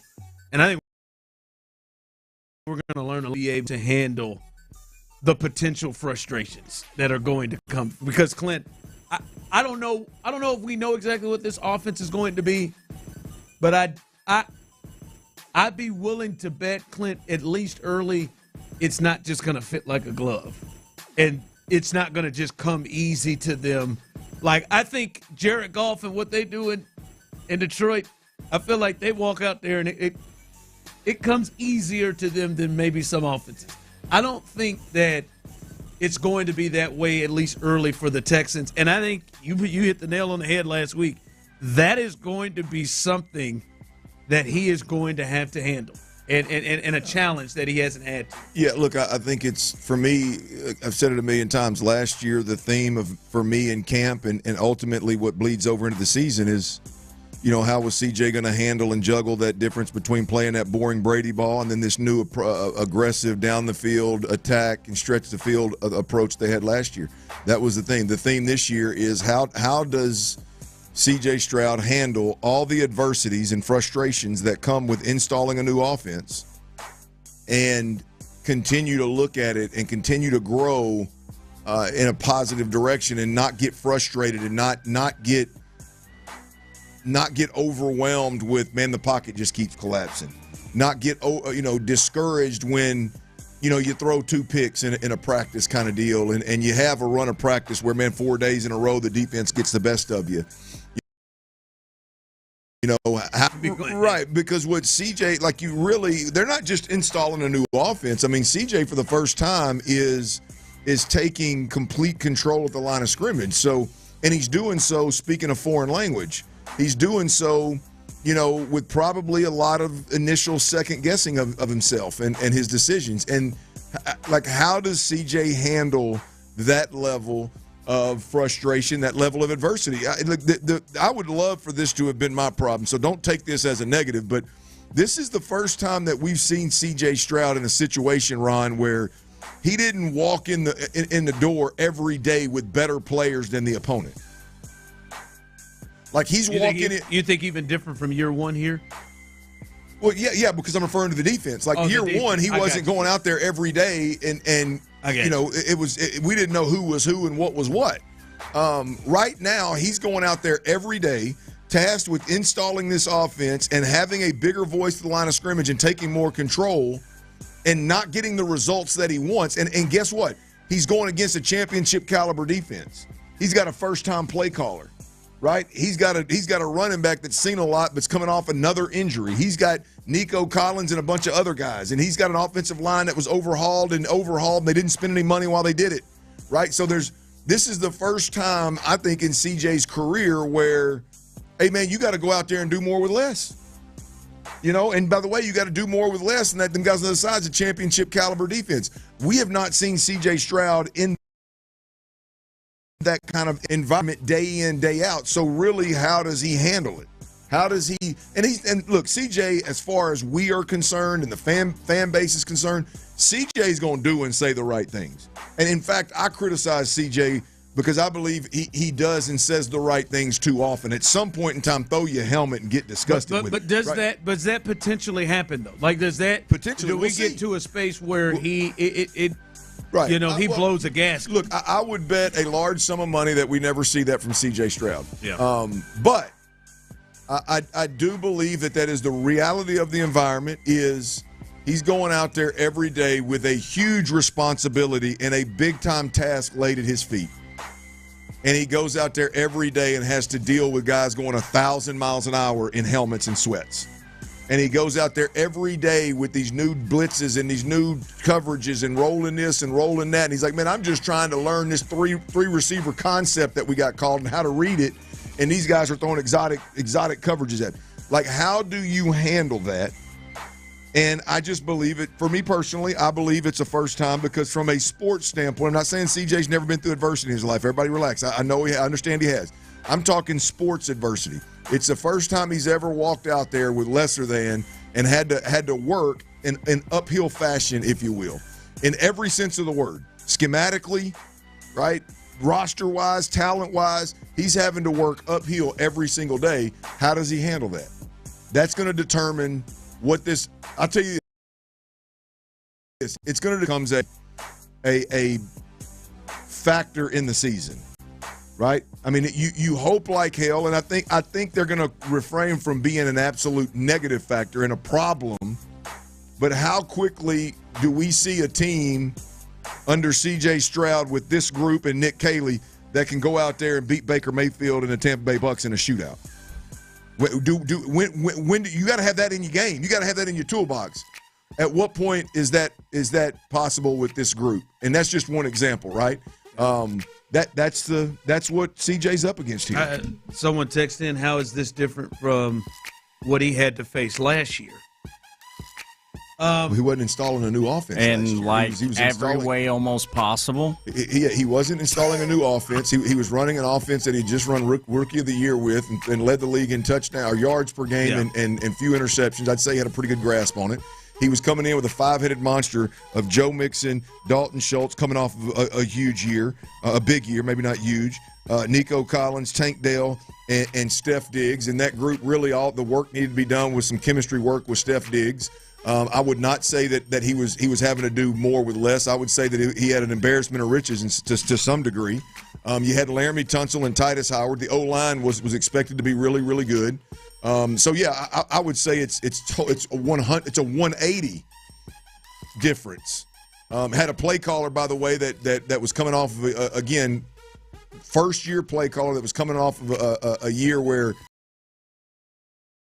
he too did big things for Nico Collins and C.J. Stroud and Tank Dell and all these guys. So yeah, I would say it's significantly different than any year that we've seen. But I would also say mentally it was different. Like, I don't know when the last time CJ's been doubted like this at the quarterback. There's some doubt there, and there is and I think CJ understands it. What comes with, you have a lot more power in decision making and control of the offense. What also comes with that is, well, what is this going to look like? Because there's no more passes that are going to be potentially given, right? And then I know he sees what they're saying about Jaden Daniels. Yeah. He's a competitor now. You heard him in that clip. He sees what they're saying about other young quarterbacks, that he was the guy. He was the one that was last year going into last year, he was being talked about like he was a top 5 quarterback. Right? There were people who were picking him to be the MVP. Greg Jennings. He was Jaden Daniels. Yes. Better than the guy. People were saying they would take him, and he was better than the guy who eventually won the MVP. Josh Allen. That was the so this year the conversation is now a little bit of cleanup. Well, I don't know what is CJ. Is he really this good? Okay, well maybe it was just all the stuff around him, and now I think there's a little bit more pressure. The things that happened last year that he was able to just clap and walk off with the protection breakdowns and things like that. There might be an even bigger challenge to that, to what you're talking about of how is he going to handle that? Like that last year he handled. All right, man, we blew that protection and we blew the TE stunt. They blow that TE stunt for the fourth time in a game this year. Like, how does he handle that? And does that affect him on the field? So, I think you hit it there, boy. This is going to be a challenge, and I think we're going to learn a lot from C.J. Stroud this year. A ton from C.J. Stroud. All right, coming up, the Astros, they lost last night, but Spencer Arrighetti had a mixed performance, a really weird line, and that's his first start. Still got some to go, but since they didn't make a move at the deadline in terms of a starting pitcher, after Arrighetti's first start, you're still feeling pretty good about the Astros and their starting pitching. We'll discuss that coming up next. It feels huge. Will the Texans starters play in Saturday's preseason opener? We'll have a handful of guys who won't see time at all. Then we'll have a certain group of guys who are limited. So it's just a lot of different guys in different categories there. But you'll see most of our young guys playing versus the Vikings. Insider access. Exclusive content. Sports Radio 610. The Texans.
Stoerner and John Harris have you covered all the way through the preseason on your home of the Texans.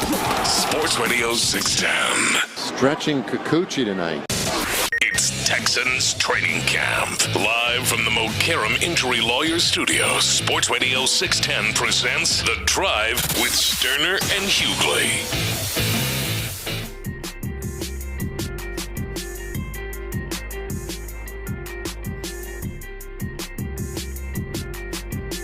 That right there, baby. That Kikuchi stuff. That's kind of stuff gets you. That's kind of stuff gets you awards right there, baby. That's what made us top 20. Hell yeah! Stretching Top 20. Kikuchi tonight. One vote over 23. Top 20 right there. Stretching Kikuchi tonight. Right there. Especially when you play it repeatedly like that. That's what gets you in. I like to think every time I hit the button, we go up like another spot in the rankings. You know. So we're like 17 now. I'm getting us to number one by 6 p.m., baby. We'll pass that up. Yeah. Go to hell. Come on. Spiegel and Holmes, we're coming for your ass. Spiegel and Holmes. Valenti, Enrico, we're coming. We're coming for your ass. Oh, that's good. All right. The Astros, they are off today. They lose the finale yesterday to the Marlins, so they win 2 games on that road trip, Clint. That lead is down to 2. Man, this thing it seems to be rolling between 3 and 5. It feels like this 2 is the closest they've been here in a bit, but it seems like the Astros are kind of losing enough to get it down there. But now we're at 2 games, and I know Seattle is thinking we got one more series against the Astros, and we just need to be in striking distance, to where if we win the series or we sweep the series, we are in first place. That's got to be the thought process of Seattle if they can close the gap like this. By the way, do you agree with, if you missed it, we had Robert Flores, Roflo, on with us yesterday, the back half of the 3 o'clock hour, 3:40. So if you missed that, you want to go check that out, you can. He said yesterday he thought this was going to be a 3-team race between the Astros, the Mariners, who are 2 back, and all who are 4.5 back. You agree? You think this is the 3-team race? Oh yeah. I think it's a 3-team race. Not because those other 2 teams scare me. I mean, obviously the Mariners got significantly better, and I think we got several games against both. So it could get interesting, but to me, it's just about the Astros. I mean, I don't. It's how healthy can they get, and how quickly can they get healthy? That's the kicker here. I mean, there's enough injury issues going on right now, and even when guys get back, the Spencer Arrighetti situation, the Lance McCullers situation, when guys do get back, it can be a little ugly for a while. And so they got to get going. You just don't have long with those other 2 teams right there trailing. You need to get whole, and you need to get whole quick, and then those guys need to get up to speed, at least a couple of them, to hold these guys off. It's completely up to the Astros and what I think is their health ultimately. Yeah. And what we saw last night, we talked a little bit about it yesterday. Spencer Arrighetti, he had an odd line in which he took the loss. They ended up losing 6-4. Couldn't come all the way back and take him off the hook. He got the loss. But his first start back in 123 days, Clint, 3 2/3 innings, 11 hits, 5 earned runs, 1 walk, 5 Ks, 86 pitches, 16 whiffs.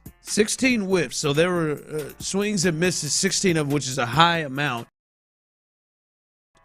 There was an error in there as well from Dubon. 9 singles, Clint, and then a double and a home run. So that's like when you break down the 11 hits, it sounds like you hear 11 hits in 3 2/3 innings. You're like, what in the hell? Yeah. But 4 infield hits and 9 singles overall. But when you listen to that, and I want you all to jump in 713-572-4610. I see Joel over there on Twitch, YouTube as well. You can jump in. They didn't make a move at the deadline, and some people were a little frustrated by that. Heard they were trying to get Dylan Cease all the way to the end. oddly enough, they wanted Spencer Arrighetti in the deal, and Dana Brown was like, no.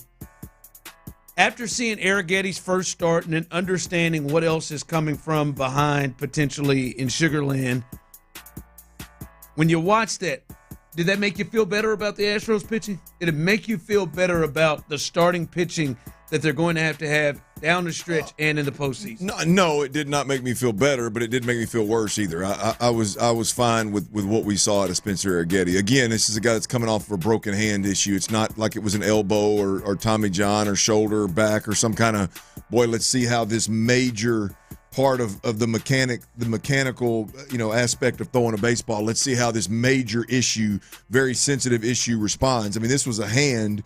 And this is a guy that I expected to come back and do some positive things. And again, I think you laid it out nicely. I think if you're not just watching the box score, if you watch the game, then I think but also I got to believe that if you're a fan, it's like, okay, we saw him come back. Like the velocity was there, the movement was there. As you mentioned, the off-speed stuff was really, really good. And he was unlucky, if we're being completely honest, and early on with the 4 infield hits and an error.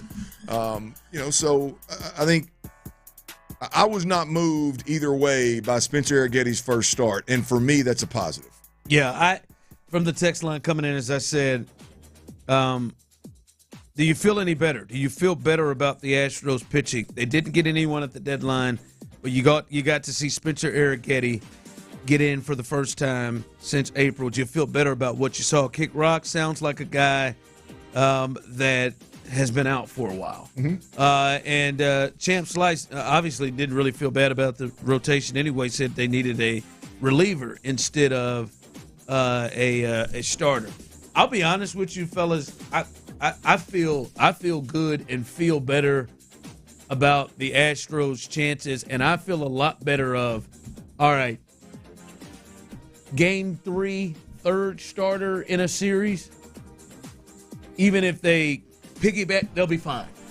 Like, I feel like unless Spencer Arrighetti has some sort of weird injury again, where he's out in the outfield doing something crazy or something freakish again, like I get the feel, Clint, in 2 months when October comes or, September gets here in a month,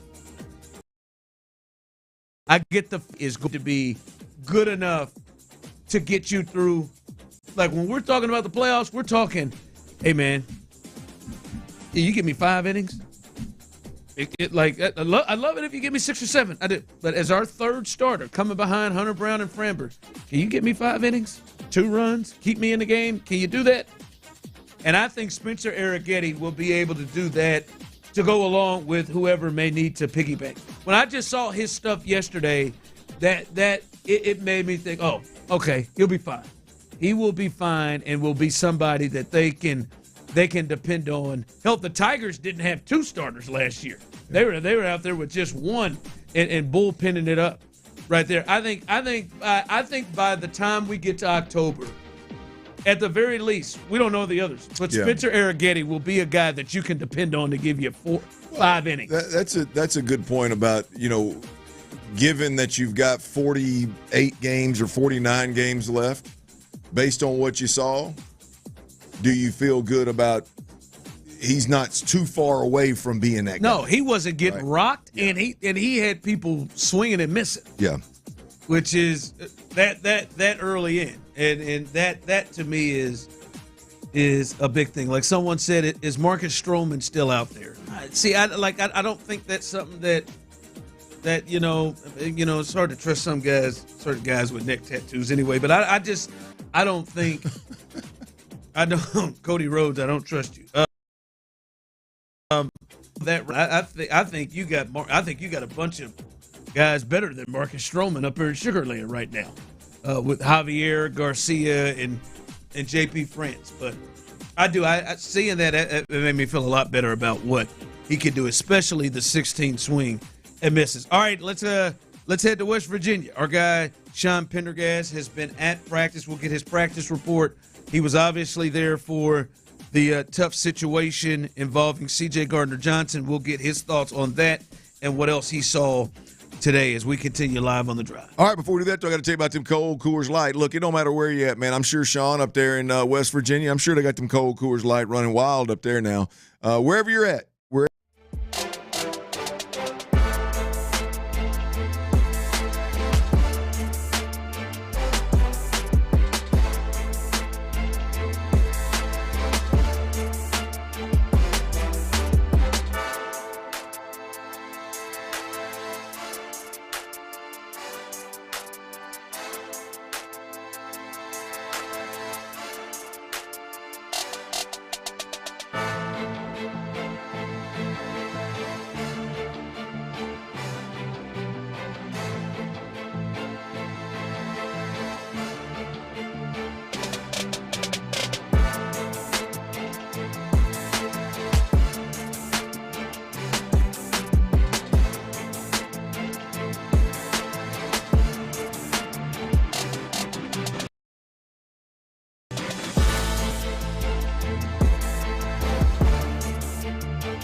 off in it. Come on, Sean. Gosh damn it, man. Live from the Mokaram Injury Lawyers Studios, Sports Radio 610 presents The Drive with Stoerner and Hughley.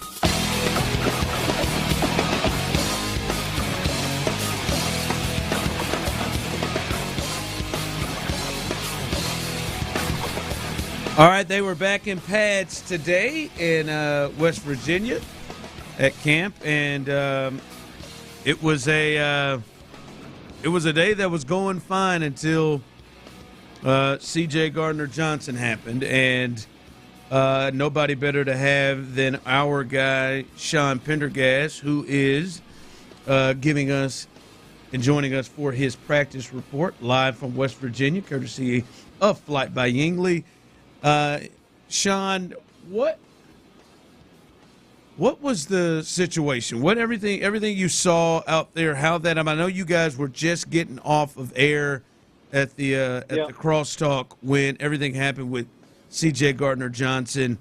From your vantage point, what all occurred for our listeners who maybe haven't heard the details of what happened there?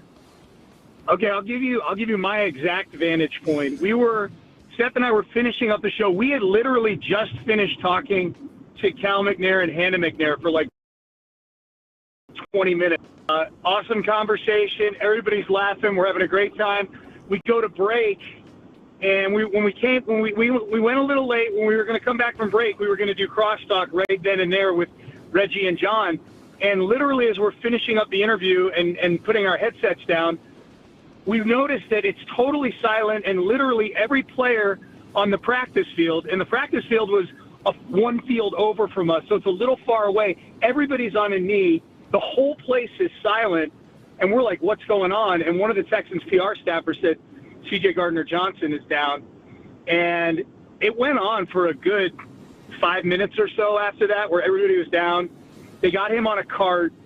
I didn't get to see the play, but you guys have seen the reports. Reportedly, he was covering John Mechie on a pass play and was kind of reaching to tackle him, and just, something went wrong on his leg. We don't know what the injury is yet. But I was still at the table we were doing the show from, because I'm literally giving a play-by-play to John and Reggie almost of the cart going over to the Performance Center.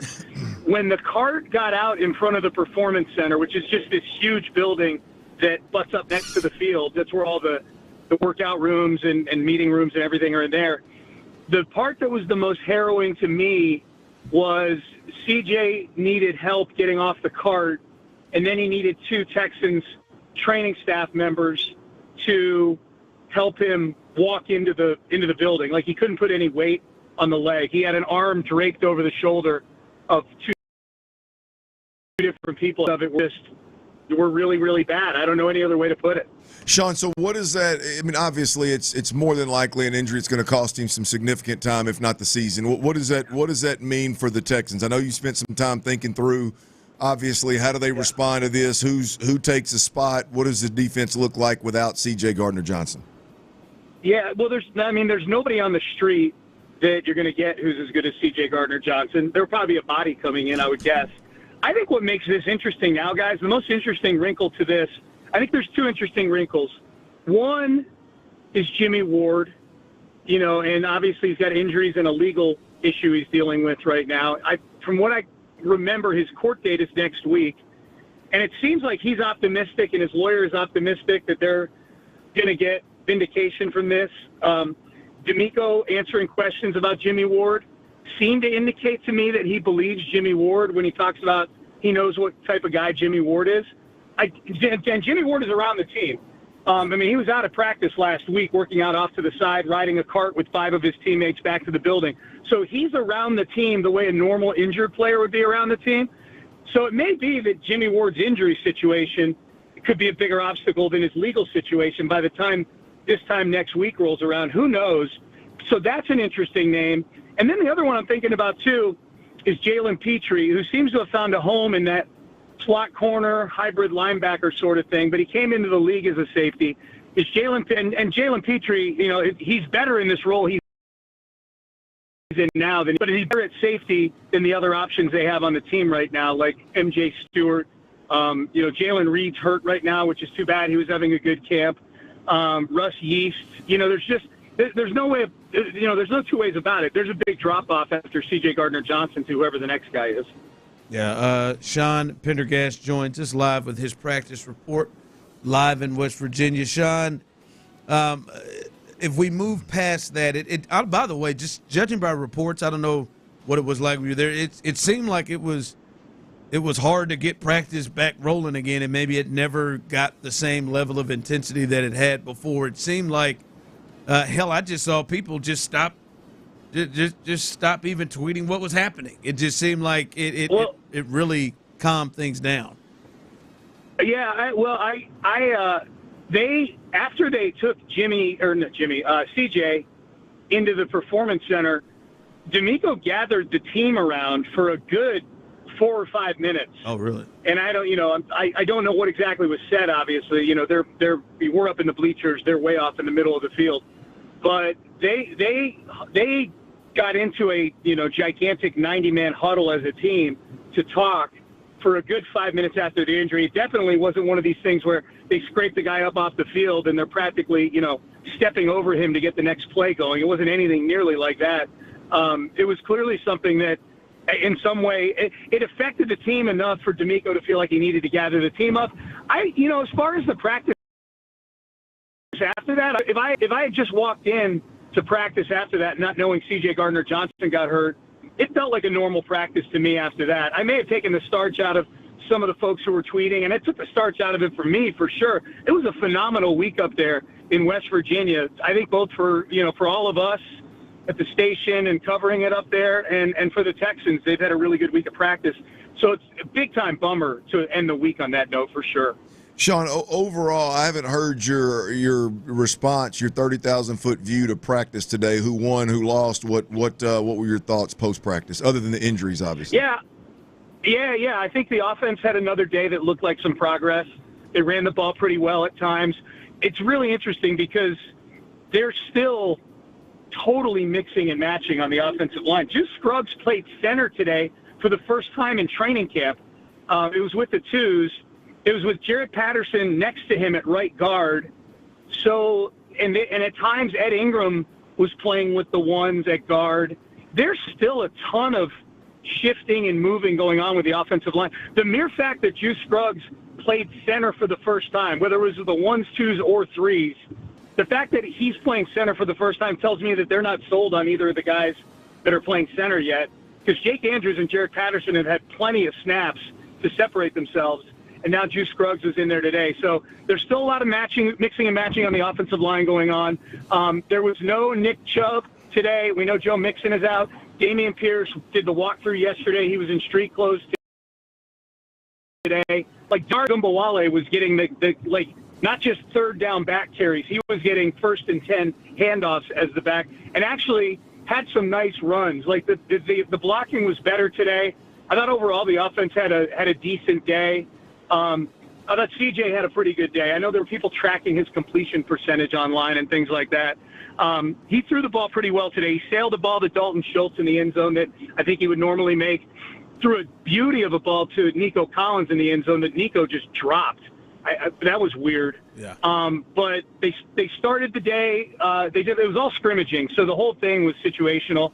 The ones started the day with a nice field goal drive. They finished the day with a situational touchdown. They were down 5 with 20 seconds to go at about the 25-yard line, and CJ worked them down there and hit Nico Collins for a touchdown to end the practice. So I'm not going to say the offense clearly won the day, but if we're grading on a curve, this was a good day for the offense. And speaking of that, we've heard a good day for the offense, and we heard maybe the star and the guy who had the best day was Xavier Hutchinson. Hutchinson, yeah. He's somebody that we talked about earlier. It seems like a lot of times they're finding ways of, all right, is he going to make it? What guys are better than him? And he seems to always turn it on at the perfect time. And it seems like up in West Virginia, he's had a pretty good week. He had a great day today. I mean, he was definitely the star of the show. The same way Jaden Higgins was the star of the show on Tuesday in padded practice, where he just had 3 beautiful downfield, unbelievable. But Jaden Higgins, we know, is going to make the team. Xavier Hutchinson made a big statement today. He had 2 touchdowns. They weren't chintzy, chippy ones either. They were, 30-yard over the middle, getting it into the end zone. He had those 2 touchdowns and another big play down the field. So that's a battle. There's no 2 ways about it. Barring injury, the math is going to catch up with that position. There's 4 guys that we know are going to make the team, and there's 4 other guys who are all having good camps who are vying for probably 2 more spots. Maybe another guy makes it as a return guy, kind of like they did with Steven Sims last year. But there's going to be an odd man out, at least 1 and probably 2, and Hutchinson did his best to make sure today that he's not one of those guys. Well, what do you think we see Saturday with the Texans, Sean, from a who plays, who doesn't play, how long will they play? What do you expect? Obviously in the second half, we're going to see just a ton of the guys that are trying to make the practice squad and make the back end of the roster. I think the interesting thing, I think what you're asking about, obviously, Clint, is do we see the ones in this thing? I don't know. I don't need to see – there's certain guys I don't need to see. Like defensively, I don't need to see Will Anderson. I don't need to see Will Anderson or Daniil Hunter until week 1 in Los Angeles, if we're being honest. Those guys, and Will especially, look completely dialed in. There's nothing that preseason snaps are going to do for those guys that they're not already doing to their own teammates or that joint practices can't do for them. I would like to see the first-string offense get a couple series only because they need it. We're ages of calling this offense, putting in an offensive line. There's not a single offensive lineman, except for maybe Titus Howard, that you can sit in this game just based on merit or tenure or anything like that. These guys all have to play. It's American Idol right now along the offensive line. I wouldn't mind seeing CJ get a couple series, and even if he doesn't cut it loose and throw the football, I would just like to see him get in there because just to handle the operation. That's a big thing with him, getting to the line of scrimmage, having that control, getting in and out of the huddle quickly, even just 8 or 10 chances just to make sure that everybody's lined up with 20 seconds still left on the play clock would be beneficial to CJ, I think. All right, Sean, that feels like it's a good landing spot right there, Sean. You're with us, Sean? A good landing spot. Yeah, can you hear me? Yeah. Yeah, you cut out for a second. That's all right. No, that's all right, okay. man. A tough day, and really, as you said, man, it's been a great week out there, with the exception of the injury to C.J. Gardner-Johnson. We appreciate you stopping by and giving us that real good info, Sean. We do appreciate it. But hang on, was that the hotkey or was that? No, that was me. Really you? I beat it to the hotkeys. Thank you so much for stopping by and giving us that great info, Sean. That's the hotkey. I know that cadence anywhere. Such great inflection. That one's been tuned up a bit. Yeah, that is nice. Be safe. Be safe. Enjoy your time in Charlotte or whatever you're doing. And I'm on my way to. I'm on my way. There you go. All right, Sean. We appreciate you. We'll see you. We'll see you around. All right. Appreciate you, fellas. All right. That's Sean Pendergast joining us for his practice report live from West Virginia, courtesy of Flight by Yingling. What you got coming up? I want to put a bow on that practice report, Ron. There's 4 things that I think come out of practice today and maybe kind of over the last handful of days that, and I think it's worth discussing before we see the Texans on Saturday versus the Vikings. I got 4 quick takeaways from today. We'll cuss and discuss next right here on Sports Radio 610. Before we do that, though, I got to tell you about Coshada Casino Resort, y'all. They've it's been a long time coming, man, but they have the Big Sky Steakhouse is finally open after a complete renovation. Now, me and my wife and friends, by the way, have thoroughly enjoyed the Big Sky Steakhouse the way it was, but like the fine folks over at Coshada Casino Resort often do, they decided they needed to up the ante. They needed to have it a little bit nicer. They need to give it a little uplift, if you will. It may be the best new steakhouse in Louisiana. They redid the entire thing. Look, we're talking about a true Louisiana steakhouse with killer steaks. The menu's spot on: fillets, drays, ribeyes, Wagyu New York strips, fresh Gulf seafood, and even a little southern flair with them fried green tomatoes. Y'all know what I'm talking about. They've always got the Louisiana Cajun dishes, baby, because you are in the middle, in the heart of Cajun country. Big Sky Steakhouse, slots, blackjack, championship golf. Hell, they got a swim-up bar at the pool, don't leave a lot. Go to the Kashada website, y'all. That's ccrla.com to book your Big Sky Steakhouse reservation, to book a hotel room, and to book a tea time. Y'all can thank me later, KashadaCasinoResort.com. In the loop. I don't want CJ to play at all in this game. At all. Zero. And there's a couple of reasons for it. Number one, I think it could affect his confidence. Number two, I don't think that it's going to help anyone for C.J. Stroud to get out there and be so far behind in the offense that they're climbing uphill. Let's do it when it's not live. And then number three is the big one, injuries. It's Reggie Atatula and John Lopez, localizing your lunch break 10 to 2 every day on Sports Radio 610. From the attorney Steve Lee Traffic Desk, 713, call Lee. Your traffic report is sponsored by Texas Gun Shows. I-45 the Gulf Freeway, southbound at El Dorado. It's an accident blocking a right lane and a right shoulder. I'm Laura Reynolds, Sports Radio 610. It's the largest gun show in Texas with 1,500 tables and booths. This weekend at Legends Event Center in Bryan, Texas. This Friday 12 to 7, Saturday 10 to 6, and Sunday 10 to 5. Parking is free. Don't miss the largest gun show in Texas. Get your tickets today at GunShowsTX.com. Your Odyssey Sports Minute is brought to you by Zadig Jewelers. Ugh, kitchen ants, runaway roaches, a spider. A spider. A spider! Relax. Just use Zevo. Zevo insect killer sprays use a powerful blend of mint and rosemary to eliminate those pests and up to 20 other bug types. Plus, Zevo is safe for use around it. Just spray the bugs and wipe them away. Zevo.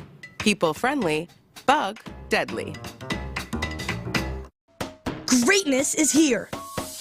All 830 of our famous footwear stores now carry Jordan brand. So it's easy to score Jordan brand footwear and accessories, from hats to backpacks to socks, for the full family at a store near you. Famous Footwear's in-store fit experts will help you find the perfect style and the perfect fit. Because every day is a chance to make it famous. Come in and shop Jordan brand footwear and accessories at your local Famous Footwear store today. If you have back-to-school shopping to do, then you should make Macy's your first stop. That's because your Macy's store has back-to-school essentials at incredible prices, like complete looks from Epic Threads, Levi's, and Abercrombie Kids. Character outfits from Hello Kitty, Mickey, and Minnie Mouse. Plus, backpacks from JanSport and High Sierra. The best part? Get it all for 25 to 50% off. That's right, up to half off. But hurry in. These back-to-school deals start Friday at Macy's. Savings off already reduced prices. Exclusions apply. Prescription products require completion of an online consultation with an independent healthcare provider and are only available if prescribed. Subscription required. Additional restrictions apply. See website for more details and safety information. Did you know millions of people are getting prescription medications for weight loss, sexual health, better sleep, and more, all online? RexMD.com has made getting these medications fast and easy, with free delivery of the most popular medications right to your door. Just fill out a brief survey, and if appropriate, we'll prescribe and ship clinically proven options to help. I've lost 45 pounds so far. It's nice to get back into clothes that I haven't been able to wear for a long time. We can also help with insomnia. I slept through the whole night. It made me feel very well rested and ready to go for the day. And RexMD can improve your sexual health. I felt like a young man again. My wife is happier. I am definitely much happier. At RexMD.com, we've made the process fast, easy, and affordable. Visit RexMD.com right now to get started. That's REXMD.com. You need parts? O'Reilly has parts. Get one free set of brake pads when you buy 2 brake rotors. Upgrade to Brake Best Select pads for just $10. Or upgrade to Brake Best Select Pro or Import Direct pads for just $20. Product availability. Just one part that makes O'Reilly stand apart. Restrictions apply. See store for details. O'Reilly Auto Parts. Oh, could this vintage store be any cuter? Right? And the best part? They accept Discover. Accept Discover? In a little place like this? I don't think so, Jennifer. Oh, yeah, huh? Discover's accepted where I like to shop. Come on, baby, get with the times. Right, so we should.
Limited time only. Price and participation may vary. Limit 5 qualifying items per transaction. Not valid in a combo while supplies last. KILT FM HD2 Houston. Insider access. Exclusive content. Sports Radio 610. The Texans play here. An Odyssey sports station.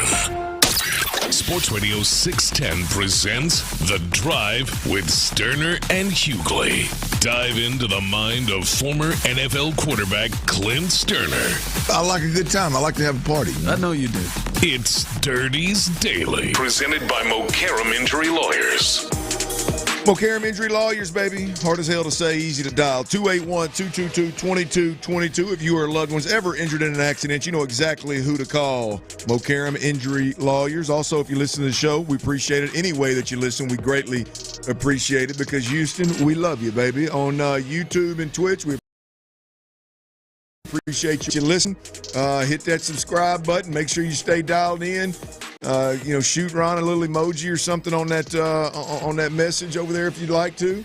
AM FM dial, we greatly appreciate it. All the old school folks on that AM dial, we greatly appreciate it. But guess what, y'all? There is an app out there. Everybody's got one of them smartphones. Odyssey app, AUDACY. Download the Odyssey app. Keep it on your hip. And like Sean Pendergast, he mentioned a little earlier, they had the owners, Cal and Hannah McNair, on their show late in the show this morning. So I'm guessing that's around at 9:30 and 9:30 segment. And you can go back, use that rewind feature and catch up on that interview right there. Tyler Milner, he podcasts every segment individually that we have every day from 2 to 6. That right there is on the Odyssey app as well. And you never know what kind of giveaway, what kind of event we're having on the Odyssey app as well. AUDACY. Download the Odyssey app and keep us on your hip if you don't mind. The Texans, they wrap up the phase of camp that is the Greenbriar in West Virginia. Get the guys out of Texas, go up to the Greenbriar and get a little cooler temp so you don't have to fight the temperature every day and be aware of the temperature as you prepare and as you get practice. And that sure was nice of them. That was nice of them. I mean, here they've got all the waters they want. They got all the wet towels they want. They got the cool room. They got everything. But if you need to escape it, hey, escape it and go up to West Virginia. They did that. They had, for all intents and purposes, a great run of 4 practices up there. And today of the 4, and I think what highlights today's practice, y'all, is that there has been an injury, a major injury for the Houston Texans. Obviously, a starter, C.J. Gardner-Johnson on the defensive side of the football, safety, kind of a hybrid defensive back, if you will, a guy that came in here with a Super Bowl resume, and he's that caliber player that has that experience and has had that level of success. He is a big time communicator, mouthpiece on the defense, whether it's communicating the scheme or it's getting guys right and kind of setting the tone.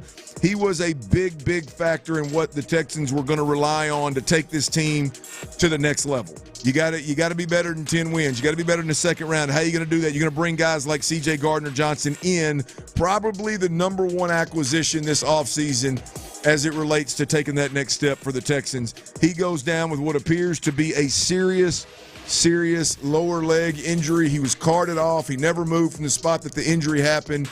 He needed assistance getting from the cart into the facility. So C.J. Gardner-Johnson, Ron, this is a tough loss in one of a handful of all-out scrimmage practice type full-go practices that they have. They only have a handful of those.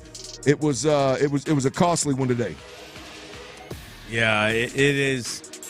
We talked about it earlier, probably their number one, him or Christian Kirk, their number one off-season. And he was a lot of times the voice of the defense we started to hear from there. And it's weird. Going into the year, we kind of thought like that area of their team may be one of the strongest areas of their team. But damn, since he got hurt, boy, it does look a little like, all right, Jimmy Ward is hurt and has the legal issues that Sean talked about. Are the young guys ready? Do you really want to move Jalen Petrie off of the spot that you played him in and where he seems to have thrived? And so now I don't think you have to go crazy, and I don't think this is one of the injuries that potentially takes you out or anything, but I do think they got to get creative and figure out exactly what it is they want to do with the loss of Gardner-Johnson. Yeah, I think for me it's more of the loss of C.J. Gardner-Johnson. To me, it's more about scheme. Like he is one of those weapons that allows you to do multiple things. He's a veteran, so he can execute multiple different things. You don't worry about it. You trust it. And so for me, it's the player's great. He was a really good player. They got a lot of really good players over there. They got a lot of really good players in the secondary. But that veteran that you could trust to do the multiple things that they wanted to do defensively, I think that's more of what he brought to the table than just being this elite player, if you will. It was more about what he allowed you to do, I think, schematically. The next question is D'Amico Ryans. Here's D'Amico Ryans on the injury of C.J. Gardner. Yeah, it's heartbreaking when you see a guy go down on the field like that and doesn't get up quickly. So I'm always, nervous as a head coach. Anytime I see anybody hit the ground, it's tough to watch. So we'll see, we'll evaluate CJ, see where he is, but no update at this time. Well, here's my question immediately after discussing the injuries. How do the Texans backfill this injury on the depth chart? Is it a corner? Is it a nickel? Is it a safety that's already in the building? I think that's the route you go. Right now at the safety position on the depth chart is going to be MJ Stewart. I don't know if MJ Stewart on August the 7th is the guy that you say, yep, that's the guy that we're going to start the season with. There's guys like Miles Bryant. There's guys like Jalen Petrie, these hybrid type of players that could easily bump back and play that safety role. And then guys like Kamari Lassiter and the Jalen Smith kid out of USC. Again, Miles Bryant that can play corner, nickel, and safety. So I think you backfill from within, and maybe you switch some things up that you're doing from within. Other than MJ Stewart, I think Miles Bryant is probably the guy that they would look to. Here is D'Amico Ryans talking about Miles Bryant, a name that you should probably get to know if you don't already know him. Here's the head coach talking a little about him. Miles he shows up every day. Miles, he does a lot for us. He's a utility guy. He can play on the outside at corner, nickel, safety, moves around a lot of positions. Saw a really nice punt return from him today. He's just all over the place. Smart player I love to work with him because he's very smart. You can put him anywhere, and he knows every position on the defense. So very thankful to have Miles, with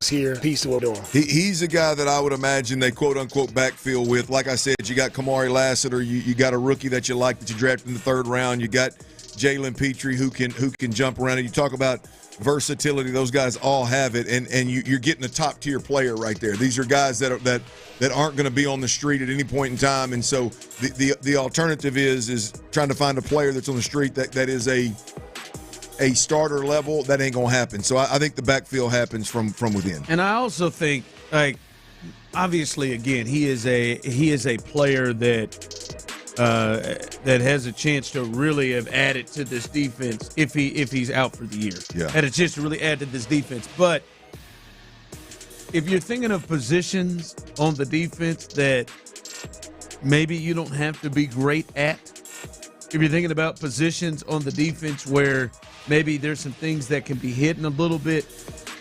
that's a position, Clint, where it's you can hide some things. I think D'Amico will be able to. You said it earlier. I mean, they've not had. It's not like they've had just Pro Bowl safeties rolling up and down this bad boy. I think he can figure out what he needs to figure out with the MJ Stewarts, the guys they have here. Because if this is a defensive end, this is a corner, a position where it's hard to hide, and you really got to have that. That's one thing. But I do think at least this is a position that he can be creative and get by with. Yeah, we've seen that he on the defensive side of the football overcome significantly bigger and more injuries than this in the secondary. I said it a little earlier. I think there's 5 defensive players on this team. I think there's probably 3 offensive players on this team that really shift what you're doing or what you plan on doing if they were to get injured. C.J. Gardner-Johnson, I don't think, is one of those guys. He is going to be tough to replace, though. We'll see how the Texans get that accomplished. We'll see how bad the injury is, and then we'll see how they get that accomplished moving forward as well. Another takeaway from today's practice, Sean mentioned, we've discussed it, the O-line rotation. Ron, it seems like the further we get away from the first day of camp, the more we fall into the O-line rotation that we expected to take place. I remember after the first day of camp, we were like, man, you got some competition at center, and you got some competition at right tackle, and but it seems like they're pretty set. Yeah. Well, that is a thing of yesterday. I mean, it seems like there is a lot of rotation. Now, I will chalk this up to, at this point, Thursday, physical practice before a travel day and a preseason game. They've got to get guys ready to play 4 quarters. Juice Scruggs played some center today. Doesn't surprise me. They need centers to play, multiple centers to play 4 quarters. Ed Ingram played some first-string guard today. That doesn't surprise me. I doubt Laken Tomlinson plays. Ed Ingram's probably going to get a lot of room to be able to do that. I think today there was also Jarrett Patterson played a little guard alongside Juice Scruggs. They don't have enough guards with Titus Howard probably not going to play much, and Laken Tomlinson probably not going to play. They got to play 4 quarters. So how are you going to do that? Jarrett Patterson is probably going to be asked to play guard. This is smart, the rotation today. Make sure you get all these guys some run in the system, in live action, before at multiple positions before asking them to do it in a game on Saturday. I know it's a preseason game, but you got to give these guys at least a puncher's chance to get out there. So, Ron, the O-line rotation didn't surprise me today. Really didn't surprise me all year long, but it damn sure didn't surprise me today. Yeah, and I think also the Cam Robinson injury also, I think, shifts a lot of this stuff, too, especially with the ones. Like, clearly, the Cam Robinson injury made 3 different spots moved, right? So Titus hasn't been playing the position they planned for him to play guard. Yep. So they've been doing a switch between Ed and Juice right there to go along with all of the stuff you're saying, as we will get a chance to see exactly who will play. But I think the Cam Robinson injury is a big piece of that too. Yep. Xavier Hutchinson was a huge bright spot today at practice.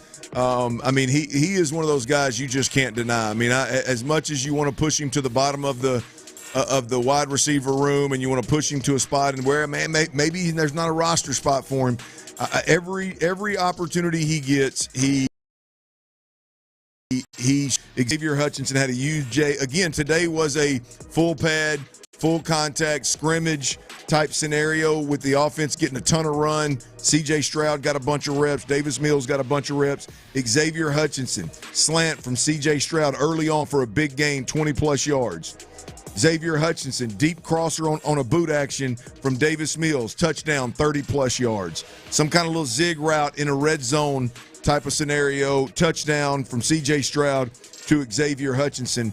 This is a guy that, whether it's playoffs and there's a bunch of injuries and he's called upon to go out and make a play, or it's preseason and he's in there with the 4th-string quarterback, the ball finds him. He finds a way to make plays. He plays damn near every special teams. Xavier Hutchinson, Ron, when it comes down to wide receiver 3 through 6 or 7, when we're talking playing time, forget the roster, when we're talking playing time, Xavier Hutchinson is making a huge push to get run early and often if either of those rookies slip up.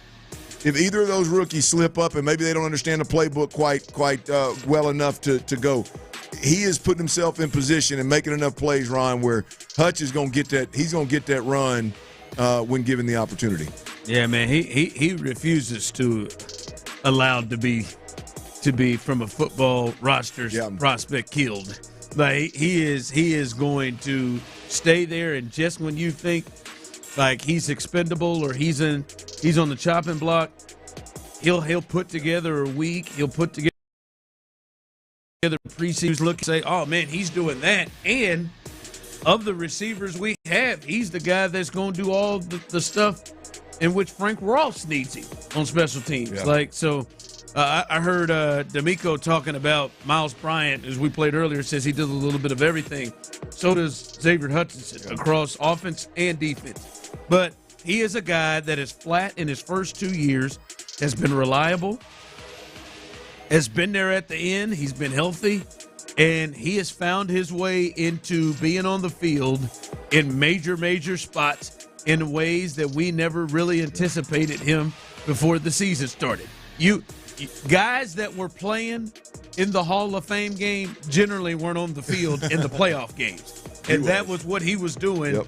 And he did it, and he's done it again this past week. He's had a great week of practice. Crazy to think we're going to have 3 Iowa State Cyclone wide receivers on this roster, on this Texans roster, in the wide receiver room. That is wild. One more thing from today's practice.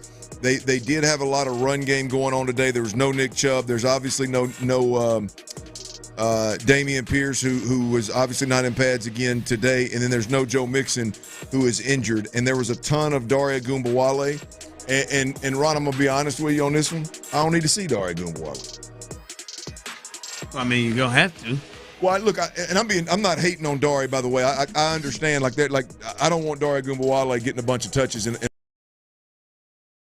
an open. I'm talking week 1. So that is one point to be made. But even with that said, we know who Dare Ogunbowale is. I think this is a huge opportunity Saturday to find out more about Jawar Jordan, Taylor, obviously Woody Marks. I mean, you got British Brooks. You got a lot of dudes over there that need this run, and we need to find out who they are. First and foremost, by the way, I think it's Woody Marks, and I think he gets a lot of run. But it seemed like Dare got a ton of run today, and I just don't need to see Dare a whole hell of a lot on Saturday. When they trust the most. Yeah. Right now, I mean, when you have the top 3 guys out, he's the one that they trust the most right now. So we'll see. Jawar Jordan obviously has been getting talked up a lot too. Woody Marks as well. So hopefully we'll see all 3 of them as they continue to roll through. All right, coming up. Are you still in the waiting game? Are you still in the belief that Yordan Alvarez is coming back, or have you moved on from him? We'll discuss that coming up next. All right, before we do that, y'all, I got to tell you about Mokaram Injury Lawyers. Look, there's nothing more frightening than suffering an accident at work or on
All Access. Mark Vandermeer and John Harris have you covered all the way through the preseason on your home of the Texans.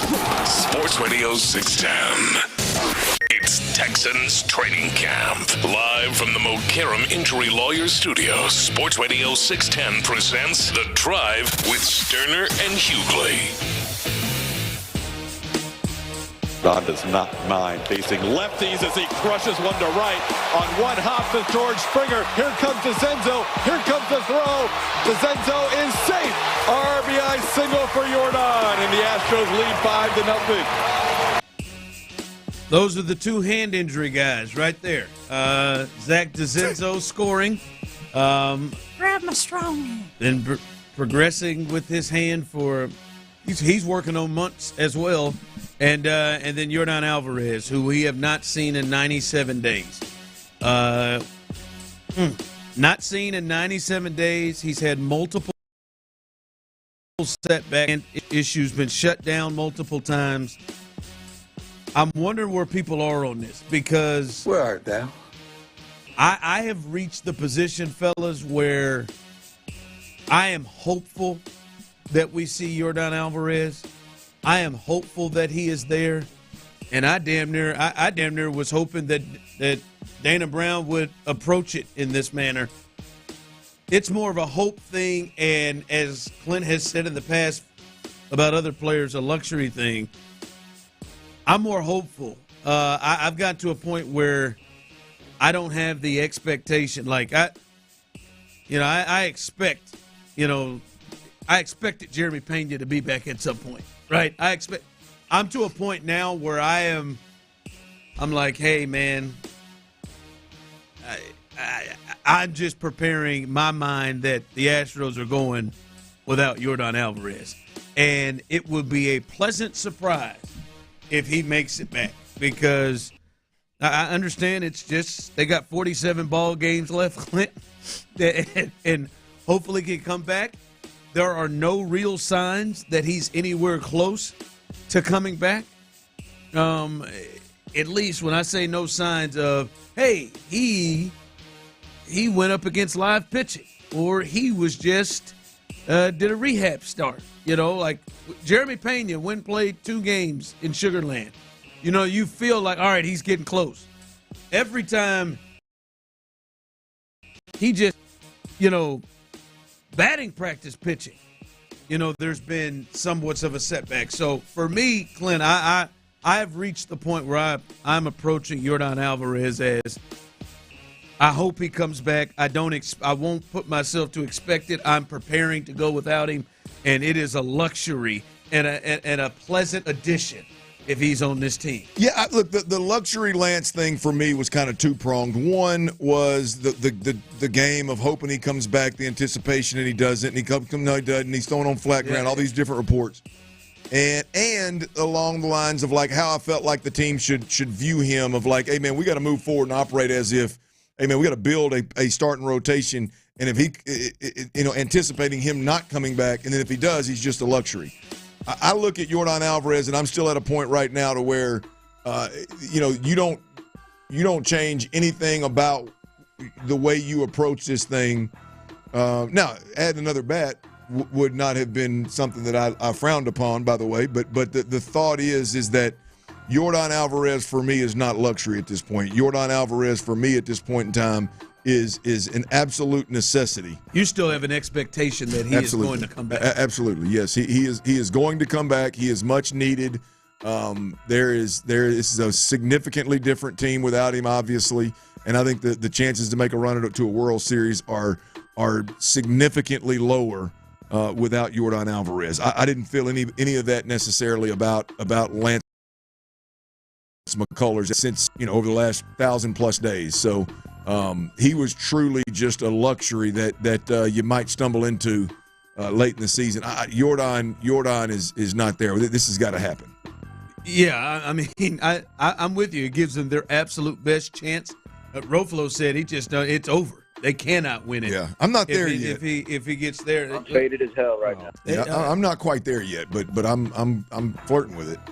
Yeah, I mean, he's a special player. He's a special player, and that's why it has been that way. I don't know. I am starting to feel like last year, fellas, like I was getting annoyed with how long the Kyle Tucker thing was happening, but I did feel like at some point, like, all right, he's going to come back. Like there is weak ass. There is them weak shins. Anyway, of a bruise or fracture, what we found out, you would think like there's a time that this heals. For me, I am still wondering if this is a time thing or if this is a you need surgery thing, or you need to have something more than just time or to heal this, and that if he comes back or he tries to push it to a space of where they would need him, that it may get re-injured. That's just my only thing is, and clearly, Clint, Dana Brown did not operate as if Jordan wasn't coming back, right? Or I think he'd have made a bigger move than just Carlos, Correa in the to make a bigger move of a more power guy. So he's not operating that way. But like I don't think any of us at all would be surprised if Jordan doesn't play again this year.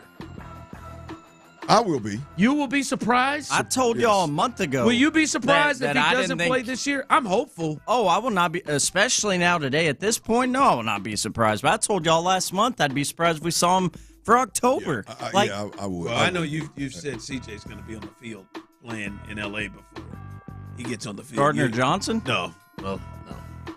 It's too soon for that, man. Oh, I remember what you were referencing. I thought that's what I thought you were saying that. And I was about to be like, "Damn, bro, like chill out." No, I misunderstood. I thought you were taking a CJ Gardner Johnson. Damn, too many CJs. No, that was my bad. But I was about to be like, "Damn, Rod." Yeah, I am hoping. I am hoping like hell because I love watching him play. I love watching him play in the postseason. And yeah, I think it is different. I still think he's their best player. And Lance has never been their best player. Yeah, well, no, I mean, look, when you talk about expecting him to play, I mean, we've got a hand issue, we've got 60 and 80% healed, which look, I know it's laughable at this point, but I don't think they just pulled that out of their ass. Like I do think that came from some degree. Now he's still having pain. Yeah. That 20% that's remaining, there's still a pain there. We just watched a guy pitch last night that broke his freaking hand line shot off of a bat, like with a broken hand. Like to think that Jordan Alvarez with this back and forth thing with this hand, it keeps him out the entire season. Yeah, that would be disappointing for me. I think we see Jordan Alvarez, and I think we see a really, really solid version of Jordan Alvarez. Yeah, I hope so. I at this point, Clint, I would almost feel better if it was some sort of a break. It's got to be some level of break or hairline fracture or something in that bone in his right hand. Yeah, I don't. Yeah, but I guess like. I don't know. Maybe did Spencer have surgery? Maybe he did. I mean, I don't know. Look, when I hear 60% healed, 80% healed, that's not your hamstring is 60 or 80% healed. Like that's got to be some level of fracture or some level of crack or something that you can see it's healing. Yeah. Well. Right. Yeah. It took him a while to see it first. Yeah. I don't think he had surgery. Yeah, I don't think he had surgery. Yeah, because that was just all right. It's a fracture and it's going to heal. After, of course, they searched and finally found it after a few weeks. That fracture. Yeah, probably. Those guys were, but rumors say. No, man, it's I don't know, boy. 97 days working on 100 days, and hopefully he starts to make some steps, and we start to hear him facing live pitching, and not just hear him face live pitching, but then. He'd be all right after he faces live pitching, but I almost think they got to operate as if he may not make it. All right, coming up, we'll get you caught up on the big story of the day. That is C.J. Gardner Johnson. He's been he was carted off earlier today with an apparent knee injury. How big of a hit is this to the Texans? How big of a hit is this? Is this something that is maybe a huge shift for this defense, or something that is more an emotional thing, not necessarily an on the field thing. We'll discuss that next. All right, y'all. It's time to stop complaining about your allergies and your sinus problems.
success, visit our website at amanet.org. If you're in need of a website that provides an unparalleled consumer experience, I highly recommend AmericanEagle.com. Transform your business today. Dial 877-WebNow1 for a free digital consultation with AmericanEagle.com. Live from the Mokaram Injury Lawyers Studios, Sports Radio 610 presents The Drive with Stoerner and Hughley.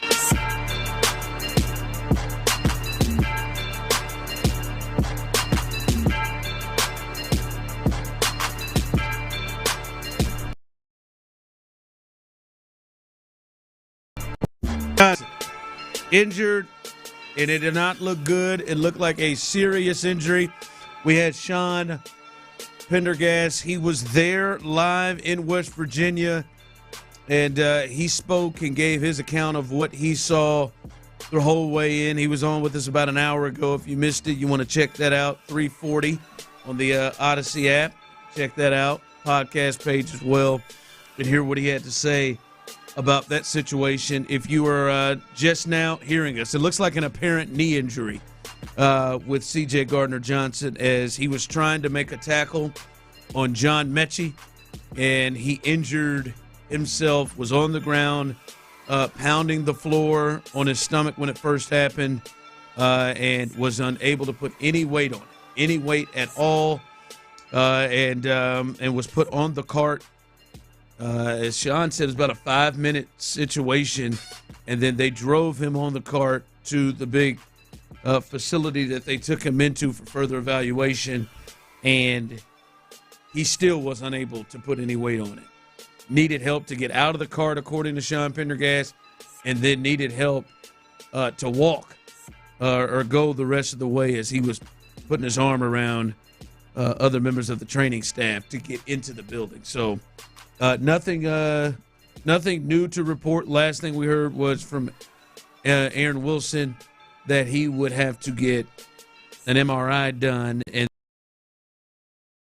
then they news once we get that. So that is the latest there, Clinton. I think immediately first, it goes out to the player and a guy like that who is coming off of a big year, won the Super Bowl with the Eagles, coming here, was having a really good camp, seemed to be really meshing well with the team, and bam, just in a split second, potentially a serious injury occurs to him. So you hope he is good, and that's the first thing. The second part of that, Clint, is now you look at it is you look at C.J. Gardner-Johnson. How big of a hit is this?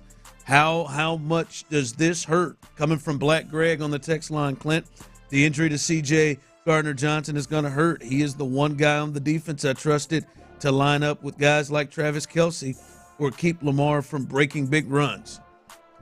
Yeah, I think I view this from the lens of winning more than 10 games in a regular season. I view this through the lens of your defense being a top 3 defense in the league and being the reason that you win more than 10 games. And not only win more than 10 games in a regular season, but you also have a chance to go deeper than the second round of the playoffs, and you have a chance to beat teams that have players like what Black Greg said, Travis Kelce, those types of guys, Lamar Jackson, even teams when you look around with Josh Allen in Buffalo, your top teams in this league, you look at Kansas City, gonna have some dudes other than Travis Kelce that are hell in space. They always have those guys. They find those guys. They use them effectively. C.J. Gardner-Johnson is a guy that gives you a better chance against those guys, no doubt about it. And so that's where this thing hurts. I think on the field it hurts when now schematically you've got to do some different things because you don't have an experienced veteran that's a Swiss Army knife at the safety position. You don't have that. And then the other part of it is what you mentioned first is this is a Super Bowl winning safety in this league. There's a certain way that those guys typically take the field, the standard they set, the way they work, the mentality they have, and they have an ability to raise others on a daily basis up to their standard and their level. You lose that, and that's going to be painful as well. Yeah. Yeah, it's a tough injury. I feel like, to me, Clint, it's more not to say not on the field, right? As you've explained, but it feels like the loss is bigger than more from an emotional, like leadership, aggressive, like that element, his personality element on the field than it is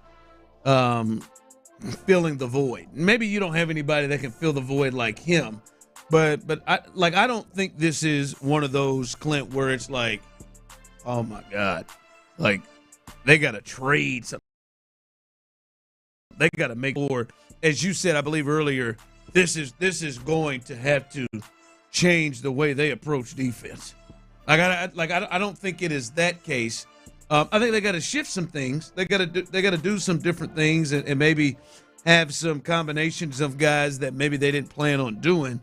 But I don't think this is a killer to them right now. Well, no, look, I think there's 5 guys on this defense, and if they get injured, it affects the way you play defense. Who are those 5? I'm just curious. Daniil Hunter, Will Anderson, both of your corners. And I think Kalen Bullock is one of them as well. Okay. I think those 5 guys right there change the way you play defense. There's a lot of things that you do defensively that you feel really good about because you got Kalen Bullock, fast, long, ball hawk in center field.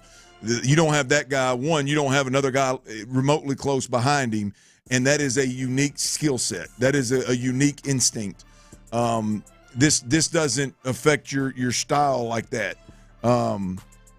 You know, I think the other 4 guys I mentioned speak for themselves.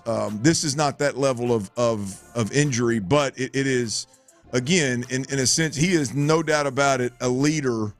You can say one of the top leaders. Look at the defense, man. Derek Stingley Jr. is not going to be the vocal leader ever in a clubhouse. He's not that guy. Daniil Hunter is on the quiet side. Will Anderson is a very vocal guy that I think is a thermometer in the room. He sets the temp, baby. But other than him, there's really Aziz. I mean, these guys are leaders, but I'm talking about when I speak, I just won a Super Bowl. When I speak, baby, everybody listens kind of deal. He carries that kind of power. I think Aziz may at that middle linebacker position, but nonetheless, C.J. Gardner-Johnson is one of those guys with that level of move the needle leadership, and you're losing that. No, I agree. I don't know. See, Ocho says, as he texts in, Ocho joins through here, 713-572-4610. You can text in as well. Ron, the Texans have to make a trade if Gardner is out, man. They just can't go back to Petrie as his replacement. I don't necessarily believe that Jalen Petrie would go into the C.J. Gardner-Johnson role exclusively. I think there may be some times where he does, but I don't think that is the potential answer of where the replacement would be. I think we'll see what happens with Jimmy Ward. There's an option there. I think M.J. Stewart obviously is the one who had stepped in immediately, and I don't think he's going to kill you.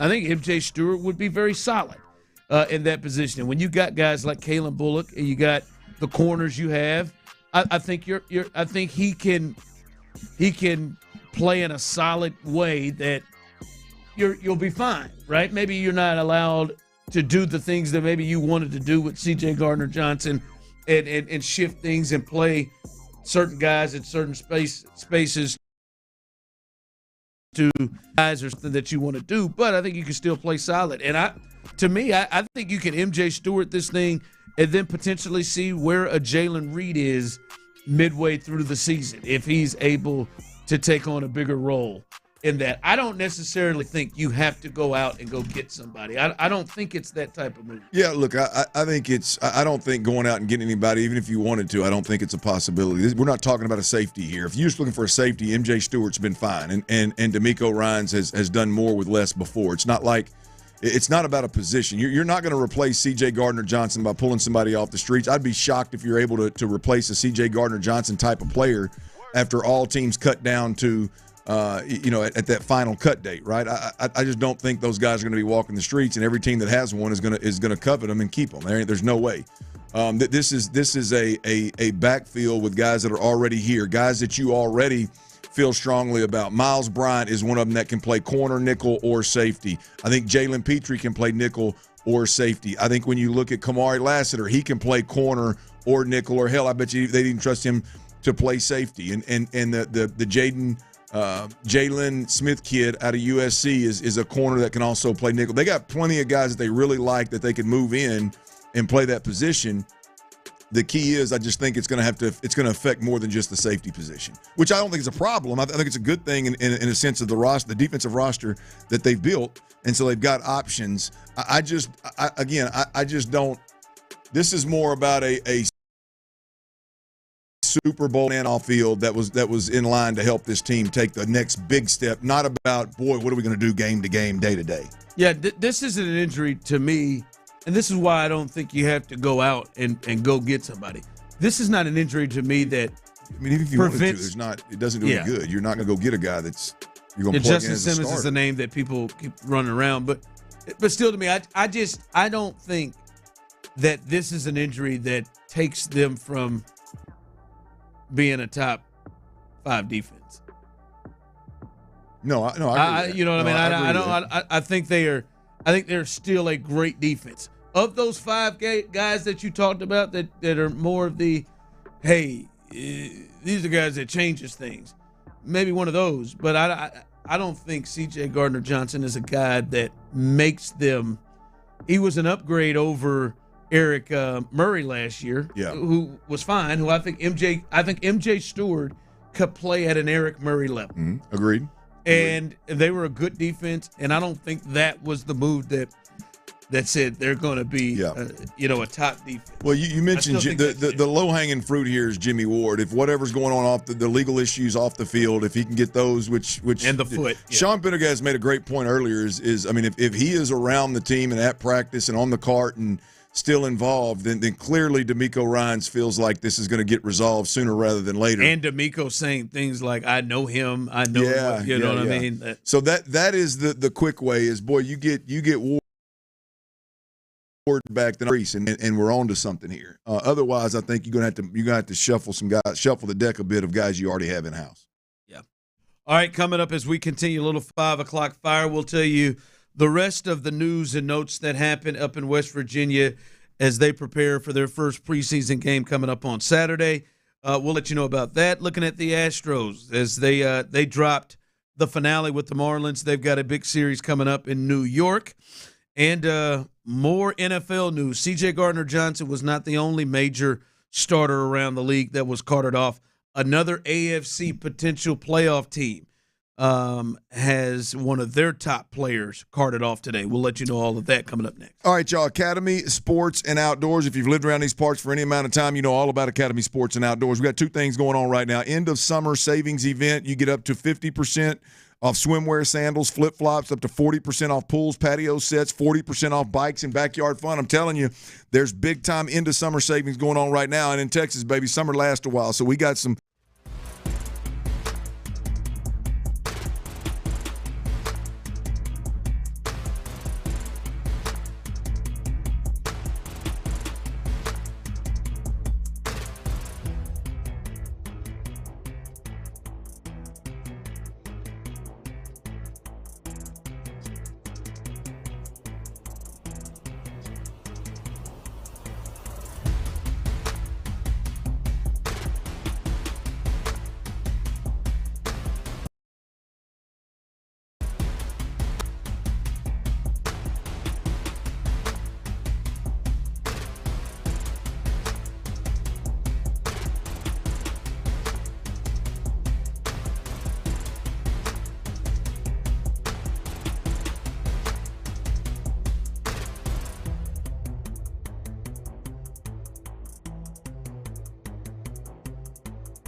dependable delivery, so he can rise to every challenge.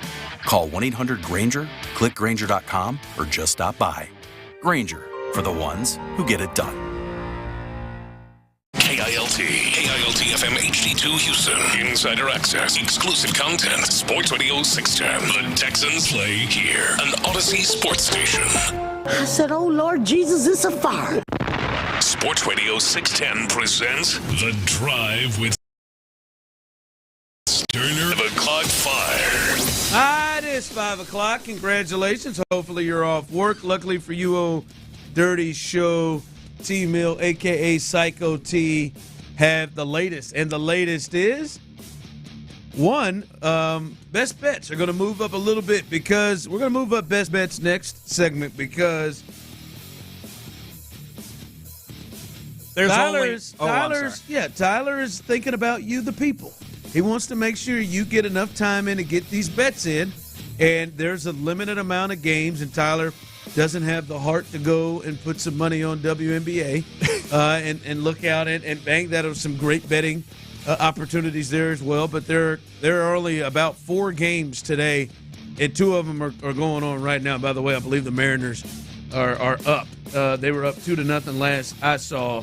They can take this lead down to under 2 games if they hold on to this win. Actually, it's 2-1 now against the White Sox. But there are only 2 other games, and they start at 5:40 and at 6:15. So Tyler is thinking about you when he's doing best bets, so we'll move that up a little bit earlier. Always got the Drive family on my mind, you know? I know you do. Mm-hmm. I know you do. So we'll move that up earlier coming up next segment, so stay tuned for that. But, again, a lot of people are just getting off work around the 5 o'clock time frame, and I'll let you know the big news of the day.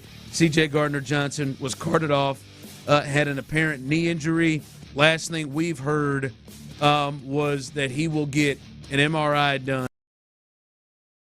and evaluate him moving forward. It didn't look good. It doesn't sound good, and I would imagine that he would at least potentially miss some significant time. We have discussed this a lot today with C.J. Gardner-Johnson. Again, if you're wondering what guys are behind him, Jimmy Ward, kind of up in the air with his ankle or his foot injury that he's recovering from the offseason, and as well the legal concerns. MJ Stewart, now he was the one who got the bulk of the snaps after he went down. Jalen Reed, who's been injured, but the 6th-round pick out of Penn State's had a pretty good camp. Jalen Petrie, obviously, has had some history of playing in that spot. And then Rush Yeast, he is the last person on the depth chart. He had an interception, though, today, so good for Russ. But that seems to be the situation for you. What do you think is the likely, Clint, for those just jumping in, the likely person to be the replacement for C.J. Gardner-Johnson? Well, we'll see next week. According to Sean Pendergast, that's when Jimmy Ward's court date is, I guess. And so we'll see if his legal issues are behind him and if his injury is up to speed. I would imagine at some point, that he would be an option. So I think that's the obvious one. That's the easy answer right there. I mean, I think you plug him in and you don't get the C.J. Gardner-Johnson level player. You don't get the guy that won a Super Bowl last year, but you do get a veteran from positions that's vocal, that can do some things. Now, we'll see if he can stay healthy. So I think that's one. And then, to me, look, I think they've done a great job of building this roster with players that have great instincts. And at the safety, nickel defender, corner position, in the DB room, I think they've done a good job beyond – really Derek Stingley Jr. of finding players that again can play multiple positions. Hell, I mean, if you just look at the practice report today, Kamari Lassiter's covering guys in the slot quite a bit. His ability to play nickel, I think, is it gives you one avenue of replacing a guy like C.J. Gardner-Johnson by moving Kamari Lassiter to a nickel position and sliding Jalen Petrie back to safety. Always Miles Bryant, who is a guy they really, really trust, has been with the squad and got a lot of run recently over the last couple of years. That seems to be the player you think may really. Well, I think they really like him. I do think they really like him, and he can play multiple positions. He's trustworthy. And so, you that is an option. And I do think that I think they're excited about the ability to move these guys around. And so this just gives you the opportunity or a bigger opportunity to move guys around, maybe even a need to move guys around and have guys play in different positions. Bottom line is you've got great football players in this secondary that could be answers one way or another to fill in the void of no C.J. Gardner-Johnson, however long he ends up being out. Now, how you want to go about it, that's several options as you talk player names, and I think they've got several options as, movement at different positions to fill that void. So I think it's obviously hurts. I don't want to minimize that by any means, but I think the Texans got a lot of dudes that play with big-time instinct that can play multiple positions that'll fill the void. And you got a defensive coordinator in DeMeco Ryans that has done, I don't want to say more or less because I don't want to disrespect or minimize anybody, but he has called and constructed really good defenses with lesser DBs than what he's going to have. Yeah, I think he's a top 5 defensive coach in football, and we've seen him be able to devise game plans with guys, and he still has some dudes back there that will allow him to be able to work around. Yep.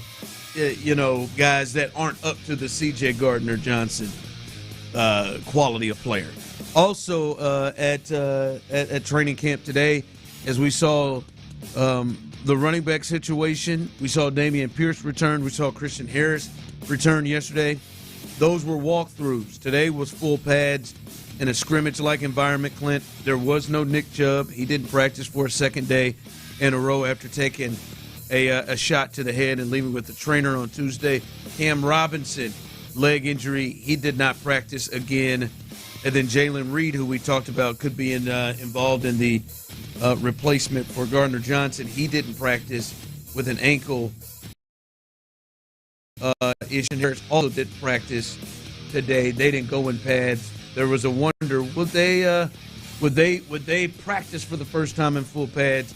They did not. So that was the injury situation. Running backs, man, it was Dare, it was Woody Marks, it was Gerard Jordan, because your top 3 guys are out. But I would say, before we move on, it is hard not to mention Xavier Hutchinson.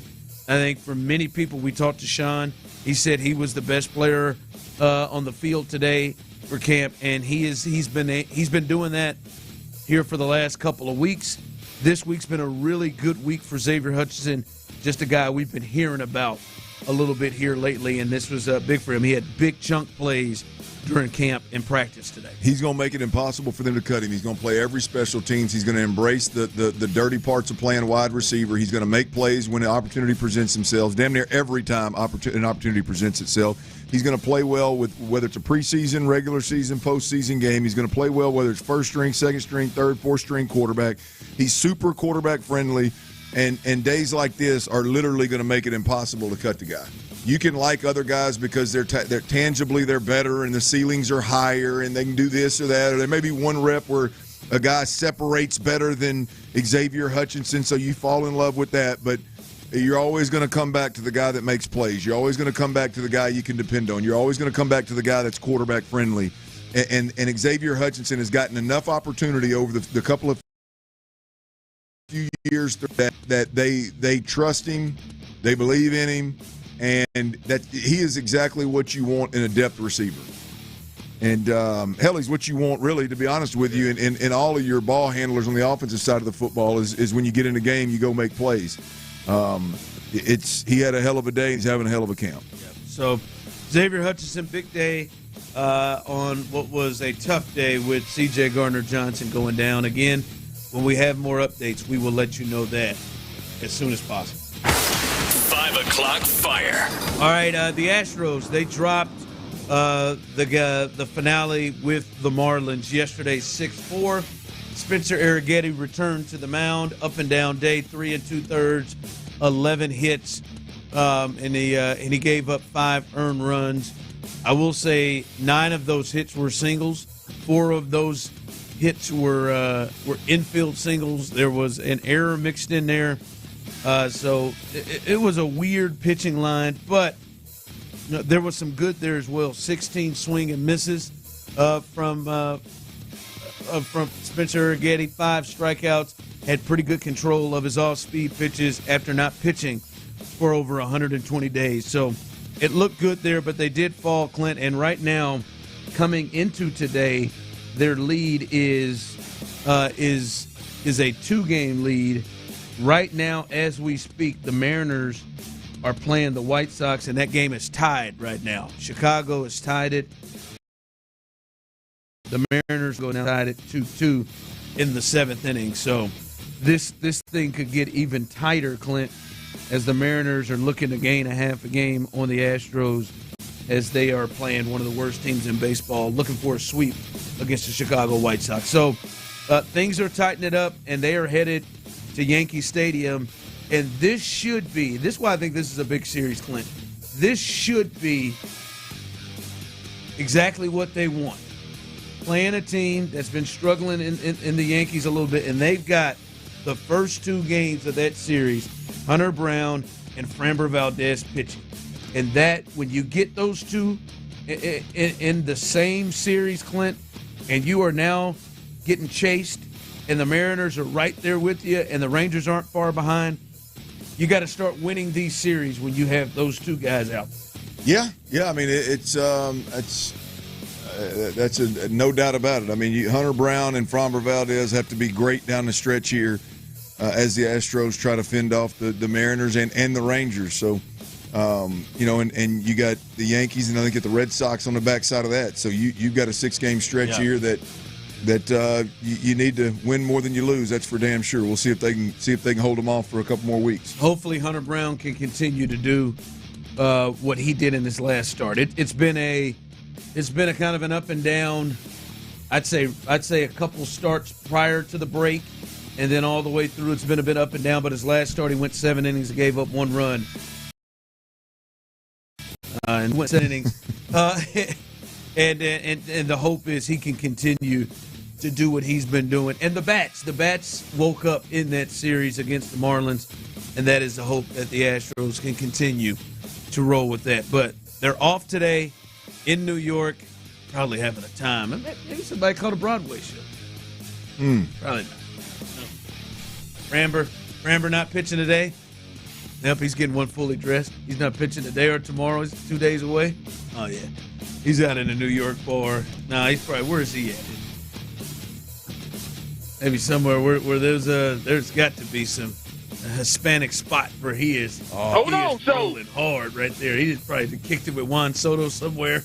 He's out. He definitely got Juan's spot. The guy is drunk. Where we at? He got a bandana around his. He seemed like he got a bandana around them dreads. Them fake dreads, by the way. The bandana around that bad boy, letting it rip.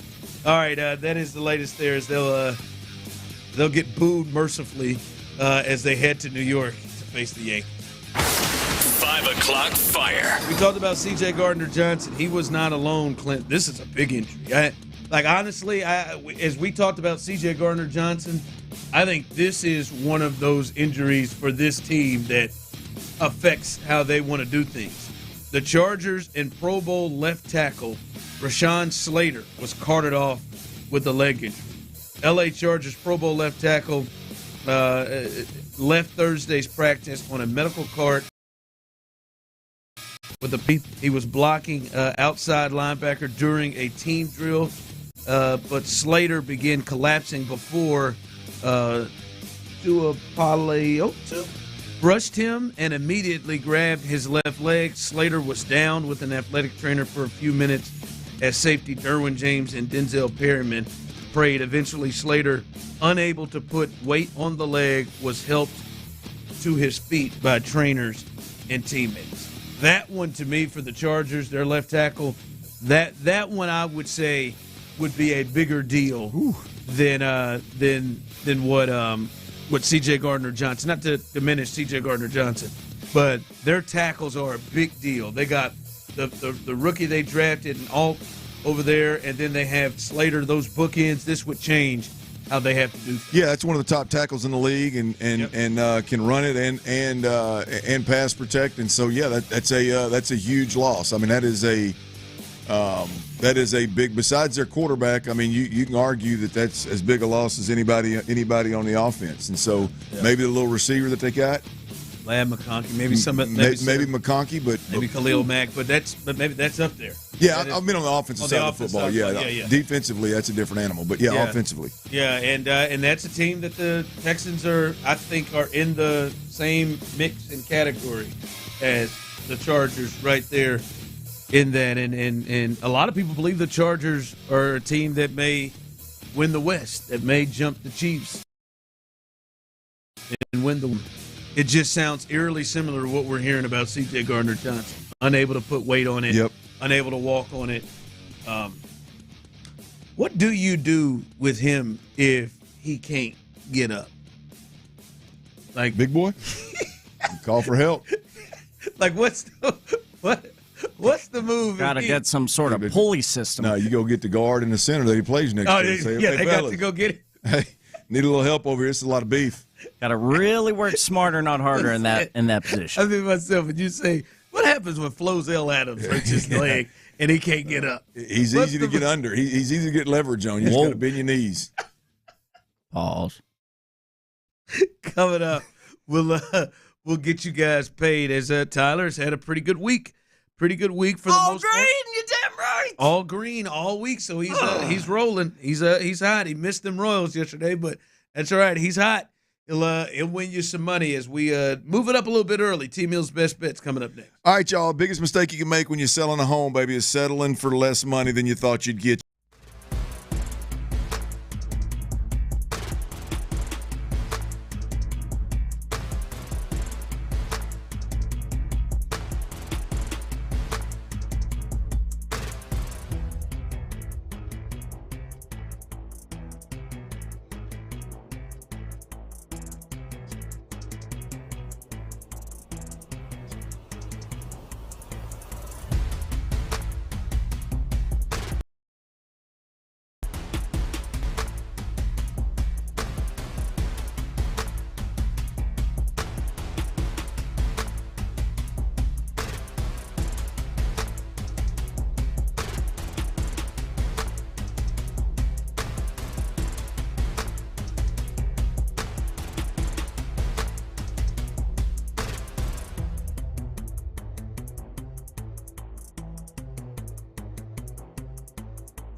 Vikings have you covered all the way through the preseason on your home of the Texans. Sports Radio 610. Tyler Miller, you are the greatest producer in the world. You did it! It's Texans Training Camp. Live from the Mokaram Injury Lawyers Studios, Sports Radio 610 presents The Drive with Stoerner and Hughley.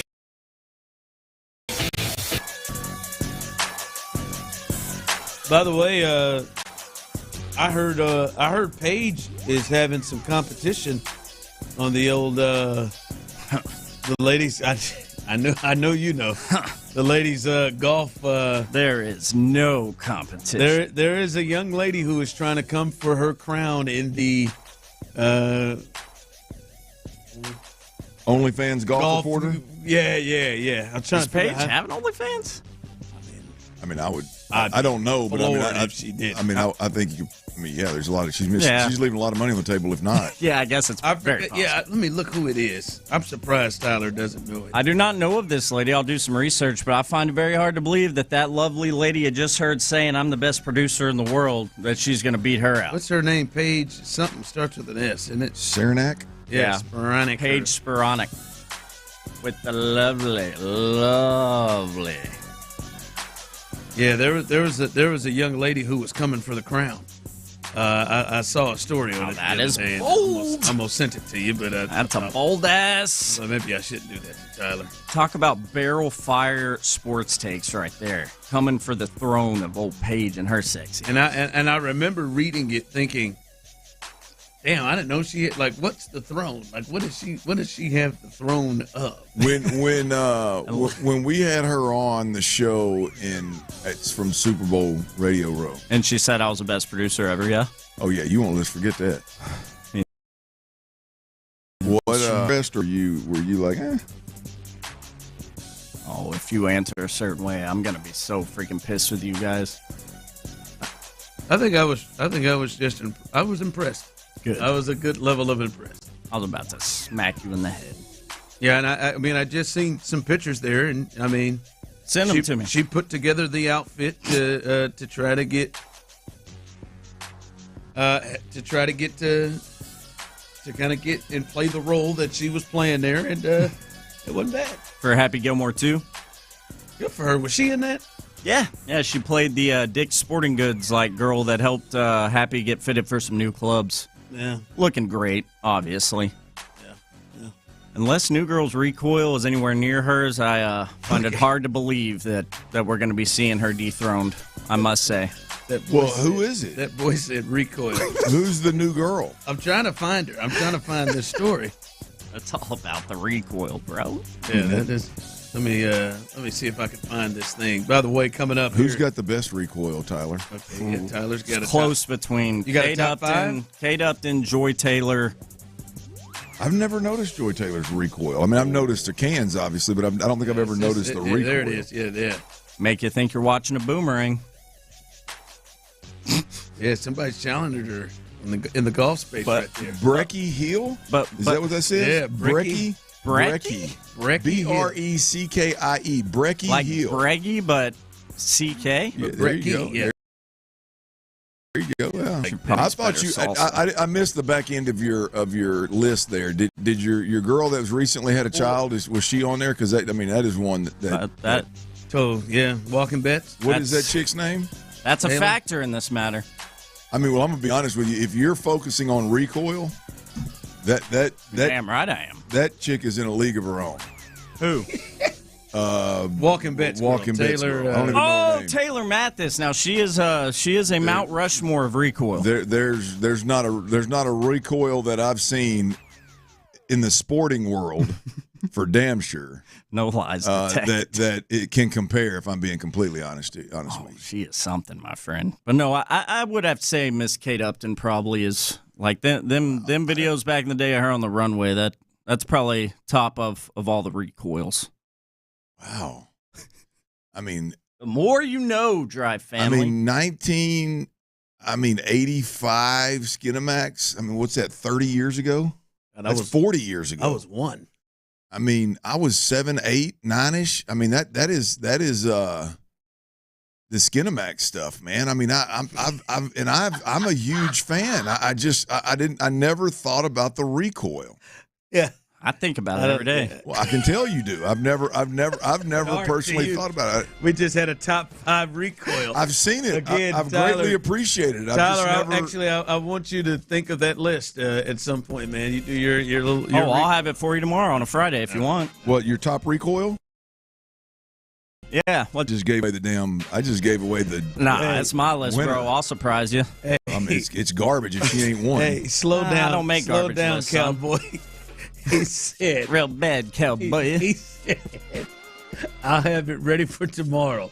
What time you want to do it? Let's tease this. I'm dead ass serious. What time you want to do it? No, I know. I think it's clear. Let's do it at like the back end of the second segment tomorrow. Text line. No, hell with that. We're coming right out with it. Nobody's going to top Paige Sporanic or something. I don't know, man.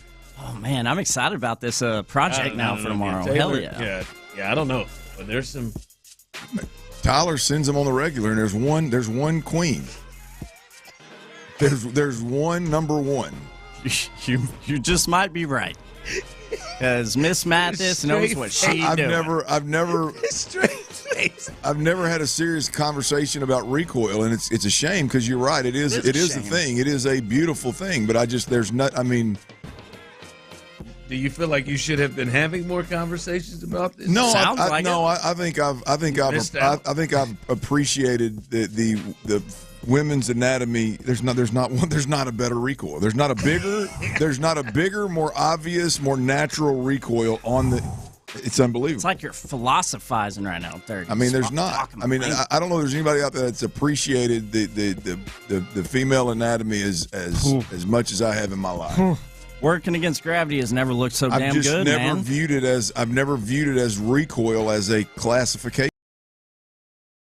But everything's glad to open up some eyes out there. Back to the original point.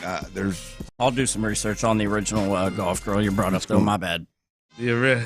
He said there's one queen. There's one leader in the clubhouse. You need to see if something. There's one better, I want to see it. If there's one that you feel confident and comfortable to bring to my attention. Like you don't even think this one's close to the other names that he's brought up. In the sporting world? No. Be listening tomorrow about 2:10 p.m. right here. There's not. The Drive. Yeah, I mean, I don't even know if there's one that's equipped. I mean, there's got to be one out there equipped, but it's in the sporting world. But I don't know if I can. I don't know if we can find them. I mean, I'll cast the net wide. She's got to talk sports. I mean, it feels like searching for the lost city of Atlantis. Like, I mean, you got a chance, but it's these games not likely. In 9 minutes, can we get your best bets? Because you two get to go on recoil, straight faced. You know, now I'm playing a part. I am showing some of the potential candidates. But what is your best bets? He's on the march. He's been in the green all week. 3 days, baby. So it's 3 green days. It's time to ride with him. That's right. You're going to want to tail because I like to think 3 straight green days. I like to think that deserves and has earned the label of a heater. Would you guys agree? Heater? On a roll. Okay. I think I was genuinely asking. Heater's a little deep. I think heater's got to be more. If you're sending pictures of your earnings multiple days in a row, it's not a heater. Yeah, it's not a heater. Oh, okay. That's good. You're on a roll. Okay. Yeah, you're on a roll. I was busy last night, though. I actually meant to send y'all what I made. But 5 best bets. We had 5 last night around baseball, and we're hitting a damn good amount of these bets this week.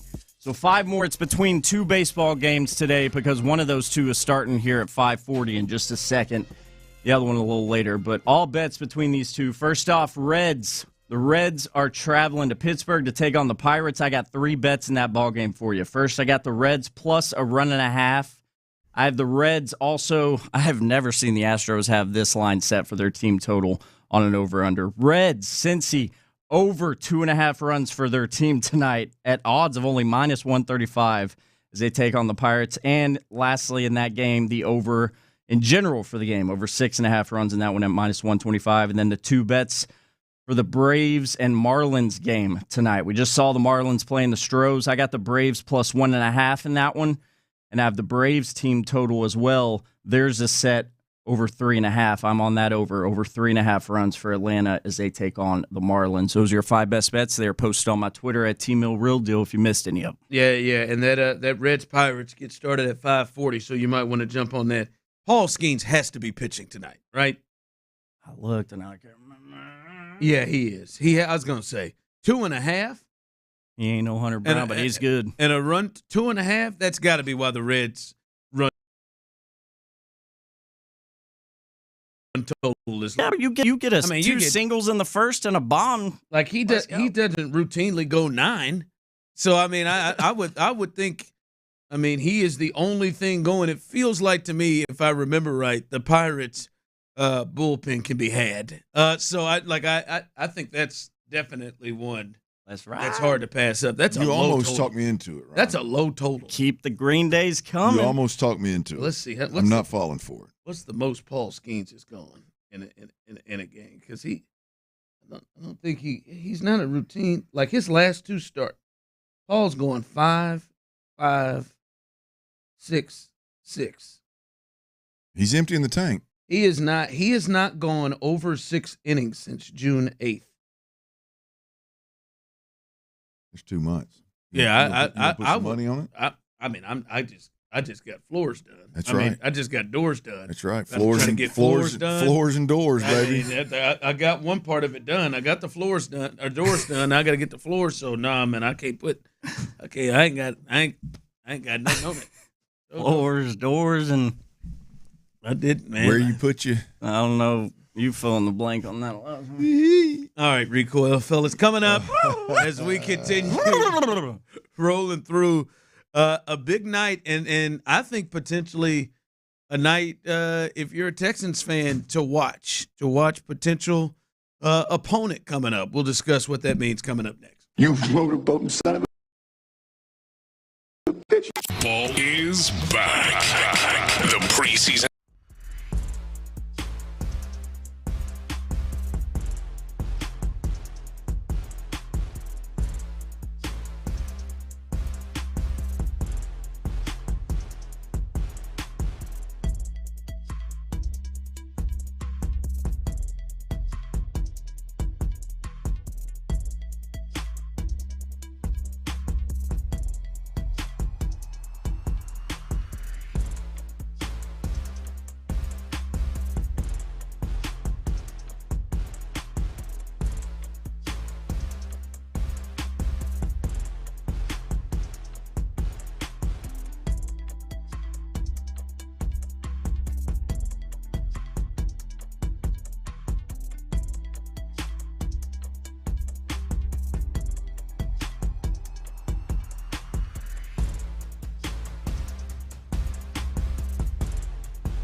in your body for constipation relief. Find Miralax today at Walmart.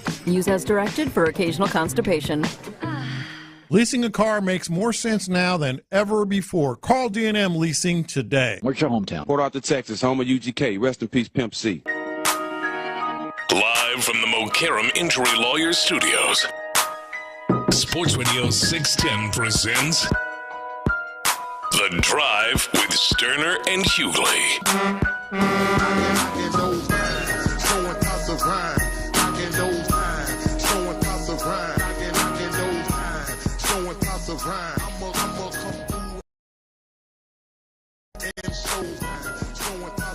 All right, hopefully you got in on those best bets as that Reds game starting up at 5:40. Hopefully you got a chance to get in as Tyler is trying to continue his all-green streak to end this week. Coming up behind us, Texans All Access, Mark Vandermeer, John Harris. Final day up in West Virginia. They'll let you know what it is that you need to know, and obviously the big news of the day, C.J. Gardner-Johnson. Again, if you are just joining us and you have no idea, in practice today, the new safety they acquired in the Kenyon Green trade from the Eagles, won a championship last year. C.J. Gardner-Johnson carted off with an apparent knee injury. By the way, Clint, we talked about Slater. Clint, Chargers offensive tackle Rashawn Slater, who just signed a 4-year, $113 million extension last month. He's having a season-ending injury, ruptured patella tendon, is what that was today. Ooh. So that's a really bad injury for football players, offensive linemen too. Hurts just thinking about it, Chief. Yeah. So that is that injury there. So Rashawn Slater, he is definitely out for the season. We do not know what the outcome is for C.J. Gardner-Johnson. That has not been reported as of yet, but we will certainly let you know there. Did not look great on it, very similar to Slater, and was carted off. Last we heard, he will get an MRI done, and then we'll know more after that. Remembering also following that, Area 45, they've got this thing, Sean Bijani, Patrick Creighton, Chris Santiago, the best late-night show in all of Houston, so stay tuned for that. Area 45 jumps on behind the fellas from Texans All Access, so stay tuned for that. By the way, you were picking games. The Colorado Rockies have flat out quit this year. Did you see them yesterday? I did not. What happened? They lost 20-1. Why are we not betting against them? Talk about bell to ass. They lost 45-6 in the 3-game series against the Toronto Blue Jays. They kicked off the series by losing 15-1 at home, and then followed it up with a closer 10-4 ball game, and then got beat by 2 touchdowns and 2 field goals. Maybe even a safety in there. 20-1. The Blue Jays set a franchise record 63 hits in a 3-game series, the most in a 3-game series since 1900. 45-6 in Denver. But I mean, they can't get these 40 games out fast enough. I you know what? And I want to know, if they had more than 15,000 people out there at those games, I remember they went out there and sold out that Rockies White Sound every single day. These people need they had 21, almost 22,000 at that damn game last night. Well, it's great weather out there. It's a great time of year to be in. Man. What? Nah, man. You got to stop at some point. 25. They've had over 25,000 every one of the games in this series. On Monday night, you lose 15-1. Come on. I mean, this is ridiculous, man. They're just going out there. I mean, are they selling weed in the stadium? Maybe. Man, there ain't, at some point, man, y'all ain't getting my money. I'm sorry. At some point, they're loyal, boy. They deserve something. You got to be kidding me.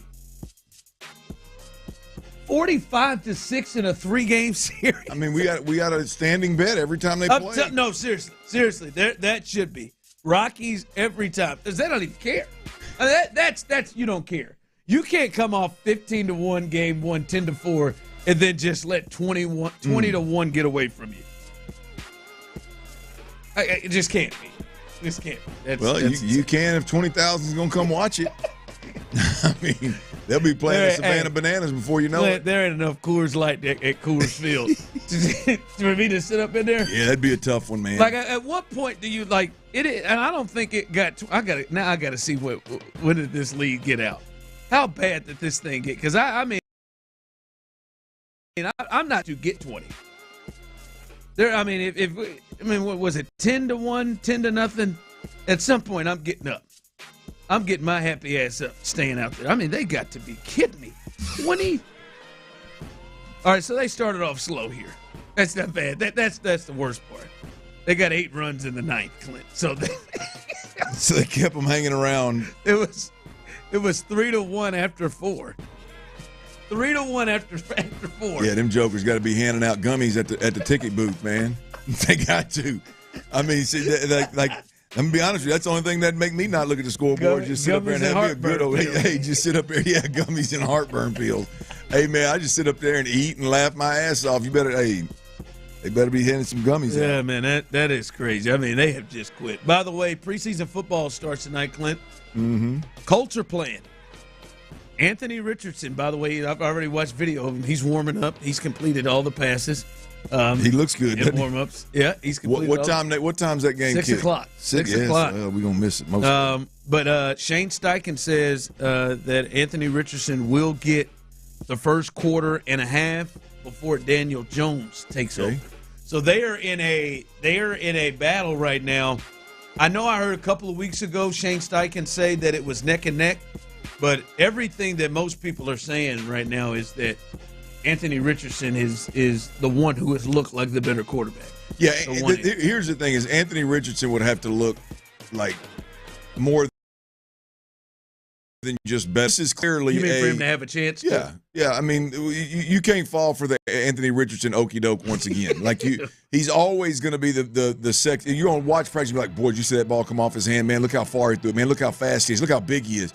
He's always going to, he's always going to win that battle. And if you keep falling for that okie doke, then it's shame on you. He has to outplay Daniel Jones by a country mile for him to be my starting quarterback. Really? Yeah, I mean, because it's not about Daniel. I mean, like you get like Daniel Jones, then like we expect you to not turn the football over. Let's stay ahead of the chains.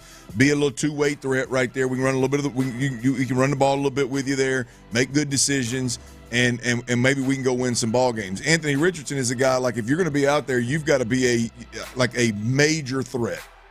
I mean that's never going to change. That's the two approaches with these two quarterbacks.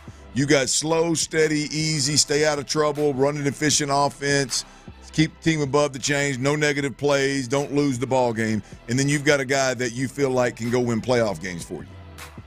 And then a guy that has the talent to go win playoff games for you goes out there and messes the bed again and can't read or anticipate. He will get you, man. Yeah, I mean, look, it's the reality of who he is right now. Look at that.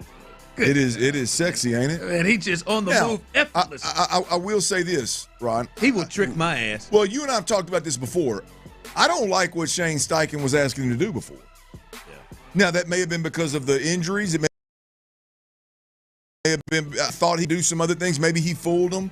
Like, he has the ability to play a style of quarterback that should dumb the game down at a level where he can just go ball. That's the value. That's the luxury you have when you got a guy like that. And it was like they weren't playing to that strength for some reason. If they play to that strength, Anthony Richardson can be a problem. But the okie doke of naming a starter and thinking he's better than somebody, that's going to happen. Do you think? Because I do think right now as they're battling, I think it is at least for Anthony, I think it is a good sign for him that he's starting right off the bat. Like I'm not saying it guarantees that he is going to be the starter week one, but I do think clearly he is. And I don't know if Shane Steichen is thinking the way you are, But clearly he's done something enough to say, all right, man, you have played and performed at a rate in which you are the one who goes out first. Yeah. You're the one who's going with the ones, because he's going a quarter and a half, according to that. I mean, I don't think Quentin Nelson and the gang and them are going to be out there 2 quarters, so it looks like Daniel Jones is going to be playing with the twos. Well, yeah, so I would have bet this is flipped next week. I bet it, regardless of what happens this week, I bet it's flipped next week, and you see Daniel with the ones and Anthony with the twos, and then you see kind of how that unfolds. Now, unless Anthony Richardson goes out there and just steals the show and does the things play in, play out that you expect an NFL quarterback to do, not just the highlight reel type stuff, then I make that point. Like I do not like what Shane Steichen was asking him to do last year. Now it's on the quarterback. We all expected him to do what Jalen Hurts. We expected to watch a lot of that. Even if it's a health deal, and that's the reason you don't want to run Anthony Richardson and turn around and hand the ball to Jonathan Taylor. You were gashing us up the middle in that first drive, and then for some reason you kept pulling the ball out and asking him to run RPOs and read the defense and throw into a crowded defensive backfield. Like it just didn't make sense what they were asking him to do. In my opinion, it didn't make sense. No, I'm with that. The end of the half, my man went, all right, we got the ball inside our own 10. Under 2 minutes left, pretty tight ball game right now. He came out firing it to Jalen Petrie for a pick six. Yep. None of it made sense. Like none of it. If you look at it and go, I'm going to play to this kid's strengths. He's a young player. I'm going to put him in position to not have to make a ton of decisions. I'm going to play to his strength in the sense of letting his legs be a part of what they have to defend. And then they go out there and ask him to just stand back in the pocket and dissect the defense. A D'Amico Ryans defense, by the way. And so it just